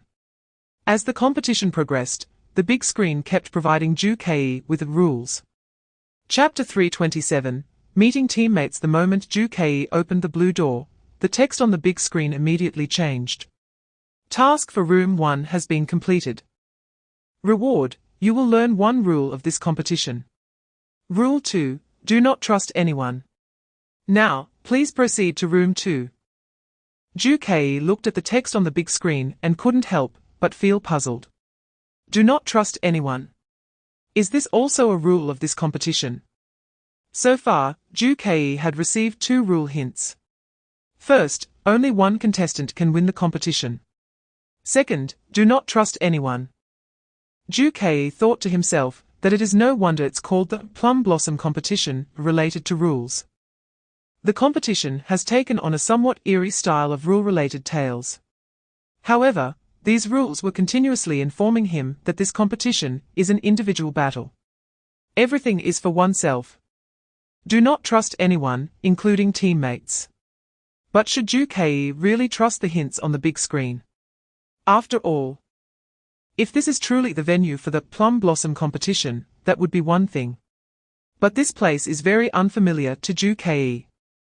Several corridors connect a few small rooms with only big screens. Ju-Kei had never been in such a place in the school before. Chapter 328. Killing the monster. To be honest, Tangshin's current performance is not particularly abnormal. Her attitude towards Ju-Kei is the same as before. But this is exactly what makes Ju-Kei feel something is off. Ju-Kei maintained a safe distance from Tangshin while asking again, Tangshin, I ask you. After you completed the tasks of the 2 rooms, didn't the big screen give you any hints? Yes. Being completely unguarded is Tangshin's biggest anomaly. Ju-Kei clearly remembered that after completing the tasks in the first 2 rooms, the big screen presented him with 2 rules. 1. Only one person can win. 2. Do not trust anyone. Ju-Kei thought that anyone who received these 2 hints would inevitably care about them. Therefore, he directed his question to Tangshin. Didn't you receive any information from the big screen? Yes, Tangshin replied directly. It seems to have told me not to trust others or something. Ju-Kei had previously thought that maybe the hints Tangshin received were different from his own. Now it seemed that everyone received the same information. Chapter 329. The Falling Cage. Divine Card Draw Successful. Your divine card this time is Spade Q. Oh wow, isn't this the divine card you got before? So lucky. Spade Q is the second strongest card in the Spade series. Second only to Spade A. I don't need to explain the supernatural effect. Summon lightning attacks. So cool. Alright, I want to say more. I see you're quite busy, just make good use of the divine card. The clown god's mocking and hurried voice abruptly cut off in Ju-Kei's mind. As if the signal had been severed. Zhu Kei felt a slight warmth in the spot where the divine card was stored in his chest. And the card containing destructive lightning power was now in place. Boom! Almost at the same moment the clown god disappeared, a fierce wind rushed towards him again. The slimy, stinking tentacle whipped through the air like a giant whip, slamming down hard towards Zhu Kei's head. Zhu Kei rolled sideways at the last moment, narrowly avoiding it. The tentacle crashed into the ground where he had just been, sending debris flying and leaving a clear dent. Amidst the swirling dust, Zhu Kei knelt on the ground, breathing heavily. His arms and back ached intensely. Chapter 330. The monster in the room. A primal, extreme fear instantly seized it. The monster suddenly raised its head. Boom! A massive iron cage fell with tremendous force, precisely crashing down on its head and upper body. The immense impact even made the ground tremble. Dust soared into the sky. The monster's shriek abruptly stopped, replaced by a sickening, squelching sound of flesh and shell being instantly crushed. Its upper body was almost completely smashed into a dark, viscous mush that continued to writhe, with only a few broken tentacles twitching weakly at the edges of the iron cage. Zhu Kei expressionlessly walked around the still wriggling, indescribable mass. Step by step to the corner of the wall, bent down, and steadily picked up his short sword. The cold touch from the hilt sent a slight shiver through him. Holding the short sword, he walked back to the struggling mass of flesh. The remaining part of the monster seemed to sense the deadly threat. Emitting an extremely weak and painful hissing sound, with the broken tentacles futilely writhing. Zhu Kei's gaze was cold, without a hint of hesitation. With a flick of his wrist, the short sword traced a sharp arc in the air, and then his arm swung down fiercely. Chapter 331. The madman Tang Xin's body stiffened.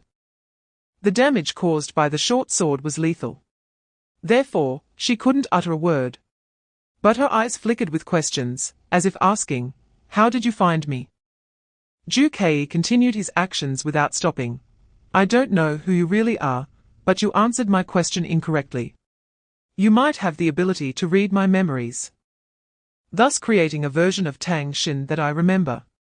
However, in my eyes, my first encounter with Tang Xin was indeed when she was being bullied.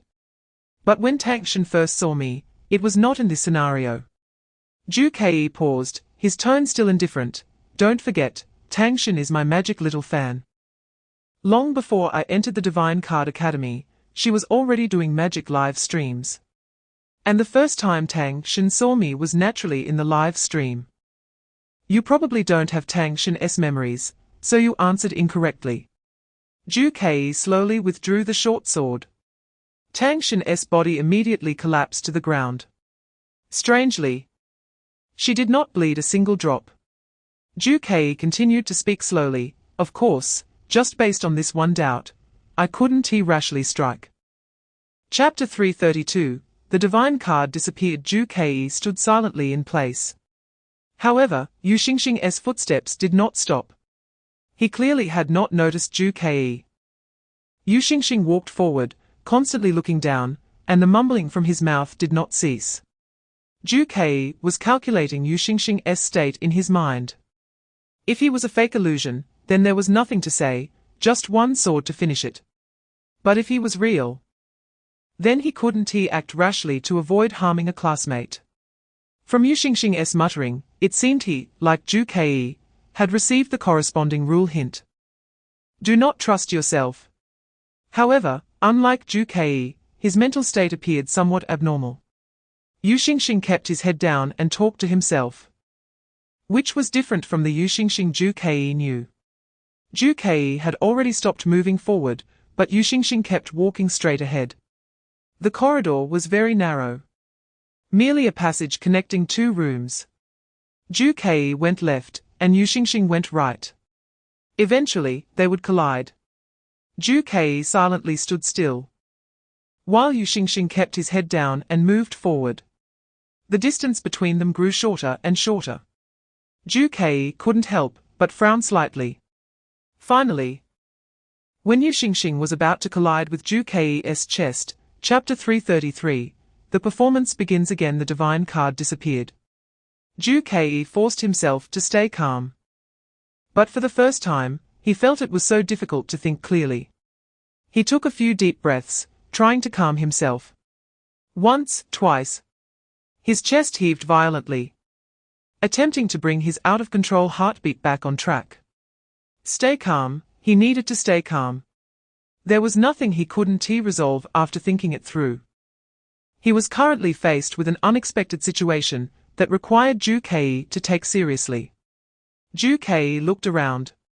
Familiar magic tutorial books and scattered cheap magic props. Everything was exactly as he remembered deep in his memory. Ju Ke began to analyze the strange points he was encountering.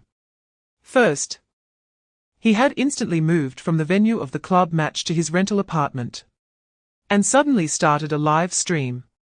His own school uniform, the god, and various other items including the prophet's skull, the four-sided stone, and the magic detection device, among others.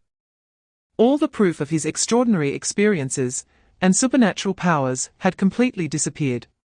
Ju Ke's eyes widened suddenly. A chill ran up his spine to the top of his head, and his scalp tingled. This feeling of being stripped bare returned to his original form, and the emptiness was overwhelming.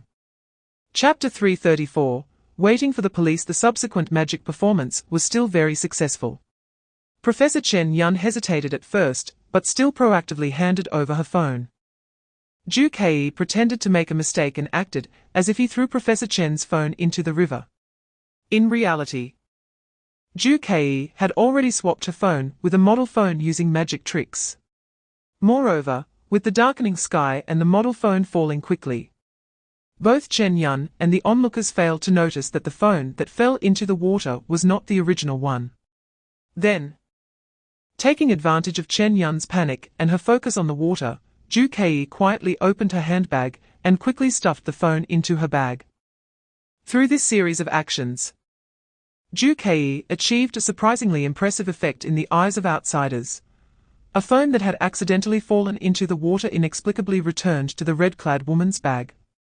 Of course, although this magic was already spectacular in the eyes of the onlookers, it was still not enough.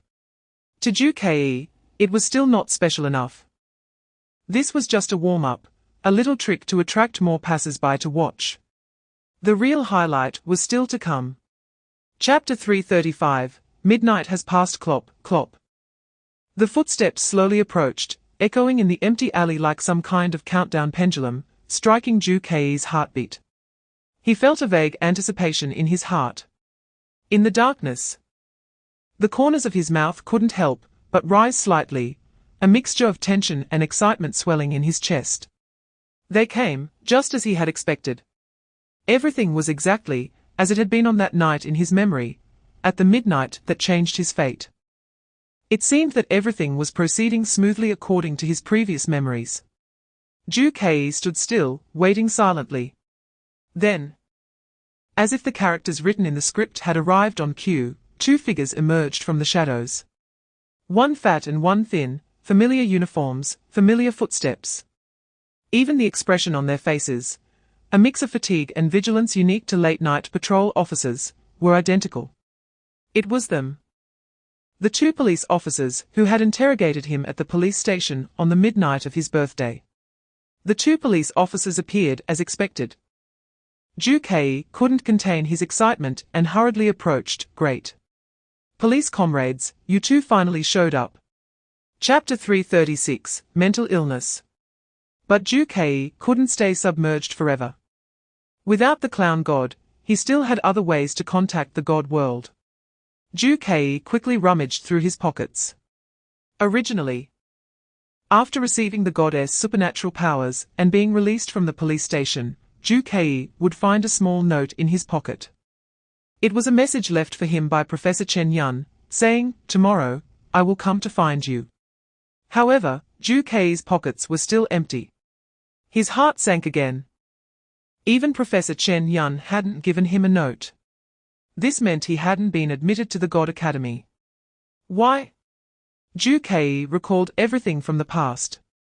He had clearly followed the previous action plan strictly. Why would the result be different when doing it again? Last time, he performed the magic and achieved the exact same effect, but the police ignored him. Professor Chen Yun also hadn't given him a note. Zhu Kei quickly stood up. Since Chen Yun didn't intend to contact him proactively, why couldn't he contact her actively? With this thought, Zhu Kei's mood lifted again. As if he had found a new goal. Chapter 337, Beautiful Goddess. Professor Chen Yun's business card felt cold, the surface smooth, like some kind of cold beetle shell. Resting in Zhu Kei's palm. It simply printed an address and a contact number. Zhu Kei's fingers unconsciously rubbed the raised printed letters, his heart swirling with doubts. Professor Chen Yun was just as he remembered, her words filled with concern. But she denied his entire world yet handed him a light business card. As if it were the key to normalcy. Zhu Kei had always been confident. However, at this moment, he hesitated. Could it be that he was the one who was wrong? The god, supernatural powers, the clown god, the academy, was this all just a grand illusion born from his pressure? Was it a magnificent cage woven by his brain after becoming obsessed with magic and cards, an escape from reality? Ultimately, a paranoid, almost reckless thought took over. Go? Just go see that psychologist. If everything is just his illusion, then the doctor can surely cure him, even though that would mean losing all memories of the god world. Returning to a normal, mediocre person with nothing. Chapter 338. True and false. The psychologist was slightly taken aback. Are you actually testing me? She helplessly adjusted her glasses. Well, I know that you, Zhu Kei, are inherently suspicious and question everything. Suddenly a woman appears, claiming to be the prophet's skull. And of course, you can't trust her completely. She paused, but it's okay, I truly am omniscient, and I can certainly answer. Your purpose in acting is to deceive the Skull Society. Zhu Kei remained noncommittal, continuing to press. Oh? The Skull Society. Where is the Skull Society? Why should I perform for them? The psychologist replied leisurely. Before you entered the plum blossom competition, you saw a black phenomenon in the sky. That was the symbol of the Skull Society. From that moment on, the seed of doubt took root in your heart. You suspect the Skull Society intervened in the plum blossom competition. So, you were cautious throughout the entire competition. When you broke into room 3 and were then transported to this illusion, you saw your own rental room, the live streaming equipment, and the reverse time. Chapter 339, Infiltrating the building again. Zhu Kei wrapped himself tightly and arrived in front of the Yi family financial building.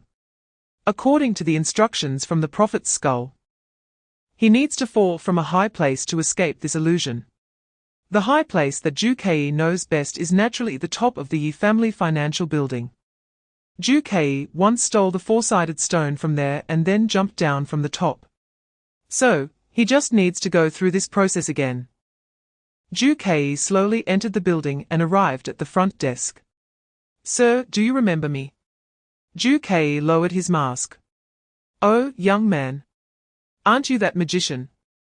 How's it going? I timed the power cut just right, didn't I? The old man laughed when he saw Zhu Kei. This time, I still need your help. What kind of help? Just say it. The old man had a look that said he was at Zhu Kei's service. Zhu Kei lowered his voice and whispered. I want to borrow your elevator card to enter this building. Don't worry, I won't do anything once I get in. The old man suddenly stiffened. Kid. It's not that I don't want to help you. If it were any other time, I would let you in directly. Chapter 340, Yi Family's Conspiracy. Voices of conversation faintly drifted from the room below. Yi Ding, you better think carefully about my proposal. The skull-masked man clearly had a higher status. His tone more assertive, revealing a hint of impatience and an air of irrefutability. I understand your proposal, but Yi Ding has completely lost his usual arrogance. Although he maintained a basic noble demeanor, Zhu Kei could clearly hear that Yi Ding's words were much more cautious, his tone more gentle. Seemingly very worried about offending the skull-masked man in front of him. The conditions you offered are too costly. Yiding seemed unwilling to accept the Skull Society's proposal. HMPH. The skull-masked man tapped the table. Do you know what you're doing? You're refusing to cooperate with the Skull Society. You need to understand how many people want our help, but have no way in. Upon hearing this, Ju Kei instantly understood. Sure enough, this person was a member of the Skull Society. He was trying to recruit the Yi family to join them. Yiding quickly responded, I understand. We have had quite a few private collaborations, but this time. Chapter 341, Arriving at the Rooftop. Bang! The wine bottle exploded on Yiding's skull. Red wine and glass shards flying everywhere. The pungent smell of alcohol instantly filled the air, mixed with a faint metallic bloody scent like rust. Yiding didn't even have time to let out a muffled groan before his body stiffened, the shock and rage in his pupils replaced by a blank void. He swayed a couple of times, like a tree that had its roots cut off, heavily and without any buffer. He fell forward with a thud onto the carpet, silent. Ju Kei stood in place, breathing slightly hurried, his hand still in a striking position. He looked at the fallen Yiding, his eyes showing no sign of fluctuation. The memories of the previous fight were etched in his mind, allowing his actions this time to be precise, efficient, and without any excess. He did not act immediately, but listened intently. There were no unusual sounds outside the room. The top floor of this financial building seemed to be a corner forgotten by the world, with only the city noise outside faintly distorted by the height. Silence was the best cover at this moment. Ju Kei turned and began to search the room quickly and methodically. His gaze swept over the expensive mahogany furniture, leather sofas, and wine cabinets, finally settling on a corner of the storage cabinet. Chapter 342, Shattering the Illusion with Heavenly Thunder. His voice was not loud, but it clearly pierced through the wind, as if he were speaking to himself, or perhaps questioning this world, addressing some unseen observer. I know you are watching. Skull Society. He directly pointed out this name, his gaze sharply scanning the empty rooftop. Of course, the Skull Society was more likely observing everything from beyond this world. Do you really think I would believe that the psychologist is the prophet's skull? His tone carried a strong sarcasm. After all, this is an illusion. And the illusion, to put it simply, is a virtual world. As far as I know, the prophet's skull has never been able to truly enter the virtual world. He stated that it may be able to predict, to peak, but it cannot convincingly transform into a specific human form to engage in such a long, logical conversation with me. Moreover, Ju Kei's eyes grew colder. He was uncertain about the existence of the Joker card. This was a doubt he had planted during their conversation. How could a being claiming to be a prophet be vague about his most core secret, even needing to probe? And for this reason, I lied about her questions regarding my divine card. Chapter 343, Returning to the examination room. Not knowing how long had passed, his consciousness, like fragments sinking into the deep sea, slowly began to converge again. Ju Kei slowly, and with great difficulty, opened his eyes. The first piece of information invading his senses was an extremely acrid, burnt smell, mixed with the unique ozone scent of overloaded circuit boards melting, and the strange odor of burning plastic. His vision was blurry, taking a moment to barely focus. He found himself half lying, half sitting in a narrow, highly enveloping chair. His body felt unusually stiff and sore, especially his head, which felt as if it had been struck by a heavy hammer, buzzing. He looked down at himself. He seemed to be connected to some small cables, most of which were now broken or loose. A complex structure, a silver helmet with many sensors, was askew on his head, with obvious signs of being burned by high temperatures, even partially melted, and small electric sparks occasionally flickered among the wreckage. The destructive thunder strike in the illusion was reflected in reality in this gruesome way.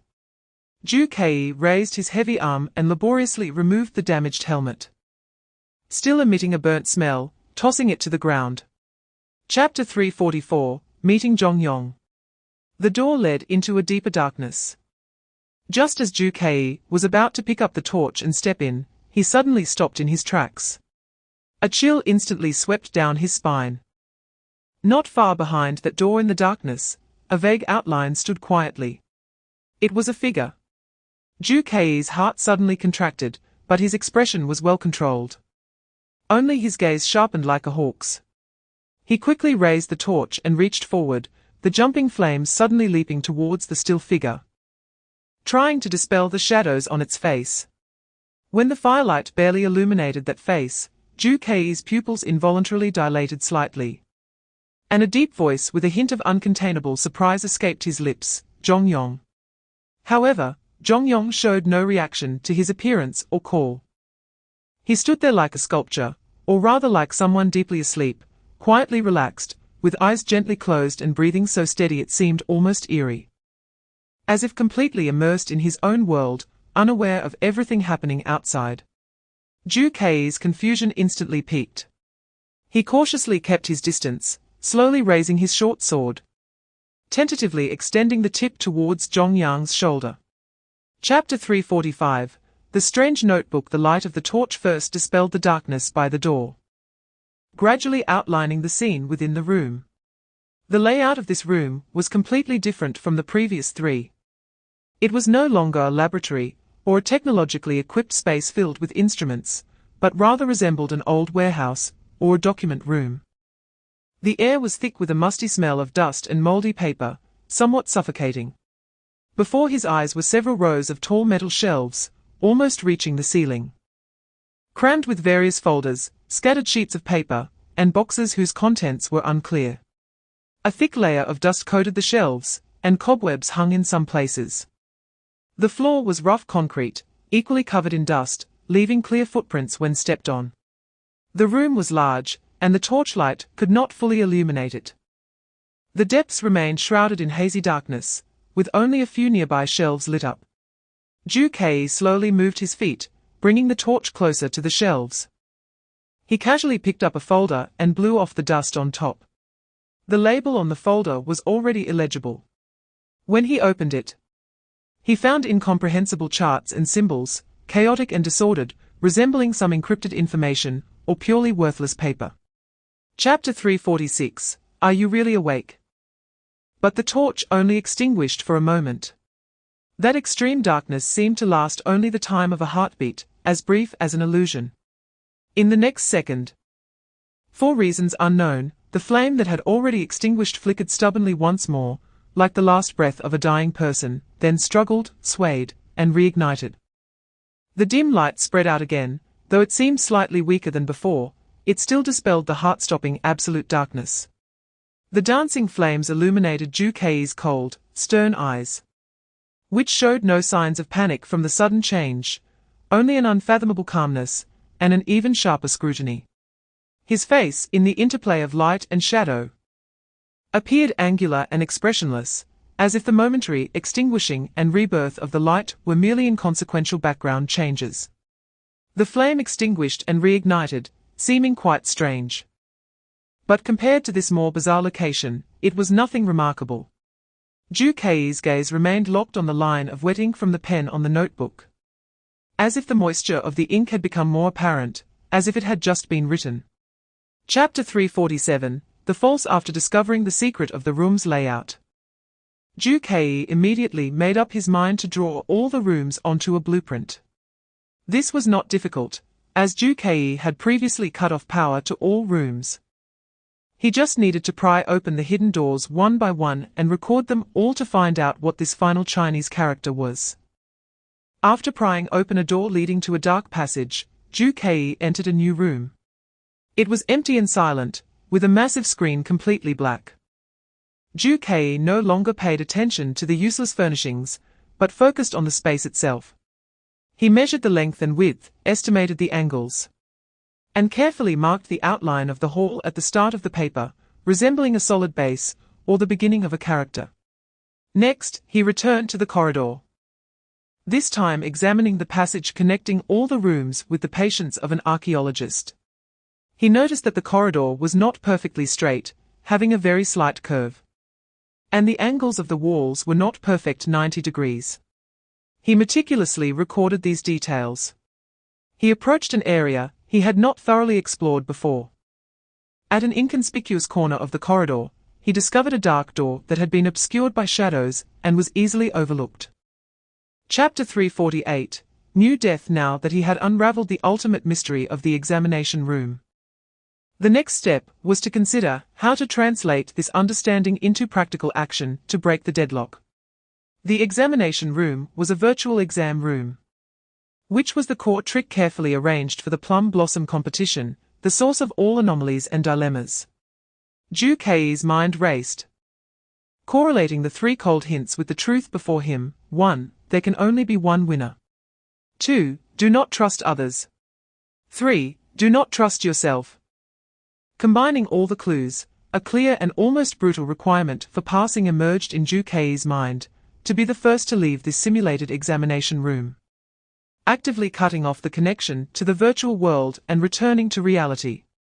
Based on Ju Kei's previous experiences in the simulated exam room, the most direct, thorough, and often most effective way to forcibly exit a highly realistic simulated environment was very simple, even described as brutal: death. In the school's simulated exam system, death would be recognized by the system as the termination of the life signal, forcibly ejecting consciousness back to the real world. With this thought in mind, Ju Kei slowly raised the short sword that had accompanied him through the realms of reality and illusion. Chapter 349 The chaotic scene at this moment.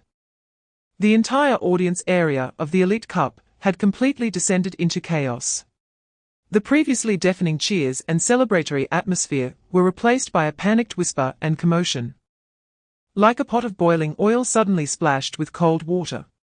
The crowd in the stands buzzed like a disturbed beehive, many standing up, craning their necks to see what had happened, while more showed uneasy expressions, asking each other. Professors and staff struggled to maintain order, their voices sounding somewhat powerless amidst the noise. Stay calm. Do not crowd.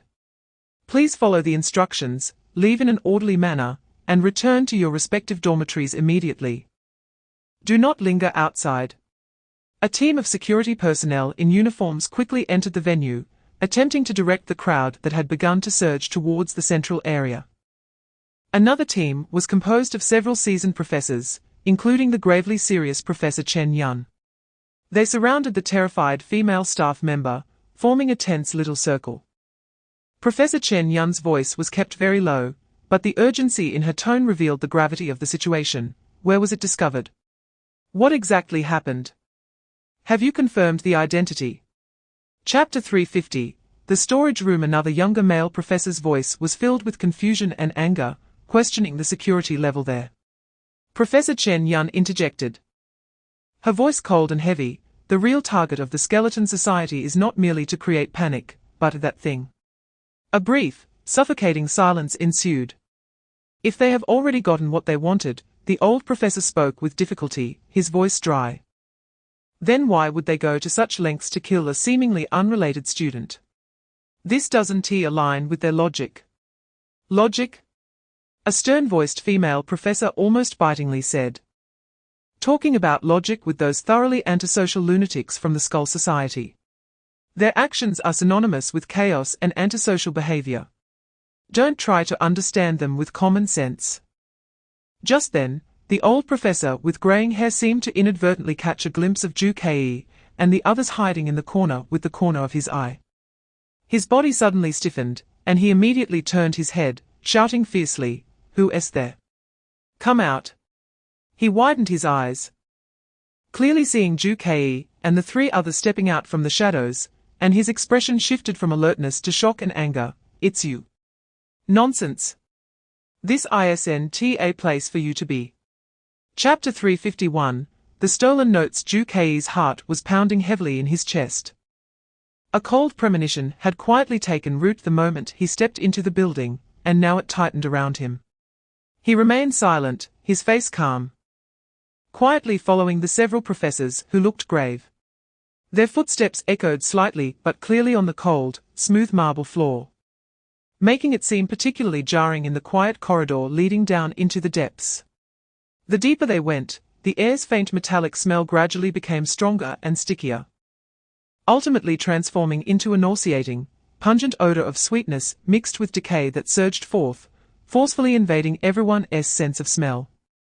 The corridor's lighting was exceptionally dim to match the underground environment's concealment, with only the emergency light strips embedded near the walls emitting a ghostly green glow, barely outlining the passage. The air was not only sweet and pungent, but also carried the unique damp chill of the underground, as if it could seep into clothing and cling to skin. The surroundings were terrifyingly quiet, with only the suppressed breathing of the professors and Juke's increasingly distinct heartbeat audible, an invisible pressure intensifying as the smell grew stronger. Juke couldn't help but frown slightly, his throat rolling a bit, as he tried to ignore the physiological nausea provoked by the strong fishy smell. Chapter 352. Who is the mole? Her gaze swept over the professors responsible for security and technology at the scene. A younger-looking professor lowered his head nervously, not daring to meet her eyes, his voice faint. We detected a slight abnormal fluctuation at the time, but thought it was just normal redundant data from the simulation system. I was worried that reporting it rashly would cause unnecessary panic among the students and affect the competition, so I didn't handle it as an emergency. Panic? Chen Yun's voice suddenly rose, filled with anger and heartbreak. At this point, what are we still talking about panic for? The safety of the contestants is the priority. If we had discovered it sooner, even if it was just a suspicion, we should have stopped the competition immediately. Conduct a thorough check. Although Professor Chen Yun was also a young professor, her qualifications and position were evidently higher. Her reprimand echoed in the bloody room, and the professors silently lowered their heads. Once again, the professors refocused their attention on the crime scene itself, trying to find more clues. But why was it this student who was killed? The old professor stared at Gao Jin's pale face, his brow furrowed. The Skull Society's targets have always been those in prominent positions, or? Chapter 353. The Invisible Notes. Juke's body stiffened slightly. He hesitated for a moment. Rationality told him that he currently had no substantial evidence. Merely relying on an unexplainable experience in an illusion and a logically based speculation to rashly accuse one of the four noble heirs would not only be hard to believe, but could also alert the enemy, potentially bringing unnecessary trouble to himself. Moreover, he couldn't be 100% sure that if Yiding joined the Skull Society, Yi Lingqian would necessarily know and be involved. The internal disputes and secrets among the nobles were far more complex than they appeared on the surface. Ultimately, he chose to conceal it for the time being. He gently shook his head, his tone returning to its usual calm. It's nothing, Professor Chen. I just remembered the incident where he was disqualified before, and thought it was a bit coincidental. He softly added, consider it as if I said nothing. However, the suspicion on Chen Yun's face not only did not dissipate, but grew stronger.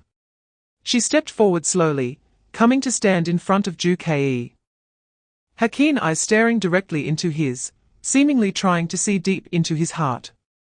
Juke, her voice was low, but carried an undeniable seriousness and urgency.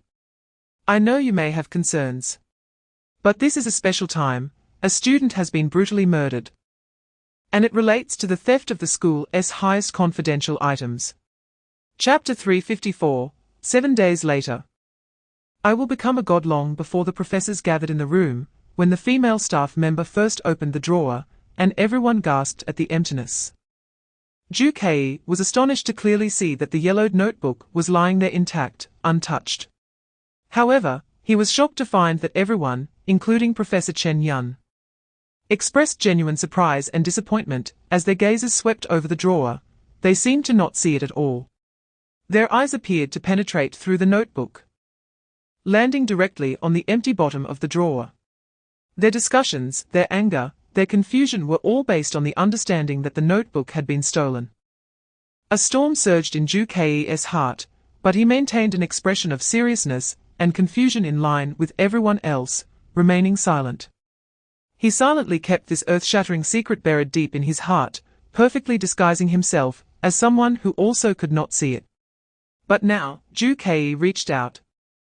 His fingertips touching the rough cover of the notebook, a feeling that was hard to describe, mixed with ancient years and faint energy fluctuations, came over him. He gently pulled the Ascension notebook from the drawer. The weight felt unusually heavy, as if it bore countless unknown secrets and burdens. Chapter 355. Returning to headquarters. The night was as dark as ink, enveloping the Divine Token Academy in a blanket of silence. With only a few scattered streetlights casting a dim yellow glow in the hazy fog. As soon as Ju-Kei emerged from that bloody and mysterious underground storage room, he didn't stop at all, moving like the wind straight towards the direction of the Linmai Group headquarters. The headquarters hall was spacious and quiet, with only the remnants of embers in the fireplace emitting a faint light and warmth. Ju-Kei heavily shut the door behind him, isolating all the noise and prying eyes from the outside world. He didn't even walk over to the sofa, but stood in the center of the hall, directly shouting into the empty air, his voice tinged with a barely perceptible urgency, "Big-eyed skull."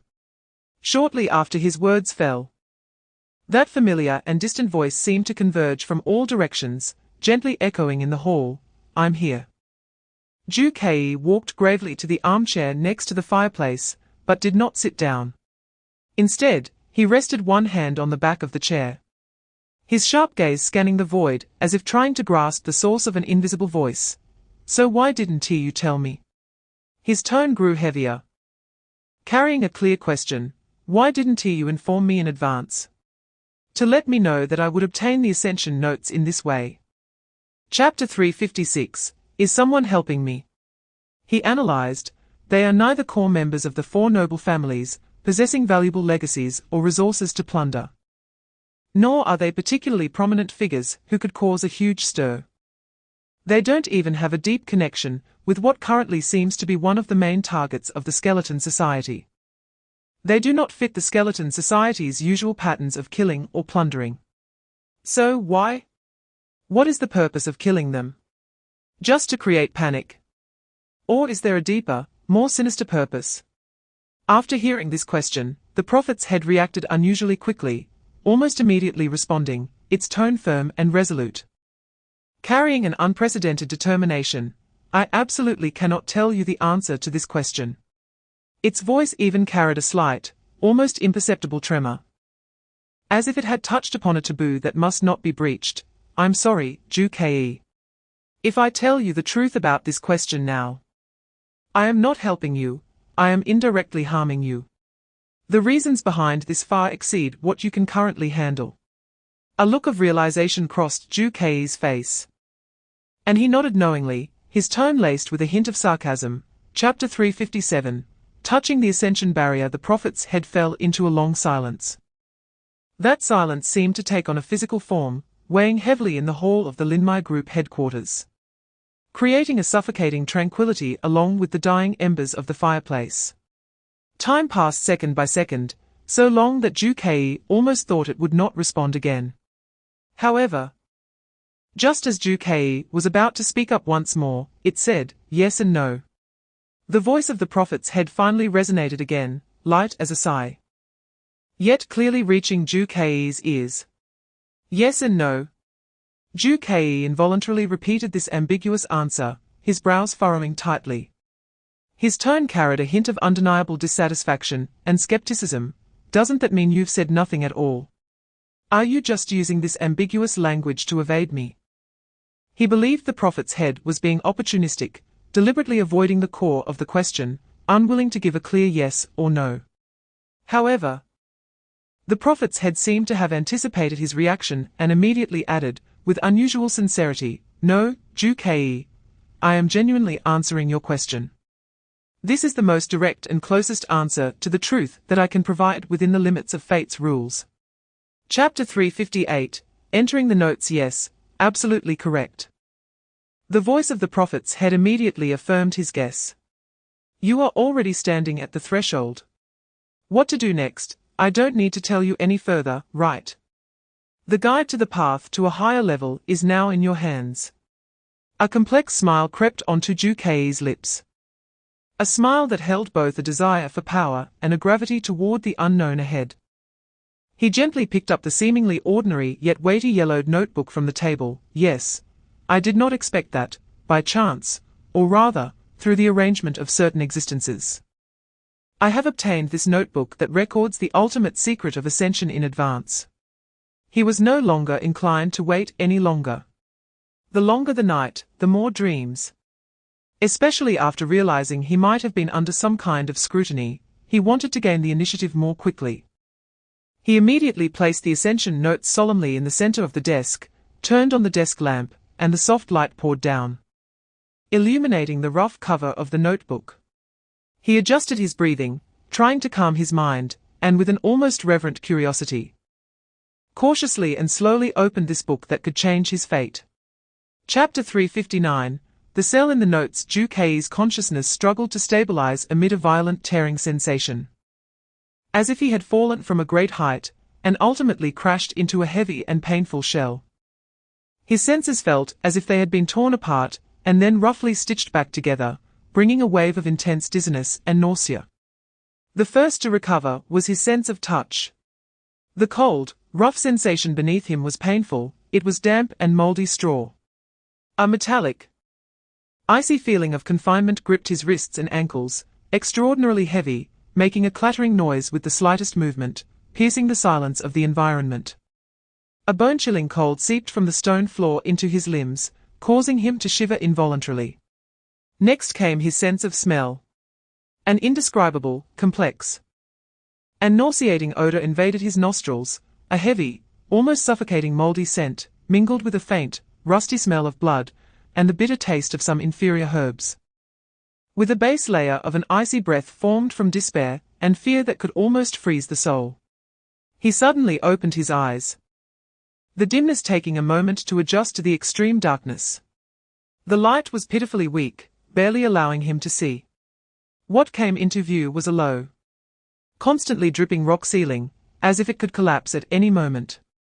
Chapter 360. Yu Fei. The jailer clearly paused for a moment, sizing him up from head to toe, his face showing a mixture of mockery and disbelief as he sneered, "Where are you? Are you pretending to have amnesia? This is the Dali Temple prison of Linen Prefecture. Where else could it be? You've been locked up in this number 1 cell, and you're still pretending to be foolish with me. Linen Prefecture. Dali Temple prison." Ju-Kei's heart sank sharply. As a modern person with basic historical knowledge, the combination of these two place names instantly outlined a clear historical coordinate in his mind: Southern Song. Moreover, it was the prison of the highest judicial authority of the Southern Song. He forcibly suppressed the tumult in his heart, maintaining an outward calm, continuing to probe with just the right amount of weakness and confusion. "I see, thank you, big brother. Then may I ask what crime I have committed to be imprisoned in this place?" The mockery on the jailer's face deepened, but beneath that mockery, Ju-Kei keenly detected a trace of extremely subtle fear and avoidance. The jailer instinctively looked around, lowering his voice as if afraid of being overheard by some invisible entity. "What crime?" "HMPH, General Yu, don't make it difficult for us little ones. Your matter, heaven knows, earth knows, and Prime Minister Qin has his own conclusions. We little ones dare not say more. Just being able to bring you some food is already fulfilling our duty." Chapter 361. The arrival of Qin Hui. Impossible. Ju-Kei clearly saw that the scholar in the official's hand was waving the blank, slightly yellowed white papers handed over by the jailer. There were no ink marks on them, let alone any formal complaint or secret content. Could they really use these scraps of paper casually torn from the desk to convict him, the renowned General Yu?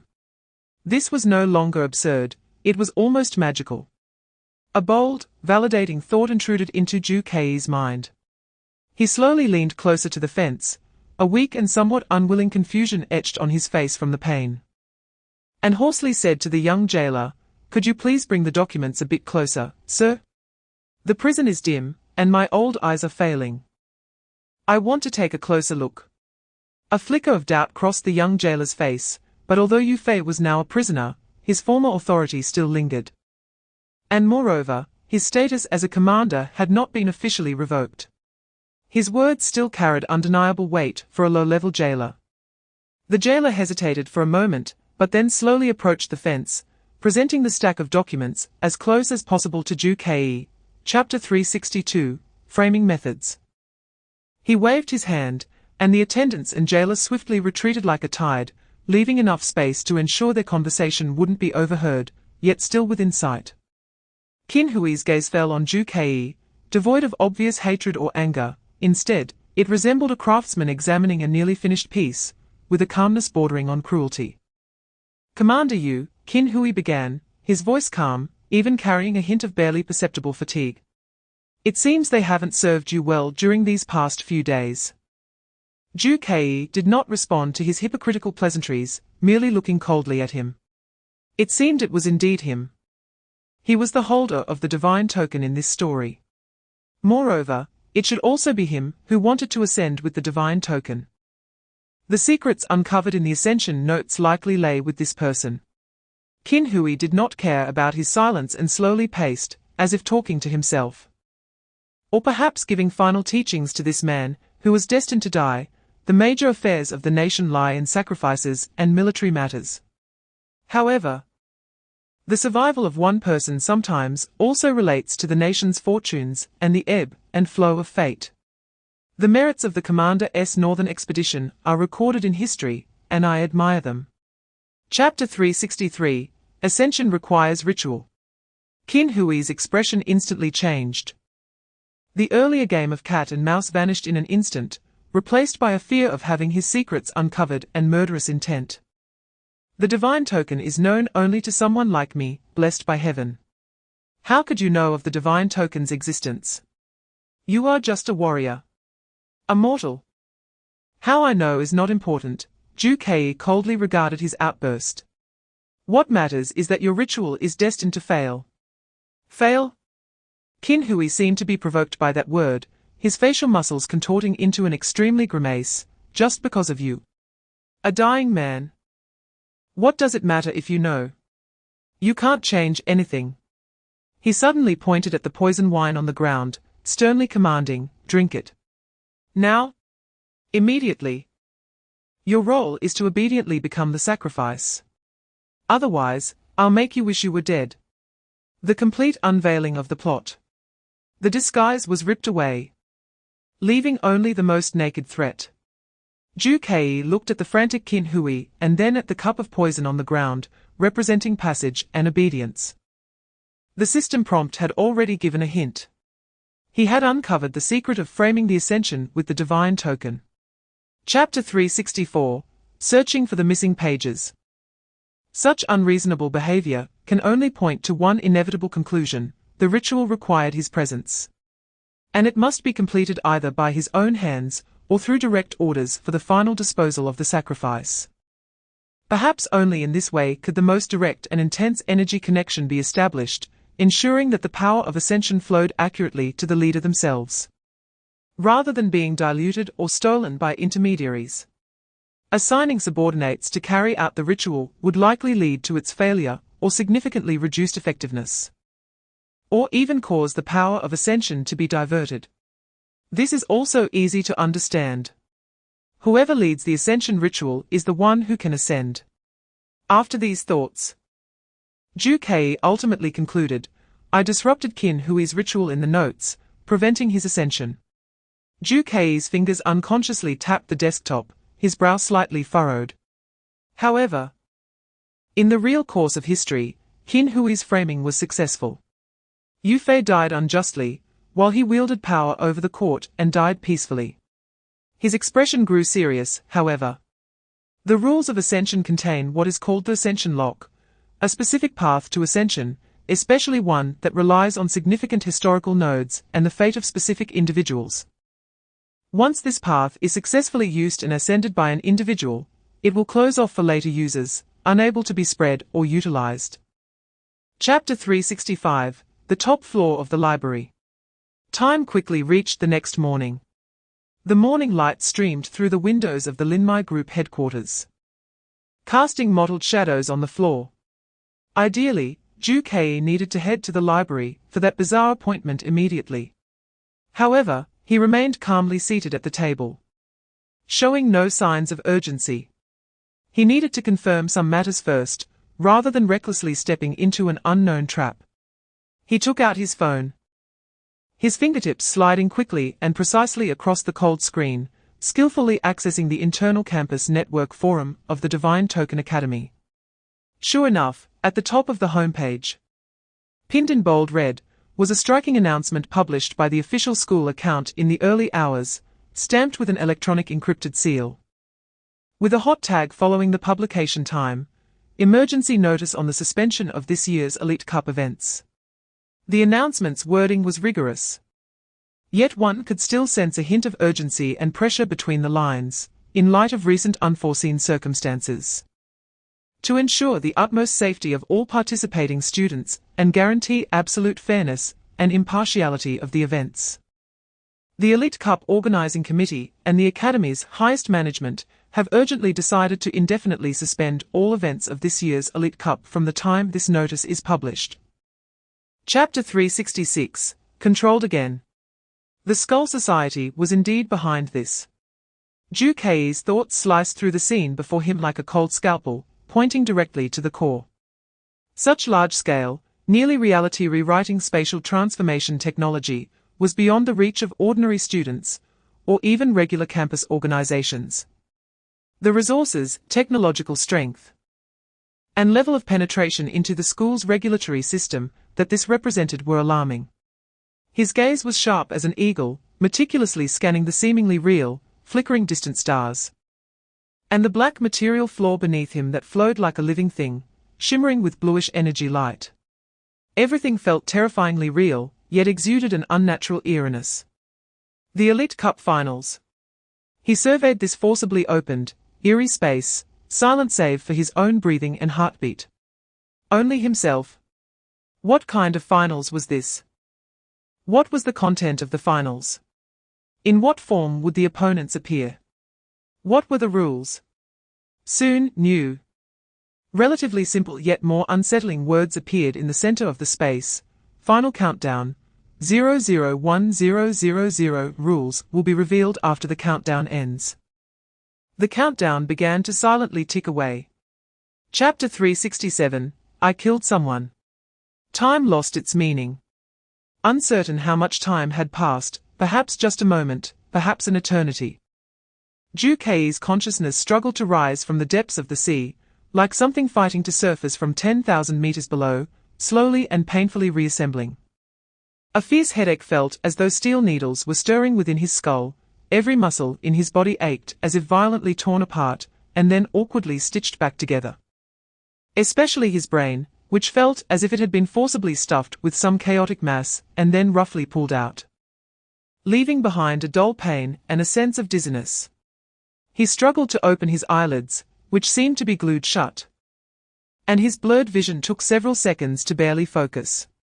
The first thing that came into view was the familiar ceiling lights of the library, casting a dim warm white light, rather than the bizarre, inhuman starry sky. The air was filled with a faint scent of books and dust, not the cold breath of energy flow. He was lying on his back on the ground, the unmistakable sensation of the cold, rough ordinary marble floor at the entrance of the library's contemplation room beneath him.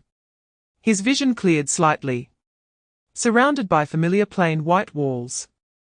There were a few plain-colored soft sofas and a small white tea table in the corner. This was the original, unremarkable structure of the rest area at the entrance of the contemplation room. Chapter 368, To Declare or to Conceal. No, this is definitely not the time to panic. Ju Kei forcibly pulled his nearly out-of-control emotions back onto the cold track of rationality. Panic solves nothing, it only makes things worse. He had to figure out what had happened during the time he lost consciousness. He began by observing his own condition. In addition to the severe headache, as if struck by a heavy hammer, and the soreness of his muscles, as if overstretched, the flow of magic essence within him, though slightly sluggish due to the previous confrontation, had not been exhausted, and there were no new injuries to his meridians or organs. His gaze fell back on the short sword tightly gripped in his right hand. The viscous, Dark red blood stung his eyes. He cautiously lifted the blade, bringing it close to his face, using the surrounding dim light to carefully observe the distribution of the bloodstains. They were primarily concentrated on the middle front section of the blade, showing a distinct pattern of splatters leaning to one side, followed by traces of flowing due to gravity, indicating that the droplets had not yet fully congealed. This pattern was more consistent with a sharp blade piercing a relatively stationary object, or one incapable of effectively dodging, rather than a chaotic splatter formed after intense offense and defense. Chapter 369, Witnessed. Time was compressed to the extreme. There was not a second more to hesitate. The last trace of struggle in Ju Kei's eyes was instantly replaced by absolute coldness. He instinctively made a decision: hide. The action was as swift as lightning. He first yanked up the lining of his coat, quickly and forcefully wiping away all visible bloodstains from the short sword's blade. Then retracting the sword into his body, as if it had never existed. Immediately after, his gaze swept to the wall inscribed with blood. Without suitable tools, he unhesitatingly took off his coat again, and, using the relatively clean backside of the fabric, fervently and forcefully wiped away the grotesque blood letters. The fabric rubbed against the rough wall, making a scratching sound. The blood letters quickly became fuzzy and distorted, ultimately leaving behind an indistinguishable dark red stain. After doing all this, he quickly balled up the blood-stained coat, glanced around rapidly, and finally stuffed it deep into the dense foliage of a large potted plant in the corner, hiding it as best as he could. He then staggered back a few steps, away from the corpse and the blood-stained area, his body slightly swaying, leaning against the cold wall, sliding down to the ground. Quickly adjusting his breathing, forcing a look of just waking up, bewildered and at a loss, with an expression of extreme shock and panic at the sight before him. Chapter 370. Identification. Ju Kei saw the sofa in the contemplation room. The sofa was originally very soft. However, at the four legs of the table, there were metal plates as decorations. This was the new murder weapon. Then, Ju Kei's gaze locked onto the fatal wound on the corpse's chest. Upon careful observation, the wound was too deep and precise, unlike what could be inflicted in a suicide. But at this moment, he could not change the wound itself. He immediately dragged the body, trying to avoid leaving any new drag marks, carefully rubbing the wound over the metal edge of the sofa table. He aimed to create a secondary abrasion, attempting to obscure and destroy the trace of the initial precise strike, making the wound appear more chaotic, more consistent with the possibility of a struggle or self-harm. He once again used that blooded clothing to quickly wipe the metal edge, erasing any fingerprints he might have left, while also smearing some blood onto it. Subsequently, he meticulously erased the traces left by the line of blood letters on the wall. Finally, he quickly dealt with any potential footprints and traces he might have left, especially the subtle displacements that could have occurred when he wiped the wall and moved the body. He repositioned himself, retreating to a corner farther from the corpse, one that looked more like a place where he had just barged in and discovered the scene. Chapter 371. Further investigation. The sound of police sirens grew closer, like cold metal scraping against the tranquility of the campus night, the red and blue lights casting swirling distorted patterns on the ancient corridor walls, creating a surreal sense of unease. The scene was quickly secured, uniformed police officers setting up a wider cordon. Their expressions serious and actions efficient, but upon closer inspection, there was a hint of subtle apprehension in their eyes regarding this place and the events about to unfold. Ordinary investigative methods seemed secondary here, as an indescribable tension permeated the air. Ju Kei was taken aside by an officer for preliminary questioning. He maintained the appearance of being shaken, his face pale, his eyes somewhat vacant, repeating that he had just woken up there, feeling dizzy, and knew nothing. Displaying just the right amount of confusion and the painful struggle of trying to recall details, but failing. Meanwhile, Yi Lingqian's voice was noticeably more agitated, emphasizing Ju Kei's suspiciousness and the missing bloodstains on the wall to another officer. But the officer only calmly recorded and reminded him again, "Classmate, please only state the facts you witnessed, do not add personal speculation." Chapter 372. Police inquiry. Ju Ke had no idea how long he had been in that cold, empty room. Time seemed to lose its flow, frozen in oppressive silence and the monotonous buzzing of the overly bright incandescent light above. This was the most common spare meeting room in a campus administrative building, furnished simply to the point of being sterile, a polished metal long table, 2 hard plastic chairs. 4 white walls with no decorations, only an inconspicuous vent high in the corner, like a cold, indifferent eye watching below. The air was filled with a faint mixture of disinfectant and old carpet, making it inexplicably suffocating. He and Yu Lingqian were brought here, then immediately separated, led to different rooms on either side of the corridor.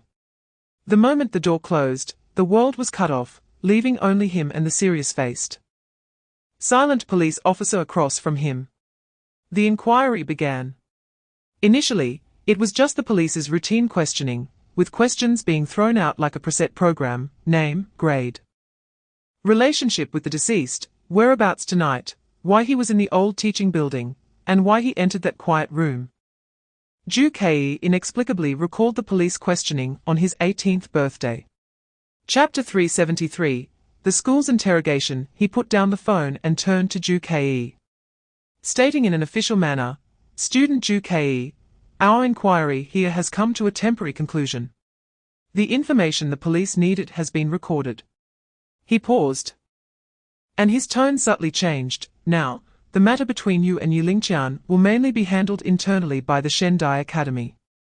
The senior management and faculty need to be informed.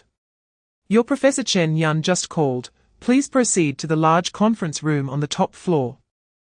These words were like a reprieve, allowing Ju Ke to finally breathe a sigh of relief. This meant that, at least procedurally, the police had not classified him as a suspect and had not found direct evidence sufficient for criminal charges. Li Wei's death, after the preliminary investigation, seemed more inclined to be categorized as a special incident that required internal handling by the academy. "Okay, I understand." Ju Ke nodded, his voice carrying a hint of just the right amount of fatigue and relief. He stood up, politely nodded to the officer, and then followed a policeman out of the oppressive room. As he pushed open the door, the dim light in the corridor made him squint slightly. A familiar figure in a deep red coat immediately approached him. It was Professor Chen Yun. Chapter 374, The Mind Reading of Red Heart 7. The heavy red carved wooden door silently closed behind him, isolating everything from the outside world. Ju Ke stepped into a space that was entirely different from what he had imagined. This place was less of a conference room and more like an ancient and solemn small courtroom. The room had a circular domed structure, with a high ceiling painted with indistinct murals that had faded over time, only vaguely recognizable as totems symbolizing knowledge and rules. Instead of walls, there were tiered dark wooden seats rising around, resembling the Roman Senate, or an ancient assembly hall, and at this moment, they were almost filled with people. The senior leadership of Shendai Academy, heads of various departments, and some senior professors, whom Ju Ke had seen or had not met before, sat like judges high above, silently gazing down at the circular space in the center. Their faces flickered in the cold white light cast from the dome, with expressions ranging from serious to inquisitive, and some openly skeptical, collectively forming a silent yet immense pressure that weighed heavily on the small space at the center. In the highest and most prominent position, the central, large ebony chair carved with the Academy's emblem was empty. Chapter 375, The assistance of the clown god. Professor Wang's voice was gentle but carried an irresistible power. "Please do not resist, relax your mind. I will only perceive the core emotional fluctuations and consciousness focus during your statements to judge their authenticity. I will not pry into unrelated privacy." This was less of a comfort and more of an announcement of the beginning of the procedure. He first turned his gaze to Yu Lingqian. Yu Lingqian seemed a bit nervous, but still tried to straighten his back and repeated his accusations. Professor Wang quietly watched him, and after a moment, nodded slightly. Then, that unfathomable gaze turned to Ju Ke. Ju Ke felt an invisible yet immense force beginning to try to penetrate his mental barrier, like a warm tide. yet carrying a terrifying power capable of dismantling all disguises. His psychological defenses felt as fragile as paper before this force, on the brink of complete collapse.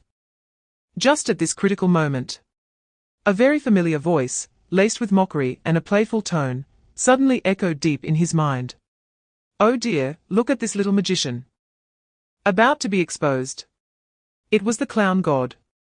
"Don't be so nervous, relax, yes, just like that." Chapter 376, Reinvestigating the scene. All eyes instantly focused on her. "As you all know," Chen Yun said unhurriedly, "the principal is currently attending an overseas academic conference, which, as far as I know, will conclude in 7 days. The principal will return soon." She paused to let this news settle. The name of the principal itself carried an invisible power, slightly calming the restless atmosphere. "And we all know," she continued, with a hint of respect in her tone, "that the principal holds a very powerful Red Heart Series divine card. Its capabilities are profound and far beyond our imagination. If the principal personally intervenes to investigate the core of this matter, I believe any fog will be dispelled, and the truth will certainly come to light." As her words fell, the circular hall fell into a thoughtful silence. Professors exchanged glances, nodding in agreement. This was undoubtedly the most prudent and authoritative plan at present. Waiting for the principal's return became the best option to resolve this deadlock. Professor Chen Yun's words were indeed correct. The academic affairs officer was the first to express his agreement, his serious expression easing slightly. Before the principal's return, any hasty decision could be unwise. "In that case, we will wait for 7 days. Chapter 377, The quiet room was tampered with. The values on the screen skyrocketed uncontrollably, instantly breaching the safety threshold, even reaching the red critical zone of the instrument's measurement range. Even more alarming was that the magic essence concentration curve, which should have been relatively stable, was now violently shaking and twisting, as if countless chaotic threads were forcibly mixed together, completely indistinguishable from a clear main waveform. Zhu Kei's breath suddenly caught. This was definitely not normal. In a suicide scene, or even in a simple homicide scene, the residual magic essence should not be this high. Zhu Kei knew that Li Wei's death was likely caused by his short sword. And the short sword? Zhu Kei picked up the instrument and quickly took out the short sword. Investigation. On the instrument, there was not a single fluctuation in values. This was the peculiarity of this short sword. Even with its powerful strength beyond the rules, the magic essence on this short sword could not be detected by any instrument. This meant that Li Wei's death was very likely completely unrelated to the short sword. In fact, Li Wei's death might have nothing to do with Zhu Kei at all. In other words, during the period when Zhu Kei's body was under control, he did not commit murder. He was completely innocent. Chapter 378, Counter-Cubic Magic Device. A cold shiver rushed up Zhu Kei's spine, and the silence of the library's underground archive felt incredibly oppressive. As if countless pairs of eyes were peering through the dusty scrolls behind the towering bookshelves, mocking him for the terrifying truth he had just glimpsed. Reality alteration, illusion, these terms thundered in his mind, completely overturning his understanding of the death of Li Wei. He had originally thought he was grappling with a carefully arranged physical trap, attempting to cover up a tragedy possibly caused by his out-of-control body. But now, the cold evidence showed that all his actions, moving the body, faking wounds, wiping away blood, were futile performances conducted on a much larger, more bizarre stage. Zhu Kei had thought that the Skeleton Society was controlling his body to kill Li Wei. But perhaps, during the time he was unconscious and his body was being manipulated, he had done nothing at all, merely being transported to the death scene and taking out a short sword. The first scene he had witnessed was itself a work covered by powerful supernatural distortion. Chapter 379, The real scene emerges a few minutes later. He found the almost imperceptible energy discontinuity point. The next step was crucial. He took out another tool, resembling a miniature, intricately built brass gyroscope. He placed it at the energy seam he had found and gently nudged it. The gyroscope began to spin rapidly, emitting a nearly inaudible high-frequency vibration that strangely created a brief harmonic cancellation with the energy fluctuations of the surrounding defensive array. In that instant, a pinhole-sized, fleeting weak point appeared in the energy field around the ventilation shaft cover. That's enough. A glint flashed in Ju Kei's eyes as his hands moved like lightning, inserting a specialized prying tool into that point. With precise timing and strength, he pried open a gap in the heavy alloy cover, just wide enough for a person to slip through sideways, without triggering any alarms. He hesitated not at all, slipping inside like a fish. The tunnel was dark, narrow, filled with dust and cold metal walls. Relying on his memory and the faint light emitted by his miniature tool, he crawled through the maze-like piping system, avoiding several obvious energy-sensing nodes, and moved toward the internal area of the laboratory. Chapter 380. The school doctor's office. Ju Kei slowly crouched down, suppressing the nauseating stench, his gaze scanning the horror-stricken scene, as if he were the most precise scanner. Drowning suffocation, he murmured to himself, his voice sounding unusually clear in the dead silence of the room. In a closed space without a water source, this was not an ordinary murder. It felt more like a kind of execution. His gaze swept across the clear water stains on the surrounding walls and the severe water damage on the furniture. The entire room, or rather, this space where Li Wei had once been submerged. He was trapped in this invisible water prison, drowned alive. Anyone capable of doing this was no ordinary supernatural being. Why kill in this way? Ju Kei furrowed his brows. Was it to torture? For some kind of ritual? Or to silence him? Did Li Wei know something he shouldn't? He carefully put on the thin film gloves he carried and began to move Li Wei's swollen, cold body. The corpse was exceptionally heavy, its skin slick and slimy, the touch extremely uncomfortable. He examined the fingers and pockets of the corpse, trying to find any possible clues, but aside from mud and water plants, he found nothing. Chapter 381. Greed, absent, was the trigger for activating the divine card to expose ugliness. The deity deep within, was it the clown god? So, did the prophet's skull subtly tell him that going to the school doctor's office could provide the chance to activate the divine card due to the clown moment? That's all there is to say. As the words fell, the prophet's skull fell silent again, clearly unwilling to reveal more. The prophet's skull was more reluctant to speak than ever. If Ju Kei insisted on questioning, this big-eyed skull would likely evade the topic and utter words that wouldn't allow Ju Kei to foresee his fate. Ju Kei stood still, his heart surging with waves. Although the prophet's skull didn't explicitly say to go or not to go, the meaning was quite clear: the school doctor's office was extremely dangerous. But it also contained the opportunity to further activate the power of the clown card.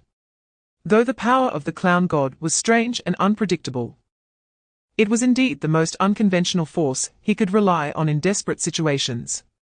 Risks and opportunities coexisted. At least now. He still had the clown god helping him from the shadows. The trap set by the skeleton society might also be the feast the clown god was anticipating. After a long silence, Ju Kei slowly raised his head, the last trace of hesitation completely submerged in the cold depths of the sea, replaced by an almost ruthless determination. Chapter 382. The task of a laziness. The person whose codename was called seemed to struggle a bit to concentrate, lazily elongating the tone of his response. Even too lazy to adjust his sitting posture. I received the preliminary report on Li Wei's death.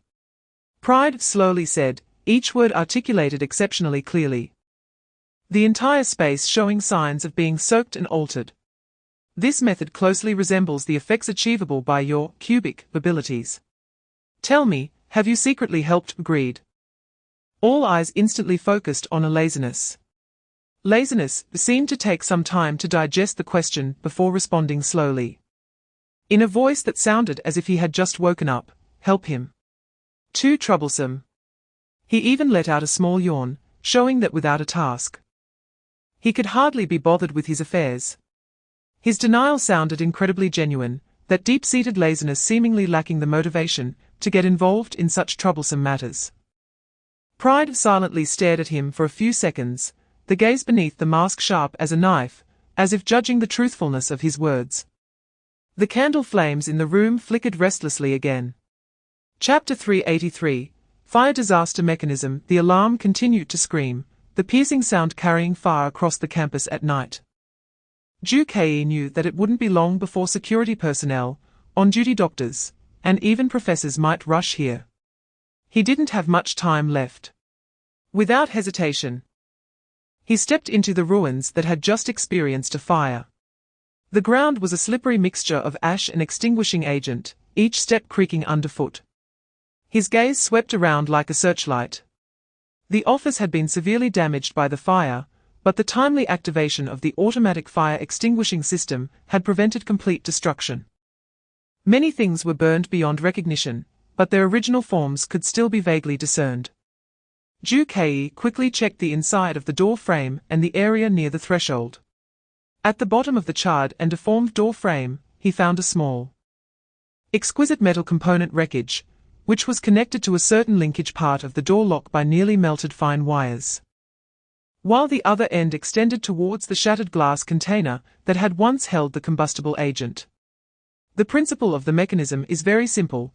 Abnormal unlocking will trigger the linkage rod, break the fuse, ignite the preset quick fuse, and subsequently set ablaze the flammable materials scattered throughout the room.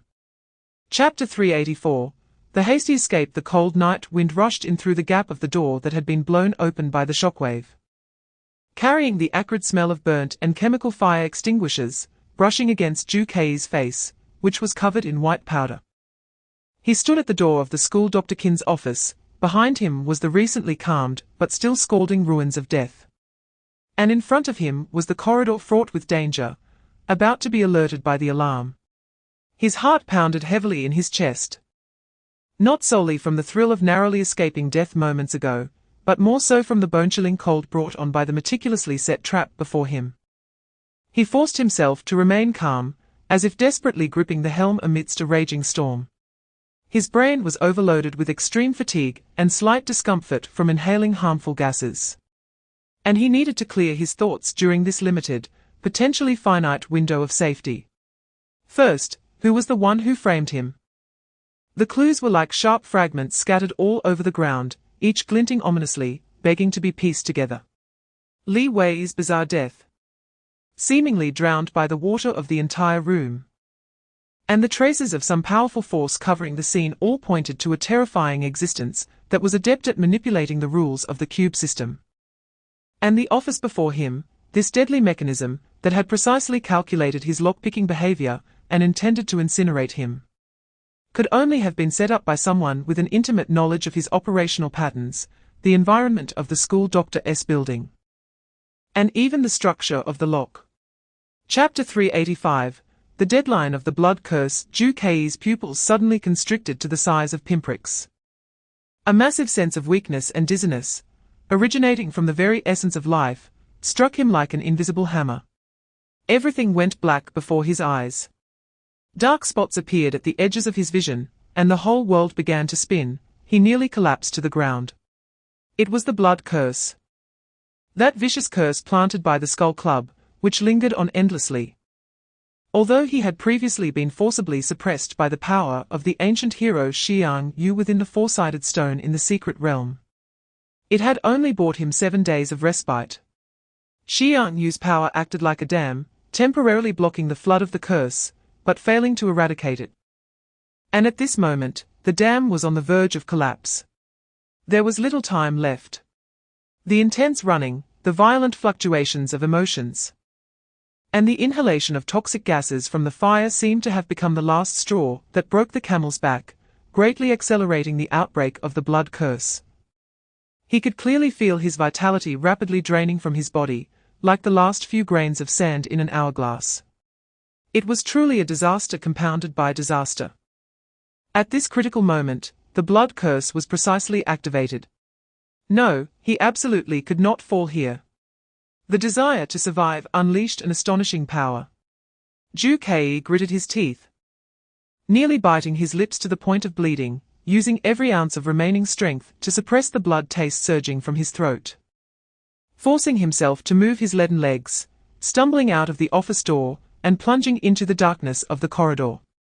Chapter 386, Plum Blossom 5 in Ju Kei's mind. A complete and horrifying picture instantly took shape. Greed had laid out an extensive trap, step by step forcing him into a desperate situation, making him bear the monstrous accusation of killing Li Wei and the school Dr. Qin.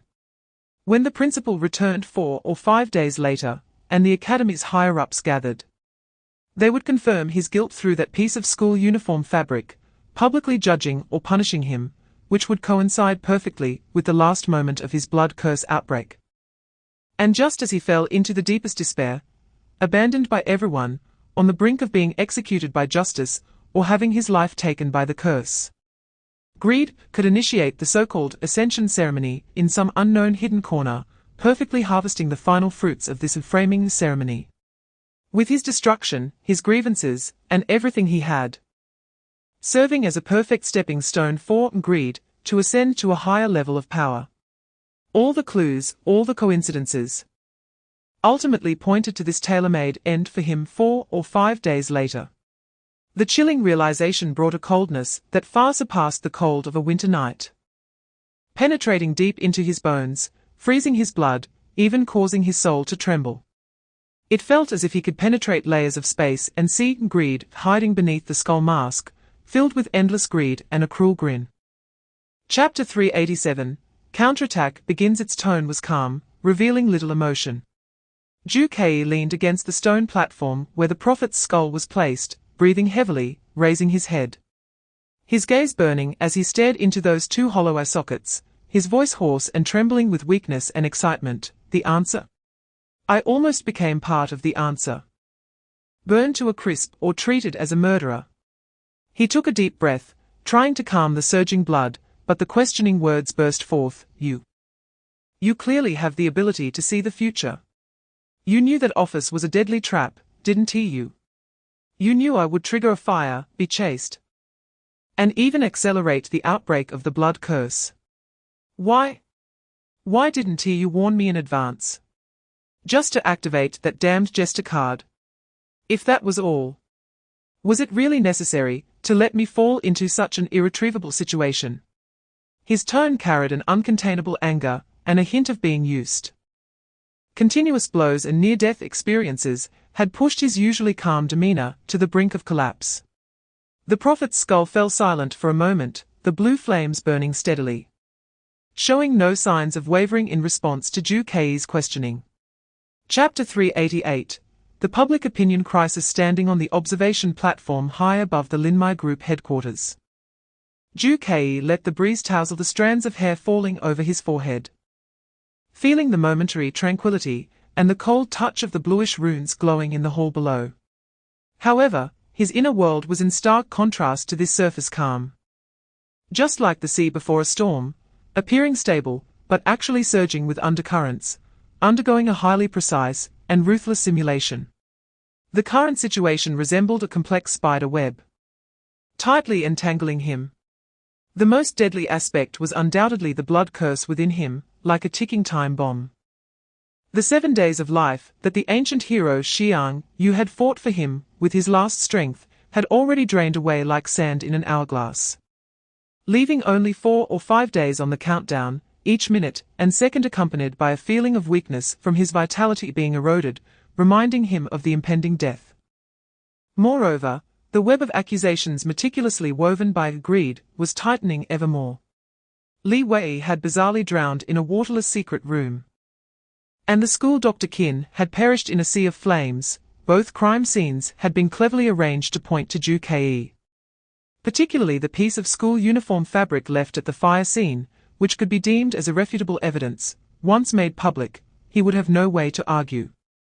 The Academy's forum was already in an uproar, with Yilingqian's accusations and the fermentation of various conspiracy theories creating a public image of him as a cruel murderer. This invisible pressure was even more suffocating than direct blades. Chapter 389, Chen Yun's visit. Ju Kei silently recited the official wording related to suspicious item detection. a cold curve forming at the corner of his mouth. It's coming soon, he thought. The identity of this piece of fabric was about to be revealed. And that would mark the beginning of the first climax of this drama. Panic, speculation, all this noise would become the loudest echo when the final curtain falls. He turned off his phone, and the surroundings fell silent again. The hall of the Linmai Society headquarters was spacious and deep, reflecting his solitary figure. In this silence, a gentle knocking sound came from the entrance. Ju Kei's eyes flickered. He knew that what was meant to come would come. He quickly adjusted his facial expression, allowing shock, fatigue, and a hint of barely perceptible worry to replace the previous calmness and sharpness, while secretly channeling a weak magical essence to make his complexion appear even paler. He walked slowly down the spiral staircase, the metallic steps producing a faint rhythmic sound that echoed in the silent hall. When he reached the hall, Professor Chen Yun was already standing there. She was dressed in a dark professor's robe, her face serious, brows furrowed, her gaze sweeping around like a searchlight, finally settling on Ju Kei. Her eyes were complex, filled with concern, scrutiny, and an unavoidable seriousness. Chapter 390, School-wide announcement. Can she be fully trusted? How much does she know about the Skeleton Society? Can she accept this bizarre truth involving the Ascension ceremony? More importantly, if I reveal even a little to her, will it be like knocking over the first domino, triggering an uncontrollable chain reaction that alerts agreed to abnormalities, thereby causing the entire plan to fail? Telling the truth could bring strong support, but it could also lead to total loss. Remaining silent means continuing to fight alone. But the secrecy of the plan can be preserved. Trust and risk, truth and deception, collided fiercely in that moment. He opened his mouth, feeling a dryness in his throat. But in the end, it merely transformed into a long sigh filled with complex emotions. He raised his head to meet Chen Yun's gaze, filled with expectation and scrutiny, his eyes full of struggle and indecision. Professor, his voice was low and hoarse, the words swirling at the tip of his tongue, but ultimately failing to form a complete sentence. The unfinished words hung between the two of them, seemingly heavy as 1,000 pounds. The air by the stone table seemed to solidify into substance, weighing heavily on Ju Kei's shoulders. Professor Chen Yun's gaze was like two searchlights, burning intensely on his face, waiting for his honest words. Chapter 391, Public Opinion Fermentation. Chen Yun suddenly looked up, her eyes wide with astonishment. You want to make a school-wide broadcast? What do you want to say? Ju Kei, this is serious. If you can't provide strong evidence, it will only add fuel to the fire. I know the risks. Ju Kei met her gaze, his eyes firm and deep, but I must stand up. I can't keep hiding in the shadows, allowing rumors to consume me. As for the content, please forgive me for not being able to reveal it just yet. But I can assure you, it will not be a pointless defense, or an uncontrolled outburst. I need this platform, Professor. This is my only chance to actively break the deadlock. Another long silence followed. Chen Yun scrutinized Ju Kei, seemingly assessing the determination behind his crazy proposal and the potential consequences it may bring. In the end, she seemed to make a certain decision and nodded heavily. All right. I agree to you. This announcement will include that point. But Ju Kei, remember, this is a gamble where I tie my professional reputation to yours. Don't let me down, and don't let the truth be buried. Thank you, Professor. Ju Kei said solemnly. A heavy stone temporarily lifted from his heart. At least, he had gained valuable time and a stage for counterattack. Chapter 392, Proving Innocence with Death. Teachers and students. Standing on a high broadcasting platform, the cold wind rustled Ju Kei's clothes, also stirring the murmurs of the dark crowd below and countless focused gazes. In those gazes, there was unmasked doubt, anger, fear, as well as a few remnants of confusion and a hint of barely perceivable expectation. The immense pressure felt tangible. If it were an ordinary person, they might have already collapsed. But Ju Kei calmly adjusted the microphone, his deep-set eyes sweeping across the entire audience. as if he wanted to take in every face and every emotion. He took a deep breath, steady and long, and through the amplification device. His voice spread across the silent campus, opening the curtain for a speech that was destined to be recorded in the college's history. Ju Kei's voice came through the microphone. Clear, calm, and even carrying a strange sense of peace, contrasting sharply with the tense atmosphere on site. I am Ju Kei. I believe everyone has heard about the recent tragedy that occurred on campus, as well as the various speculations surrounding me.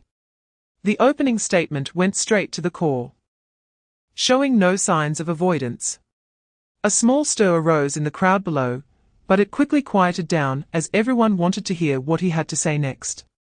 Chapter 393, Farewell. Another part of the students, who held neutral or observant attitudes, were shocked by the immense courage and determination Ju Kei demonstrated. This spirit of fighting with no retreat and pushing all in had its own powerful persuasive force.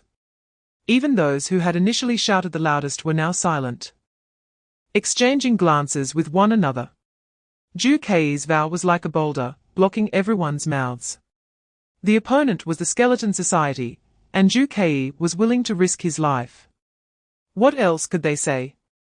Ju Kei's lips curved into a barely noticeable arc again. He was very satisfied with the audience's reaction. He did not expect a brief speech to turn public opinion around 180 degrees. However, the effect he wanted to achieve had already been accomplished. Ju Kei successfully transformed a public trial against him into a nationwide supervision of his actions over the next 3 days.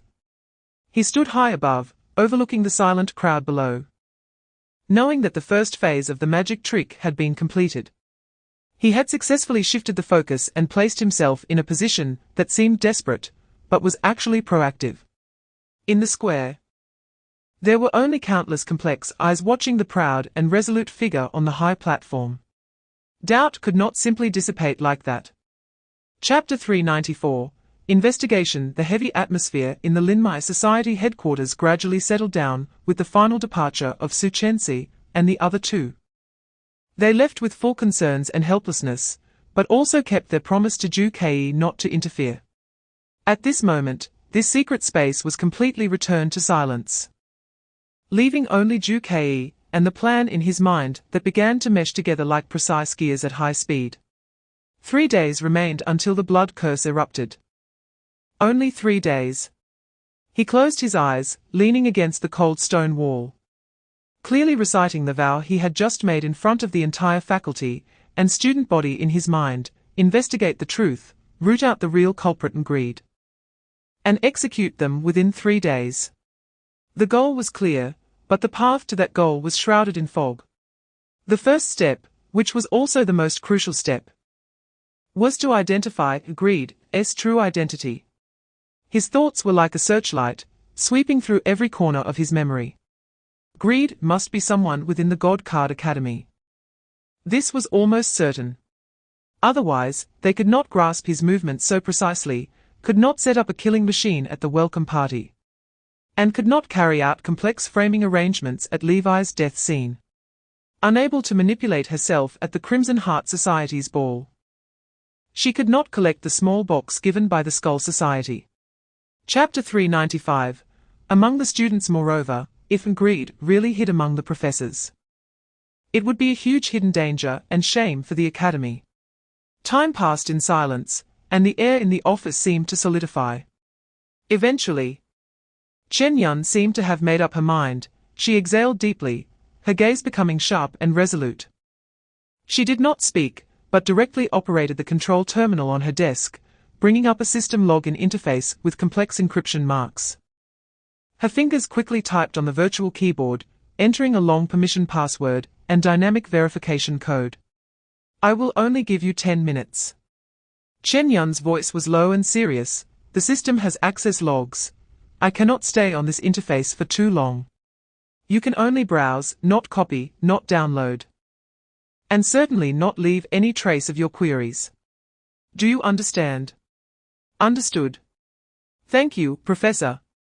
Ju Kei felt a weight lift off his chest and expressed his gratitude solemnly. He immediately focused his attention on the light screen. What appeared was the internal personnel management system of the Divine Card Academy, with extremely high permissions. He quickly found the search module for the professor directory and began setting up filtering conditions. Chapter 396. Zhongyang doubts this is too absurd. Moreover, although her divine card level is nominally gold, her actual control and application level, based on my observations, seems to hover around the peak of silver level. Absolutely not reaching the level of greed. Senior Sister Zhuang Xingyao. The image of the elegant and poised senior sister immediately surfaced in Zhu Kei's mind. Previously, he had never associated her with greed. Indeed, both in terms of family background and personal performance, she seemed far removed from the sinister members of the Skull Society. Besides Zhuang Xingyao, are there other Crimson Heart students who might be hiding their strength? Zhu Kei pressed on. Chen Yun pondered for a moment and shook her head. In public information, there are not many students with Crimson Heart divine cards. And those above silver level are even rarer. Aside from Zhuang Xingyao, I don't seem to have any other particularly outstanding candidates in mind. Zhu Kei thought for a while. Soon, a name surfaced in his mind. Zhong Yong. Zhu Kei's eyebrows moved slightly. His roommate, that impulsive and passionate boy, was also the first friend he had made at the Divine Card Academy. Chapter 397. Rewatching the recruitment assessment video because Zhu Kei discovered new details again. Zhongyang's expression was not a simple switch. His facial muscles showed an unnatural distortion, as if invisible threads were pulling at his features. Zhu Kei played the footage frame by frame and noticed that at the moment of the expression change, a barely perceptible golden pattern flashed through Zhongyang's pupils, which was completely different from the red glow that ordinary Crimson Heart practitioners exhibited when using their abilities. Zhu Kei silently committed this detail to memory. Then, he continued to play. He watched as Zhongyang looked around calmly, the movement not one of panic, but of a calm confirmation. Checking whether the live camera had indeed malfunctioned. Immediately after, the strange smile that twisted at the corners of his mouth was entirely different from Zhongyang's usual silly or passionate grin, filled with mockery and a sense of superiority in controlling the situation. Next came a qualitative change in power. A dense black mist spread out from Zhongyang's body without warning, and the back of the divine card in his hand, under Zhu Kei's watch, unmistakably transformed from a dull grey color representing iron level to a shimmering dark golden hue. This was not simple concealment, but a fundamental, T-crossing transformation. Chapter 398. Just being manipulated. Zhu Kei pushed the door open. Who is it? Wait, this wave of team battle is crucial. Zhongyang's voice was filled with familiar impatience. Zhongyang, with his messy hair and a face still flushed with excitement from the game, froze for a moment upon seeing Zhu Kei, then broke into a smile. Oh. Zhu Kei. What brings you here? It's a rare visit. Come in. Zhu Kei walked into the room, casually scanning the surroundings. The room was a bit messy, the game screen still lit.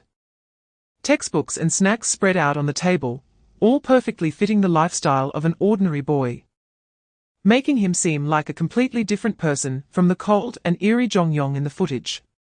This is my dorm. How am I a rare visitor? Just passing by, thought I'd come to see you. Zhu Kei spoke casually, finding a chair beside Zhongyang's messy desk to sit down. How have you been recently?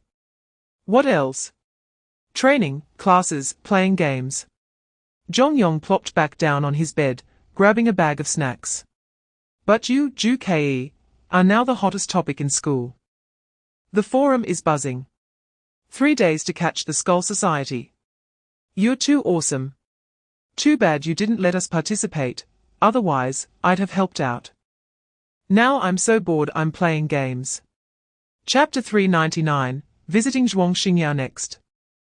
The person to be ruled out was the noble and recognized strongest student of the Crimson Heart system, Zhuang Xingyao.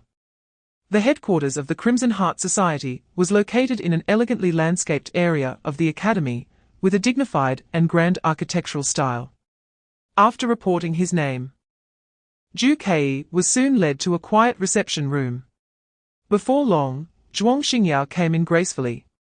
She was dressed in an appropriate uniform skirt, exuding elegance and composure. Zhu Kei. What a rare visitor. Zhuang Xingyao sat down opposite him, her posture competent. I heard you've made quite a vow recently. Her tone was calm, carrying a hint of concern from a senior to a junior, but without much probing. Senior Sister Zhuang. Zhu Kei nodded in greeting, directly getting to the point, but in a more tactful manner, to be honest. It's because of this matter that I have some questions about the application of the Crimson Heart Divine card and would like to consult with you. You are a standout in the Crimson Heart system at the Academy, and your insight is far beyond what I can compare to. Zhuang Xingyao slightly nodded, indicating for him to continue. I would like to know, Zhu Kei pondered his words, if there exists a high-level application of the Crimson Heart system that can influence or even manipulate the behavior of the person being targeted without them being aware. For a long time and from a distance, while perfectly mimicking the demeanor and language habits of the controlled person. Meanwhile, the caster can still engage in normal activities elsewhere. Chapter 400, Visiting Meng Qianhai. Having ruled out the suspicions of Zhong Yong and Zhuang Xingyao, Zhu Kei did not feel discouraged. Instead, he turned his attention to a crucial informant, Meng Wanzhuan's father, Meng Qianhai.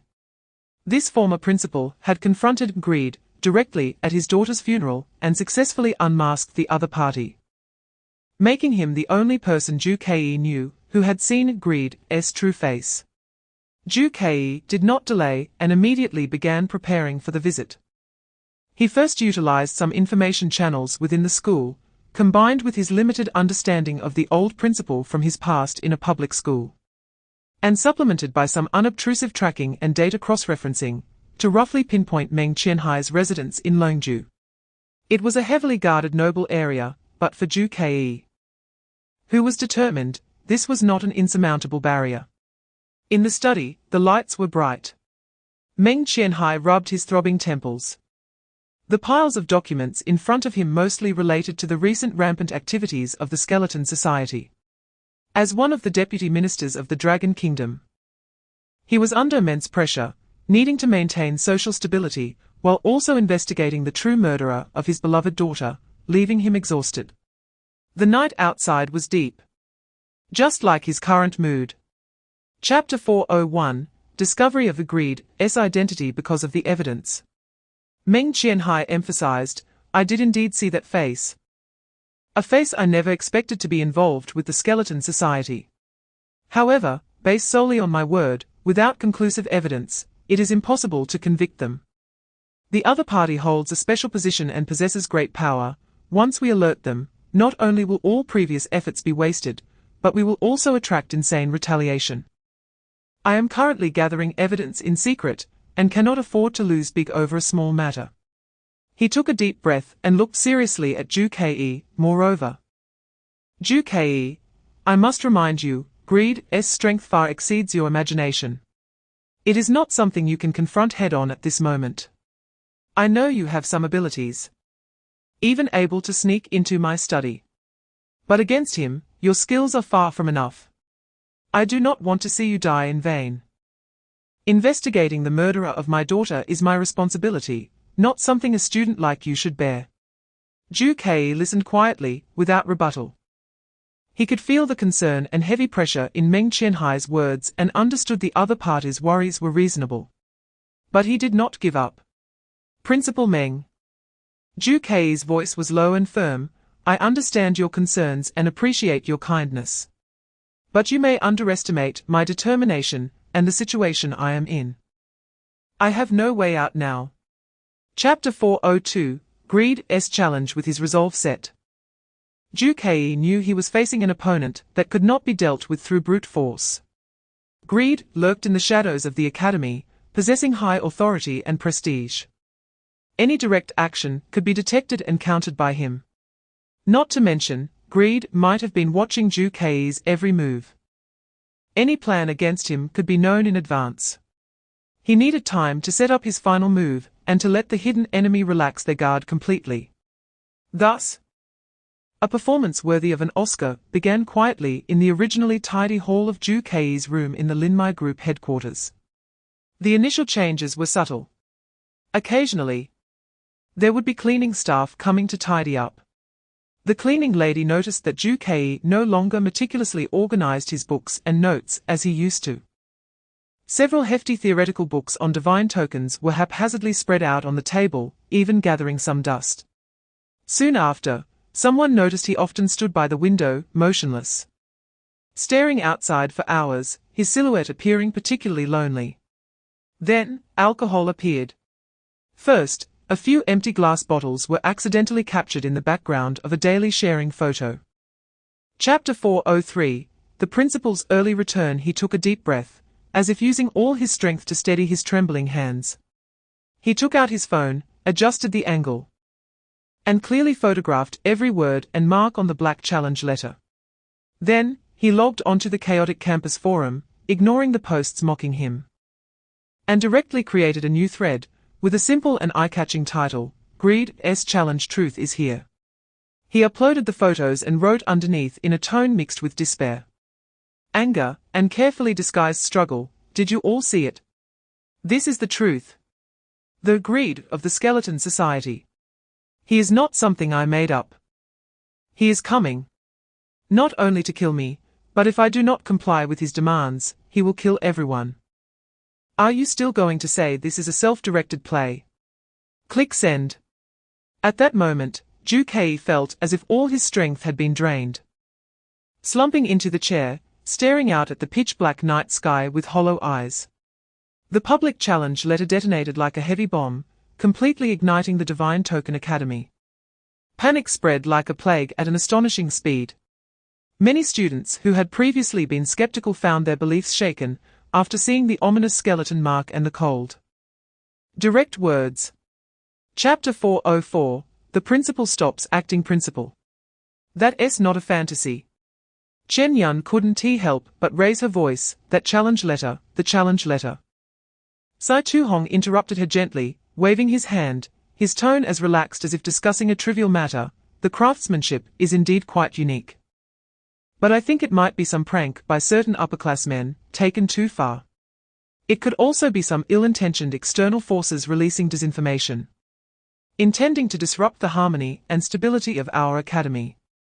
There is no need for everyone to be overly nervous and disrupt their own morale. In just a few words, he characterized a series of death events as accidents, reducing the terrifying challenge letter to a prank or external interference, completely denying the existence of a greed, and utterly erasing all the meaning of Ju Kei's efforts and sacrifices. The meeting ended in an atmosphere of near absurdity. The principal encouraged everyone with a smile before getting up to leave, leaving the professors in the room looking at each other, at a loss. Chen Yun's face turned pale as she watched the principal's departing figure, her eyes filled with disbelief and deep anxiety. How could the principal not be like this before? He would always take any threat to the academy seriously, and would never be so dismissive. Chapter 405, The Basement Showdown. When Ju Kei entered the basement, it was initially dead silent. Then, the next moment, the blood curse that had been dormant within him for some time was suddenly activated by this special environment, erupting with unprecedented ferocity. An indescribable agony instantly seized his heart, as if countless red-hot steel needles pierced in at once. Or like an invisible giant hand was tightly gripping it, squeezing madly. Blood surged and roared in his veins, yet there was a burning sense of delay. Each heartbeat heavy as if it were crashing against a broken drum. The edges of his vision began to blur with dark spots. A sharp ringing in his ears drowned out most external sounds, leaving only his own heavy and labored breathing echoing in the empty basement.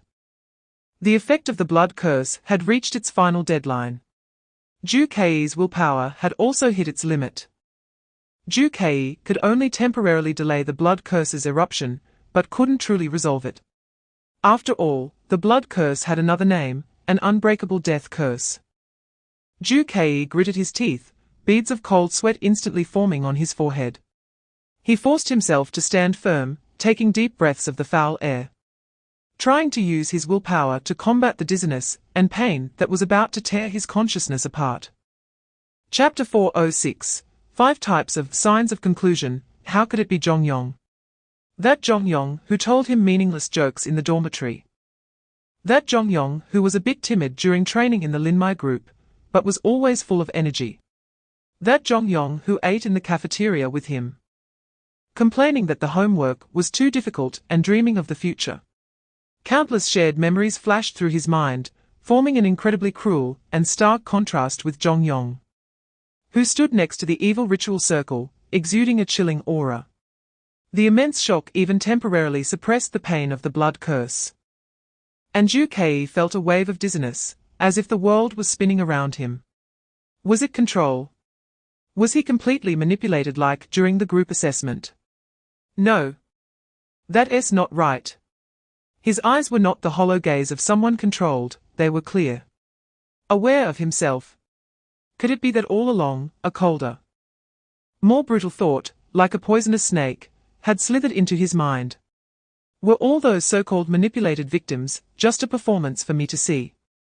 If Jongyong represented greed, then everything that had happened before, those seemingly incriminating clues pointing to the principal, those anomalies in the simulated examination room, those things that seemed only achievable with high-level permissions, could they all have another explanation? Chapter 407, The Puppet, the 5th one. Jongyong laughed. A smile filled with mockery and cruelty, his gaze fixed intensely on Zhu Kei, as if he were staring at fish meat on a chopping board. The latter half of the Ascension notes mentioned that the last and most crucial type of death was called death by framing. He leaned forward slightly, his voice dripping with malicious seduction. Guess what, my carefully selected 5th sacrifice, the lucky one bearing the name of framing, who could it be?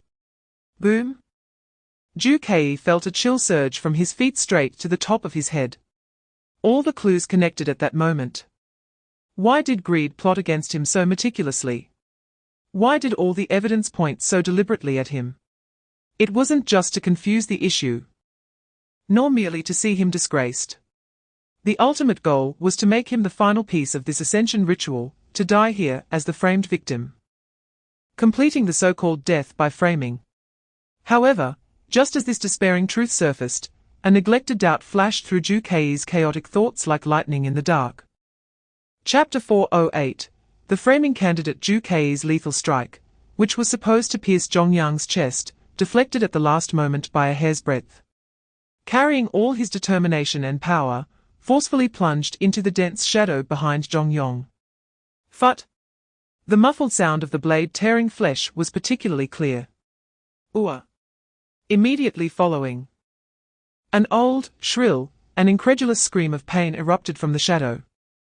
The pain and anger embedded in that voice were so intense that they triggered violent tremors in the surrounding magic essence.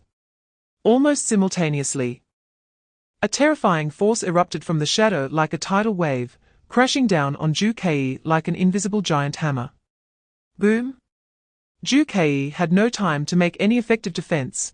He flew backward like a kite, with a broken string, crashing heavily against the cold rock wall behind him, producing a dull thud.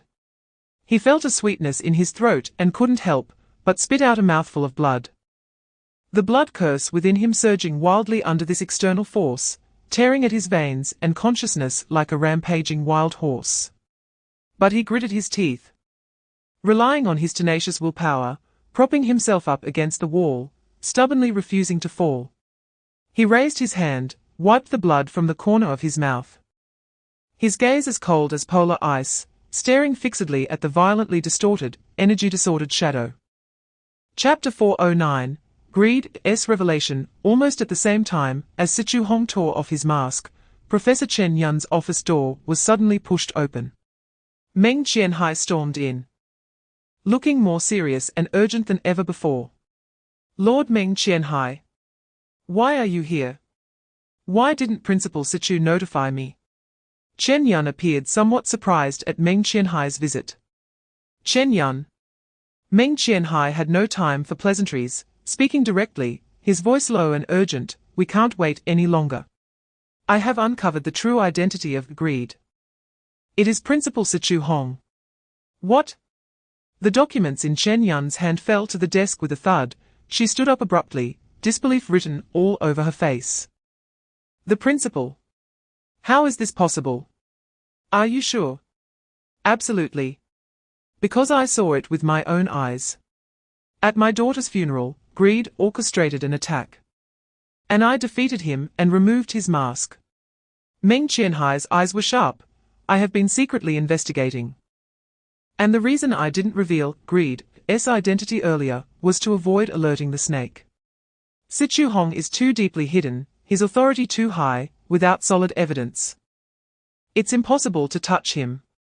Chapter 4:10, Greed's ambition. To Zhu Kei's surprise, Sichu Hong showed no signs of concealment. He seemed to revel in the atmosphere of control, enjoying the thrill of revealing secrets to a dying person. The Skull Society. HMPH. On the brink of death, still concerned about that. Sichu Hong scoffed. His tone dismissive. I don't mind telling you. After all, I've observed your various performances at the school. You're quite a talented student. Although not my match. You managed to see through my plans, so you're not entirely useless. At the very least, I should give you some respect. At the very least, let you die knowing the truth. The core of the Skull Society consists of 7 core members, codenamed the 7 Deadly Sins, serving a mysterious leader. These 7 individuals are pride, wrath, sloth, envy, lust, gluttony, and of course, me, greed. The motto of the Skull Society is for a greater goal. But that's that leader's goal, not ours. Perhaps pride knows what that greater goal is. But I have neither the authority nor the interest to know. Chapter 4:11, Zhu Kei's last will. He stepped forward, exuding a suffocating, powerful pressure. Mixed with the terrifying aura approaching semi-divine level, and the coldness of the Skull Society's dark arts, once I successfully ascend, and step into semi-divine. At that time, with the vast resources and profound foundations accumulated by the Divine Card Academy, I will no longer need to fear the constraints of the Dragon Kingdom's officials. Nor will I need to look at the face of the mysterious leader of the Skull Society. I can turn the entire academy into the cradle of my private army, cultivating these exceptionally gifted students into a force that is loyal only to me. The throne of the Dragon Kingdom. Perhaps it will no longer be out of reach. Sichu Hong's gaze was like a tangible weight, pressing down on Zhu Kei, severing all his escape routes. The blood curse is an unbreakable death curse. You are undoubtedly doomed to die. My strength far surpasses yours. You have no chance of winning. The barrier is completely locked down, you cannot escape, and reinforcements cannot enter. Zhu Kei, so what if you see through my plans? So what if you know all the truths? You have no way out. You are now in a thoroughly, utterly doomed situation, where heaven has no way in and earth has no door out. Chapter 4:12, The Ascension Ceremony progresses. Last will, to all who care about this matter, by the time you read this letter, I may no longer be here. Some truths I must leave behind, just in case. First, the true identity of the skeleton code named Greed is our esteemed principal, Sichu Hong. He hides very deeply and uses his power to commit evil deeds. Second, he plans to conduct an evil ascension ritual in the old storage room underground 3 days from now, intending to break through to the platinum level. Third, my roommate Zhongyong has likely been controlled by him and may be taken as a hostage or even a sacrifice to the ritual site. Zhongyong is innocent. If possible, please ensure his safety. Fourth, if Sichu Hong's ascension ritual succeeds, with his demigod-level power and the identity of principal, the entire Divine Token Academy will completely fall into his personal fortress and barracks, and the consequences will be unimaginable. Fifth, Zhu Kei, will go to the basement alone to stop him. This is my vow and my responsibility. No matter what kind of dire situation lies ahead, I will not back down. Sixth, I have resolved to face death on this journey. I may not return, but I will exhaust my last ounce of strength and spill my last drop of blood to try to put an end to that darkness. Do not be sad for me. Protecting the Academy and everyone's future is my willing choice. Chapter 4:13. The last trump card. Then came the inverted cross symbol. The nails of blasphemy pierced the light of faith. Greed sang. On the magic array, Gao Jin was pierced through the palm by an invisible force. And a shadow of pain and suffering appeared, filled with endless sorrow and unwillingness. On the eve of the Elite Cup Plum Blossom Series competition. While the Academy's attention was drawn to the event, he launched a surprise attack, using thunderous means to subdue the unprepared Gao Jin, and brought him to this pre-selected basement. On the cold stone wall, he used his power to condense iron nails, with blasphemy and cruelty, fixing him to the wall like a suffering saint. Looking at his twisted face in agony, watching the light in his eyes extinguish, Sichu Hong felt no pity, only a frenzy for the ascension ritual. This cruel scene perfectly matched the ancient imagery of nailed palms. The cross symbol emitted a dark red blood light. Ju Kei's consciousness was almost dissipating. The ticking of the countdown sounded like a funeral bell. Ju Kei's life had 2 minutes left. Then came the symbol of the self-knife. The self-knife blade ends the line of causality. The voice of greed was faintly discernible. The shadow of Meng Wan's bizarre self-termination appeared, filled with confusion and a sense of conclusion. Chapter 4:14, Divine Token Ascension to Silver Level, Combined Chapter, Ju Kei's Divine Token Incantation, containing absolute reversal power. Echoed like the final judgment bell in this sealed basement. The rule power state from the Plum Blossom 5 Divine Token reversed, like invisible mercury. Instantly eroding the reality laws of this place, forcibly constructing a bridge connecting Ju Kei and Sichu Hong, reversing their fates. Sichu Hong's twisted, mad laughter and shock had not yet transformed, when he was overwhelmed by an even stronger pain emanating from the depths of his soul. Ooh-ah-ah-ah. This time, the wailing was no longer from Ju Kei, but from this former principle, the embodiment of greed. As he looked, dark red curse patterns, grotesque and wriggling like living things, rapidly emerged on the surface of his skin at a visible speed.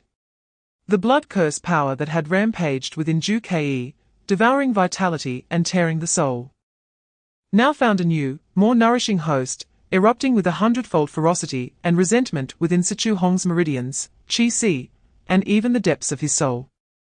The massive magical essence that was about to complete the ascension ritual became chaotic under this curse backlash from the ancient contract, like boiling oil splashing on snow, melting away. Chapter 4:15, a nationwide sensation. Just as Ju Kei completed the astonishing ascension ritual deep underground, the moment the divine token transformed from copper to silver, boom. An indescribable, vast and majestic magical essence fluctuation erupted like a volcano that had slept for billions of years, centered around the abandoned purification hub, violently spreading throughout the entire Divine Token Academy, and even further. The earth trembled. The air buzzed. All magical essence sensing devices in the Academy emitted sharp alarms simultaneously. The needles swinging wildly, instantly breaking through the scale limits. No matter where the teachers and students were, they clearly felt this power, which seemed to originate from the source of the world, a soul-shaking pulse. This is the wave of ascension. Outside the basement, Meng Qianhai's expression changed drastically, and he exclaimed in shock. As a minister of state, he was well informed and instantly judged the essence of this power. Someone had successfully ascended. Professor Chen Yun's face turned pale as paper in an instant, her body involuntarily swaying. She suddenly looked towards the still stable, isolating barrier, her voice trembling slightly. Successful. Could it be Sichu Hong? What about Ju Kei? Chapter 4:16, the small box at the headquarters of the Linmai Group, in Ju Kei's room. After the commotion, Ju Kei finally had time to calm down and carefully experience his changes. The elimination of the blood curse brought about an unprecedented sense of ease and comfort. It was as if the invisible shackles that had weighed on his heart and entangled his soul were completely shattered, and every breath was filled with the sweetness of freedom. His body felt so light that it seemed ready to float, and his thoughts became clearer and sharper. He tried moving his limbs and could clearly feel the flowing power within him. With a gentle fist, the air seemed to explode between his fingers, with a casual leap. His body felt as if it had lost weight. With a slight thought, the vast magical essence within him surged forth like a river, under his command. He took out his magical essence detector and pressed his palm on the sensing area. The numbers on the instrument began to jump rapidly, finally stabilizing at a value of 101. This was the threshold value for a silver-level divine token holder. It marked that the level of magical essence and the intensity of supernatural abilities had officially stepped into a whole new realm. Although it was only the initial silver level, it was a world apart from the previous iron and copper levels. Chapter 4:17. Opening the box. This had always been Zhu Kei's concern. Sichu Hong had given him the prophet's cranium as a reward for the new life test, which seemed extremely abrupt and intentional. Now it seemed more like the result guided by the prophet's cranium itself. After a brief silence, as if the ancient artifact spirit was organizing its words, that deep voice sounded again, calm and undisturbed, with no hint of emotion. Holder, you must understand that the divine relic itself has no fixed inclination or stance. I carry knowledge and power, fragments of history, and projections of rules. Whoever the current holder is, I will respond to their call and provide information within their knowledge range. Sichu Hong was once my holder, he inquired, and I answered. That's all. This answer was clever, acknowledging that it had provided information to Sichu Hong while clearing its own subjective bias, attributing everything to the rules. As for the purpose, the voice of the prophet's skull remained steady. My existence is to witness and guide. I guide the holders towards the nodes where destinies intertwine, witnessing the torrents of history rushing forward. Whether it is Sichu Hong's path to ascension or your rise, in my eyes, they are all observable trajectories. Chapter 4:18. The Skull Society's tape. A faint mechanical sound echoed, and a glimmer of light flashed across the surface of a black box. Then the tightly sealed lid automatically popped open a gap. There was no expected earth-shattering phenomenon, nor any poisonous smoke or hidden weapons shooting out. Only a wisp of faint, almost light-absorbing black smoke drifted out from the gap, quickly dissipating into the air, carrying a strange scent reminiscent of ancient parchment and metal mixed together, as if sealed for countless years. Zhu Kei held his breath, waited for a moment, and confirmed there was no further anomaly before cautiously fully opening the box. The interior of the box was lined with black velvet, and lying quietly on the velvet was not some strange gem or magical artifact, but an old-fashioned videotape with a black plastic casing. This tape was very old in style, with no labels or text on the casing. Only a frosted texture that seemed completely out of place in this modern academy world filled with divine tokens and magical essence. However, Zhu Kei felt a sense of familiarity. Zhu Kei suddenly remembered where he had seen it before. Sadako's videotape. He had seen a similar-looking videotape during Sadako's four-sided stone trial. Chapter 4:19. Black and white images in the videotape. Zhu Kei had a strange smile on his face that seemed to know and control everything. He slightly raised another hand, playing with an ancient brass pocket watch. Zhu Kei recognized that pocket watch. It was one of the 14 divine relics, said to possess the power to traverse time and space.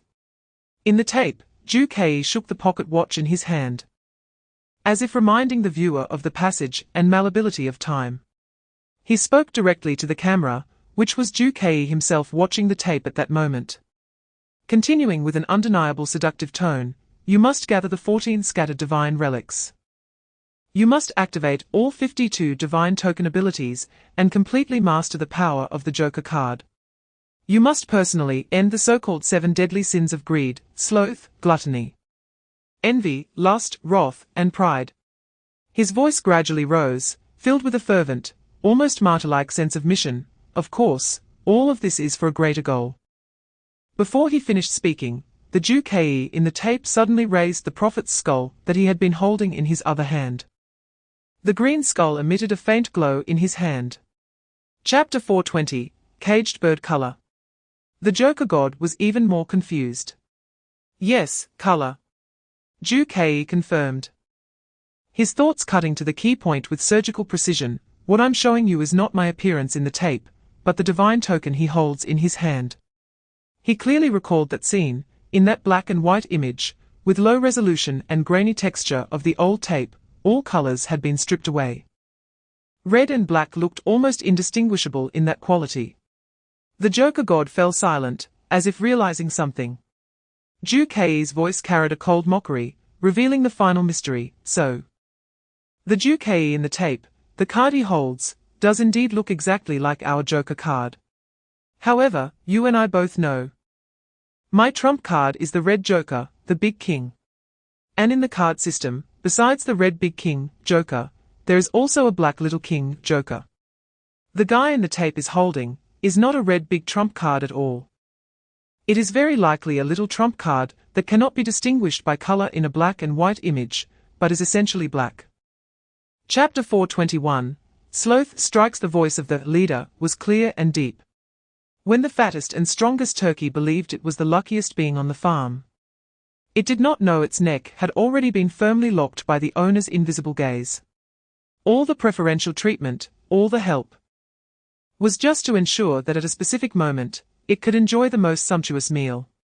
After saying this, the leader fell silent, refocusing on teasing the canary, whose fate was already sealed in the splendid cage. It was as if the cruel fable about the turkey was merely a trivial matter mentioned in passing. Inside the hall, only the helpless chirping of the canary remained, alongside the increasingly heavy and slightly trembling breaths beneath the pride mask. He seemed to understand the leader's intentions a bit. Ju Kei was like that carefully fed turkey. And everything the Skull Society did, the so-called paving the way and assistance, was merely to cultivate him into the most perfect and powerful offering on the final altar. However, what exactly did the leader want Ju Kei to be as a sacrificial offering in the ritual? Chapter 422, Second year. Time passed, and nearly a month had gone by since the thrilling basement showdown. The Divine Token Academy had experienced significant turmoil and gradual recovery during this month.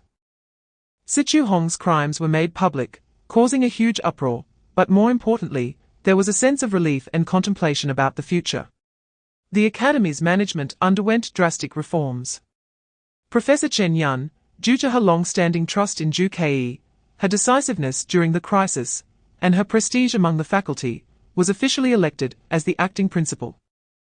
Although nominally an acting principal, due to her demonstrated leadership and sound judgment during this incident, she had gained recognition from most faculty and students, as well as the Dragon Kingdom's Ministry of Education, effectively exercising the powers of the principal and solidifying her position. The professors were busy repairing the backdoors and hidden dangers left in various systems of the Academy, especially the simulation exam system, during Sichu Hong's tenure, ensuring the Academy's safety barriers became solid once again. The final segment of the semester ended in an atmosphere that was slightly rushed yet filled with hope. The Elite Cup event could not conclude perfectly due to unexpected incidents, but its scores and performances served as an important reference for semester evaluations. Chapter 423, Another round of freshmen testing. Ju Kei sat back down, showing an attentive expression. In the past, the freshman tests were divided into 3 parts. Hosted by the Black Blade Group, Diamond Group, and Red Heart Group. Chen Yun explained, but now, the Academy officially recognized the structure of the 4 major societies. So the freshman testing was correspondingly increased to 4 parts. She looked at Ju Kei, her gaze carrying a clear request, as the president of the 4th major society. The Linmai Group, you will be fully responsible for designing the topic for this 4th test. This test can directly serve as the entry test for your Linmai Group. Ju Kei raised an eyebrow slightly. This was an unexpected power, and also meant significant responsibility. Designing a test that could screen out freshmen who fit the characteristics of the Linmai Group was no easy task. Chen Yun seemed to sense his thoughts and reminded him, there's no need to overthink it. You can draw inspiration from the tests you experienced in your first year. For example, a modified problem from a certain round of the Elite Cup competition might be a suitable test. After all, those were challenges you personally verified that could test practical abilities, adaptability, and even temperament. Ju Kei nodded thoughtfully. Chapter 424. Low-key Ju Kei Lin Dai enjoyed this moment of public attention, lifting her delicate chin like a proud peacock, wearing a smile that seemed to bestow charity. As she calmly walked down from the testing platform. Oh! Finally, there's someone who looks the part. The clown god in Ju Kei's mind screeched, copper level. Magic Essence 15. Comes from a prominent family, and is the sister of a minister. Kid, this is a piece of gold-edged fat meat. Look at those other three guys. Their eyes are practically sparkling. Aren't you going to rush over and grab her? Isn't your Lin My group short on people? Ju Kei responded lightly in his mind, short on people. Why do you think we are short on people? The Lin My group only needs the 4 of us. We don't need that many people. Huh? The clown god exclaimed exaggeratedly, have you lost your mind from flying up? This is top-notch new student resource. Good family background. Looks decent too. If you don't want her, someone else will snatch her away. What's meant to come will come. Ju Kei's tone remained calm. Forcing it was pointless. The Lin My group prefers quality over quantity. The first round of testing finally concluded with a bit of calm and a slight ripple. It entered the intermission period, allowing new students to move freely and familiarize themselves with the campus environment. This was also the best time for various clubs to secretly observe and start approaching and recruiting favored new students. Chapter 425. Actively using the divine card. Ju Kei's unruffled demeanor, however, came with a condition. Like a bucket of ice water that instantly extinguished the eagerness ignited on Lin Dai's face. She furrowed her brows. Her expression a mix of offended displeasure and the arrogance befitting her status, scrutinizing the boy in front of her, who was reluctant to reveal his true identity. Condition. Lin Dai's tone carried an innate superiority. Go ahead and tell me. But I warn you, don't even think about making any unreasonable requests. Ju Kei's eyes behind the mask were as indifferent as water, his tone flat, as if reading an announcement. I have no interest in you personally. I just need someone to temporarily help carry something. His gaze fell on an old, unremarkable dark backpack he was casually holding. The distance to the Lin My group wasn't too short, and carrying this was inconvenient. He casually handed the backpack to Lin Dai, his movements relaxed and comfortable. As if it were empty. You'll carry this and follow me. Until I reach the Lin My group, that'll be your task. Carry a bag. Lin Dai's voice rose slightly in surprise. You want me to be your porter? Look clearly, I'm Lin Dai. She emphasized her surname, as if those 2 characters alone represented a privilege exempting her from all labor. Chapter 426. Attitude changes 18 times. She silently followed. No longer complaining about the weight of the backpack, nor attempting to provoke him with words. Yet her eyes couldn't help but sneak glances at Ju Kei, trying to discern a hint beneath his cold exterior. As they stepped onto a relatively secluded tree-lined path leading to the Lin My group area, the seemingly ordinary ornamental plants along the sides suddenly exhibited strange behavior. These vines were dangerous species introduced into the academy under the pretext of research by former Principal Sichu Hong, and had not yet been completely cleared.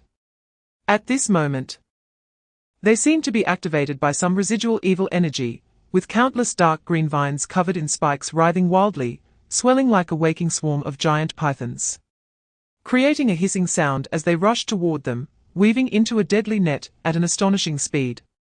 Lin Dai's face turned pale. The level of danger this time far exceeded the previous. She instinctively looked at Ju Kei, her heart in her throat. Ju Kei stopped in his tracks. Facing the surging green tide, his expression still icy. The smooth first-time use of his divine card ability gave him a more intuitive grasp of his own power. Faced with the obstacle before him, he naturally chose the most direct and destructive approach. Chapter 427, Demonstrating Identity. Lin Dai was choked by his unyielding attitude, feeling a weight in her chest. After all, she was a young lady from the Lin family. When had she ever been so humble? A surge of anger was hard to contain, but thinking of his terrifying strength, she forced herself to swallow it down. She looked at his indifferent back, feeling increasingly stifled. And finally couldn't help but exclaim in a mix of frustration and urgency, "You! Even though your strength seems quite impressive, probably on par with Senior Ju Ke. But your character is just too poor. There's no way to compare with Senior Ju Ke. Senior Ju Ke must be a gentle and courteous person who treats classmates well. Unlike you, cold as a stone, always making things difficult for others." She almost shouted this, as if that would prove that her idealized version of Senior Ju Ke was still flawless, drawing a clear boundary with the unpleasant strongman before her. But Lin Dai actually didn't know Ju Ke at all and had no idea what his true character was like. Gentle and courteous was merely Lin Dai's speculation. After all, someone so popular and ranked number 1 in the popularity chart must be very friendly. Ju Ke's footsteps paused imperceptibly at that moment. But it was only for a moment. Chapter 428, Setting Goals. Zhong Yong's boisterous voice came first, but before he could finish, he saw a strange scene in the hall. A beautiful new student in a gorgeous long dress that he had never seen before was holding Ju Ke's signature old backpack, looking like she was about to cry as she pleaded with him for something. And Ju Ke, as always, had an icy expression. "Ah, what is this?" Zhong Yong was stunned, scratching his head. Shortly after, Tang Xin and Su Chenxi also walked in. Upon seeing this scene, Tang Xin showed a hint of surprise and curiosity on her face. As for Su Chenxi, the princess of the Dragon Kingdom, her gaze fell on Lin Dai, and she slightly narrowed her eyes, clearly recognizing her identity. "Lin Dai." Su Chenxi's cold voice rang out, carrying a hint of confirmation, "The sister of Minister Lin Deng." Lin Dai stiffened slightly upon hearing her name called, especially when Su Chenxi revealed her identity. A trace of unnaturalness crossed her face, but it was quickly overshadowed by her urgent plea to Ju Ke. She simply nodded hurriedly at Su Chenxi as a greeting, her gaze immediately locking back onto Ju Ke. In her heart, even the princess of the Dragon Kingdom was not as important as Ju Ke. Chapter 429, Heading to the capital. 3 days passed in the blink of an eye. Today was the day Ju Ke would attend the noble conferment ceremony. The atmosphere at the academy gate was markedly different from usual. Several luxurious carriages crafted from precious wood and metal, emblazoned with the royal emblem of the Dragon Kingdom, awaited nearby. The horses pulling the carriages were not ordinary steeds, but dragon blood horses with jade horns and cloud-patterned hooves, extraordinarily majestic. A team of royal guards dressed in bright silver armor, exuding a steady and formidable presence, stood solemnly on either side, creating an invisible aura of intimidation that kept curious students from getting too close. Acting Principal Chen Yun and many professors had come to see him off. Chen Yun looked at Ju Ke, her eyes filled with both relief and a hint of barely perceptible worry. She finally reminded him, "Ju Ke, the royal capital is different from the academy. The various factions are intertwined, so be cautious in everything." Ju Ke, dressed in a simple dark formal attire, appeared even more upright. His expression was calm as he slightly nodded to Chen Yun, "I will, Professor." His teammates had also arrived. Zhong Yong patted him on the shoulder with enthusiasm, grinning, "All right, Ju Ke, you're about to become a noble lord. Remember to bring back some delicious food from the royal capital." Tang Xin bounced over, her face beaming with a lively smile, "Senior Ju Ke, you're so handsome. This formal attire suits you perfectly. You must come back victorious." Chapter 430, The Listening Device. After ascending to silver rank, Ju Ke's perception of the magical essence in his surroundings had become very keen. His gaze eventually locked onto an inconspicuous bronze candlestick in the corner. The candlestick was a common classical cloud beast design, blending seamlessly with the other luxurious decorations in the room. If it weren't for the almost imperceptible fluctuations seeping through the tiny gap between its base and the wall, it would never have drawn any attention. Ju-Kei did not act immediately. He slowly retracted all the magical essence he was radiating, his aura becoming plain, as if he were just an ordinary traveler resting. He stood up and casually strolled around the quiet room, his eyes scanning the bookshelf and decorations, finally stopping in front of the bronze candlestick. He extended his hand, his fingertips seemingly brushing over the cold surface of the candlestick, a trace of extremely subtle mental energy cautiously probing that gap. The feedback was vague, but it was enough to confirm that there was indeed some unnatural artifact embedded inside, intricately structured, with a core containing a weak, but stable source of magical essence. Its fluctuating characteristics leaning more towards information reception and transmission rather than attack or defense. Ju-Kei walked to the bedside and took out several thick books from his old backpack, which had once been criticized by Lin Dai for being heavy. Chapter 431, Security Check. Ju-Kei nodded, "It's ready." The two walked side by side, under the tight protection of the royal guard, towards the Cheng Qian Hall where the coronation ceremony was to be held at the core of the Dragon Kingdom's palace. Along the way, nobles dressed in various splendid formal attire, adorned with family crests, continuously cast glances at Ju-Kei and Suchensi. Curious, scrutinizing, amazed, and probing gazes intertwined, forming an invisible net. Ju-Kei remained focused, his steps steady, seemingly oblivious to the discussions and gazes around him, maintaining a calm demeanor befitting the occasion. Suchensi skillfully upheld the poise of a princess, occasionally nodding to some prominent nobles in greeting. The closer they got to the Cheng Qian Hall, the more solemn the atmosphere became.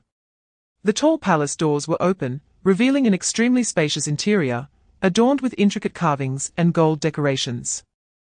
The dome painted with epic murals of the ancestors and deities of the Dragon Kingdom. Many powerful nobles and ministers of the Dragon Kingdom had already gathered inside, whispering to each other, creating a low hum of oppressive noise. Just as Ju-Kei was about to step over the tall threshold and officially enter the core of power in the Dragon Kingdom, a gentle yet somewhat magnetic voice sounded from the side. Chapter 432, The explosion in the royal capital. The voice was not like thunder. It resembled something heavy and solid being forcefully torn apart from the inside out, shattering. Immediately afterward, a thick column of black smoke, mingled with faint orange-red flames, shot up into the sky, appearing exceptionally glaring and fierce even under the bright daylight. The golden-armored guards in the square instantly tightened their grips on their long spears. Their bodies, which were originally statue-like, suddenly tensed, sharp gazes collectively directed towards the source of the explosion, the atmosphere shifting from solemnity to tension. The noble procession about to enter the hall also exhibited a clear disturbance. People stopped in their tracks, looking around in uncertainty. What happened? Where did the explosion come from? Looking in that direction, it seemed to be the precision workshop area under the armory department, or perhaps a nearby storage warehouse. Given the noise, it could not possibly be a common fire. Could it be an alchemical experiment accident? It didn't sound like that. It was clearly an act of deliberate destruction. The energy reaction was chaotic. It was said that some restless individuals had infiltrated the royal capital recently, and the city defense department had already strengthened patrols. However, the security forces in the royal capital were extraordinarily robust. It seemed that only the skeleton society could cause such destruction. Chapter 433, Promotion to Nobility. In an instant, all the subtle noises in the hall completely vanished, to the point where one could hear a pin drop. Everyone slightly lowered their heads and bowed, demonstrating absolute respect for the monarchy. Ju-Kei also followed the etiquette that the ceremonial officer had repeatedly taught him, bowing in a standard manner. A tall figure dressed in a lavish golden royal robe, wearing a crown studded with large pearls, emerged slowly from the side hall, flanked by solemn attendants and palace maids. His steps were steady and firm, each stride seeming to follow a certain rhythm, exuding a natural majesty. He did not glance aside and directly ascended to the supreme throne. Settling down peacefully. Rise. A calm voice, not particularly loud, yet carrying an indescribable penetrating power and undeniable authority, resonated clearly in the ears of everyone in the hall, almost echoing deep within their souls.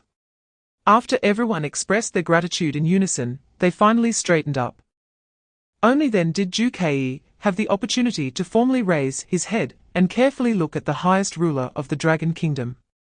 His Majesty the King appeared youthful and strong, with a dignified face, his eyes gleaming with inner brilliance, showing little signs of aging. Instead, he bore a weighty presence, suggesting a depth of wisdom and strength amassed through countless trials. Chapter 434, Assassination Hiss. As soon as these words were spoken, the entire hall was shocked. The earlier mention of the Maihua family had only caused a stir. But this almost straightforward potential announcement regarding Zhu Kei's future appointment as the head of the Maihua family was like a true thunderclap, resounding throughout the Chengqian Hall. What did this mean? A brand new, massive family that could stand on equal footing with them might be born. In the future, Zhu Kei might be granted the title of one of the four great noble families, the Maihua family. Exclamations, gasps, and incredulous whispers surged, becoming impossible to suppress. Yiding's brow furrowed tightly, his palm at his side slightly clenched into a fist. Zhuanglan's gaze turned cold and sharp, as if he wanted to analyze Zhu Kei inside and out. Lin Deng's eyes were also filled with extreme shock, quickly transforming into a more complex and rapidly turning contemplation. Even Su Chenzi, who had remained calm, showed a flicker of surprise in her beautiful eyes, clearly indicating that even she was not fully aware that her father would give such a clear hint at this moment. Zhu Kei knelt on the ground, feeling countless gazes suddenly become incredibly scorching, sharp, and even tinged with undisguised shock, wariness, and veiled hostility. The nearby cold my flower emblem felt as heavy as 1,000 pounds at this moment, carrying infinite glory, yet also foreshadowing endless troubles and risks in the future. Chapter 435, Capture the Chaos in the Chengqian Hall was like a pot that had exploded, with despair and panic spreading in every corner. Capture him. Block all exits.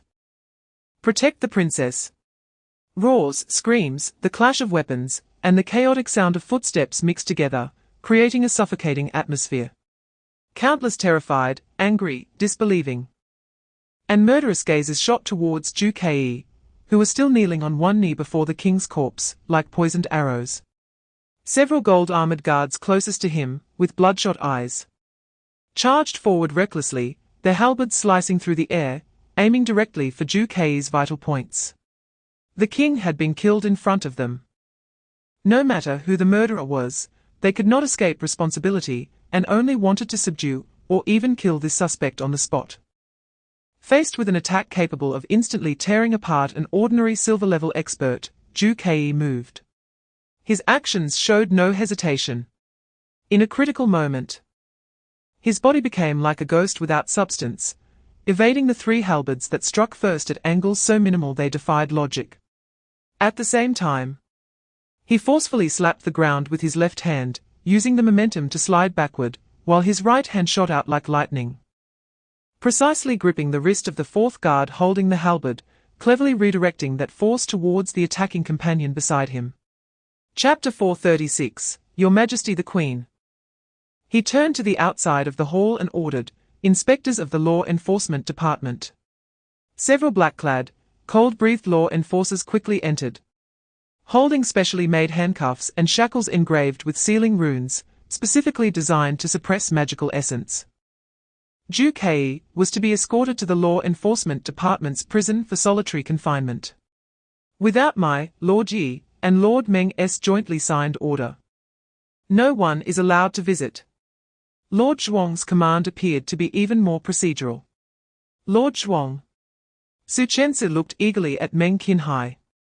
Meng Qinhai frowned, observing the chaotic scene and Yiding's unfriendly gaze, knowing it was unrealistic to forcibly protect Zhu Kei, and could only solemnly add, "We must ensure his safety. The investigation must be expedited." Zhu Kei looked at the ominous glowing shackles, his gaze swept across the blood-stained cold plum badge on the ground. And finally met Su Chen's worried eyes, also seeing the seriousness and implication in Meng Qinhai's gaze. He said nothing and voluntarily extended his hands.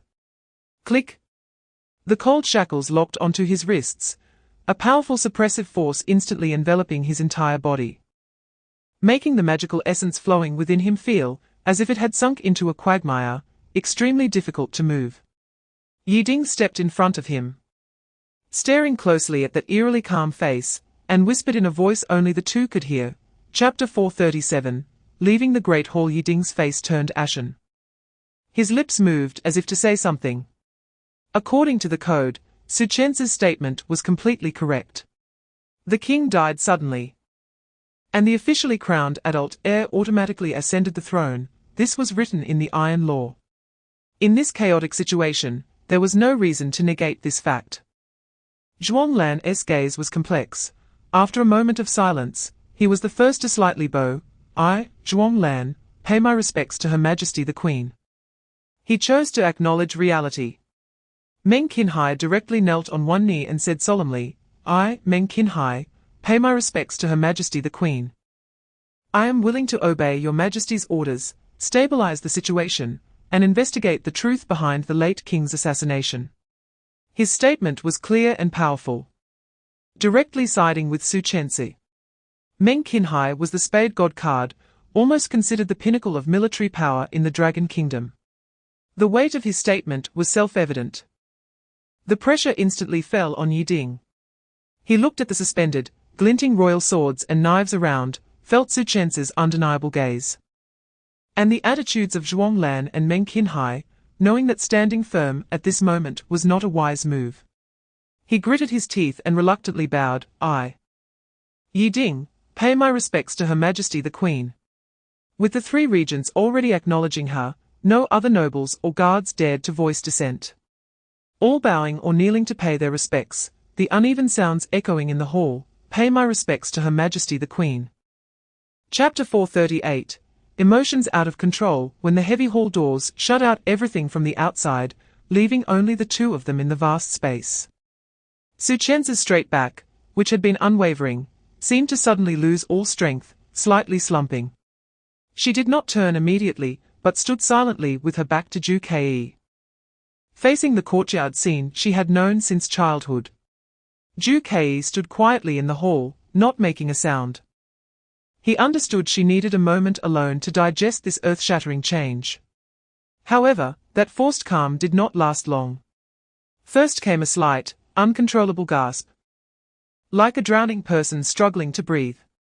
Then, Zhu Kei saw her thin shoulders begin to tremble uncontrollably, the shaking growing more intense, like the last leaf swaying on a branch in the autumn wind.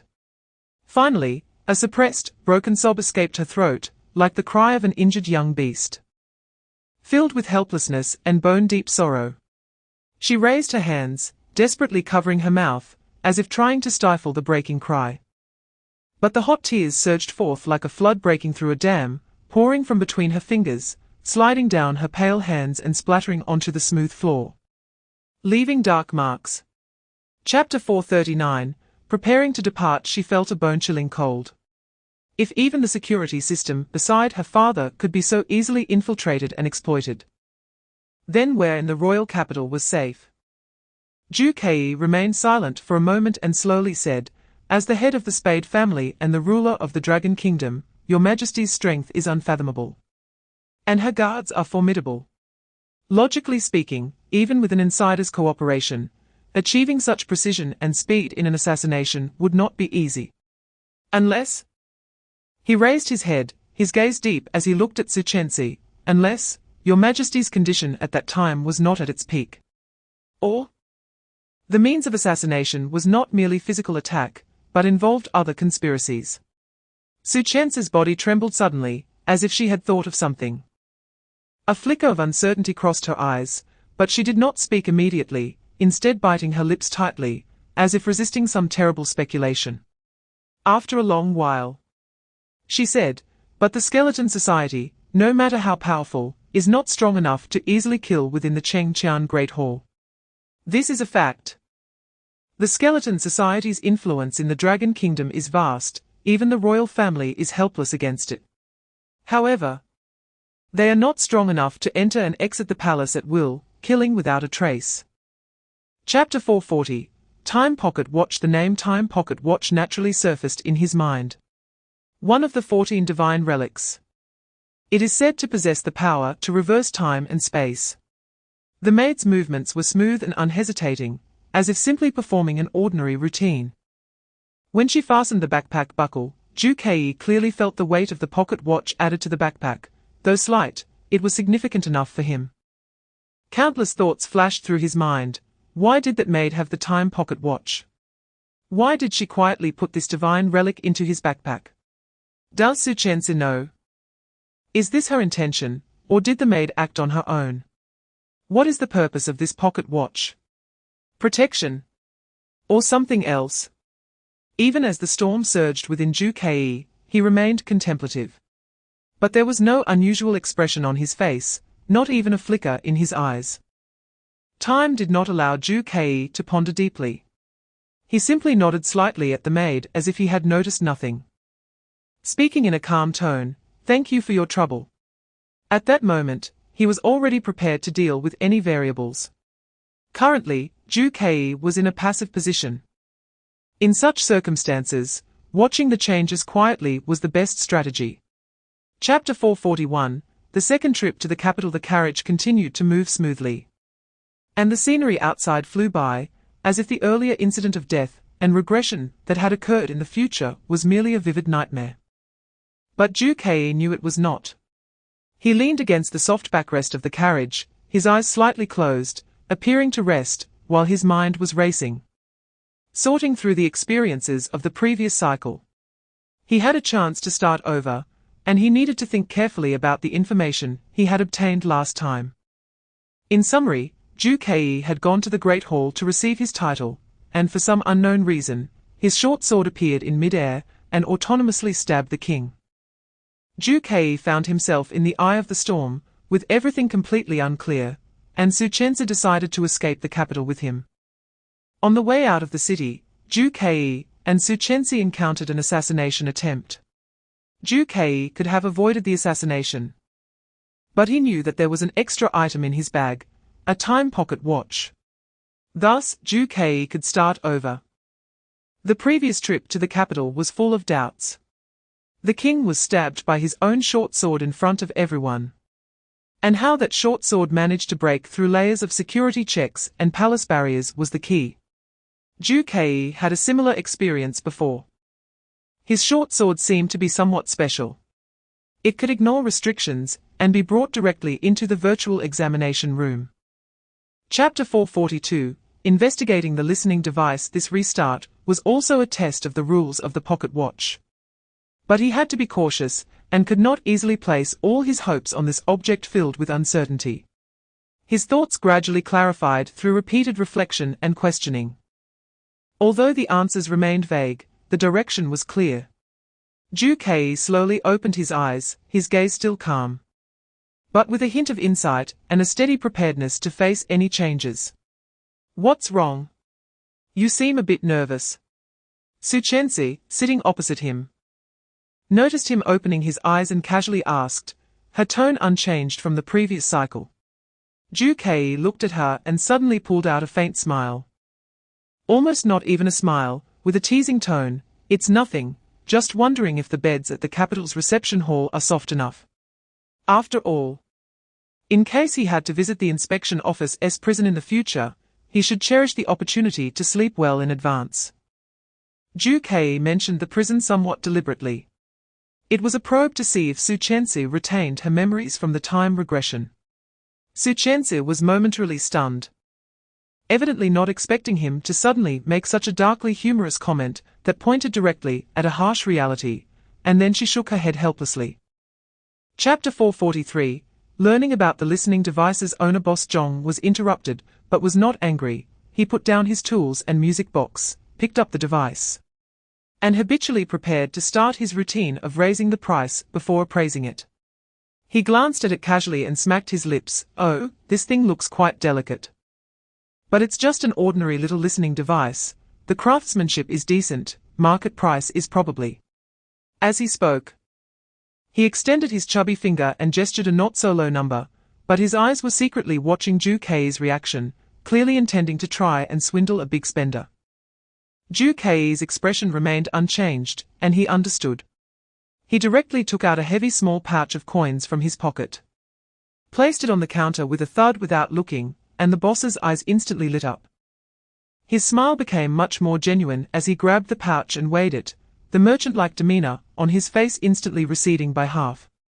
A generous customer. He chuckled, carefully bringing the device to the bright magical light beneath the counter while donning a pair of special glasses with lead lenses hung on a thin chain around his neck. At that moment, his entire demeanor changed dramatically. Chapter 444, Infiltrating Yi Ding's residence although he had suspected it earlier. Capturing this information directly from the boss's subconscious, at this moment undoubtedly provided the most solid confirmation. This listening device was not only related to Yi Ding, but even its final adjustments, or some key aspects, were completed by Boss Zhong of the 1000 Machine Pavilion. No wonder he was so terrified. He was not only an informant, but also one of the participants. The effect of the divine card's supernatural ability was fleeting. Ju Kei quickly retracted his mental power. The unusual phenomenon in his eyes disappeared, and he returned to his usual calmness, as if nothing had happened just now. Meanwhile, Boss Zhong behind the counter felt a slight dizziness, as if he had momentarily lost focus. He shook his head, looking somewhat bewildered at Ju Kei, who had returned to the door with a blank expression, stammering, "Why you back again?" Ju Kei looked at him, the corner of his mouth curling into a faint, cold arc. He did not answer Boss Zhong's question, but deeply stared at him, as if to say, "I know your secret now." Then, he did not linger, turned around, and truly left the 1000 Machine Pavilion, his figure quickly disappearing into the deepening night outside. Boss Zhong stood behind the counter, staring at the empty doorway. Touching the still slightly cold back of his neck, a sense of unease that was hard to describe gripped him. Chapter 445, Disguising and Gathering Intelligence. The person in front of him was a relatively young man, tall and wearing well-tailored dark casual clothes. The fabric showing subtle patterns under the light, indicating considerable value. He wore a pair of exquisite gold-rimmed glasses, and his eyes behind the lenses held a habitual, comfortable smile. But upon closer inspection, one could see that the smile did not truly reach his eyes. He calmly nodded at the two coldly composed guards at the door, unconsciously tapping his fingers lightly at his side, then walked steadily and rhythmically towards the parking area outside the residence. Ju Kei's gaze sharpened. He recognized this person, Lin Deng, the youngest minister of state in Long Kingdom, and the brother of Lin Dai.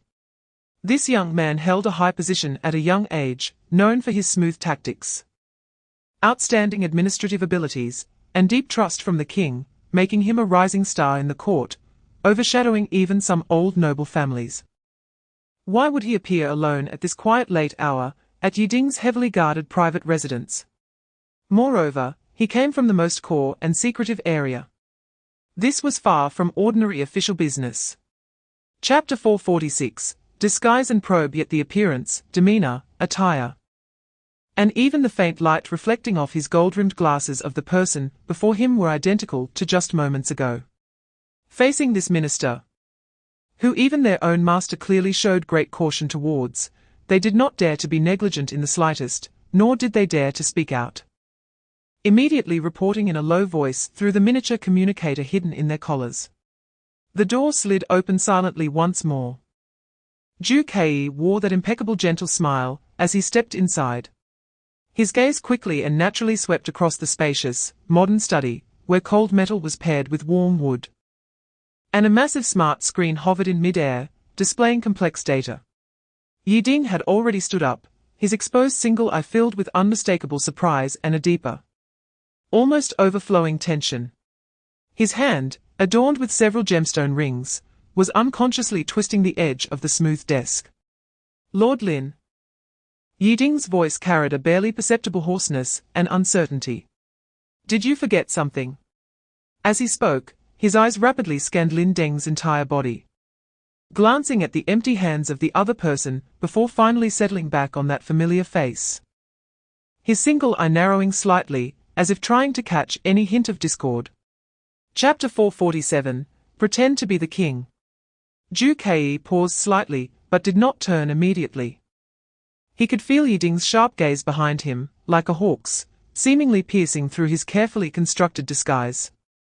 The air seemed to freeze at that moment, leaving only the faint hum of the magical screen's data flow in the study. Lord Yi, is there something else? Zhu Kei slowly turned around, his face still wearing Lin Deng's gentle and calm expression, as if everything were under control. He imitated Lin Deng's slightly magnetic voice, striving for precision in every syllable. Yiding did not respond immediately.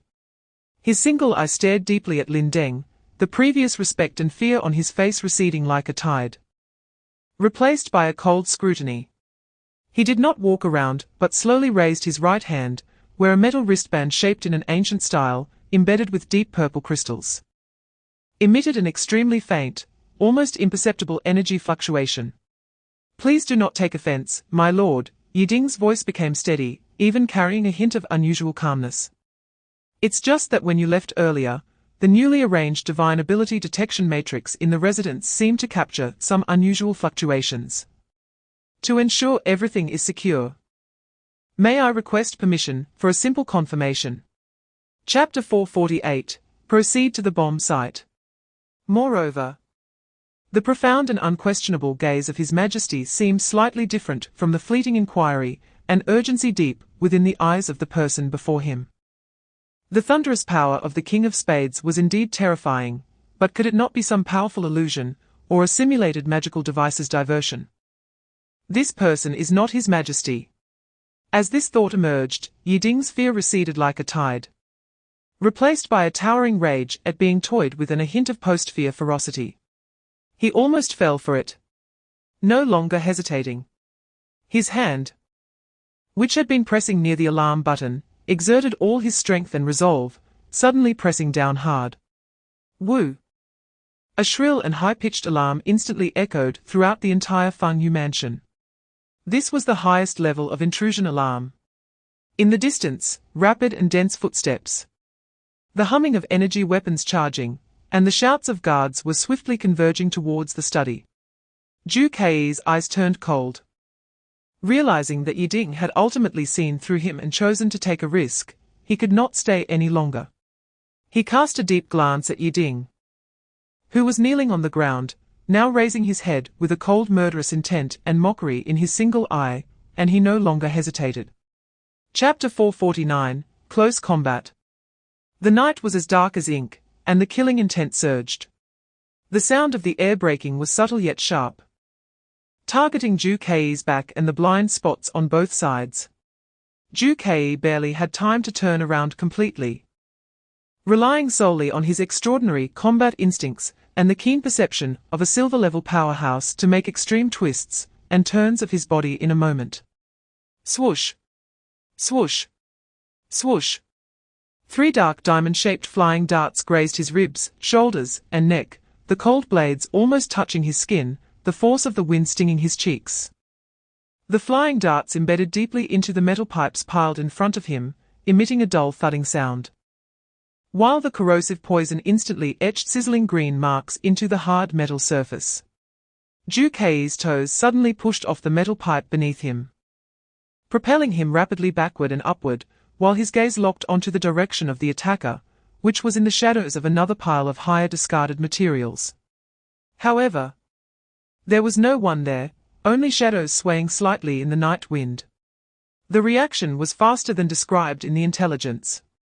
That raspy voice, akin to metal scraping, sounded again, this time from above and to Zhu Kei's left. Chapter 450, The Clown God Saves the Day Again. Faced with this overwhelming and indistinguishable assault, Zhu Kei's eyes sharpened, knowing that conventional methods would be difficult to counter. The magic energy within him had been heavily depleted from continuous use of high-level abilities, and forcibly deploying a large-scale thunder strike would likely be unsustainable. Just as he took a deep breath, preparing to withstand this wave of attacks. At that instant, ding! A clear and melodious sound, like a bell from a distant time and space, rang unexpectedly in Ju Kei's mind. Everything around seemed to be pressed on slow motion. Ju Kei's consciousness was forcibly drawn away, as if standing in the center of a void stage. A familiar voice, singing in a melodic tone, shouted, "Surprise! Surprise! My child! You actually prepared to withstand the assassin's attack. Under normal circumstances, your little body would be shattered. Of course, you didn't die, you triggered the clown moment. Now, let us see what gift fate has prepared for you, let us draw randomly. A brand new, limited-time divine power will help you break the deadlock." A playing card unfolded in Ju Kei's consciousness, and then one of them automatically flew out, enlarging and flipping over. Chapter 451, Discovering the Bomb. The assassin lay on the ground, blood continuously oozing from the corner of his mouth, staining the dust beneath him. He heard Ju Kei's question, and a hint of mockery flashed in his dazed eyes, as he let out a hoarse, blood-tinged laugh from his throat. "Cough, cough, do you think I would speak?" His voice was intermittent, weak as a whisper, yet carried a stubbornness of a desperate man. "If the mission fails, it's death anyway. Taking you down with me isn't bad." He seemed to want to gather his last bit of strength to do something. But Ju Kei keenly noticed that the fingers of his unharmed hand were twitching slightly, as if trying to crush something hidden between his fingers or in his sleeve, perhaps a device for relaying information, or a self-destruct mechanism that could create a bigger commotion. Ju Kei's eyes turned cold. He had no time to waste with him. The distant sirens seemed to be getting closer. Without hesitation, he struck like lightning, accurately gripping the assassin's uninjured wrist and squeezing tightly. Crack! The wrist bone shattered. The assassin let out a suppressed groan of pain, and the last glimmer of spirit in his eyes quickly faded away, his little movements completely crushed. He glared at Ju Kei with hatred, his lips moving as if he wanted to curse something, but ultimately, he just slumped down weakly, completely losing his vitality. Chapter 452, Rest and Repair. Disassemble it. Ju Kei immediately dismissed this idea. Let's not mention his current poor state. Forcibly dismantling such an unknown, unstable device of the success rate is extremely low. The greater possibility is that it could detonate instantly, which would be tantamount to self-destruction.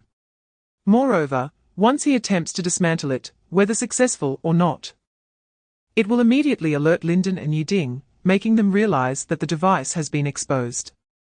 They might initiate a contingency plan or simply hide it even deeper, making the investigation into the truth even more difficult. So, should he report to the city defense or the royal family? Ju Kei shook his head.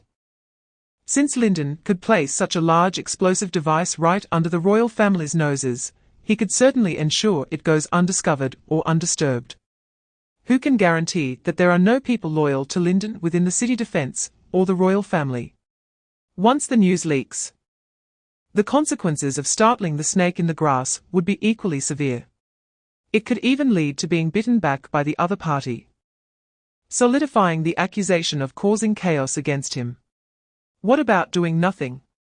That seems to be the most passive choice. But combined with the timepiece in his hand, Ju Kei's mind formed a bold plan. Since he has a chance to start over, then perhaps this time, he can choose to hold back for the moment. He analyzed calmly. Chapter 453, Stepping into the ceremony again in the early morning light, the capital awakened from its slumber. But there was a tension and anticipation unlike any other day, for the vast majority of the populace and low-ranking nobles. Today was an important day to witness the common hero, Ju Kei, being granted nobility. But for the few in the know, it was a calm before the storm. Ju Kei, under the service of court attendants, meticulously donned the dark blue noble attire. The silver-threaded cloud patterns shimmered coldly under the light, accentuating his tall stature and austere demeanor. He looked at himself in the mirror, his eyes calm and unruffled, as if the life-and-death chase and difficult choices of the previous night had never happened. He met up with Su Chenzi outside the reception hall. Su Chenzi was still clad in her dignified palace attire. Upon seeing Zhu Kei, she nodded slightly, her gaze lingering on him for a moment. Carrying her usual serenity, and a barely perceptible hint of concern. "Are you ready, Zhu Kei?" Her voice remained clear and crisp. Zhu Kei nodded. His gaze deeper than the last time. He knew that Su Chenzi was also unaware of the impending storm. "It's time." The two walked side by side. Escorted by a group of royal guards, once again heading towards the Chengqian Hall, a symbol of the Dragon Kingdom's peak power. Chapter 454, was the enfeoffment successful? Zhu Kei half knelt on the ground, feeling countless gazes instantly become scorching and sharp. A moment where glory and risk coexisted. His Majesty the King stopped before Zhu Kei, holding the emblem, bending down, ready to personally adorn him. Now? Zhu Kei's pupils suddenly constricted. His gaze locked onto the void between the king and himself. While his peripheral vision noted the direction of the weapon rack outside the hall. Last time, the short sword appeared at this very moment. Time seemed to stretch. The king's fingers were about to touch the front of Zhu Kei's attire. The cold, future symbolizing plum blossom emblem was merely an inch away from Zhu Kei's chest. No movement. The anticipated spatial distortion, that extreme dark energy, the familiar short sword did not appear. What is going on? Zhu Kei's heart sank. The unexpected did not happen. Was it because he did not display any abnormalities this time, leading the other party to change their plan? Or was it simply that the timing was not right? The king's actions did not pause, his fingertips had already touched Zhu Kei's attire, and that cold, emblematic plum blossom badge was steadily and successfully affixed to Zhu Kei's left chest. In an instant, Zhu Kei felt an invisible resonance, seemingly originating from deep within his bloodline. Emanating from the emblem, creating a subtle connection with the plum blossom divine token deep in his consciousness. Chapter 455, poisoning the atmosphere in the side hall was stifling to the point of suffocation. The flames from the southeast outside had not completely extinguished. Casting an unstable light and shadow on the faces of those inside, their panic still evident. Zhu Kei stood silently in a corner, his expression calm. An explosion had occurred. Yet the king was currently unharmed, which was completely different from the last cycle. What did Linden and Yiding truly want? His heart was filled with doubt. The king, surrounded by important ministers like Meng Qianhai, sat in a soft chair at the head of the side hall, his brows unable to hide his fatigue. A court attendant cautiously presented a steaming cup of calming tea. "Your Majesty, please have some tea to calm your nerves." The king nodded slightly, accepting the white jade cup. Just as he was about to drink, a sudden change occurred. The tea in the cup seemed to come alive, suddenly turning pitch black, boiling violently, emitting a purple smoke with a sharp sweet and fishy smell. "Protect His Majesty!" Meng Qianhai roared. But everything was too fast. The king's body suddenly stiffened. His face losing color instantaneously, a strange bluish purple spreading across it. The white jade cup shattered, the black liquid corroding the carpet. Dark red blood gushed from his 7 orifices. He opened his mouth, only producing a hissing sound as he gasped for air. His body twitched twice before completely slumping back into the chair, his eyes wide open, devoid of life.